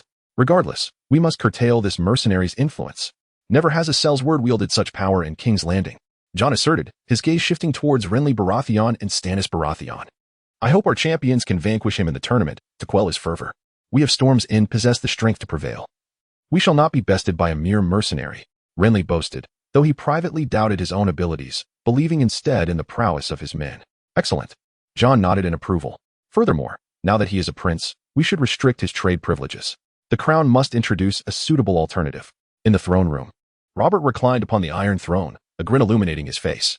Since learning of Aegon's intention to establish a new alliance with the Seven Kingdoms, even hinting at the possibility of the Summer Isles submitting to the Iron Throne, Robert had already counted the glory of conquering the Isles as his own. The thought that he had achieved what the Targaryens could not, without a single soldier being raised, filled Robert with pride. Aegon, clad in gleaming silver armor, entered the throne room, presenting a beautifully carved longbow of heartwood. Your Grace, this is a gift from Queen Sharera, symbolizing our friendship and your kindness towards her brother. She wishes to visit King's Landing once the Isles are stable. Robert was greatly pleased by Aegon's words, erupting into hearty laughter. After a moment, he quipped, "You should consider having several children with Sharera. Perhaps one day, Joffrey could wed the next queen of the Summer Isles. I shall endeavor to do so. Perhaps the Summer Isles may one day welcome a princess of House Baratheon." Aegon replied. While the scene appeared to suggest that the Seven Kingdoms had accepted the submission of the Summer Isles, Aegon did not share that sentiment. After all, he had not presented a crown on behalf of Sharera, and who was to say the Isles could not expand their dominion over the Seven Kingdoms? "I long to join you in the free cities for battles, yet this burdensome Iron Throne always constrains me. However, I look forward to a friendly contest at the tournament." Seeing Robert's enthusiasm, Jon Arryn quickly interjected, "Your Grace, it would be unwise for the king to participate in the tournament. No one would dare challenge you." Displeased, Robert muttered under his breath but ultimately conceded to Jon Arryn's reasoning. He turned to Aegon with a resigned smile. "You see, this iron chair binds me too tightly. It seems I shall have to demonstrate my skills against wild boars and stags in the Kingswood instead. The realm knows of your valor, Your Grace. No proof is needed." "Haha, I relish your words. Tonight, we must indulge in a grand celebration." Chapter 81. The tournament, a time-honored tradition of Westeros, is well known and revered by all. Under the influence of the faith of the Seven, the knights and nobility of Westeros regard the title of champion in these contests as a significant honor. Most tournaments are held in various locations across the Seven Kingdoms, with only a select few taking place in King's Landing. However, since Robert ascended to the throne, he has developed a fervent obsession with organizing tournaments, one of the few pastimes he genuinely enjoys. Thus, regardless of any pressing matters, Robert ensures that a tournament is held in King's Landing. This particular event is merely to commemorate one of Joffrey's name days. Though it is evident that few care about its true purpose, all eyes are set on the jousting competition just days away, where they aim to unseat their opponents and claim victory. During the banquet, minstrels serenade King Robert with raucous songs about bears and maidens, while he heartily indulges in arbor red wine, relishing the ribald tunes. Aegon, feeling somewhat out of place among the nobles who seem less than welcoming, decides to take his leave after satisfying his hunger. Just then, a youthful voice halts him. "Prince Aegon, it appears you are quite punctual. I had thought you might not attend." Loras Tyrell, wine goblet in hand, regards Aegon with a smirk, his expression rife with provocation. "Rest assured, having promised a duel, I shall not renege," Aegon retorts boldly, though he remains inwardly vigilant. It is worth noting that Loras Tyrell has bested Jaime Lannister to claim the title of tournament champion in the past, indicating that this young knight is indeed formidable and not merely a pretty fade. Aegon, despite his own agility and combat prowess, recognizes that he lacks familiarity with the lance competition that lies ahead. Caution, therefore, seems prudent. "I look forward to our encounter, but do try not to be bested by anyone else before our match. That would be quite disappointing." "Precisely what I wish to convey to you," Aegon replies without reservation. Loras Tyrell then turns away, raising his goblet to toast his close friend, Garland Baratheon. The following day, the tournament commences outside the city walls, along the riverbank, where more than 100 tents have been erected and thousands of common folk gather to witness the spectacle. Knights clad in gleaming armor, magnificent steeds adorned with gold and silver, the raucous cheers of the crowd, and vibrant banners fluttering in the wind create a breathtaking scene, stirring excitement among the ladies in attendance, including Lynesse Hightower. This vivid display evokes memories of a tournament from years past, where Jorah Mormont triumphed over all challengers, captivating her with his valor. She had once envisioned a life of unparalleled happiness, yet Jorah has been unable to provide her with the life she desires. She notices several knights bearing the Hightower sigil striding past in ornate armor, yet she refrains from removing her veil. The laws of the Seven Kingdoms do not recognize divorce. Should anyone learn of her departure from Jorah Mormont to wed another, she would face her husband's wrath and endure 6 lashes. Fortunately, with Jorah now a fugitive, no one can truly impose such punishment upon her. The Kingsguard stands as the focal point of the gathering, apart from Jaime Lannister. All don milk-white scale armor and capes as pure as freshly fallen snow. Sir Jaime also wears a white cloak, though he is resplendent in gold from head to toe, complete with a lion helm and a golden sword. The girls in attendance giggle at the sight of the bald warrior, Ser Boros Blunt, clad in a billowing red robe that dances in the breeze, until they are informed of his past valor in wielding a flaming sword against the walls of Pike, which silences their laughter. In addition, numerous unfamiliar faces are present, including hired knights from the Fingers, the Reach, and Dorne, as well as free riders and newly appointed squires not mentioned in songs, alongside noble heirs of lesser houses and local lords. Young Loras Tyrell, adorned in intricately crafted armor embellished with countless floral designs and a cloak woven from blossoms, enters the tournament grounds astride a grand steed. He captures the admiration of half the young women present who dream of marrying him, wishing for Loras to fight on their behalf and win the crown of love and beauty. Regrettably, Loras seems indifferent to any daughters of lords or earls, leaving the ladies disheartened, yet hopeful that they still possess a chance. Meanwhile, Aegon, despite entering in splendid armor atop a fine horse, does not enjoy the same acclaim, as few noble maidens cheer for him. Nonetheless, Aegon remains unconcerned, for earning a livelihood is his primary focus, displaying exceptional valor. Aegon swiftly unseats Haber Redwine in the first round, subsequently defeating a knight from House Frey, and in the third bout, he faces an unknown member of the Kingsguard. Neither competitor manages to unseat the other, yet Aegon's strikes are notably precise, leading Robert to declare him the victor. Similarly, Loras also triumphs over 3 opponents. The jousting continues throughout the day until dusk descends. The thunderous hooves of steeds trample the tournament field into a desolate expanse as knights collide, lances shatter.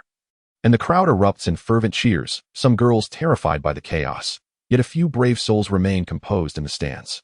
Chapter 82, The Tournament, Part 2. The formidable Kingslayer, Jaime Lannister, achieved remarkable victories akin to a master equestrian, effortlessly vanquishing several young knights, including the inexperienced and playful Ser Beric Dondarrion. Sandor Clegane, known as the Hound, proved equally unstoppable, ruthlessly defeating one adversary after another, including 2 members of the Kingsguard.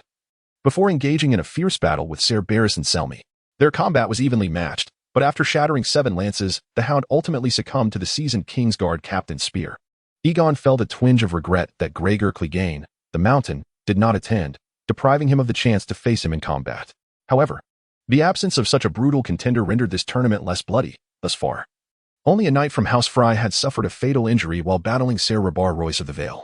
Rabar's lance pierced the fragile throat of the Frey knight, sending him flying. The youth, a bastard of House Frey, fell near the stands, blood gushing from his neck. His armor gleamed brilliantly in the sunlight, and as he extended his arms, they resembled fiery tongues. It was only when clouds veiled the sun that the flames ceased to flicker. His deep gray cloak, embroidered with the blue twin towers of House Frey, became darkened as blood soaked through, rendering the towers crimson. Many young ladies in the audience were horrified and wept profusely, though most regained their composure after a moment of panic. This young knight was a stranger from the Riverlands, destined to be forgotten by the world. After 4 days of the jousting tournament, only Aegon, Ser Loras Tyrell, Jaime, and Barristan remained. Aegon then faced Loras Tyrell in the semifinals. Loras bowed slightly to the ladies in the stands before charging towards Aegon. His actions elicited cheers from the crowd, who anticipated that he would unseat Aegon with his previous valor. However, events did not unfold as expected. Upon collision, both knights struck each other's breastplates, shattering their lances. Aegon felt a dull pain in his chest, but seized another lance and charged once more. As they closed in on one another, Aegon ducked low in his saddle, narrowly avoiding Loras's thrust, while simultaneously striking Loras's breastplate. Loras, though hit, managed to rein in his steed and engaged Aegon in a renewed struggle. The two ultimately splintered 9 lances, with Rabar declaring Aegon the victor for having landed more hits.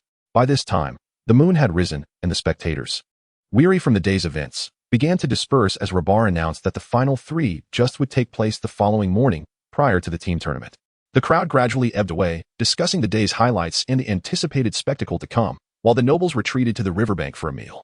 6 enormous yaks slowly rotated on a spit, having been roasted for hours, as the kitchen attendants busied themselves applying butter and herbs, coaxing the meat to a delectable crispness. Long tables and benches were set outside the tents, piled high with beets, strawberries, and freshly baked bread. Aegon found himself seated somewhat apart from the nobles of the 7 kingdoms. The noblewomen of Westeros appeared discontent, unable to accept that Aegon had triumphed over Loras Tyrell.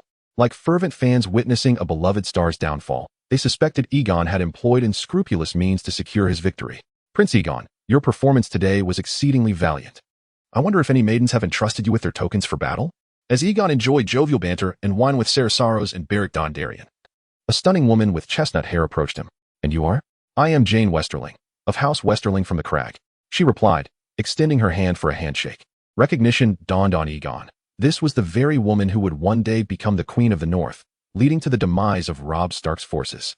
Yet, it must be said, her figure and appearance were indeed striking, far surpassing that of the small nurse portrayed in tales, with a more alluring physique and fuller curves. Explaining why Robb would be smitten. You may find it hard to believe, but the noble maidens of Westeros seem rather skeptical of my chances of victory. Thus, few are willing to part with their tokens. They would rather bestow their tokens upon Loras, even though he may already be overwhelmed with their favors. Aegon shrugged helplessly. Jane chuckled. Perhaps it is precisely because he bears too much that he will lose to you. You are mistaken. Even without those burdens, he would still fall before me. Prince Aegon, your confidence is indeed commendable. Would you be willing to carry my token into tomorrow's finals? Jane asked, playfully tucking a strand of hair behind her ear. Egon felt a hint of suspicion arise. He recalled that Rob's infatuation with her had been orchestrated by the scheming Tywin Lannister. Was this encounter a ploy? A pawn placed by Tywin to draw him in? Prince Egon, it appears you may soon be wed again, Sir Sorrows quipped, winking knowingly. As a merchant from a free city, he often found the nobility of the Seven Kingdoms to be hypocritical, pretending to cherish their wives while siring bastards. Jane blushed at Sorrows's jest, and Egon interjected, Sorrows, you mustn't speak so. Perhaps Lady Jane merely empathizes with my plight, believing a warrior of my caliber deserves greater recognition. Though uncertain of Jane's true intentions, Egon resolved to remain cautious. If she were indeed a tool of Tywin's, he could turn the tables and use her beauty to convey false information. Prince Egon, you embody the very essence of knighthood. I eagerly await your victory tomorrow, Jane declared, bashfully handing her token to Egon. Rest assured, I shall claim the championship. Chapter 83, The Tournament, Part 2. Janie did not withdraw. Rather, she sat beside Egon. Much like Joanna, listening to him boast about the amusing tales of Essos. Servants continually poured wine, and the cups never ran dry as Egon embraced Joanna. Drinking cup after cup, minstrels sat before the king's tent, their melodies swirling in the twilight. The simple-minded jester of the flat-faced Moon King, clad in vibrant attire, danced on stilts, mocking everyone present.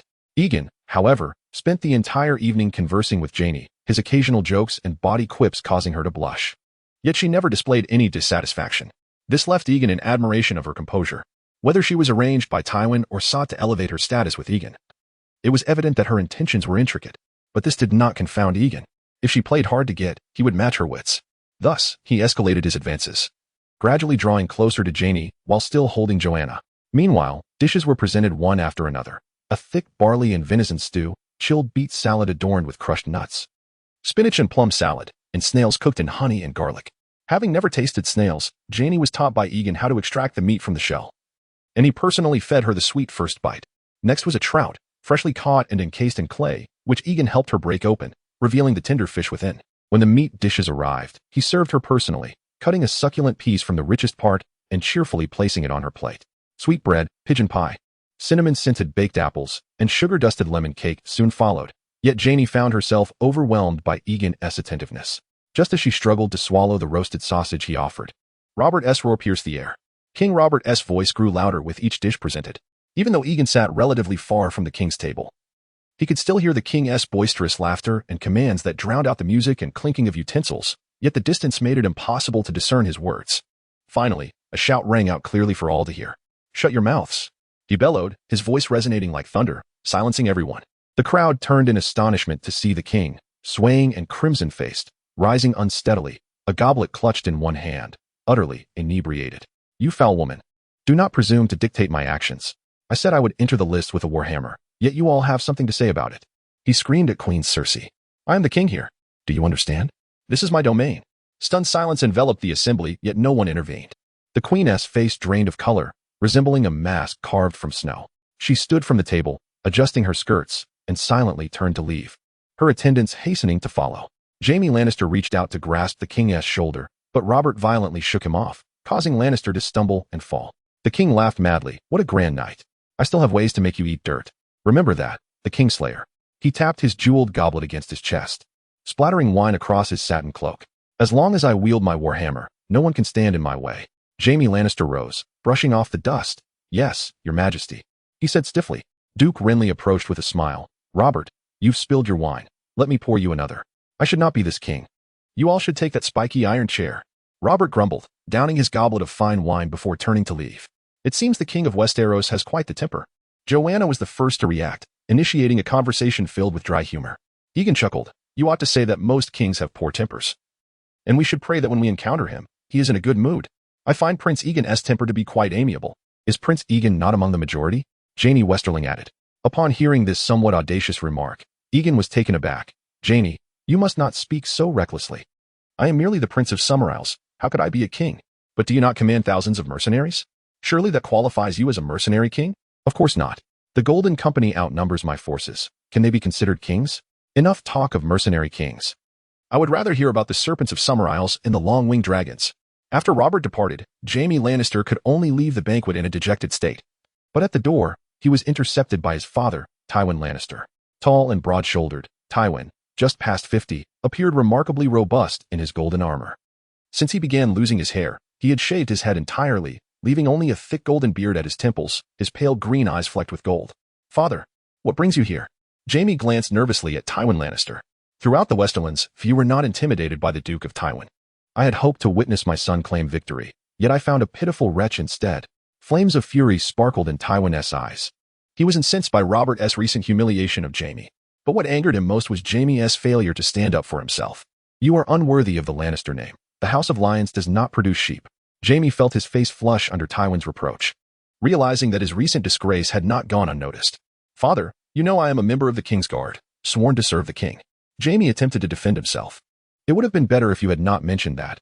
I regret not teaching you properly, allowing you to aspire to be some wretched guard for the king. You are bringing shame upon the Lannister name." Jaime shrank under Tywin's reprimands, feeling like a quail, too afraid to retort.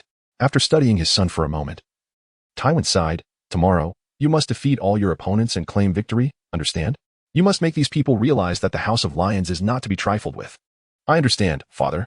Chapter 84. The tournament. On the following morning, before the sun had risen, a throng of spectators had already gathered at the tournament grounds. The crowd today was larger than in previous days, encircling the arena in a manner that left no space for even a drop of water to pass.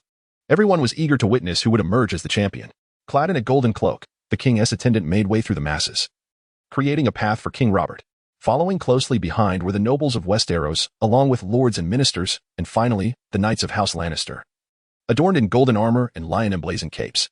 Tywin Lannister, flanked by his guards, rode slowly into the tournament arena, his demeanor exuding an air of superiority that irked King Robert and Prime Minister Jon Arryn. However, with the effects of intoxication wearing off, Robert refrained from provoking Tywin. As the nobles took their seats, a sober Robert gradually rose to his feet and declared in a booming voice, "I hereby announce the commencement of the final 2 matches of the Lance competition." With Robert's proclamation, the tournament officially began, and the arena erupted in cheers. The first duel commenced between the Kingslayer, Jaime Lannister, and the captain of the King's Guard, Barristan Selmy. The 2 knights, one clad in gold and the other in white, lined up on opposite ends before charging towards each other on horseback. In his youth, Barristan had secured numerous tournament victories and was regarded as one of the mightiest knights in the 7 kingdoms. However, he was now in the twilight of his years. His strength diminished compared to the vigorous Jaime Lannister. Despite his waning stamina, Barristan fought valiantly, displaying exceptional lance skills and managing to engage Jaime for an extended period, shattering 7 lances in the process. Ultimately, it was the young Jaime, with his precision, who triumphed over Barristan Selmy. The crowd erupted in fervent applause at Jaime's victory, and Tywin Lannister, typically stoic, allowed a rare smile to grace his lips. The final match soon commenced as Aegon, clad in silver armor and a cloak embroidered with 3 swords, entered the arena atop a magnificent steed. The cheers from the crowd were predominantly in support of Jaime Lannister, despite his reputation as a Kingslayer and member of the Kingsguard. Yet, the noble spectators were inclined to honor him due to his lineage. As Aegon and Jaime approached each other, they lowered their lances in a gesture of respect before charging forth like a tempest. The wooden lances collided with the opponent's chest plates, splintering with a deafening crack. Neither knight was unseated, and they galloped to opposite ends of the field, retrieving new lances to resume their fierce contest. The thunderous sound of hooves echoed throughout the arena, heightening the adrenaline of the spectators. Having prepared for Aegon's tactics, Jaime found Aegon had outsmarted Loras Tyrell the previous day, rendering his strategy ineffective. The 2 knights battled for over an hour, shattering 9 lances, until Jaime's steed, utterly exhausted, could no longer advance. King Robert intervened, declaring Aegon the victor for his superior accuracy. Jaime, though displeased by the ruling, observed the emblems on their breastplates and, noting his own was more densely adorned, chose to remain silent. The crowd's adoration swiftly shifted to Aegon, causing Tywin Lannister's expression to darken ominously. As champion, Aegon had the privilege of bestowing the crown of the Queen of Love and Beauty upon a maiden of his choice, or he could opt to present it to the reigning queen, the daughter of the host, Robert Baratheon. Upon receiving the gem-encrusted crown, Aegon proceeded toward the royal box, where noble maidens held their breath in anticipation. Each girl dreamed of such a moment, akin to being invited by their own Prince Charming. Although Aegon was a married man, the noble maidens were eager to receive his favor, as it would signify their allure was greater than that of their peers. Yet, Aegon swiftly navigated past the noble maidens, his pace unyielding, leaving them disheartened. Some regretted not presenting tokens of affection to him. As Aegon drew closer, the young Jaime Westerling, seated beside Joanna, felt a surge of anxiety, clutching her hands tightly. Just as her heart raced at the prospect of receiving Aegon's crown, Aegon passed her by without a glance. leaving her and the others momentarily stunned. Even Marjorie Tyrell, who sat nearby and observed the unfolding scene, wore a look of confusion. Did he intend to bestow the crown upon me? Marjorie entertained a thought that seemed absurd, especially considering their recent discord, and the fact that she had been extorted by that despicable mercenary. However, as Aegon approached, her inclination shifted towards believing this lecherous man sought to win her favor with the crown. Even if he offered it to her, she vowed not to forgive him. With her chin held high, Marjorie adopted an air of inviolable dignity. When Aegon paused momentarily at her feet, she braced herself, expecting him to place the crown upon her. Yet, he moved on, leaving her on the brink of exasperation. Were it not for the nearby septa urging her to maintain the decorum befitting a noble lady, she might have lunged at Aegon in frustration. After passing Marjorie, Aegon soon stood before Princess Myrcella Baratheon, and in the gaze of the assembled spectators, he placed the crown, adorned with jewels and flowers, upon her head. The young princess blushed, her heart racing as she accepted the crown. The act of a victorious knight bestowing a crown upon a maiden often symbolized a declaration of affection. A misstep in such matters could lead to conflict or even war, as exemplified by Rhaegar's choice to crown Lyanna instead of his wife, Elia, igniting rebellion. With his wife absent, Aegon chose the safest course of action, allowing him to assert that he was merely Myrcella's sworn protector.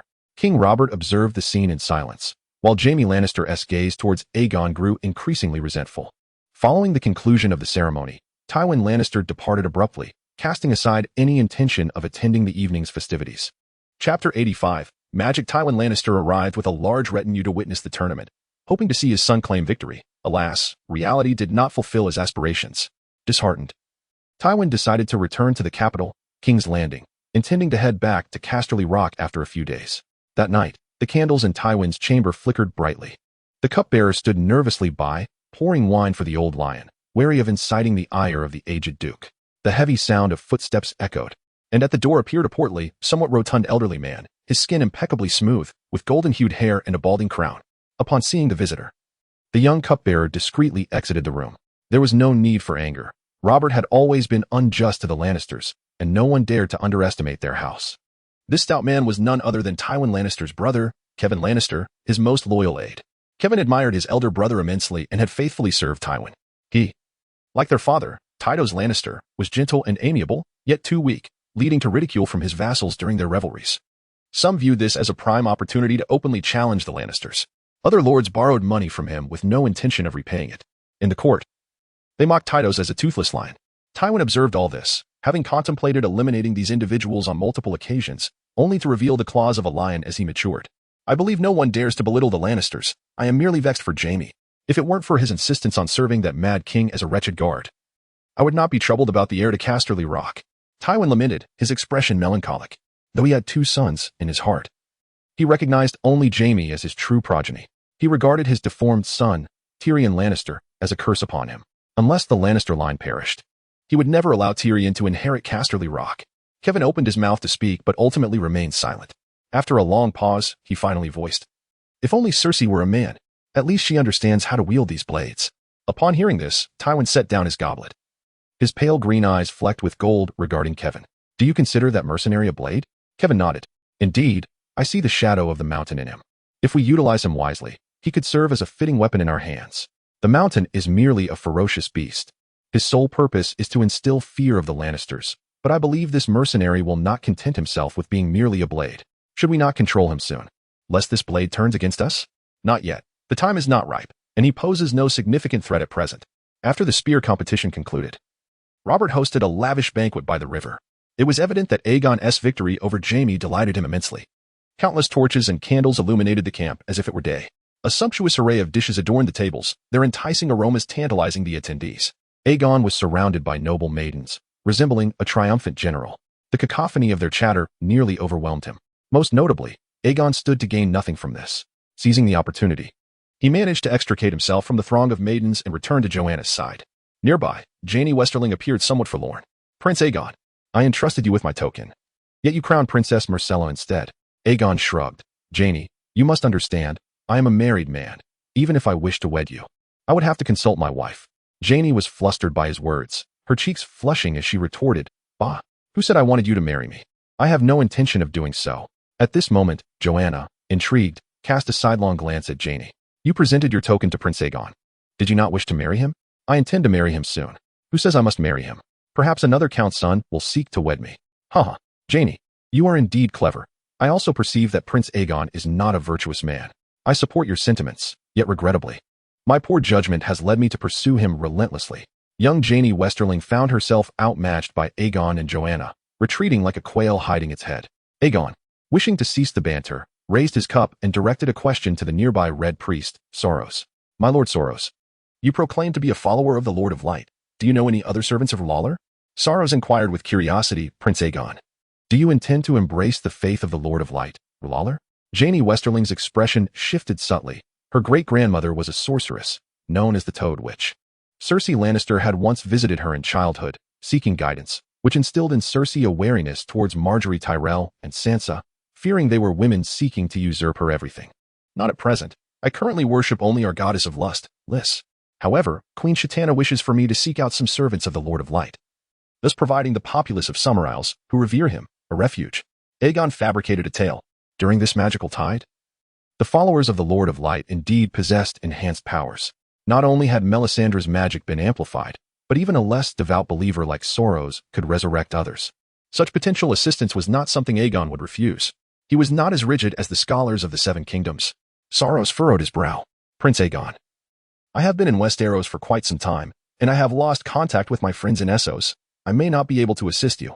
However, if you truly wish for the followers of the Lord of Light in Summer Isles to find a home, you might seek out Lawler's servants in Asdai. There are many priests and priestesses there. Chapter 86. The Bachelor. That evening, Jane Wistrel, suspended in uncertainty by Egan, returned to her tent with a heavy heart.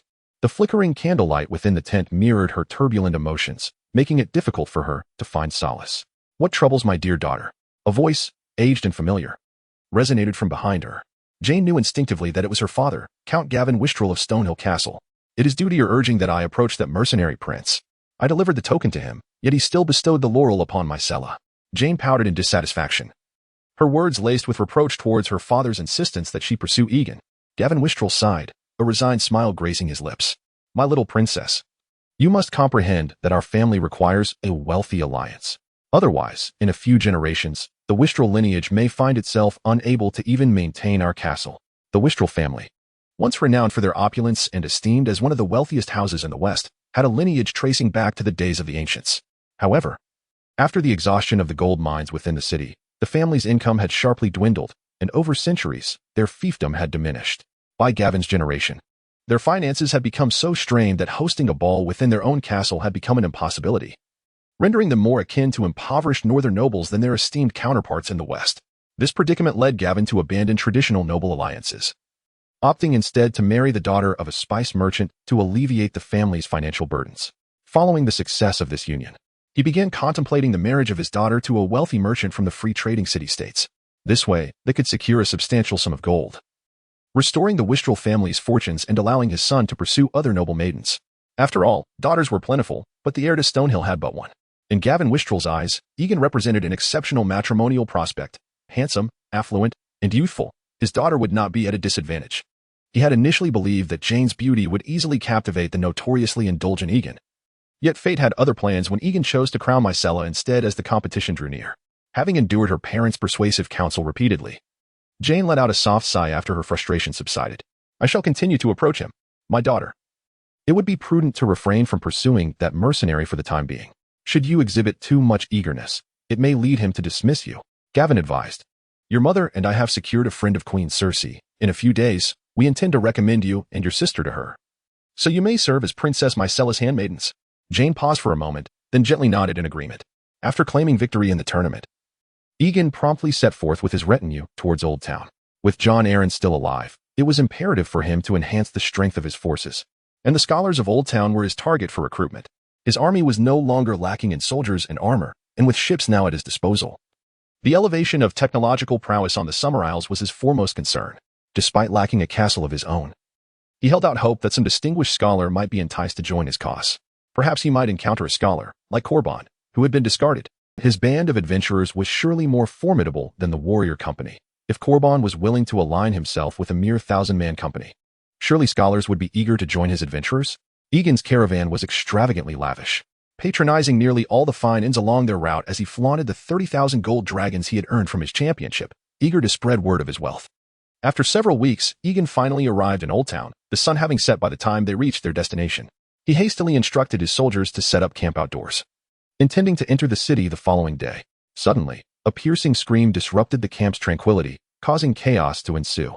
Egan rushed towards the source of the commotion, discovering it was the tent of Sarah Manning. Both Sarah and her mother, Alia his Han, were blushing fiercely, akin to ripe red apples. Upon entering, Egan noticed that the trunk he had brought was ajar, and he immediately grasped the situation at hand. "It's nothing. You may all leave," he commanded the soldiers who had arrived at the sound. Once the soldiers departed, only Sarah Manning and a few others remained inside the tent. Egan then retrieved the book containing colorful illustrations of courtesans from the trunk, which he had kept hidden from view. "I told you this is not suitable for you young ladies. Yet your curiosity compelled you to open it." Sarah's ears flushed with embarrassment as she stammered. "But you did not mention it contained such indecent material. You even claimed you intended to sell them. What do you understand? I am providing convenience to the men of Westeros and the free trading city-states. Convenience through the provision of courtesans' images? Of course. Do you not think this saves them considerable time in locating their desired companions?" Egan argued. "Furthermore, it could help reduce the number of brothels," he insisted. "This is solely for the purpose of assisting others, not to promote the immigration and trade of lists." Sarah found herself at a loss for words, opting for silence. Egan stepped closer, taking Sarah's hand and casually remarked, "Those depicted willingly consented. I did not coerce them." "Then will you also sell my likeness in the future?" Sarah inquired anxiously. "Absolutely not. Look at how beautiful Joanna is. I have not even asked her to pose for a portrait," Egan declared with earnest affection. "I have stated this is about providing convenience, not about profiting. And how could I allow others to admire my wife?" Only upon hearing this did Sarah feel a wave of relief wash over her. Chapter 87. The Hightower family. The fiery red sun cast its reflection upon the tranquil surface of the water, resembling a great crimson dragon from afar. The Mirth River flowed gently into the summer sea, where the slightly murky river water created a stark demarcation against the azure sea. A majestic white tower, standing at 800 feet, loomed over the estuary on Conquest Island, its blazing flame atop never extinguished day and night. This was the iconic tall tower of the Old Town, reputedly forged by the city builder, Brandon Stark. This tower served as both the fortress and lighthouse of the Hightower family, guiding trading fleets from around the world for millennia with its fierce, unyielding flame. As the ferry drew nearer, the onlookers were increasingly awestruck by the sight before them. Some, unaccustomed to such grandeur, felt that the tower's pinnacle ought to touch the very heavens. Only Lenny's Hightower, standing at the bow of the ship, retained a semblance of composure. Yet, when the fleet finally docked, Lenny's hesitated to disembark. Although she had fled to Lys with Jorah Mormont for merely a year, she feared that news of her newfound companionship would reach the Hightower family. As one of the oldest and most powerful families in the Bay, the Hightowers were not only the de facto rulers of the Old Town, but also had an intricate relationship with the Faith of the Seven. Should the Earl of Hightower learn that his daughter had shamelessly sought another man, he might very well contemplate severe repercussions. Egan discerned Lenny's unease and stepped closer to comfort her, assuring her, "I believe your father is a reasonable man and will not act harshly toward his daughter." In Egan's view, Lenny's anxieties were unwarranted. The Hightower family had directly sought Lenny's assistance in times of threat from the Ironborn. Ultimately, this world is governed by interests. As long as Lenny's could provide substantial support to the Hightower family, how could the Earl possibly treat his own daughter with disdain? Once Egan conquers the Seven Kingdoms, the Hightowers would likely be eager to align themselves with him. Though the Hightower family possessed a long and storied history, Egan perceived them as spineless. They readily submitted to any king that arrived, seeking alliances through marriage. Yet, Egan found an odd appreciation for this trait. Had they been as obstinate and foul as the Ironborn of the Iron Islands, his ambitions to conquer the world would be delayed indefinitely. "May I remain aboard the ship and not meet my father?" Lenny's meekly proposed. "Absolutely not," Egan firmly replied. "If you do not go, it will be exceedingly difficult for the Earl to persuade the Citadel on my behalf. Without the Hightower family's influence, the scholars of the Citadel may refuse to even acknowledge me." Seeing Lenny still torn, Egan continued, "If you assist me this time, upon our return to Lys, I shall procure for you any jewels and garments you desire." Tempted by the allure of wealth, Lenny's Hightower finally relented, nodding her assent to Egan. Only then did Egan feel a sense of relief. He was truly at a loss. Without securing the Hightower family's support, he could not hope to sway the Citadel. The Old Town, not only the domain of the Hightower family, but also the location of the Citadel and the Starry September, was the most significant port in the Seven Kingdoms, second only to King's Landing in population. Ships from all corners converged here, their trade routes spanning across Westeros, the Summer Isles, and various free cities across the Narrow Sea. The port was perpetually bustling, teeming with vessels of every kind. Egan and his companions waited in line for an extended period before finally disembarking. Behind the dock stood a formidable fortress crafted from black stone, its interior resembling a labyrinth. Egan felt that, aside from a dragon, no one could breach this stronghold. After explaining his purpose, a young squire hurried inside to convey Egan's arrival to the Earl. Soon, the squire returned, escorting Egan into the inner sanctum of the Hightower Castle, where they made themselves comfortable. The Earl was currently engrossed in ancient tomes and intended to host a banquet for Prince Egan that evening. The young squire, failing to recognize the veiled Linny's Hightower, maintained a somewhat haughty demeanor. "I shall await the Earl's summons," Egan replied with a smile, appearing unfazed by the slight. "Lord Leighton Hightower seems to think little of me. I shall show your daughter my prowess tonight." As night fell, the Hightower family's steward finally arrived, escorting Egan to the tall tower. "I sincerely apologize, Prince Egan. The Earl has recently discovered an ancient tome on magic and has become rather engrossed, neglecting your presence," the elderly steward chuckled, attempting to placate him. "No matter. I was not in haste. The Earl's studies are indeed of utmost importance," Egan responded, his calm demeanor surprising the steward, who had expected a display of displeasure or anger. Soon, the steward brought Egan to the base of the tall tower, where an elderly man with white hair stood alongside a beautiful middle-aged woman. This was Lord Leighton Hightower and his fourth wife, Rhea Florent. "Prince Egan, welcome to the Old Town." The elder Hightower greeted with a warm smile, extending his hands. Egan promptly approached and embraced him, feeling it only fitting to show respect to his future father-in-law, despite any reluctance on Leighton's part. "Good evening, my lord. I greatly appreciate your hospitality," Egan warmly greeted. Hearing this, the Earl's smile broadened.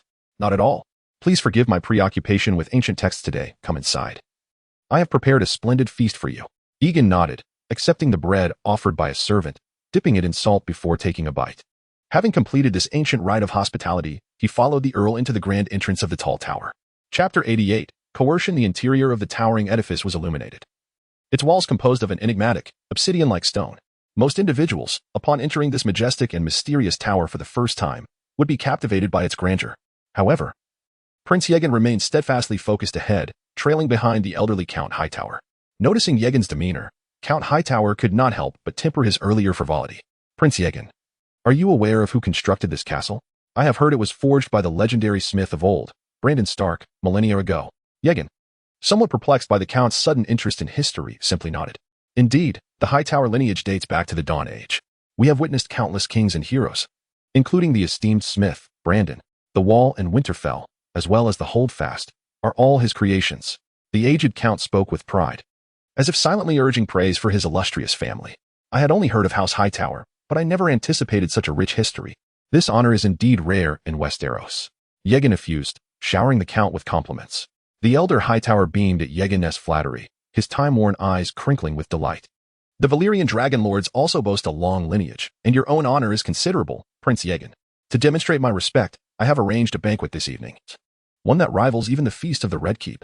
Thank you immensely, my lord." Yegan thought to himself, amused by his endearing father-in-law. Such simple flattery could elicit such amiability, if only the lords of Westeros were also accommodating. Yet, he knew that Lena's Hightower would still be a challenge later that night, especially after her earlier display of authority. As they conversed, they arrived at the banquet hall. The atmosphere between them exceptionally cordial. The hall was adorned with carpets from Myr, soft beneath their feet. The furniture, crafted from the rare purple heartwood of the Summer Isles, was both durable and exquisite, a testament to its quality. A long table was laden with delicacies from across the realms, while hundreds of white-scented candles illuminated the hall. Young, graceful handmaidens flitted about, serving the guests. The girls accompanying Yegan were accustomed to such opulence and maintained their composure. Once the feast commenced, Yegan candidly revealed his true intentions. "My lord, as you are aware, the Summer Isles are currently under the leadership of Queen Shotana, who seeks to foster knowledge among her people. She wishes to invite a few scholars from the Citadel to assist, while scholars are dispatched to aid the lords of Westeros. Prince Yegan, with all due respect, you are not yet a lord of Westeros. Although Queen Shotana expresses a desire for fealty to King S. Landing, she has not yet pledged her allegiance. Thus, the Citadel may not send its scholars to the Summer Isles. Such rules are indeed in place. But Queen Shotana and I merely wish to invite a few advisors to explore the cultural and magical knowledge of the Summer Isles. This does not constitute a formal dispatch of scholars." Yegan deftly proposed a workaround to the bureaucratic impediments. "If formal dispatch is not feasible, then perhaps we could arrange for a labor exchange coupled with a funded excursion? Some scholars delight in traveling the world to enrich their experiences, thus providing ample justification for their journeys." Count Hightower was taken aback by Yegan's cunning approach, feeling somewhat disoriented by this unexpected ruse. The Citadel's regulations are indeed strict, but if you wish to invite scholars, you might discuss it with the Grand Maester. The Hightower family cannot interfere with the affairs of the Citadel. Yegan rolled his eyes inwardly at this response. But you, my lord, are the Citadel's most significant patron and board member. Can you truly not influence their decisions? My lord, the scholars rarely interact with outsiders. I must trouble you to negotiate with them. To express gratitude, Queen Shadana has sent numerous gifts and the exclusive rights to sell sweet amber wine, meaning your establishment would be the sole vendor in Old Town and beyond. Exchanging trade rights for the services of scholars was undoubtedly a lucrative proposition. The Summer Isles were rich in resources, from renowned timber to precious gems and rare fauna. Sweet amber wine rivaled the wines of the Arbor in popularity. Yet, the Isles had never developed into a kingdom, failing to capitalize on their valuable resources to bolster military strength, making them vulnerable to conquest by Yegan. Count Hightower pondered deeply, weighing the pros and cons, contemplating whether to negotiate further with Yegan. If you can offer me a price that is 20% lower than what you offer others, I may persuade the Grand Maester to consider a few scholars for their journey to the Summer Isles. However, the number may be limited to just 1 or 2. Yegan, hearing this, felt a wave of frustration. 1 or 2 were hardly sufficient, as the more exceptional talents, the better. However, it was clear that persuading the elderly count to part with scholars would not be an easy task.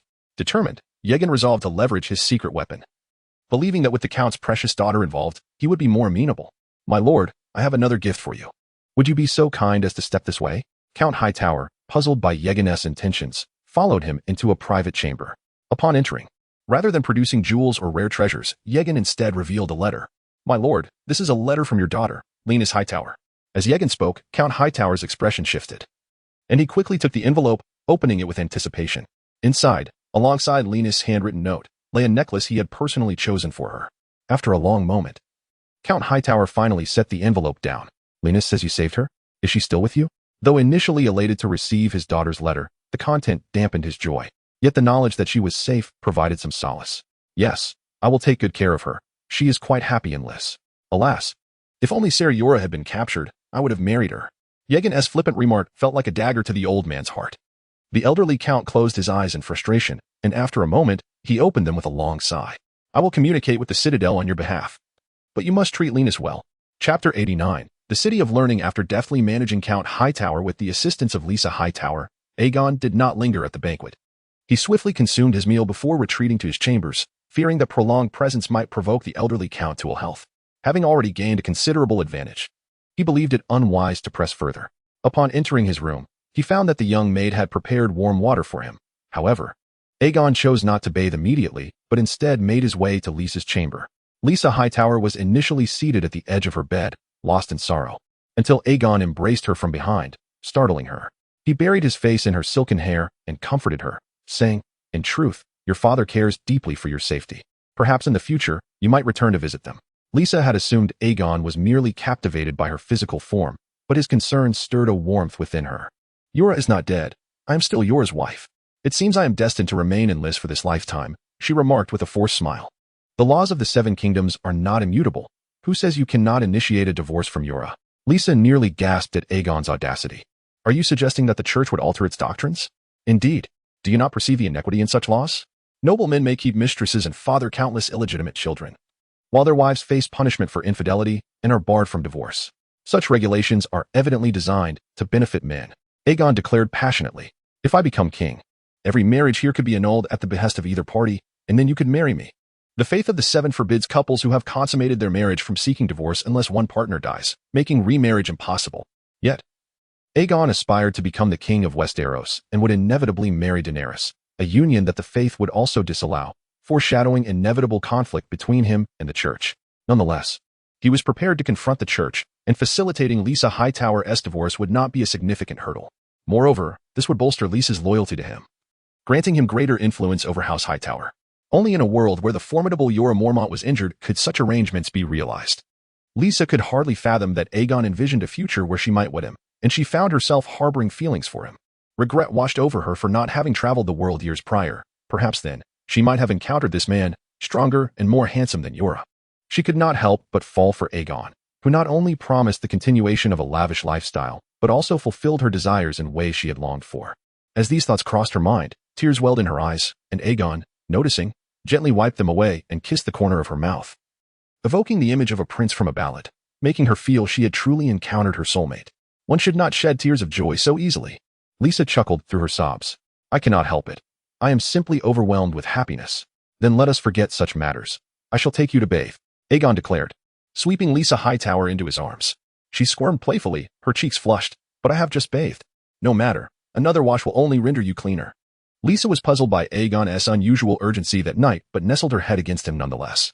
The following morning, Lisa's gentle wake-up call stirred Aegon from slumber. Upon awakening, he saw Lisa, who had suffered under his earlier treatment, skillfully playing the flute to rouse him, and he felt a pang of remorse. He patted Lisa's head and apologetically remarked, I should not have been so forceful last night. Lisa rolled her eyes in response. Well, you did grab my hair. Such impulses are beyond my control. Aegon could only manage a sheepish grin. You benefited from the increase in intensity. How can you blame me? She shot him another incredulous glance, then resumed her flute playing. After a while, Lisa finished her breakfast, and Aegon, accompanied by his attendants, followed the Hightower steward to the City of Learning. Unlike the politically charged cesspool of King's Landing, Old Town was pristine and refreshing. The city had its own charm. With a network of canals interspersed with cobblestone streets and a variety of alleys, forming a delightful labyrinth of elegance.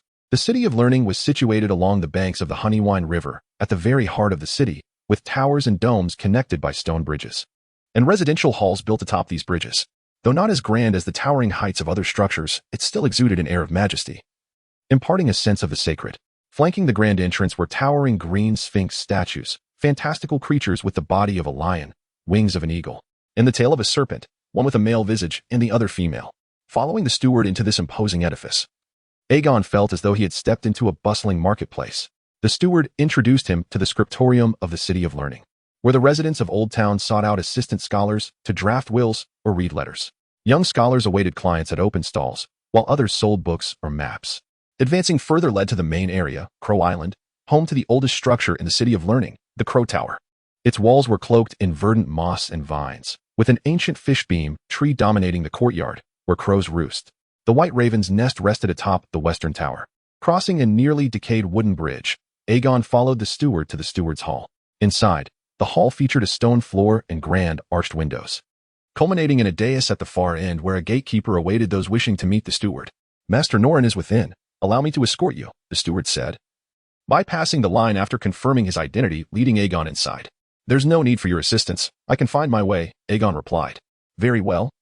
Master Norrin is on the second floor. The Lord Count wrote to him last night. You may seek him out. Chapter 90. The Study of Magic. As Aegon watched the old steward depart, he promptly made his way to the second floor. In the room of the Grand Steward, Dr.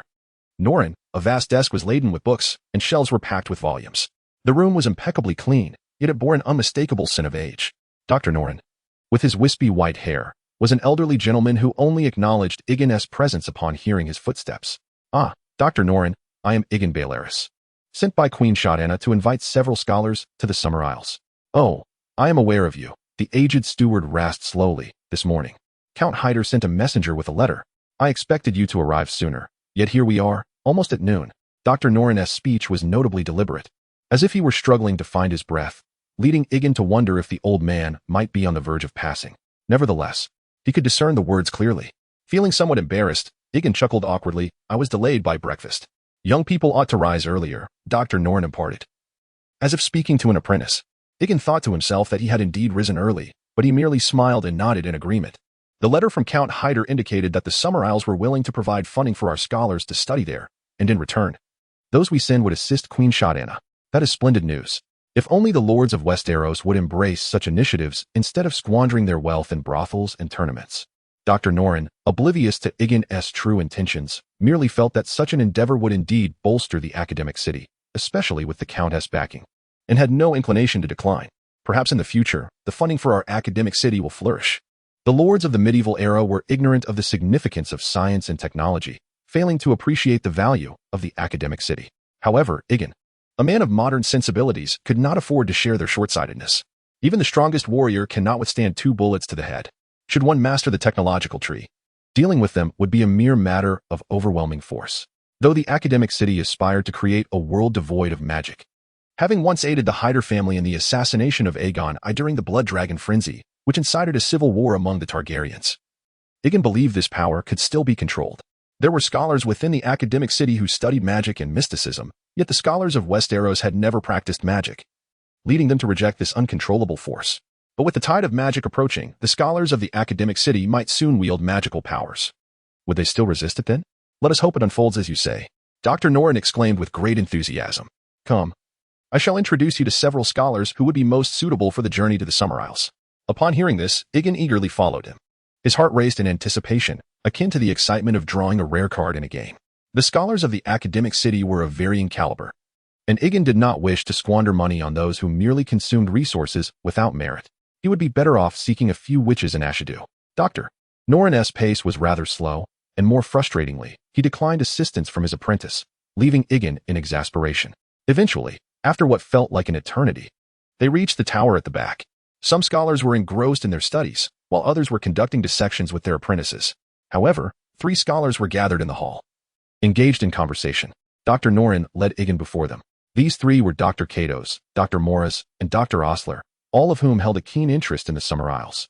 I believe they will have a delightful journey there. Dr. Norrin cheerfully introduced these scholars, who appeared significantly younger than he. Dr. Katos adorned himself with a necklace of black iron and red copper, signifying his accomplishments in history and military studies. Dr. Morris wore a necklace of gold and silver alloy, indicative of his expertise in alchemy. Dr. Osler's silver necklace represented his prowess as a skilled physician. Aegon, witnessing these 3 scholars nearly adorned with white beards, was unable to contain his excitement and promptly shook their hands. Grand Steward Norrin, I have heard there is a scholar in the academic city who specializes in magic and mysticism. Might I have the opportunity to meet him? Upon realizing that none among them possessed knowledge of magic, Aegon voiced his desire. The other scholars exchanged disdainful glances at the mention of magic studies. Scholars who pursued magic and mysticism were often held in low regard within the academic city. Were it not for the lucrative offer, Katos and the others might have left immediately. You still study magic? Dr. Norrin's expression remained unchanged, though curiosity flickered in his eyes. I have a modest interest in magic and wish to discuss it with the scholars of the academic city. Perhaps there are those willing to travel to the Summer Isles? Dr. Norrin, considering Aegon's words, chose to speak candidly. The scholar most knowledgeable about magic here is Dr. Marwyn, though his temperament is rather peculiar. I can take you to him, but if he refuses to go to the Summer Isles, I cannot assist you further. Aegon was pleasantly surprised by Dr. Norrin's willingness to help and responded directly. That is acceptable, as long as you can lead me to him. There was no one in his own domain who understood magic, and he felt compelled to at least make an attempt. Furthermore, in the original story, Dr. Marwyn was a formidable figure. The sorceress who had slain Daenerys' husband, King Maegor, had once received his guidance. Without further ado, Dr. Norrin led Aegon swiftly to Dr. Marwyn's chamber, leaving the other 3 scholars behind. Inside, an unusual odor pervaded the air, one that Aegon could not identify.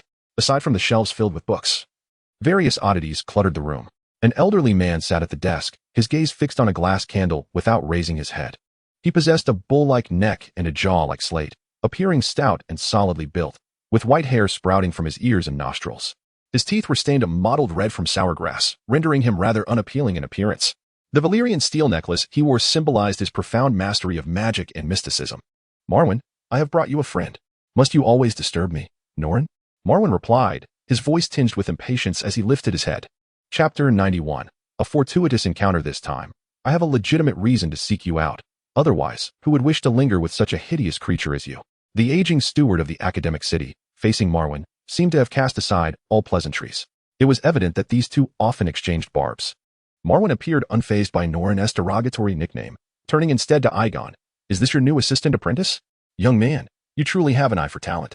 I must tell you, the study of magic is the most profound and esoteric of disciplines, and indeed the most challenging. Dr. Marwyn. I am not actually an assistant apprentice. Aegon, taken aback by the warmth of Marwyn's greeting, could only respond awkwardly. Just as well, for you hardly seem capable. It might take you 5 or 6 years just to finish reading the history of unnatural evolution. Marwyn shook his head in apparent dissatisfaction. Aegon was astonished. He had never encountered someone so openly arrogant. Just moments ago, Marwyn had praised his discernment. Marwyn, this is Prince Aegon. He wishes to invite you to the Summer Isles, where the magic and tomes may prove beneficial to you, and he seeks your counsel on the study of magic. Norrin, the steward, interjected to clarify Aegon's intentions. Oh, the Summer Isles? A spark ignited in Marwyn's eyes, but your eyes and hair appear Valyrian. This is a long story, but I truly wish to invite you to the Summer Isles. The secrets of the Whispering Trees are beyond the grasp of the island's priests. I seek your assistance. Moreover, there have been sightings of long-winged dragons on the Summer Isles. Aegon fabricated the last part. Long-winged dragons are, in fact, native to the continent of Essos. However, the Summer Isles are relatively close to Essos, and he had heard rumors of their existence that could not be verified. The goal was simply to entice Marwyn into accompanying them. Oh, really? Then I must see the Summer Isles. Marwyn, evidently intrigued by the prospect of dragons, immediately acquiesced to Aegon's request, neglecting to even mention his compensation. Since this ugly creature has agreed, you shall accompany them in a few days. Prince Aegon, will you be leaving with me? Norrin turned to Aegon. Steward, I still have questions to pose to Dr. Marwyn. You may return. Very well. But be cautious not to be led astray by this madman. His mind is consumed with tales of magic, and if you spend too long with him, you may find yourself equally unhinged. Norrin, your prattle is excessive. Is it truly appropriate to speak of magic with the same fear as your drab companions? Marwyn appeared somewhat displeased and raised his voice in protest. Norrin ignored him, continuing to admonish Aegon. Do you understand? Yes. I will be careful. Norrin, satisfied, nodded before departing from Marwyn's chamber. You need not heed their warnings. These timid grey-cloaked sheep dismiss the miracle of the glass candle burning before their eyes, even claiming it does not exist. They are nothing but cowards. The glass candle burns? Aegon inquired, intrigued. The glass candle is dragon glass, which ordinarily cannot be ignited. Its ignition signifies the resurgence of magic. In the original tale, when Daenerys hatched 3 dragons, the glass candle burned. Now that dragon glass is ablaze.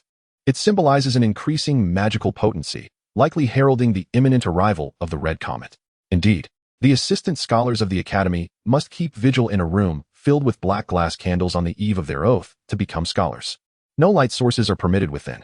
Unless they can ignite the candles, they will endure a long night in darkness before their service begins. No one has lit a glass candle in centuries. Yet, in recent years, on the eve of several assistant apprentices' oaths, the black glass candles in their chambers have burned. But these grey-cloaked sheep claim it is merely the warmth of summer and the flammable substances within the glass candles that cause them to burn. Is that not laughable? Aegon remained silent, further confirming. Are you certain that scholars have witnessed the glass candle burning? Of course. Would anyone dare fabricate such a tale? Marwyn appeared slightly irked. No. I merely find it astonishing and wish to confirm. Aegon hurriedly replied, feeling awkward. Marwyn, clearly a remarkable individual, seemed to relax at Aegon's words. Aegon then expressed his keen interest in magic and earnestly invited him to the Summer Isles. After receiving Marwyn's formal agreement, Aegon departed contentedly. In a few days, once these scholars are sent to the Summer Isles, he could finally leave the old town. However, on his way back, he inadvertently caught sight of a somewhat familiar face. Aegon promptly inquired of a nearby assistant apprentice as to the identity of the individual. He said it was Prime Minister Jon's attendant, come to borrow a few books from the Academy. The young assistant scholar readily divulged the stranger's identity. Borrowing books? Does Lord Jon also require reading material? Does he not have scholars to assist him? Who knows? Perhaps Prime Minister Jon aspires to become a learned scholar himself. May I see what books he wishes to examine? This way, I might learn from Lord Jon as well. The young assistant scholar appeared somewhat embarrassed. I cannot easily disclose such information about the adults. Aegon discreetly offered him a gold dragon, saying, I merely wish to understand Lord Jon's interests. Perhaps it would facilitate better conversation with him. This would not harm anyone. The assistant scholar hesitated, ultimately accepting the gold dragon, and then handed Aegon the list of books Lord Jon wished to borrow. These aren't particularly significant, merely some curiosities. Aegon examined the list closely, noting it down with feigned nonchalance. Upon seeing the title, the genealogy and history of the major noble houses of the Seven Kingdoms, Aegon felt a jolt of alarm. Jon Arryn had discovered that Cersei's 3 golden-haired children were not what they seemed. Was he courting his own demise? When he acquired this knowledge, it would mark the end of him. Chapter 92. The Good Samaritan Jon Arryn could hardly have imagined that he would not meet his demise at the hands of Cersei, but rather succumb to poison administered by his own wife. This unforeseen event stemmed from a tome chronicling the noble lineages of Westeros. Although all 3 of Cersei's children bore golden locks, the preeminent traits of House Baratheon were unmistakably dominant, resulting in offspring with dark hair from any union with them. In the original narrative, Jon Arryn was poisoned by Lisa Tully at the behest of Peter Baelish upon uncovering the secret. Jon's death served Peter's interests far better. Merely accusing Cersei of incest would ignite a war between the Lannisters and the Iron Throne, yielding no advantage for Peter. Conversely, with Jon's demise, he would have the opportunity to seize control of the Vale. However, now that Aegon had learned of this revelation, he would not allow Jon Arryn to perish so swiftly. After all, Aegon was a paragon of virtue. It was not merely due to the lack of armor within the forces of Dragonstone, necessitating the mercenary company to remain there to fend off pirates, that Aegon sought to maximize his gains in the impending War of the Five Kings. Additionally, he needed to venture north of the Wall to the lands beyond, ensuring a substantial number of wildlings were relocated south of the wall. Otherwise, when the Night King commanded his legions of the dead, it would spell disaster.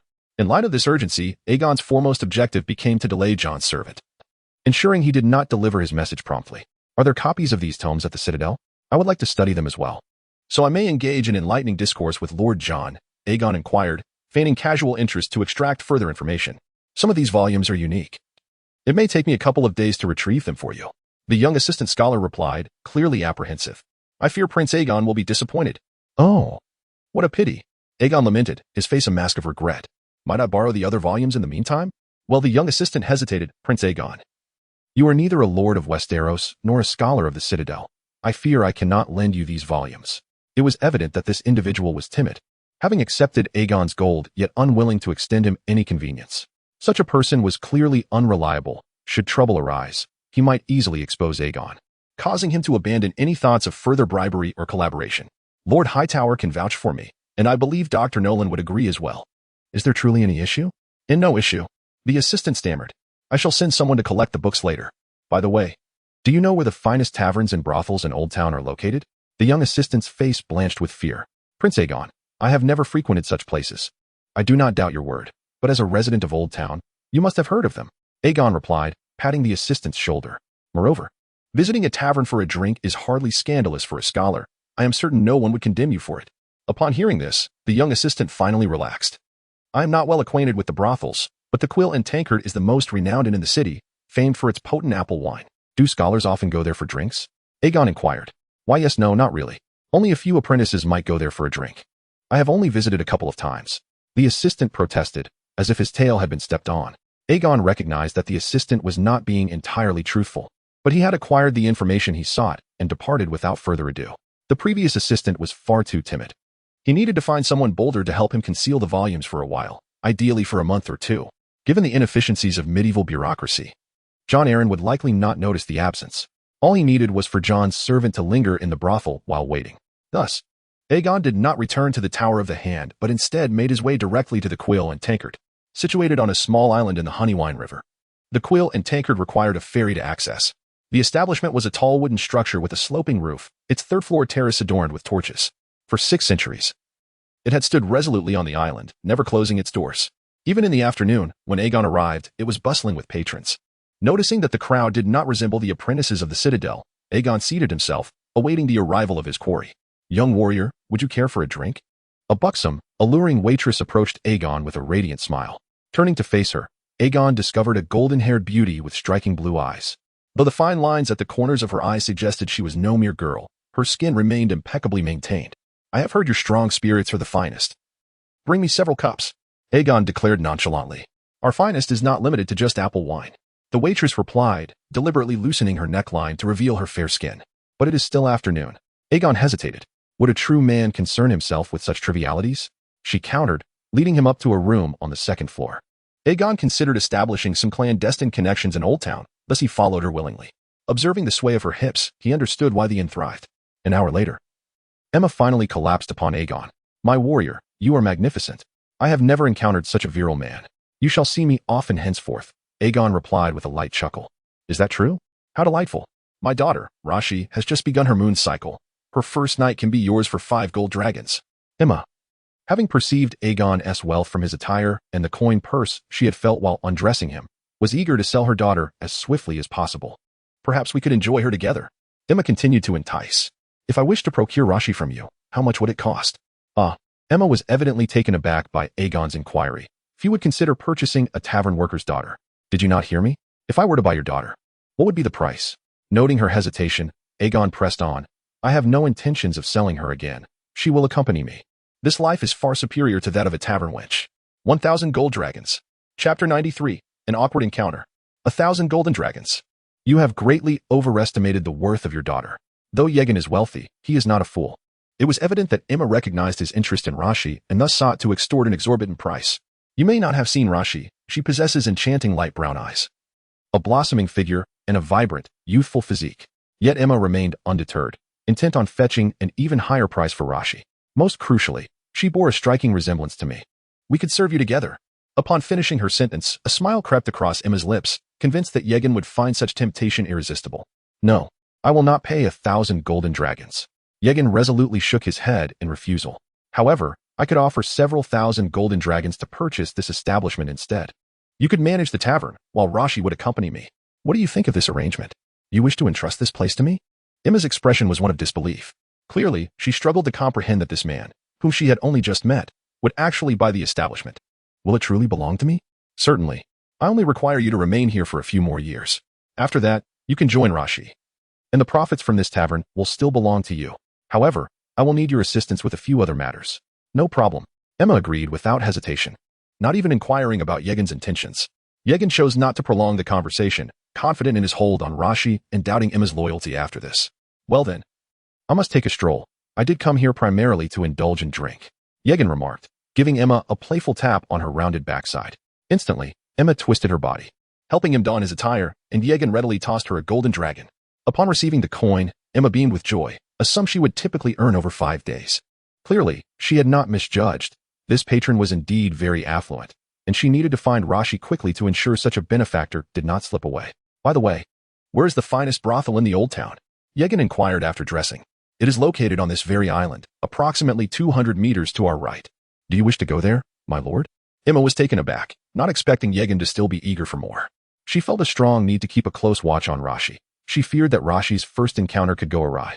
Yegin was momentarily caught off guard by Emma's question, then replied candidly, I will go later, but for now, I simply wish to enjoy a drink. With that, he disregarded Emma and made his way downstairs. The skies had darkened, and the patrons of the Feathered Quill Tavern had increased in number. Yegin, with keen eyes, was on the lookout for his prey. Soon, he spotted a group of young men clad in gray robes outside. The torches illuminated the terrace of the Feathered Quill, resembling an island of light amidst a misty sea. In the distance, the beacons atop the towering spire flickered through the night's hazy moisture, akin to a mystical orange moon. Yet the young men outside were too preoccupied to appreciate the beauty around them. A young apprentice, Morland, picked up a shriveled apple from the ground, tossing it between his hands. Throw it, urged Lariza, nicknamed the Sphinx. He knocked an arrow from his quiver, ready to shoot at the apple. Prince Yegin has said that long-winged dragons exist on Summer Isles, and I want to see them, even if just for a moment, exclaimed the youngest apprentice, Rooney, a short and stout fellow. I wish for Rashi to cuddle with me as I sleep, thought Peter, shifting nervously on his bench. Once he amassed enough gold to purchase Rashi's first night, she would be his. He envisioned whisking her away from the old town, across the narrow sea, to a free trade city where scholars and authorities could not reach him. Long-winged dragons are merely a myth. Assistant scholar Amon told Rooney, if they truly existed, they would have long since attacked Westeros, just like the Targaryens. Morland insisted. Hurry and throw the apple. Lariza urged once more, though the boy had a sun-kissed complexion. He was strikingly handsome and adored by the tavern wenches. Even Rashi would occasionally brush against his arm while serving drinks, prompting Peter to clench his teeth and pretend not to notice. But ancient texts speak of countless long-winged dragons in Essos. Rooney protested. The last dragon in Westeros is the last dragon in the world. Amon stubbornly countered, as everyone knew. Throw the apple. Lariza reiterated, unless you wish to eat it.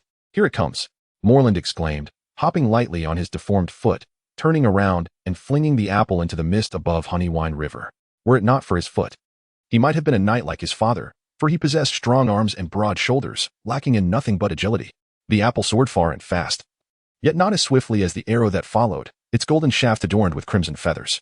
Peter did not witness the arrow strike the apple, but he heard the sound. A soft thud echoed across the river, followed by a splash. Morland whistled. Bullseye, darling. With a round of applause, Yegin emerged from within. What splendid archery! Truly befitting of a Summer Isles native, he praised generously. The young apprentices and assistant scholar turned towards Yegin, captivated. Rooney, the most infatuated with the legend of long-winged dragons, was the first to react. You are Prince Yegin. Upon Yegin's affirmative nod, Rooney eagerly inquired, Prince Yegin, is it true that the long-winged dragons appear on Summer Isles? Indeed, long-winged dragons are in Essos, and there are other dragons as well. Sailors and pirates who have ventured to Essos have shared such tales. Morland chimed in. My father always said, beyond the Lord's castle lies the true world. The sailors' tales are merely tales, Amon interrupted. Sailors, dear Morland, I wager you can find such men at the docks any time. They either boast of sleeping with mermaids or brag about spending a year inside a fish's belly. How do you know they haven't? Morland argued, searching the grass for the apple with heavy steps. Unless you have personally ventured into a fish's belly, some sailor stories may be dismissed with a laugh. But not all who travel to Essos are such individuals. True, if you have never been to Essos, how can you verify the authenticity of these claims? Yegin chimed in. There is an apple at your feet, Larisa called to Morland. I still have 2 arrows in my quiver. Your quiver can go to hell. Morland scooped up the fallen fruit. It's rotten, he complained, yet he still threw it. As the apple began its descent, it was struck perfectly by the arrow, splitting cleanly in 2. One half landed atop the tower, rolling down to the lower eaves, falling barely a foot from Amon. Cutting a worm in half will produce 2 worms, Assistant Scholar Amon imparted his wisdom. If only apples could do the same, no one in the world would go hungry. Larisa said with her customary smile. The Sphinx always wore a smile, as if privy to some hidden jest, giving him an air of mischief, especially with his pointed chin. Sharp nose, high forehead, and a head full of thick, dark curls. Larisa had only spent half a year in the academy. Yet she had already forged 2 links of the collar, recognized as a prodigy, often exhibiting an intelligence that others could scarcely rival. However, Yegin was aware of her true identity. She was, in fact, the illegitimate daughter of the Red Viper, Oberyn Martell, known as Sarella. Unbeknownst to her, Yegin was preparing for her to undertake a task on his behalf, while she absent-mindedly fiddled with her arrows. Young men, we should not squander this long night any further. How about we indulge ourselves at the neighboring brothel? Yegin finally voiced his intentions, casting a glance at the group. Visiting a brothel would tarnish the academy's reputation, protested Assistant Bachelor Amon, noticing the shifting sentiments among the others. Yegin responded with a smile, no one will speak of it. I will secure the entire establishment. Indeed. I doubt anyone would be foolish enough to offend Prince Yegin, exclaimed Morande, his eyes lighting up at the prospect of a complimentary visit to the brothel. Hastily pulling several companions along, Sarella, unable to resist the insistence of the others, reluctantly followed them to the nearby establishment. To everyone's surprise, upon entering, Yegin encountered the young assistant bachelor from earlier that day. The assistant's face was flushed with embarrassment. He had not anticipated meeting Yegin here after their midday conversation about his unfamiliarity with brothels. It was a rather mortifying situation. Rob Fry, how could you be in a brothel? You're bringing shame upon the academy, Almon exclaimed, his anger palpable. And you were here as well, Rob retorted defiantly. It was Prince Yegin who brought us here. Gentlemen, let us not bicker at such a moment. We should relish the joys of the present. Yegin interjected, promptly ushering them inside.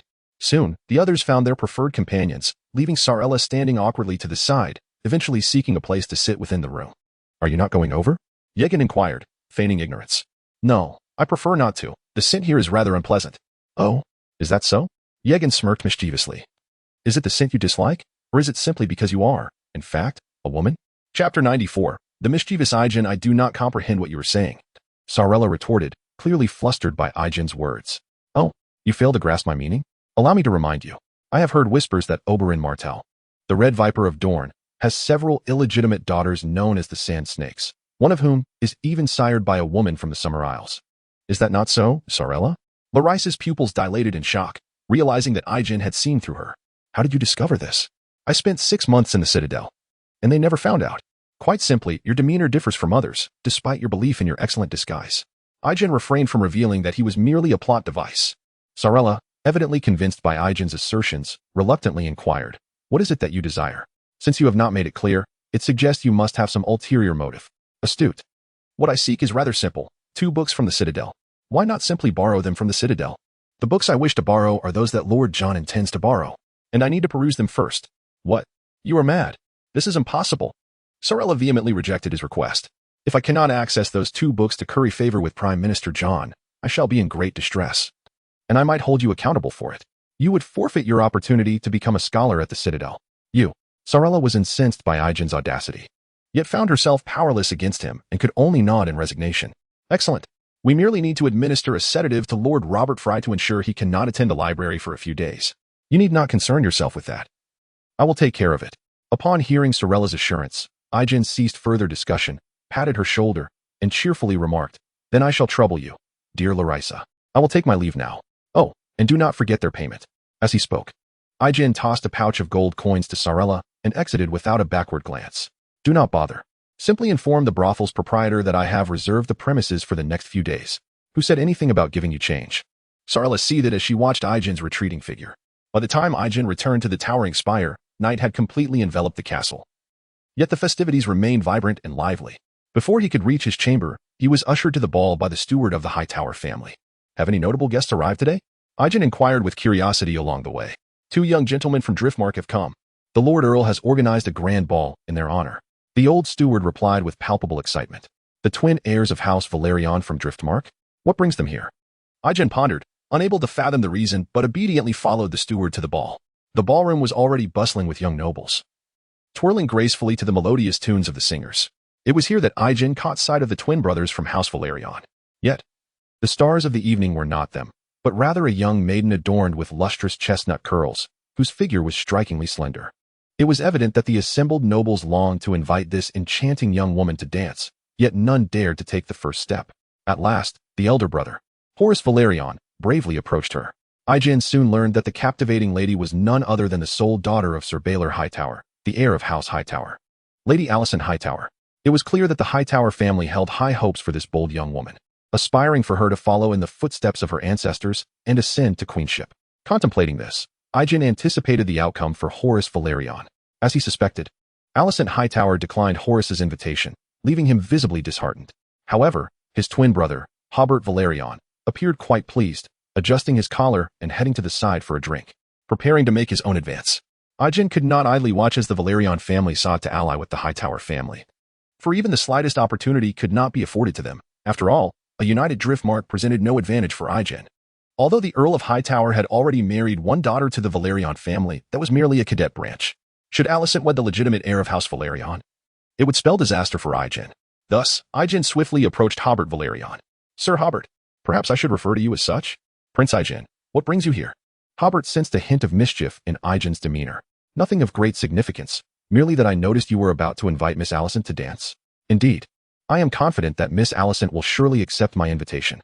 Hobart radiated confidence, leading Aijin to question whether he had overestimated his intelligence.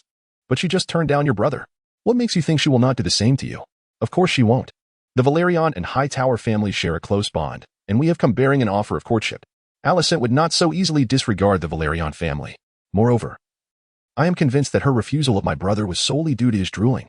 Though Hobart was a twin to Horace, their relationship was far from cordial. He had always been reluctant to be associated with his slobbering brother, and thus he showed no mercy in mocking him.